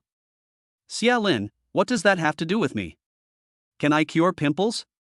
Lin Yin pointed her index finger at his nose and said softly, you need to reduce inflammation if you have a pimple. Xia Lin rolled his eyes and sneered, okay, let's go to the hospital now, emergency, see a doctor. Lin Yin grunted a few times, still not giving up, it's snowing so hard outside, I'm afraid to sleep alone. Xia Lin couldn't hold back any longer, laughing all over the place. Lin Yin, how did you come up with such an idiot reason? Are you afraid that you'll fall through a snow cave while you're asleep? Lin Yin was so angry that she blushed, grabbed Lin Xia by the ears with both hands and tugged. Shut up. You're not allowed to laugh. Lin Xia gathered her up in one arm, threw her down on the sofa, and took a few quick steps back to his room. He clicked the lock and bolted it shut. Lin Yin stood on the sofa with her arms folded, shouting at him in a threatening voice, stupid man. You're such a prude. Xia Lin, go to bed early, you witch. Lin Yin passed by Xia Lin's room and kicked it hard until she had vented enough. The next day, in the CEO's office, Lin Yin kept her eyes glued to the monitor, repeatedly watching the surveillance footage. Her voice was cold. You are going to the forest shop with the finance manager to try to order a black 911. You will pick it up tomorrow. Lan Chi was surprised and blurted out, President Lin, are you changing your car? Lin raised her eyelids slightly, her eyes full of cold murderous intent. Manager Lan, even you are so nosy? I heard that you have a private group, and you are the group leader? Lan Chi's face turned pale, as if Lin had discovered some shocking secret. She was so scared that she took 2 steps back and stuttered, No, President Lin. Lin, go out and get it done. Lan Chi was so scared that she didn't dare say anything else and silently moved out of the room. A few minutes later, Suemo came in and went straight to the sofa. Nin, I've found out. Meng Bing got a new phone a month ago and bought a Louis Vuitton bag. Lin Yin's face was solemn. Mo, come and take a look at this surveillance video. Is there something flashing in front of her? Chapter 54. Lin Yin zoomed in on the surveillance footage 100 times. Suemo walked over and saw that there was indeed a blue light in front of Meng Bing. The light was faint. Sumo's voice became grave. Is this a brooch? Lin Yin's voice was cold as if it was covered in frost, a miniature camera. Suemo, no wonder I couldn't find it no matter how I looked. Should we call the police now? Lin Yin, the new product hasn't even been launched yet, so let's not make it public. We'll let the police take it away when they finish work tonight. Suemo, good, with the police involved, she should confess soon. Lin Yin, yes, we'll announce the news after the product has been successfully launched. Knock, knock. Wang Jia, the receptionist, walks in. Lin sir, there's takeaway for you. Lin Yin's face lights up, and she immediately puts down her work and can't wait to open it. A rich smell of wheat muffins and sweet milk wafts towards her, and there is a large box of Swiss rolls. Lin Yin's eyes light up. Before she can sit down, she takes a bite of the still warm cake and licks her lips. It is silky in the mouth, and she is so happy that she wants to spin around. Fireworks explode in her heart, and 2 shallow dimples appear on her face. Suemo can't help but laugh. Is it that delicious? Lin, which cake is this? Why isn't it written on the box? Lin Yin took a big bite of the cake, puffed up her little cheeks, tilted her slender, fair neck, and beamed with pride. My husband made it. You can't buy it anywhere. It's super delicious. After she finished speaking, a sweet smile blossomed on the corner of Lin Yin's mouth. What a surprise! Xia Lin actually took the initiative to make a cake for her? Does that mean their relationship has taken another step forward? Suemo picked up a piece and asked in surprise, Xia Lin knows how to do this? Lin Yin's other little hand swept through the bag, her peach-colored eyes curving slightly. Xia Lin learned pastry baking for me, so I'm guessing there's still something I like in there, strawberry milkshake. Sure enough, there was, and there were 2 bottles. Lin Yin handed them to Suemo generously, a hint of smugness at the corner of her mouth, raised high. Try it, Mo, I promise it's better than anything you'll find outside. Just as Suemo kept praising, Lin Yin's face turned red with excitement, and she quickly walked out. Lin Yin was full of Xia Lin, and she couldn't wait to jump in front of him. In the office area, Xia Lin was holding a pancake with eggs and sausage in his hand, salivating. He just opened his mouth wide. And a pretty figure flashed in front of him. Xia Lin looked up and saw Lin Yin's eyes narrowed into slits, tugging at her clothes with her small hands. They were swaying. Xia Lin took a big bite of the pancake fruit. It was delicious. What? Lin Yin beamed, cooing like a little girl. Honey, the cake is really delicious. No wonder you were so late, you stayed home to make me a cake. Xia Lin slurped a big mouthful of soy milk, said in a carefree and insolent manner, Oh, I made it for Nin. Yours are leftovers, I just didn't want to waste them. Lin, please don't always flatter yourself, okay? Wang Zhirue, who was next door, could only pretend to be dead at the moment, not daring to even glance over there with half an eye. He silently praised in his heart, a true warrior. A real man who doesn't lick up after dogs. Lin Yin's face instantly turned from sunny to cloudy, and she reached up and grabbed his ear, pinching it lightly. A faint smile still curled the corners of her mouth. Stinking man. Say that again. Xia Lin shook off her hand and lowered his voice. This is the company, what's the commotion for? Do you want to be gossiped about again? Xia Lin's workstation was in the last row, close to the president's office. Lin Yin bent slightly, leaning in close to Xia Lin's profile. Xia Lin subconsciously looked up, and Lin Yin quickly pecked him twice on the lips, then smugly said, My company. My man. I can kiss whoever I want, do whatever I want. Humph. Xia Lin was stunned and shouted behind her, Lin, can you please act with some decency? No way. With a bang, Lin returned to her office. Xia Lin still had a faint aftertaste of Lin Yin's lipstick on his lips. He licked his lips, and the corner of his mouth unconsciously rose, widening. He muttered, why is it still that lipstick? At this time, Wang Zirui slid over, holding a small round mirror in his hand, and said, Brother Lin, take a look. Xia Lin raised an eyebrow and looked at the mirror, handsome as hell. He asked in return, what? Wang Zirui covered his mouth and giggled, you're about to be hooked by President Lin. Xia Lin blushed, and pushed Wang Zirui's head back, scolding him, bullshit. Go be your cow and horse. Wang Zirui burst out laughing, brother, you're blushing. Xia Lin, fuck you. Half a month later, Lan Sheng's new product was successfully launched, and sales soared to the top of the industry. Lan Sheng Group emerged as a new star in the industry. Meanwhile, because of its involvement in infringing on trade secrets in the industry, Fanyao Technology was forced to withdraw the same competing product from the market. The two parties have already handed over the compensation settlement to their lawyers. Vice Presidents Qi Huan and Meng Bing were investigated and dealt with according to the law for the crime of infringing on trade secrets. The news spread like wildfire, and a small group of people in the company went crazy. Lan Qi, comrades, I heard that Meng Bing borrowed a lot of money from online lending platforms, and the interest rolled up, and she owed more than 100,000 yuan. She had no other way out, so she took the initiative to contact the other company. Wang Jia, it's all her own fault. She overspent without money, and she didn't know her own weight. This kind of person really has no conscience. Apart from having a short temper, our general manager Lin has the highest company benefits and salary standards in the industry. Wang Zirui, exactly. He took 300,000 yuan from the other party and betrayed General Lin, causing us to work overtime day and night. This kind of person should be sentenced to more years in prison and undergo some serious reform. Little A, have you heard? Due to the explosive success of the new product, this month's team building event General Lin is taking us to a farmhouse resort. We'll be eating roast whole lamb and stewed goose. Xiaobi, your information is not accurate at all. There is also a hot spring and sauna. The conditions of the hotel are comparable to a 5-star hotel. Xiaoxi, I heard there is also a wild fishing area. The fish is just caught and then taken directly to the kitchen. Xiaodi, this is great. It's 3 whole days. Finally, no more 996. Gossip King, hey, what's the black 911 in the exhibition hall in Area B4? Lin has been leaving the car there for half a month. Lan Qi, shoo. It's the boss's personal business, let's not pry. Xia Lin at his workstation, after eating a long list of melons, let out a long sigh, alas, my 911. At that moment, his phone dinged. Lin, come in for a moment. Xia Lin frowned repeatedly, what is it now? Without knocking, Xia Lin sat down on the leather sofa and quickly said, what can I do for you, boss? Lin skipped merrily, followed him obediently and sat down, put her left arm around his shoulder, and held a cherry in her right hand, ready to put it in his mouth.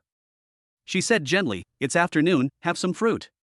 You've been going to your little company a lot lately, and you don't have time for me. Xia Lin sat further away, ate some fruit from the plate, and said, Fatty brought the goods back.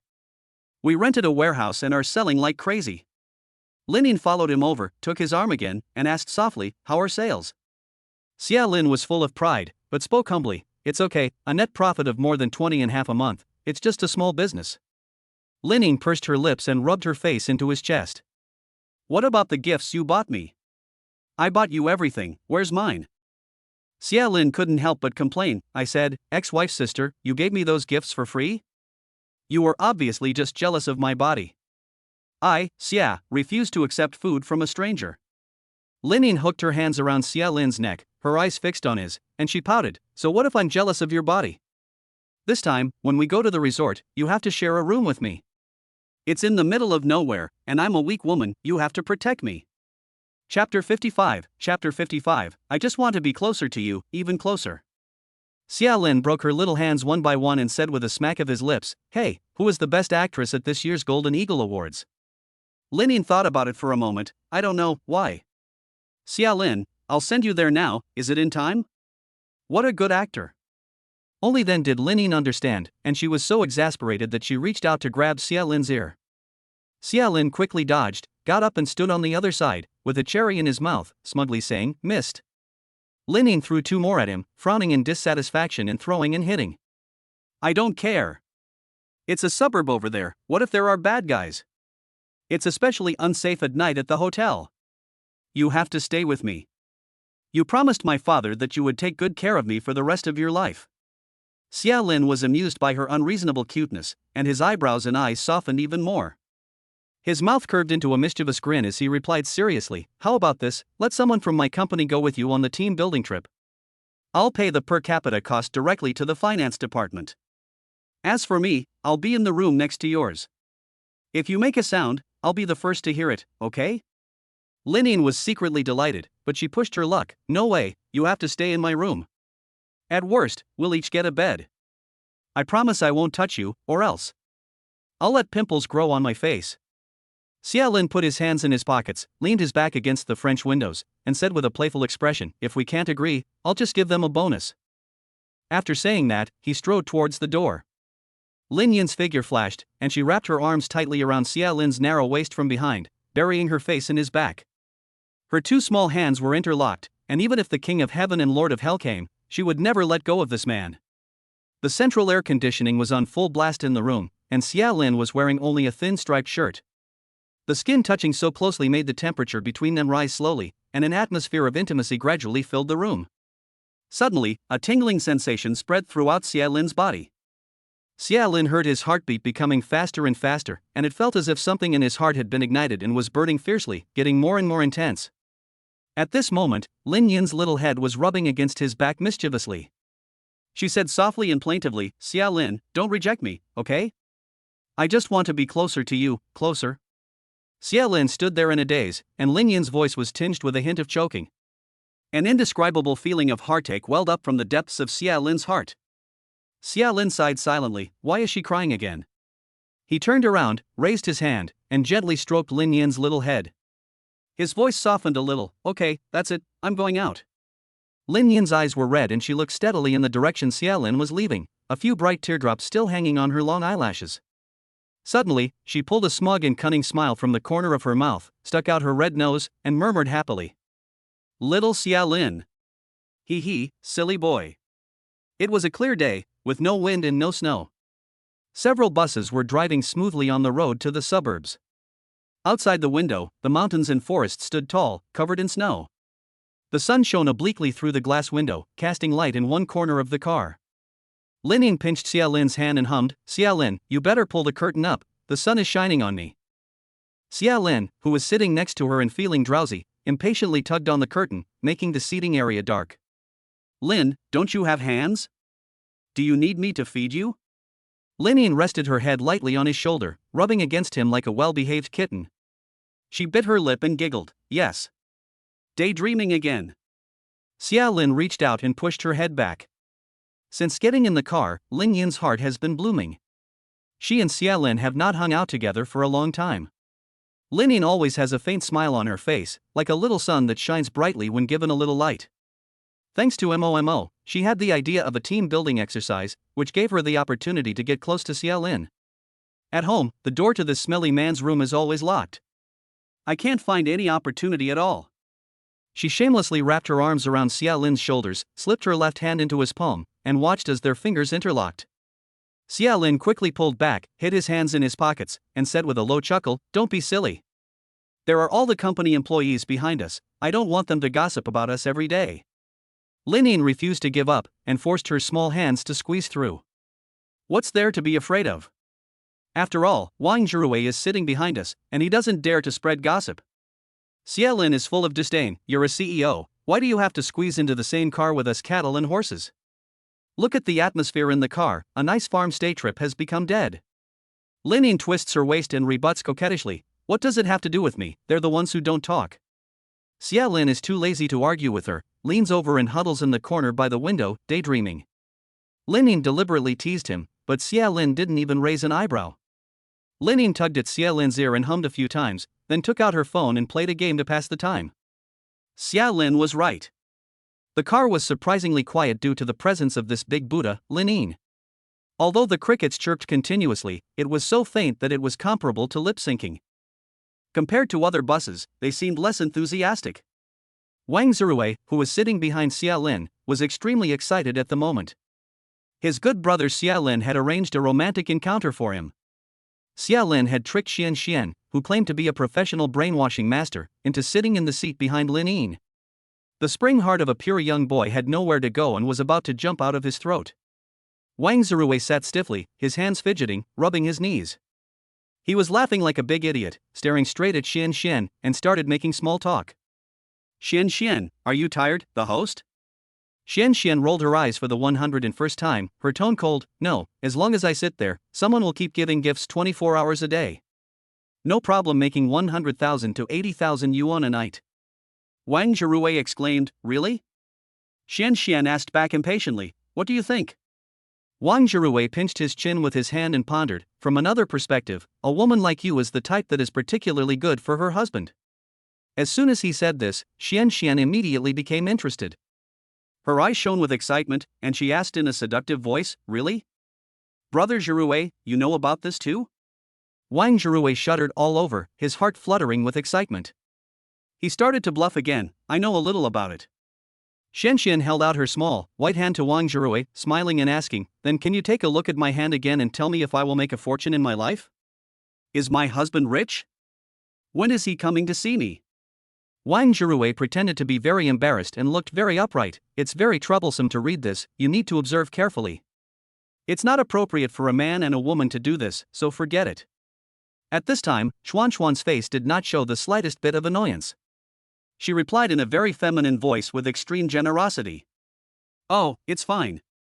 What's the difference between a man and a woman? Just treat me as your younger sister and help me out. Wang Zirui's breathing suddenly stopped. Here's my chance. Okay then. Wang Zirui lightly grasped Xuan's soft little white hand. He narrowed his eyes and said in a profound voice, your future husband is very good. Xian, how is he good? Tell me in detail. Wang Zirui, well, first of all, he bought a big 200 square meter house in the city center.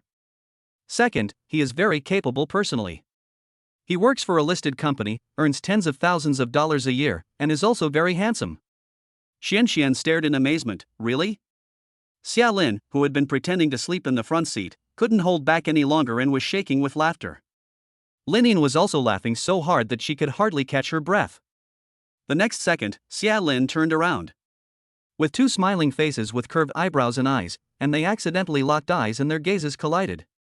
Chapter 56 Do you see me pouting? Lin Yin stared at Xia Lin with a smile, as bright as spring flowers. Honey, you're so handsome.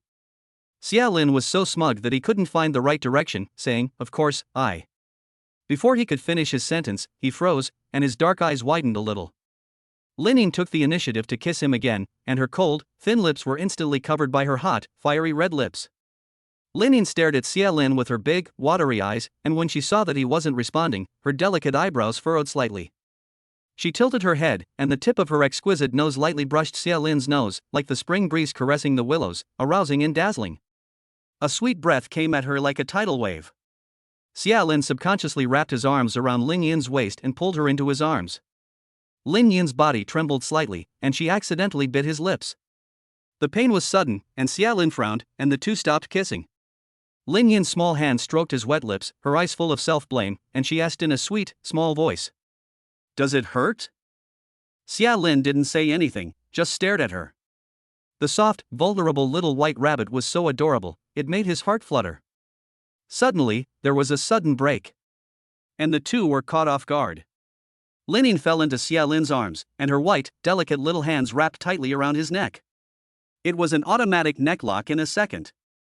Lin Yin frowned and complained, what lousy driving skills. You don't have any eyesight at all. Xia Lin rolled his eyes, she's getting better at holding on to me. He stuck out two fingers and flicked Lin Yin's forehead. Lin, please, take your hands off me. Lin Yin pouted like a spoiled child, I won't. Xia Lin flicked her head again, his voice low and hoarse, what are you doing? We're in a car, in public. Lin Yin, there's no one in front of us, and the people behind us can't see us. The driver, who has been watching for a while, has stretched his neck out and is staring intently at the rearview mirror, wondering. What? Am I not considered a human being? Before long, it was noon, and after arriving at the resort, everyone took a short break. At lunch, everyone gathered around the clay stove to eat stewed goose in an iron pot, but Xia Lin insisted on taking Wang Zhiruwei to the outdoor barbecue area. Lin Yin and Su Mo sat at a separate table, in front of a large expanse of floor-to-ceiling glass windows. Lin Yin's eyes were gentle as water, and she kept a close eye on Xia Lin's back. She muttered discontentedly. "Stupid man. Always trying to get rid of me." Then, as if in anger, she took a big bite out of the goose leg. In the outdoor barbecue area, Xia Lin is smoking a cigarette and holding a skewer of sizzling lamb kebab in his hand. He greases it, sprinkles it with cumin and chile, flips it over, sprinkles it with salt, and does it all in a very professional manner. Wang Zhiruwei puts his left hand in his pocket, smokes a cigarette with his right hand, and says slowly with a grave and serious expression, "Lin Gu, I feel like I'm in love." "Xia Lin, congratulations, finally you're going to say goodbye to your right hand that has been by your side for 26 years. Wang Zhiruwei gave a wicked smile, then pulled a long face, vulgar. "My love for Xian is pure, I fell in love with her at first sight." Xia Lin stubbed out his cigarette and attacked him unceremoniously. "At first sight? You were aroused by lust. Let me give you a heads up, Xian. Wang Zhiruwei looked nervous. "What about her?" Xia Lin held up 2 fingers. "She has 2 younger brothers at home. They're only in elementary school." Wang Zhiruwei looked up with a long, painful sigh. "Oh, heaven and earth, why are you so cruel to me?" Xia Lin gloated, shoving a string of large kidneys into his mouth. "Eat, and you won't think about anything when you're full." Wang Zhiruwei bit down on the fragrant large kidneys with a heavy heart. "So how much do I have to prepare as a bride price?" 88? Xia Lin, drinking a beer, asked gleefully. "Wang, Xian didn't say she liked you, and you're already in it? Is that really necessary? Do you really want to be a pure young man? I can tell you, licking a dog doesn't end well. Look for example." Xia Lin suddenly ran out of words, smacked his lips guiltily, and then took a few more sips of beer, which tasted a little bitter. Wang Zhiruwei, "Like what, brother Lin?" Xia Lin, "Nothing. Do you really like Xian? Wang Zhiruwei nodded vigorously as if he had made up his mind. "Well, when she first got in the car, we just looked at each other for a moment, and I knew then that I was finished." Xia Lin sighed and smiled quietly. "Really?" Wang Zhiruwei was beaming. "That feeling is indescribable, Lin Gu." My heart stopped for a few seconds. She was next to me, my heart was pounding, I was so nervous that I was shaking. Now that she's not here, I feel like there's a hole in my heart. Xia Lin bit into a lamb kebab and casually said, "Wang, I was just bluffing. Xian is an only child and a local. If you really have feelings for her, go for it." Wang Zhiruwei suddenly hugged Xia Lin and tearfully exclaimed, "Really, Lin? I don't have to pay 880,000 yuan in bride price to her mother?" Then his eyes quickly dimmed. "I dare not. She is so beautiful, with big eyes, double eyelids, fair skin, and such a great figure, she definitely won't look at me." Xia Lin pushed him away with one hand, his tone seemingly teasing, but his expression was cold. "Suit yourself. Relationships between men and women nowadays are like fast food, they break up as soon as they start. No one will wait for you forever. You're a real man, but you don't even dare to take the first step, and you expect a woman to chase after you? Wang Zhiruwei, but isn't Lin always chasing after you?" Xia Lin, who is the toughest person around, immediately retorted, "She's not chasing after me, she's trying to get me back in her grasp and ravish me." With a pop, Xia Lin was slapped on the head. Lin Yin had changed into a fashionable black down jacket, and her long black boots completed her perfect curves. She stood before Xia Lin with her head held high, her lips pursed in a pout. "When did I ever ravish you?" Xia Lin gave her a sideways glance and instead of answering, asked, "What's the point of being so wrapped up? Aren't you going to the hot springs with your best friend?" Lin Yin flicked her long hair, her small, palm-sized face beaming with a flirtatious smile. "I bet you want to go fishing, and I want to go too." Xia Lin grinned at Lin Yin. "No, I don't want to. I want to go to the hot springs and watch beautiful women get out of the bath." Lin Yin squeezed his upper and lower thin lips together, her eyes filled with water, and she threatened him fiercely. "Don't you dare. If you dare to take a look, I'll snap you in half." Xia Lin gave a wicked smile at the corner of his mouth, pretended to be very impatient, shook her hand off, and replied, Okay, stop talking, if you want to follow, just follow. If you fall in the water, I don't care if I fish you out. Xia Lin, let's go, Lao Wang, go fishing for crappie.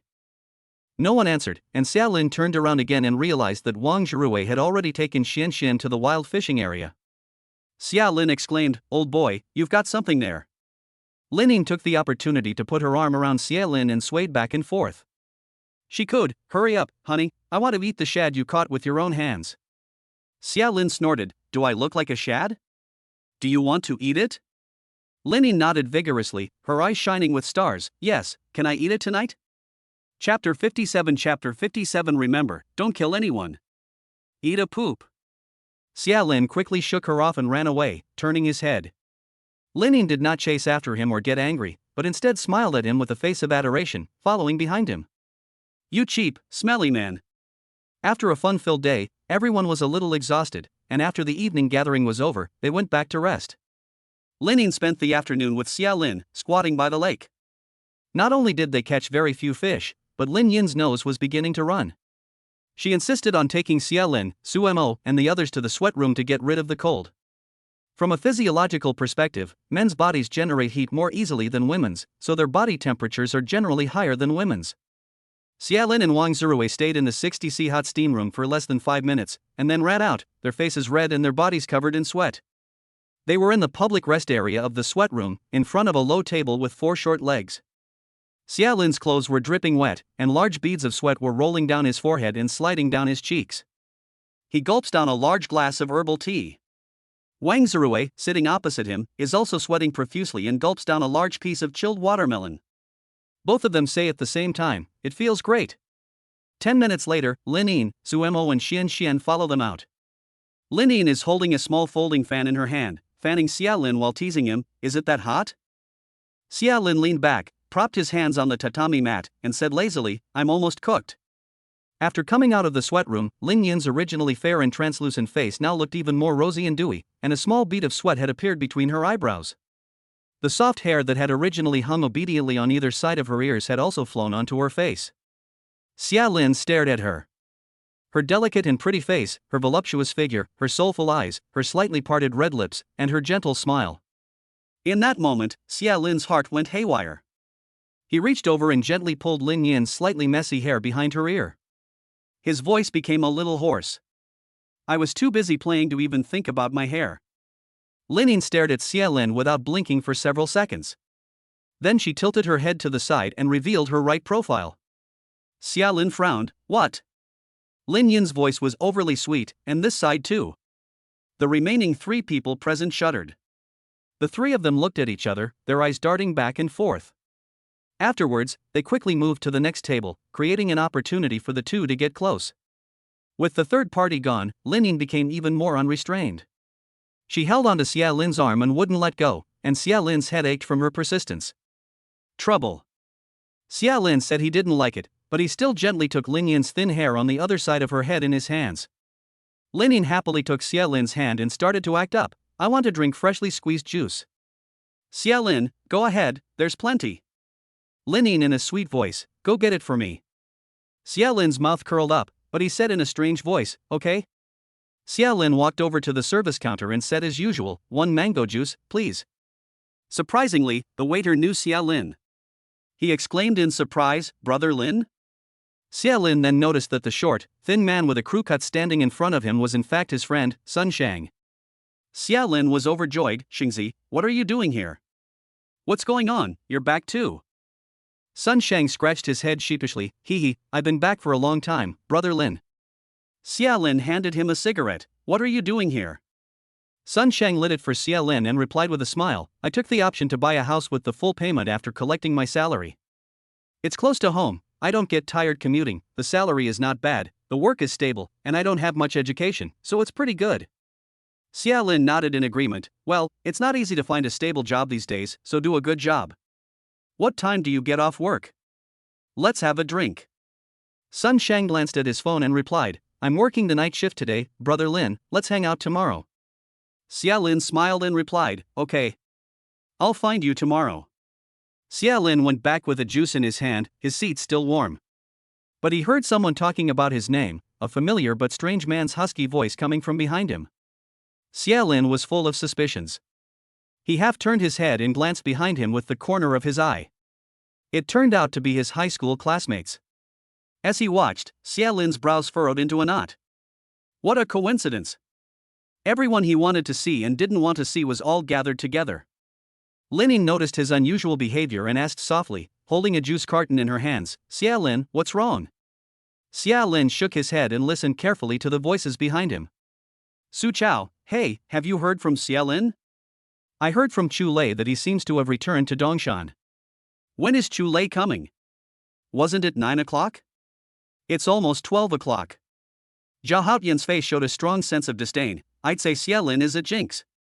When he was young, he caused the death of his parents, and his younger sister even had a heart attack.